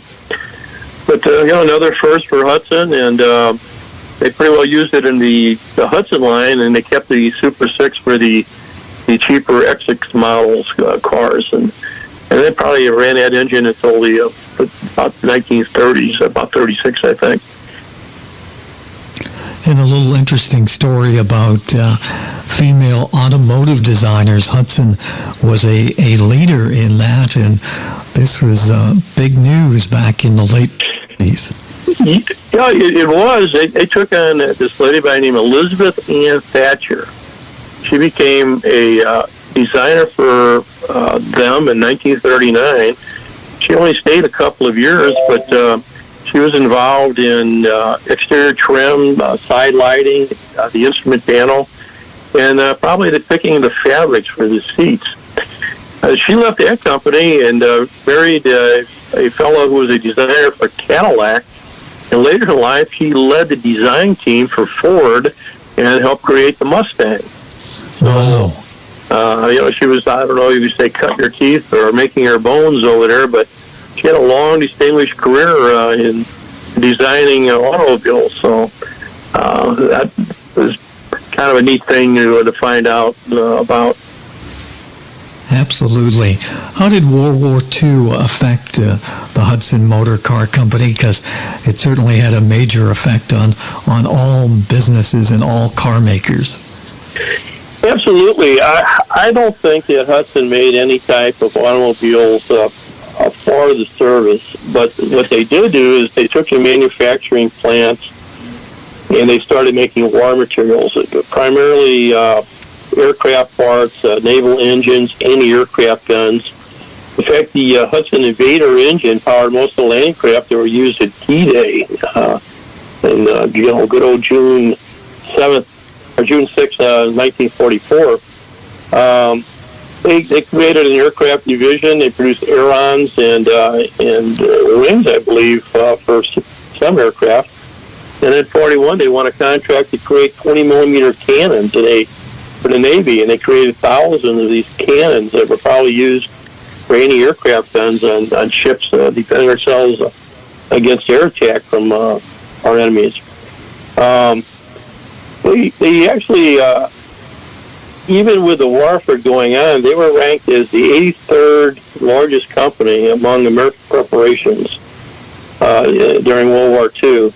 So they were surviving. They were doing pretty well for themselves. And at the end of the war, from about 46 to 54, they went back to manufacturing cars. Like I mentioned earlier, those early years, from 46 to 48, people were just happy to have anything that looked new and would drive. But as people went back to work and started making money and having families, and they got a little more picky, I guess. And then in 48, they created a car called the Step Down. And this lasted until their 54 model. To me, this is what I refer to as the upside-down bathtub. It was kind of a round shape. I just don't think it had the design foresight as the other cars had, or what at that time would have been the big three. The good thing about the car was that the passenger compartment was on the inside perimeter of the frames, and it was a little bit lower. So you actually had to step down to get into the automobile. But it made it a safer car because of that steel that was around the driver and the passengers. And it added to the comfort, and it added to a lower center of gravity.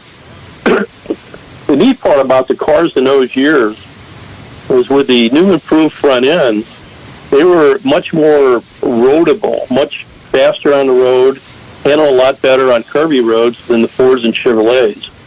I've talked to Hudson guys and Ford guys that tell me this all the time, that they're much underappreciated for their handling abilities. And what happened, though, is that apparently somebody forgot or found out about this, and by 1951, they went into the racing business.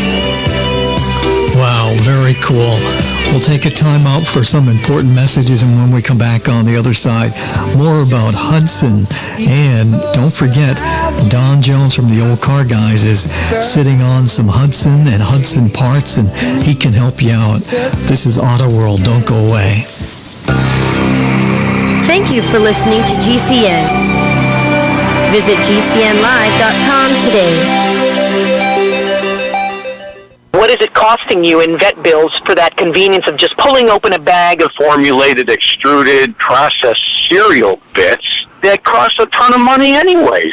How do you feed your dog to derive not only energy, but a good coat, bright eyes, and a great attitude? Come to Dynovite for help. DINOVITE.com. I found his raw meat diet on Dynovite.com with just the raw meat and the eggs and the Dynovite and the Super Omega on top of it. Try Super Omega Fish Oil. Buy 2, get 1 free. Ground beef, white rice, eggs, including the shells, and the Dynovite supplement, and then the Lico Chops. Try Lico Chops. Buy 2, get 1 free. It just balances out his body and his mind and his spirit. Adding Dynovite to their diet has every single dog in my kennel looking better than they have ever looked. Their skin is so much better now that they're on the raw diet. I don't even give them the kibble anymore. DINOVITE.com. Hi, this is Sophie Winnick, longtime distributor and user of Youngevity products. In the last few years, my family went through a crisis. Everything else in my life, including my business, had to be put on the back burner. Thankfully, life is getting back to normal now. But the one thing I never had to worry about was my business and my monthly commission. I've been a distributor for Youngevity for over 17 years, since before it was Youngevity. And I've got to say, the most amazing thing about this company is the people. While my family was in crisis, other distributors stepped in and helped my customers,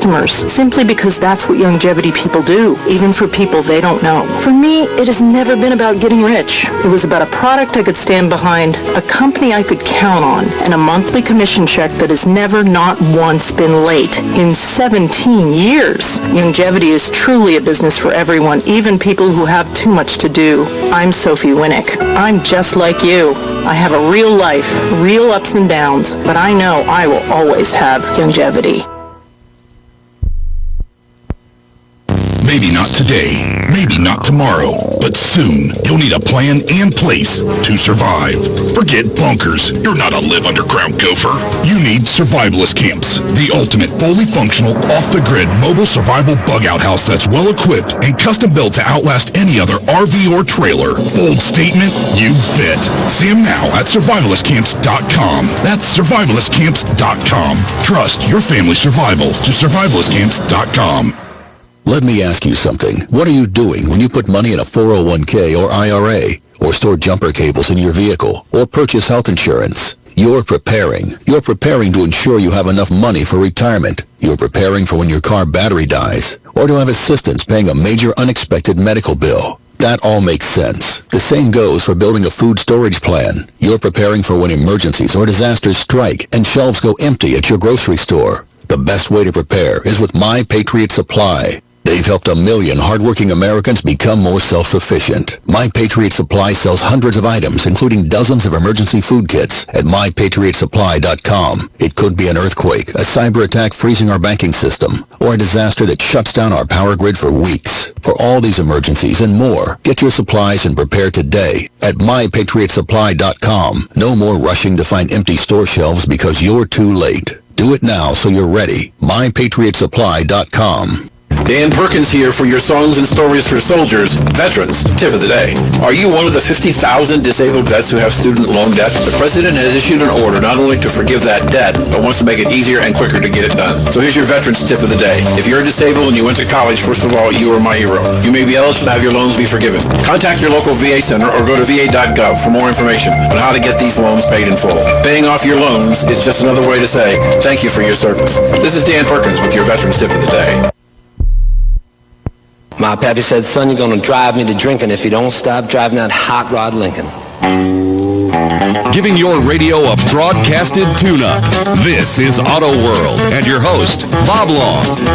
Have you heard the story? Thanks for being here. Don Jones is with us from theoldcarguys.com. I want to remind you folks that Auto World is brought to you in part by Drive Share by Haggerty. Whether you're a longtime car lover or brand new to the community, Drive Share unlocks the driving fun and cool cars by securely connecting car owners with renters. Through DriveShare's car-sharing platform, renters can find cars that bring out the awesome in every moment.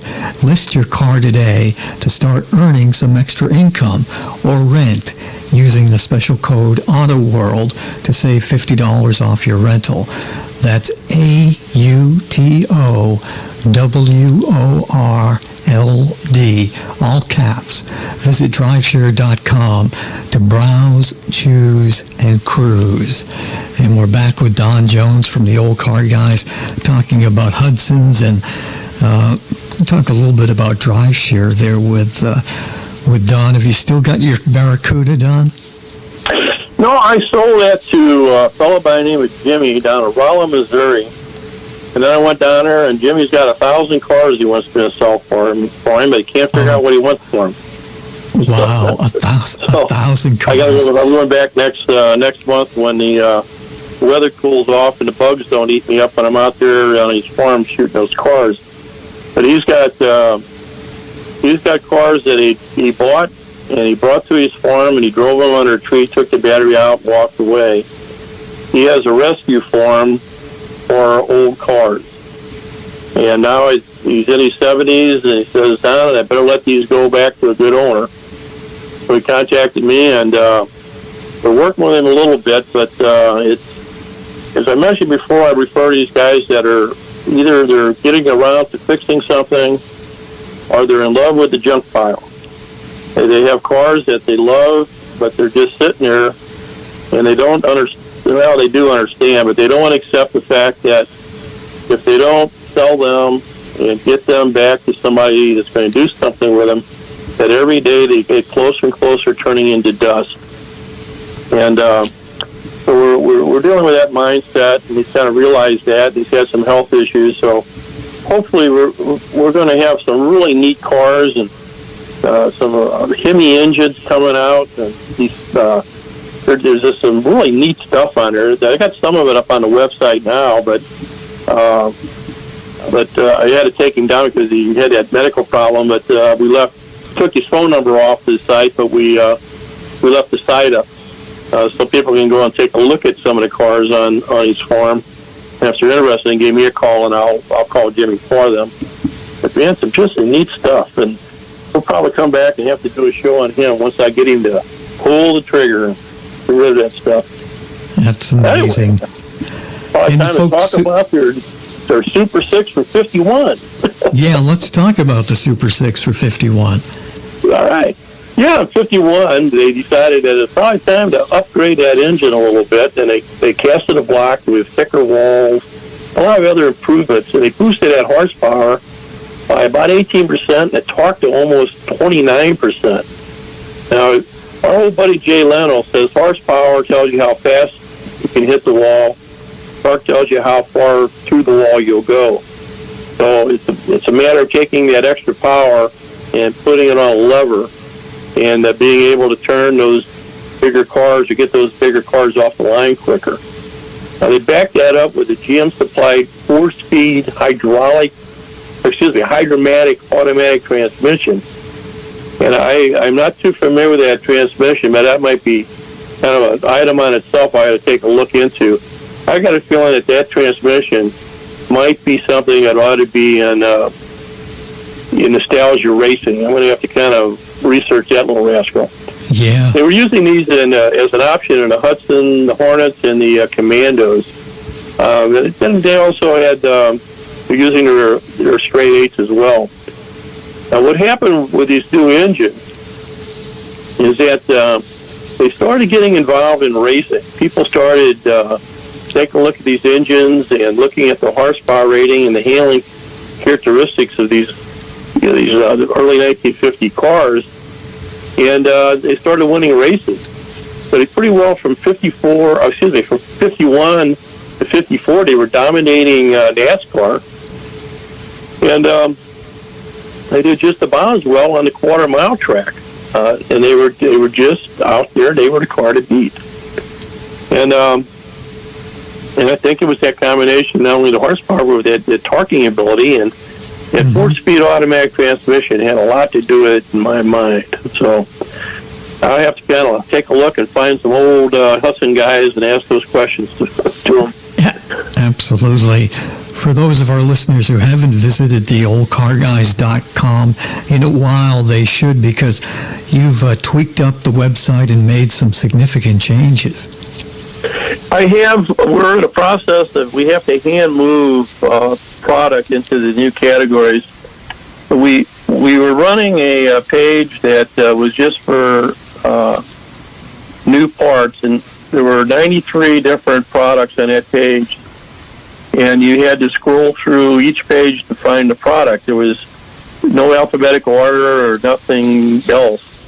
So we had to redesign, and we have boxes. You open new parts up, for instance, you have boxes there.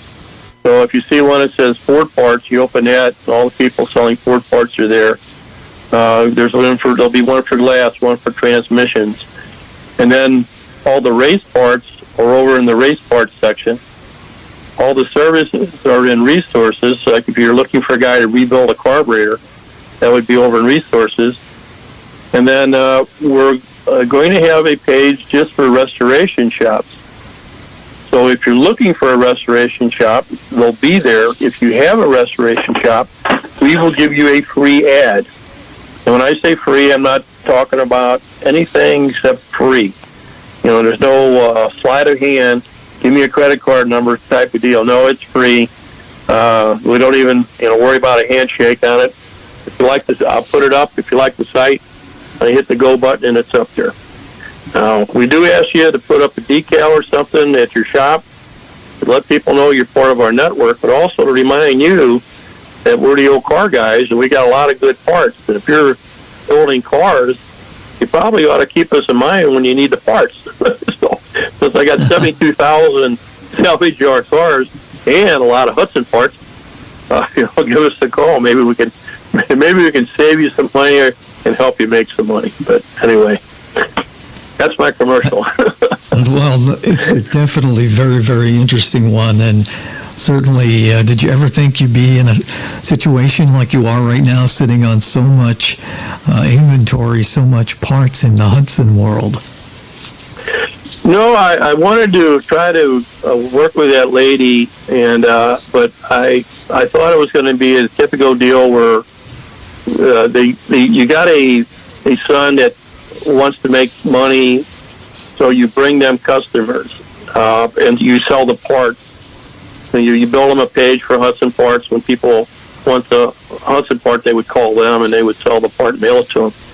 This way I got to call my salvage yards and my collectors and things like that, people like that, and it's really a challenge, but it's kind of a thing of saving artwork, and that's how I look at a lot of these cars. If anybody follows us on Facebook, you'll see a lot of times I'll spend time at these yards and stuff, taking pictures of the badging on cars, or the hood ornaments, or the just how an old car looks. And it's not so much that it's a rare car, but it's something neat going on with the car. It could be a little white toad sitting on a valve cover, something like that, just to the kind of the real world of old cars, I guess you might want to call it. Yeah. But the more I do this, the more I have an appreciation of the artwork and the design and the American know-how that went into building these cars and maintaining them, and that piece of us that we had, people my age, I'm 70 now, we had back in the 50s and 60s of building something. And I just wish my grandkids had that instead of sitting in their grandmother's basement playing on a computer. But anyway. That's so true. Let me go ahead and finish this up and get to the merger and the last hurrah for these guys. But what was happening, as I mentioned before, is that there was a big shift in the marketing by the 50s and became a seller's market. And they couldn't compete with the big three anymore. And we over? Yeah, we are over. Just a bit, yeah. We'll have to finish this up another time, but in the meantime, everybody visit theoldcarguys.com and give out your telephone number, Don. It's area code 314-306-7507. Don Jones, the old car guy himself, give us a holler.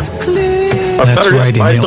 Happy the rescue dog. He was missing hair, stinky, scabby, but I have a vet that I trust, and she recommended Dinovite. Order a 90-day supply of Dinovite for your dog this week. We'll send you a bottle of Super Mega Fish Oil free. Packed with omega-3, DHA, and EPA fatty acids. Super Mega is great for your dog's immune system, healthy skin, and soft, shiny fur. Try Super Omega Fish Oil. Free this week at Dinovite.com. DINOVITE.com.